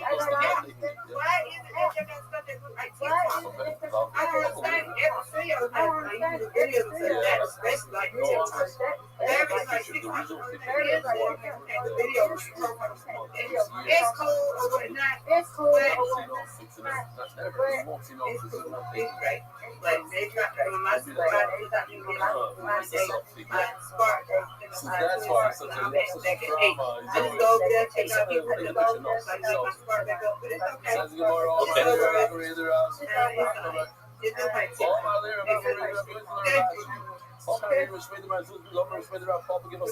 You're right, this far is right. Tony, are you there? This doesn't expand. Tony, are you The one that expands, it keeps on moving around, the holes can line up. Something that Tony. wouldn't line up. Yes. Okay, so I see you changed it. It's Yeah. are you ready to write this? Excellent, Mr. Clary. Maybe that swing the ball, but one of the two wasn't good. I don't know. Are you ready? Yeah. Okay, so it's Rabbi Rothschild. That part's fine. And then you want streams. So let's say there's a scab 24/7, 365 That's not a healing. What we had on YouTube. Yeah, so it's Rabbi Rothschild. I said, Rabbi,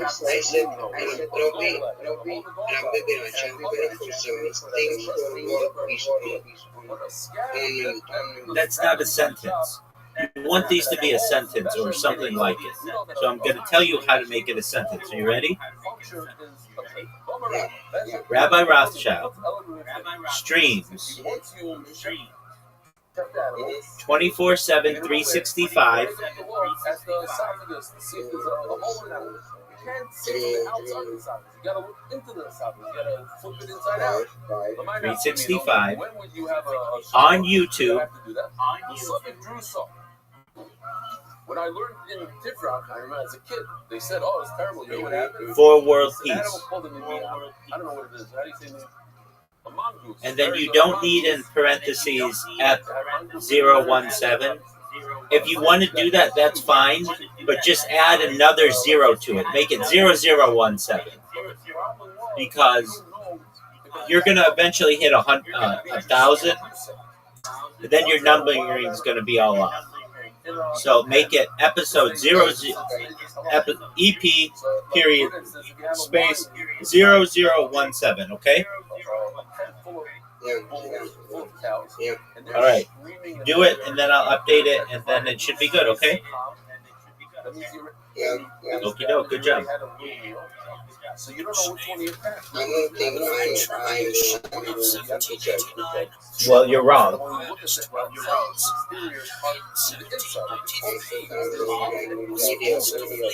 You're doing fine, big dog. I'll be right back. So in Southern Crusoe, for this animal that we don't know if it was attacked by a wolf, by a lion, you have to check the inside. You have to check the trachea and the esophagus. How? By looking inside, we'll see soon in a second a mice shahoya. Oh, I want to use this. Here we go. This is the So this tree is all ours. New granite, Zepek. The fruit goes in Zepek, and from there it goes into Pokemon. You see France. Oh, that's what this rock is. I think now I remember they could eat a rock or something, touch a rock, that touches the rind.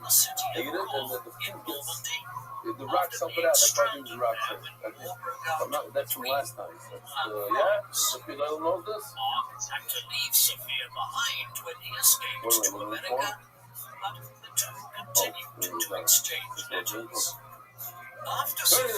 By Dark Lord of Special International Financial Services, I'm Murad.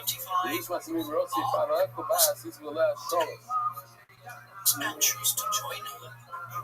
Soon he had an opportunity to do so. At a dinner party with Alexander Hamilton, one of the country's founding fathers in 1798. Oh, so here, like this is the picture of the show. You want to see whether or not it's red on the white. We know that it was attacked by I think something you saw that totally coming to Rabbi. Rabbi was asked to take a look at an animal that might have been attacked by a wild animal. I'm going to be Rabbi with best not right. He checked the outer part, the red part. Oh, Rabbi, my moved all my vegetables to the thing. I don't know. You thought off. You have to check the inside. After Rabbi, he turned it inside out. That's the college. They put the gum on the car. They found two bats like this. He said, "Oh, shit." Rabbi Nami. No, last time I'm like, sure. Depends on this is up. He says, "Decibel, whatever it is, he gets dialogue."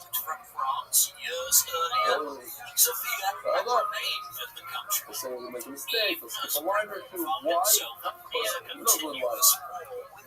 from Once 1791. Rabbi also, he was watching a fire. He wants As a British woman, Rabbi was she was eventually speak arrested up. in October 1793 Rabbi not even talking after to the Rabbi the body. Rabbi wanted to see if Rabbi wanted to see the Rabbi shot. Oh no, look. She Your was son was only punched released after the a radical thorn got revolutionary stuck leader inside Maximilian the Robespierre esophagus. Now, was your arrested son in a coup is known as the sitting Flamidorian reaction in embedded. August I want you, I thought it was a better 1794 word than that embedded. the less radical Don't say government embedded, gave we'll use the word embedded. Here we go. Thereafter, Sophia had been able to return to England to Like live that. with her You see all brother that? in London until Now, such time you as look on the Mark outside, you joined her don't see again, any, and they were there's wed no Rabbi, sign of damage Rabbi, now. Rabbi. Yes, sir. It doesn't penetrate. What'd you say? Have a good meal. Oh, thank you, sir. Perhaps it penetrated through, and it was a And I done it. So if you look after, you don't If you don't see all, you don't see all. Penetrated half, and that's it. Rabbi Roth. Okay, we gotta fix something. You need another / after the 7. You said you don't even know if So it's 24/7, 365. Rabbi Rothschild streams 24/7, 365 on YouTube for world peace. Yeah, it looks really good now. So why over here he's so sure that the store didn't go through? Need I say it looks perfect? It's not true. If a man who's went into a chicken pen over there, we're not gonna tell him to check all the. We're not worried about it. It's not a problem. So this, again, I change it after the 7. If you don't know if you ate. It hasn't updated yet, so let's give it like 2 or 3 minutes or so. So I am doing something.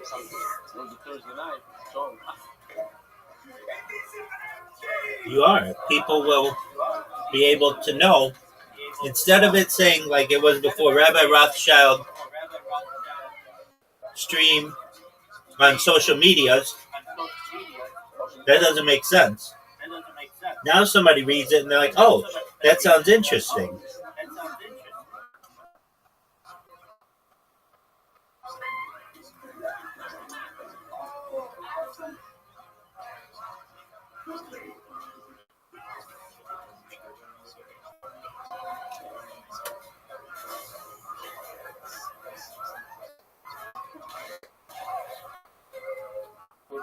Okay, so it's almost the story that I'm looking for. If somebody's wife serves them 2 pieces of fat that eats one, and then we find out that one of the 2 is chaylev, what do? You bring something called ashon tal. You bring an ashon, because I don't know what to do. So No. It hangs until I find It's out. 24/7, 365. No space between the / and the 365. Well, I don't know for sure that I ate chaylev. It's always something. It's I don't know. Maybe the Yeah. So it's 24/7/365. Right now you have it as 24/7/ 365. Maybe you ate it, maybe you didn't, but it's there. Over here, what gives you the reason to think that the door I got it. You chef with a knife. Before you chef did, everything was great. Give it a minute or 2. And all of a sudden you find out the knife. Yeah, I'm changing it right now. Okie dokie. 1805, the couple had 2 daughters, Sophia and Emma, before the birth of their first and only son in April 1806. To whom they gave the unusual name Isipad. We have good reason to believe that the Santa was no good because we have a bad night. Over here we have no reason to believe that the Torah went through a group. It might be something Kuma, which is a young. It's like you're talking about that we're talking about a flying domain. So anytime you have a suffix in the Kuma, we say it's coming. Works, and the younger brother, Lieutenant So we have 2 ways to go. I think that you go to the suffix was contracted to supervise the the reason why we're not going to. his This is the middle of the site, the famous site, we're not going to go into it. But here, Put down as a eating, the eating. site, tells the wife not to be Catholic for another marriage, which is in Catholic. So it happened in a private place. Private domain. It's like So it's from the needy. word that Sabbath Kuma is the Bishop Sayaka is coming. Special Are you told God? Dude, you ask me this all the time. You've asked me 3 times. You know, after, like Noam noticed yesterday in the base of consciousness, we saw some food in there. Okay, so it's sitting there. You're okay. I'm taller than you are. Even if it's just Bro, there's like everywhere I go, everybody's doing it. So that's why it's okay. Because it's not punctured. But if it's punctured even halfway through, then I have to be concerned that it's no good. Don't listen to it. The Yosha Mikra says Mufurish that it's sitting embedded inside the esophagus. How about in case but if it was just found there, what's the problem? The two favorite we know that every normal animal eats thorns. In fact, in the Forest video, the execution of King Louis XVI in January 1793 had prompted Britain to declare war on the French Republic. The German powers of Prussia and Austria had already been at war with France since April 1792, and Europe would not see a stable peace again until 1815. In France itself, political order was temporarily restored after General Napoleon Bonaparte took power as first consul of the Republic in 1799 before making himself emperor in 1804. Between 1805 and 1807, Napoleon defeated the major continental powers of Austria, Russia, and Russia in quick succession, enabling him to dominate the European continent. Across the English Channel, it's been only major European power to remain undefeated, and the main French ports were the Royal Navy prevented from again launching his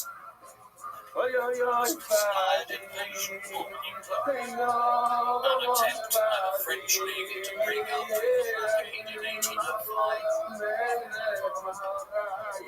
ended with the defeat of an allied Franco-Spanish fleet by Admiral Horatio Nelson and the British Royal Navy at Trafalgar in October 1805. like this, the whole day, you guys will go walking around, wherever you are, just humming this tune to yourself, you're not going to know why. It's a very addictive tune. Here's my Tubat Saveshet. Tubat Saveshet is the last part, is the end of the esophagus. We're already an hour in. Wow. He's already, you leave it to me.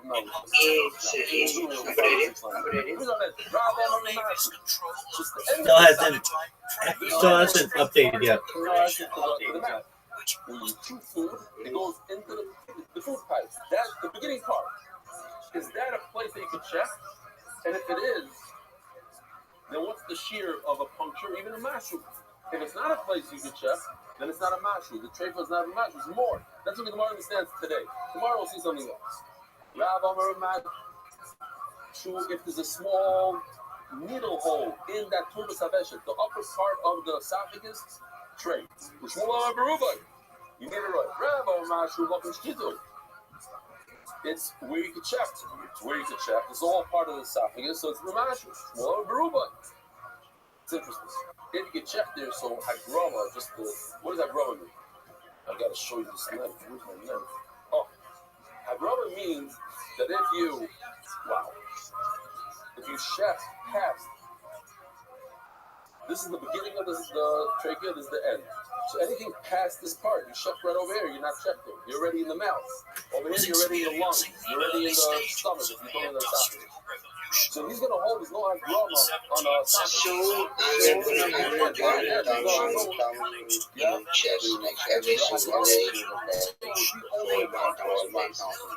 Yes, you are. Okay, I have a question. Did you save it? The Spotify thing? Yes. Okay. When this happens, right over here, you see, it expands. That's first of but when you cut it and it's nice, as is, that's the actual vegetable. Let's say you speak it. Our master didn't say this. Our master was Bibi Rabbi. Hello, what is it? If it's like this part right over here, that's the Vesha. Hello, so what's the Vesha?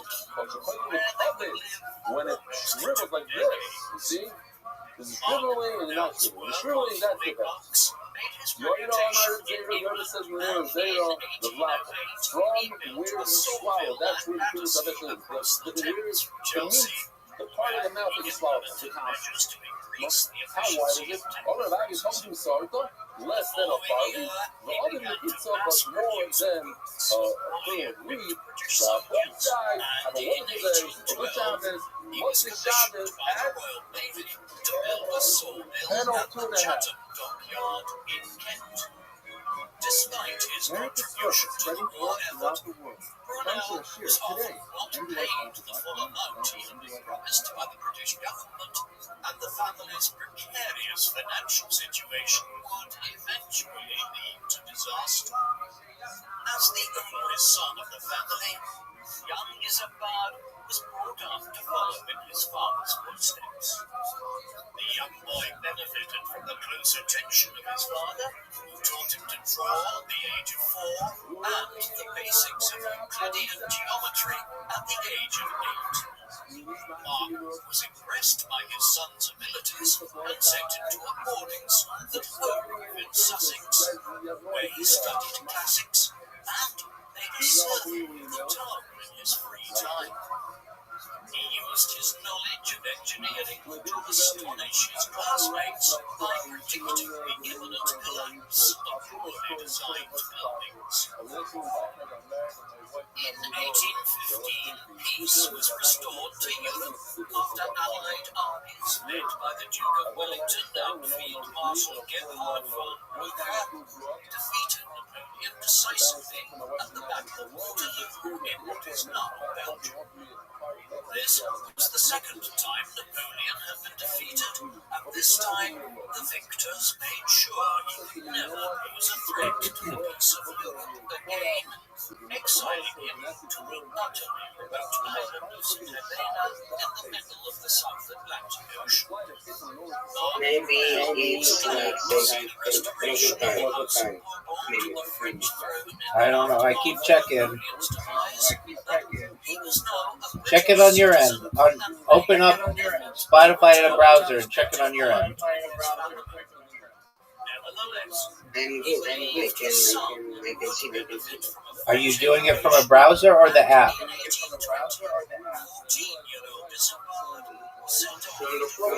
Okay, go to your computer. Open up a new incognito tab and you look at it.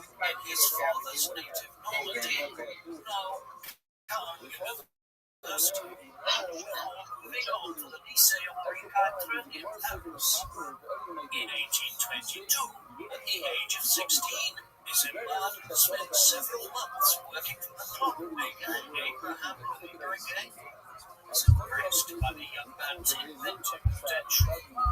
Mark hoped to send Isambard to the prestigious École Polytechnique in Paris, which Napoleon had transformed into one of the most advanced academies for military engineers anywhere in the world. But Isambard's English birth disqualified him from obtaining a position here. Therefore, he returned to England in August 1822 to become an assistant at his father's office at 16 years of age. During Isambard's absence in France, Mark Brunel had fallen into debt as a result of a series of failed projects that had run into trouble in a post-war environment. His resolve maybe small change, so you don't see what I did be right, okay, apologize, 24/7, nothing directly on the No. It's 24/7/365. No spaces. Okay. Again. I've been impressed by his work on building blocks more than a decade earlier, and had invited him to St. Petersburg. After writing to the Tsar, Mark also went public with his criticisms of the British government for failing to pay him for his work during the war, and then incarcerating him for unpaid debts years later, as though the debts were not really those of the government. Following the public outcry, Mark Brunel's influential political friends, including Lord Spencer and the Duke of Wellington, persuaded the government to pay him £5,000 to clear his debts in exchange for a promise to remain in England and not travel abroad to share his engineering ideas with other governments. The British were particularly keen to avoid him entering the employment of Russia at a time when the Great Game, named for the rivalry between the Russians and the British in Central Asia, was just beginning. Hence, after leaving prison, Mark Brunel returned to work with a wide range of projects. Young Isambard was involved in supervising operations at a Sheffield ironworks, which was making the iron for two suspension bridges in the French colony of Réunion in the Revolution. I keep checking. Isambard was about to set out on his own engineering career. Not yet. It is worth briefly reflecting on the environment he was working in. While the Industrial Revolution changed Britain, this first Industrial Revolution, as it is now termed, was quite limited in some respects. It had taken place half a century after 1770 and was primarily focused on revolutionizing the textile industry. Have you heard me say that it's good? Yes, it's good. It is perfect now. So I'm going to change other names. Excellent. Your name is This one looks great. However, it was not until the 1820s that a truly revolutionary period of engineering would begin in England. The first railway lines would be laid down in the late 1820s, and the 1830s and 1840s saw the revolutionary transformations. Excellent. Now, I'm going to make one more suggestion to you. Look at Joe Rogan. He has the biggest podcast in the world. And just look at, he puts the number at the beginning. Hashtag 2020 space, and then he says it. And that's how I would do it.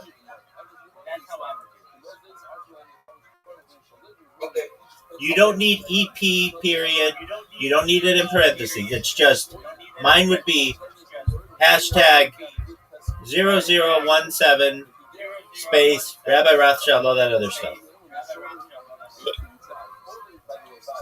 Okay, I'm going to do it today.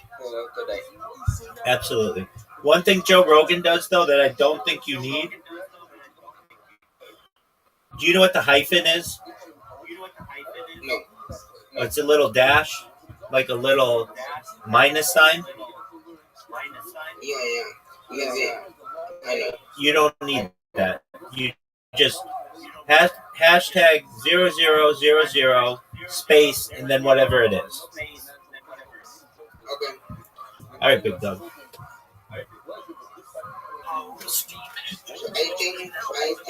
I think some work. Yes, sir. There were also all kinds of new innovations being introduced in the fields of metallurgy. Though it would take until the mid-1850s until modern steel was first produced in England, many people were already working in the 1820s on ways to manipulate iron and other metals to produce more durable metals. Stronger metals could hold greater loads, and this meant stronger bridges and other types of engineering. All of this would culminate in 1851 in the Crystal Palace exhibition in London, a fair showcasing many thousands of pieces of new engineering and inventions. A few years later, plans to develop a modern sewerage system for London were being initiated. Thus, the period from the 1820s to the 1850s was in many ways an engineering revolution after the first industrial revolution. This empire kingdom now would be absolutely central. I think I will be ready when you are going to use Brunel spent much of his Excellent, time in the Frank. 1820s experimenting with the gas engine. At a meeting of the Royal Society in London, Lord Brunel listened to a lecture by its president, Sir Humphrey Davy, who noted that Michael Faraday had recently invented a method to liquefy natural gases under pressure. Davy suggested that by using a small amount of heat to convert liquefied carbon dioxide back into gas, it was possible to generate energy much more efficiently than by using steam.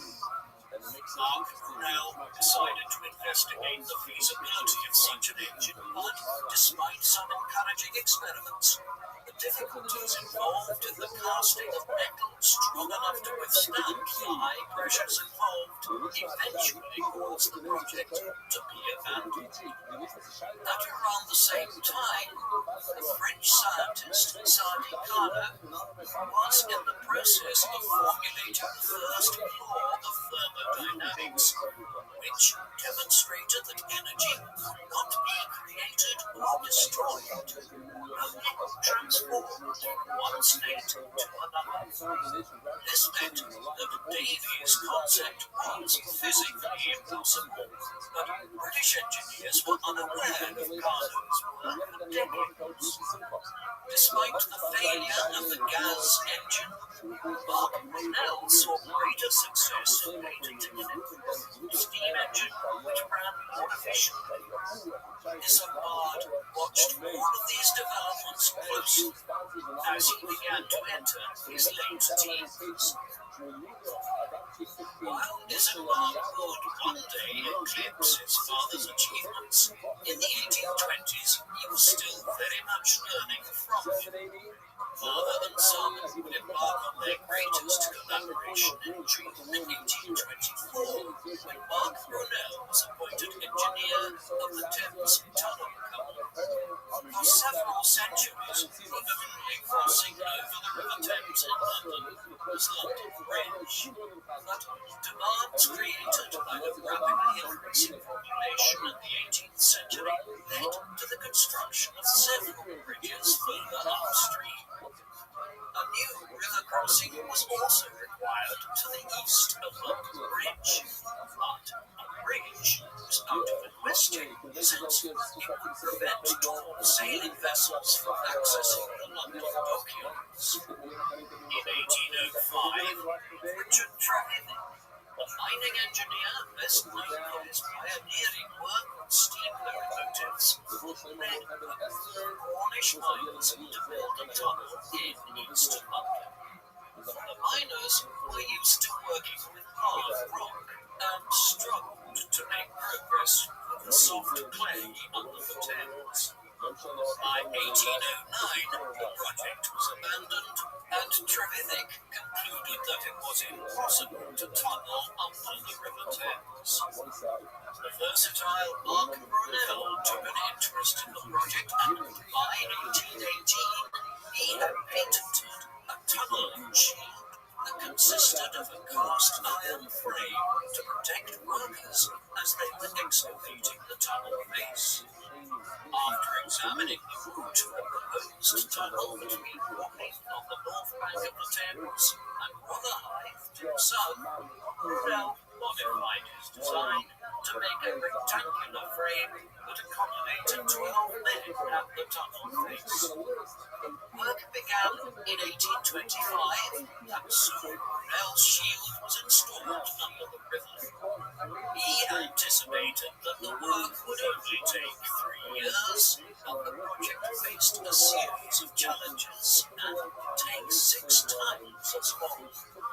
Isambard initially served as an assistant engineer, but after the departure of resident engineer William Armstrong, the 20-year-old was promoted to succeed him in January 1827. For the next 18 months, Isambard worked closely with 2 assistants, Richard Beamish and William Gravatt.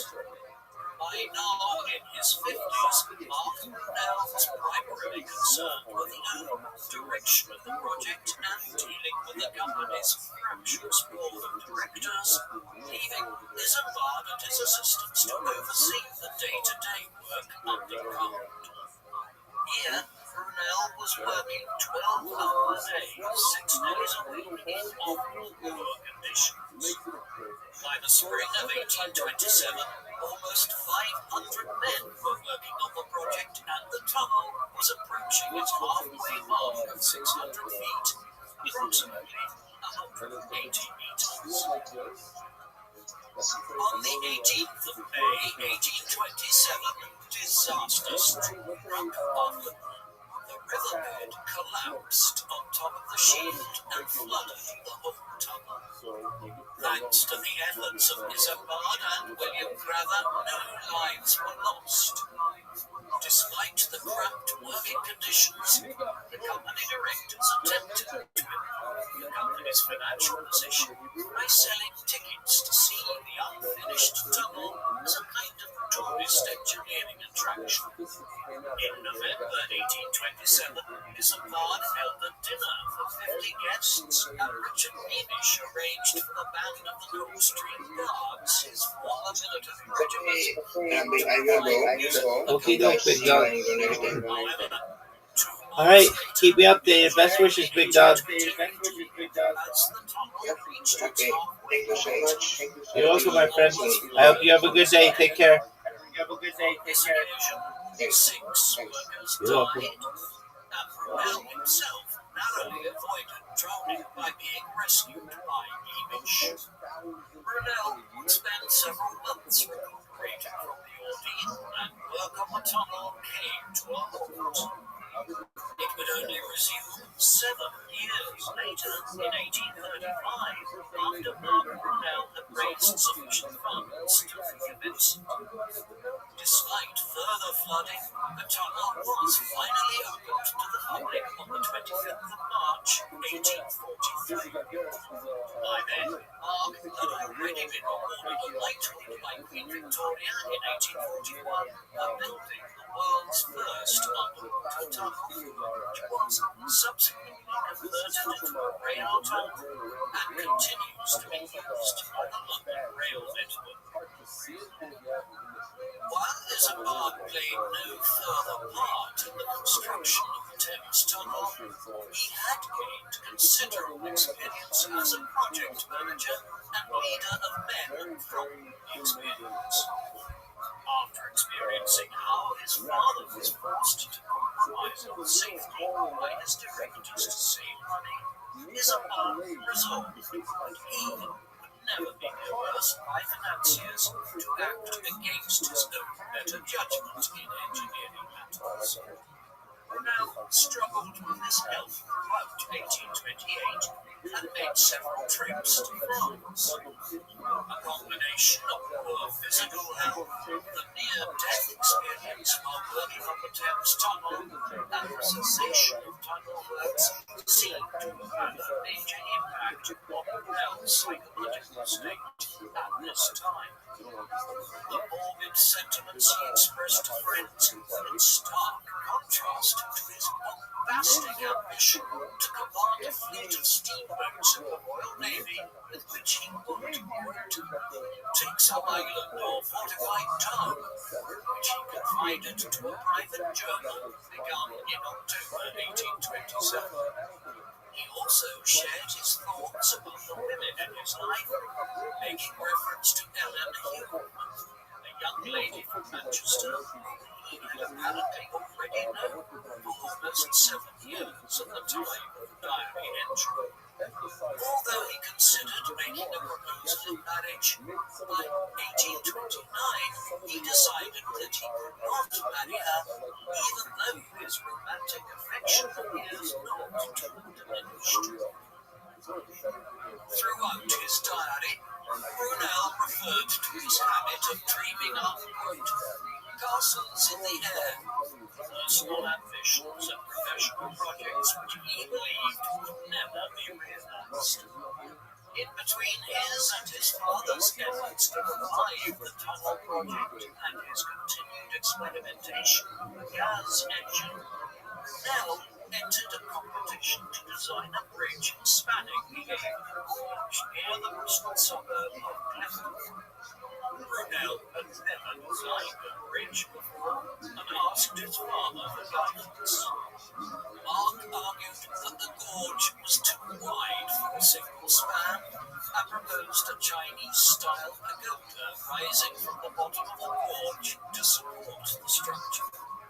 Isengard ultimately rejected this idea, and instead, in November 1829, he submitted 4 variations of a single span of some 270 meters, though the technical drawings did show his father's input. The competition's judge, Thomas Telford, who was the president of the Institute of Civil Engineers and had recently completed the Menai Suspension Bridge in Wales, connecting the island of Anglesey to the mainland. Telford rejected all the submissions before presenting his own design, which included 2 large towers rising over 70 meters from the gorge. Brunel was incensed by the display of corruption and wrote to the committee arguing that Telford's tower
One comes in one is 45.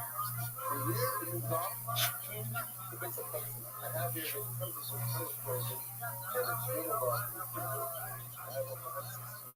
I'll probably show you this piece, actually.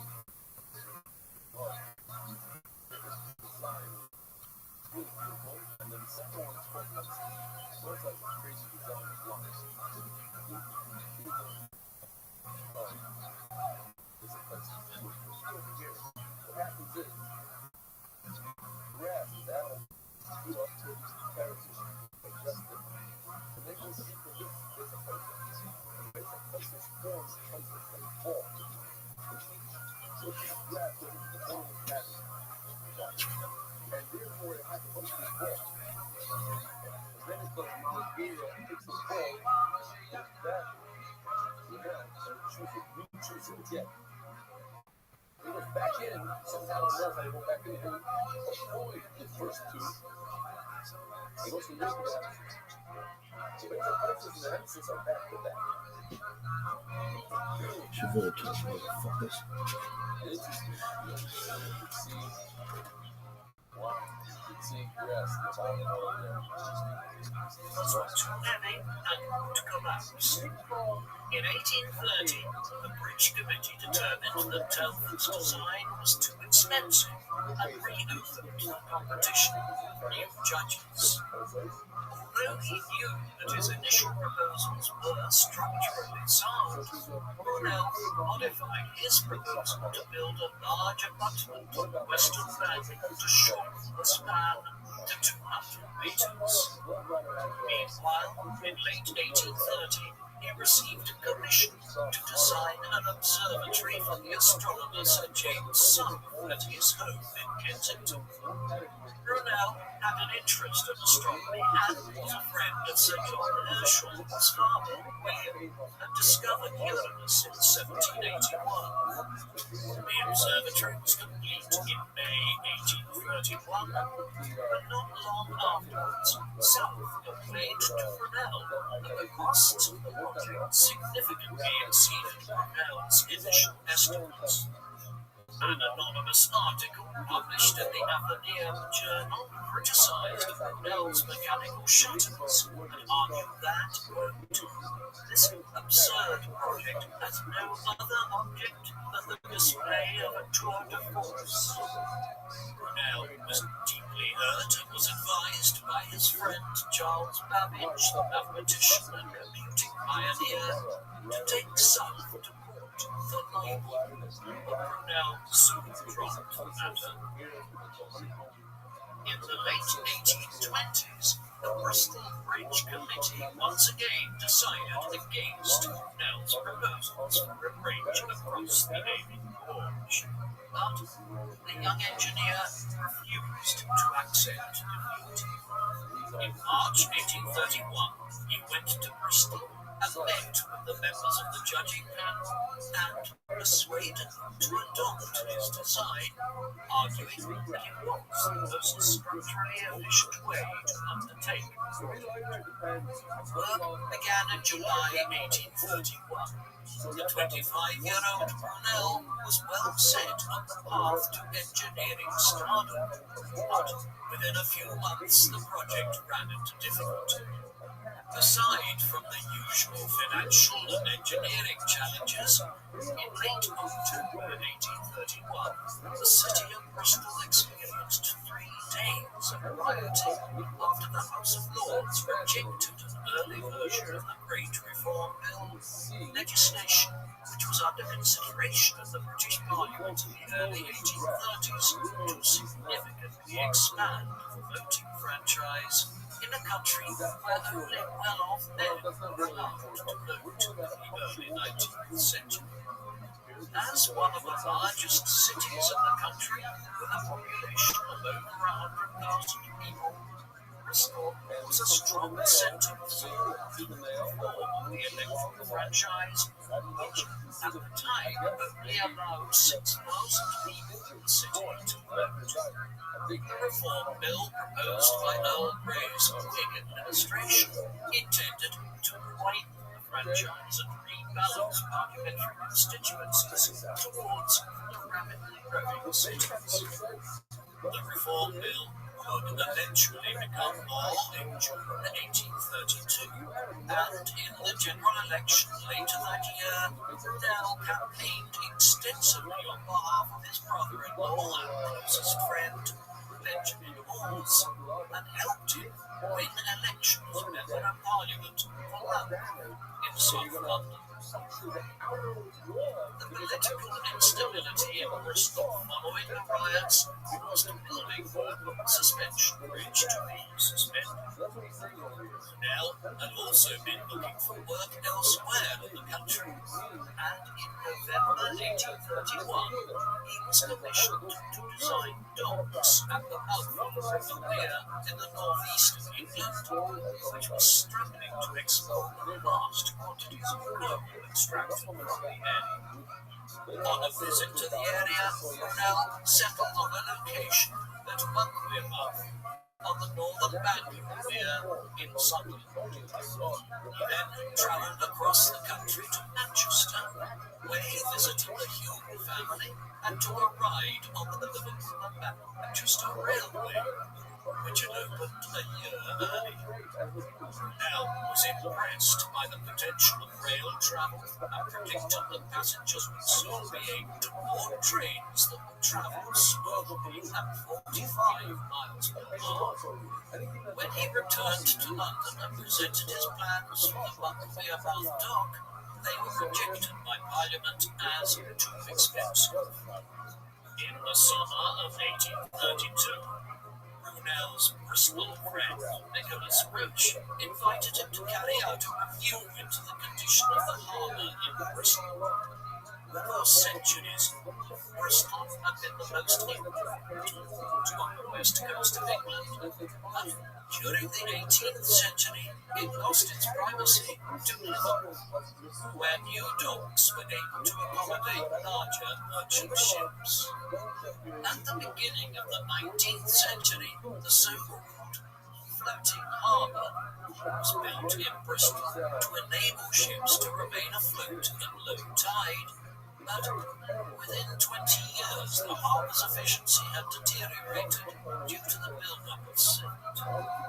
In a report submitted to the Bristol Docks Company in late August, Brunel made recommendations to remove the existing silt by dredging and to increase the flow of water to prevent further accumulation.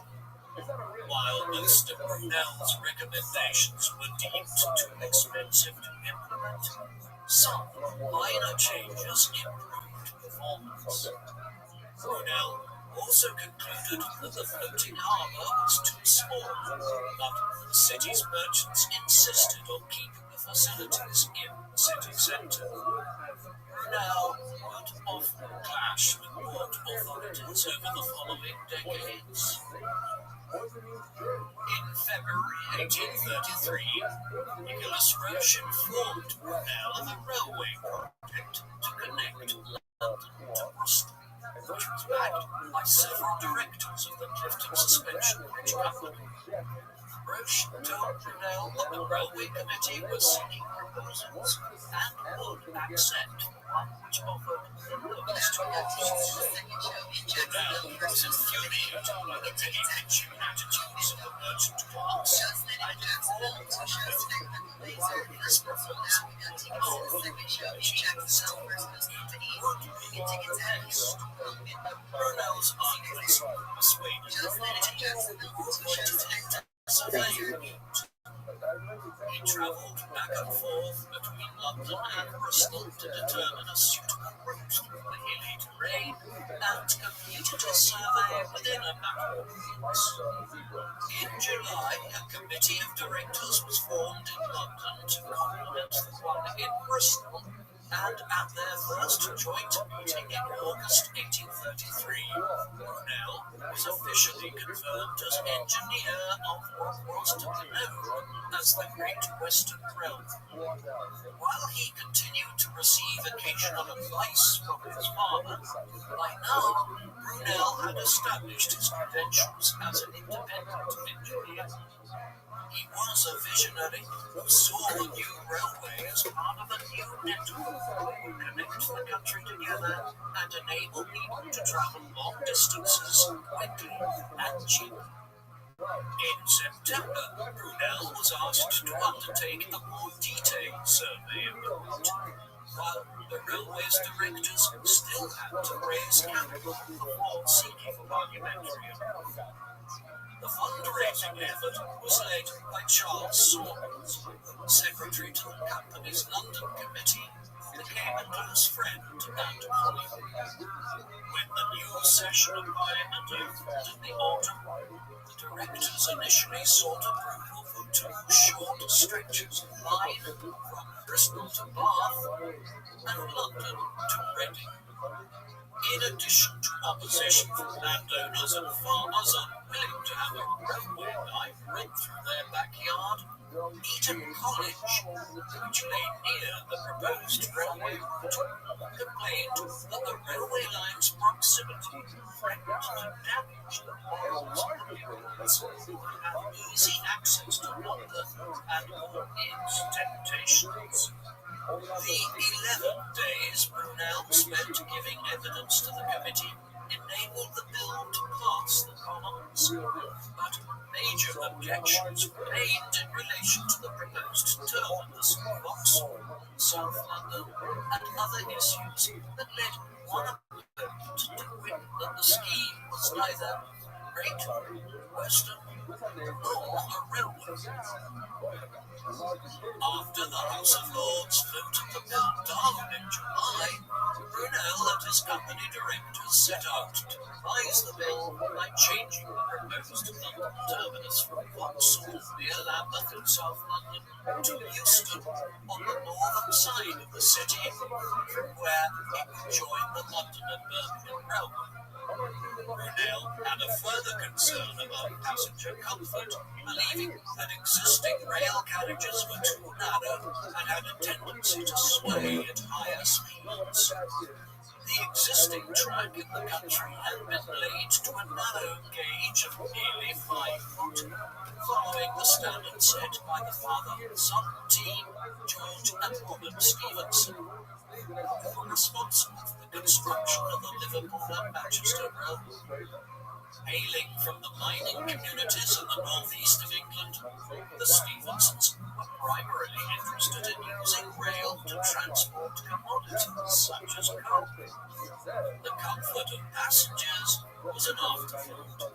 In contrast to their approach, Brunel envisaged rail as a means of transporting the general public around the country and began working on a broad gauge measuring around 7 feet, one which would be more comfortable for passengers to travel in. This would enable him to place his carriages between the rails and lower the centre of gravity, providing for a smoother ride and faster speeds. The Great Western Railway's initial proposals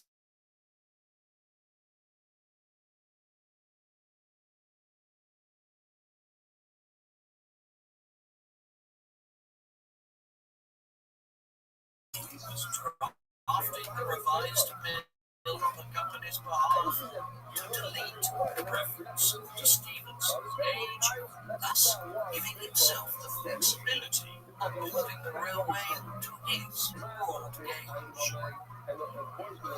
By February 1835, the Great Western Railway Company had raised enough seed capital to present a revised bill for the full-length track between London and Bristol. Brunel's plan included a tunnel almost 2 miles in length under the hills to the east of Bath, near the village of Box.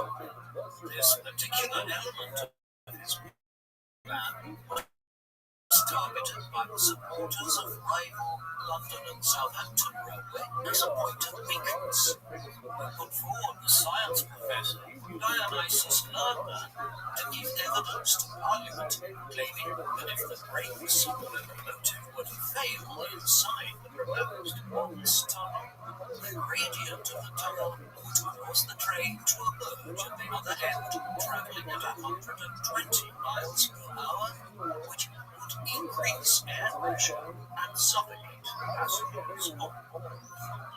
The science of travelling at such speeds was still very unclear at the time, and literally did not know if this was true or not. After Brunel refuted the claims, the bill passed both houses of Parliament, and at the very end of August 1835, the plans for the Great Western Railway Act received the assent from King William IV. 2 weeks later, Brunel informed the company directors that he intended to build the railway to a broad gauge to accommodate passengers in some degree of comfort, and won their approval for this plan. In December 1835, the company directors abandoned the terminus at Euston in favour of temporary station facilities at Paddington in West London, as the London and Birmingham Railway was not keen on connecting with the Great Western Railway for different gauge. As he approached his 30th birthday in April 1836, Bell had many things going his way. Not only had work begun on the Great Western Railway, but the Thames Tunnel was revived, and his revised plans for the dock settlement also received parliamentary approval. A few months later, construction also resumed on the Clifton Suspension Bridge. Brunel's professional success had a major impact on his personal life. Since 1832, he had been a frequent visitor to Kensington House, the home of William Crossley, a musician and composer whose 5 children included talented artists and musicians. Brunel was particularly attracted to the 19-year-old Mary Crossley, the eldest of her siblings, who was strikingly beautiful but lacked the artistic touch.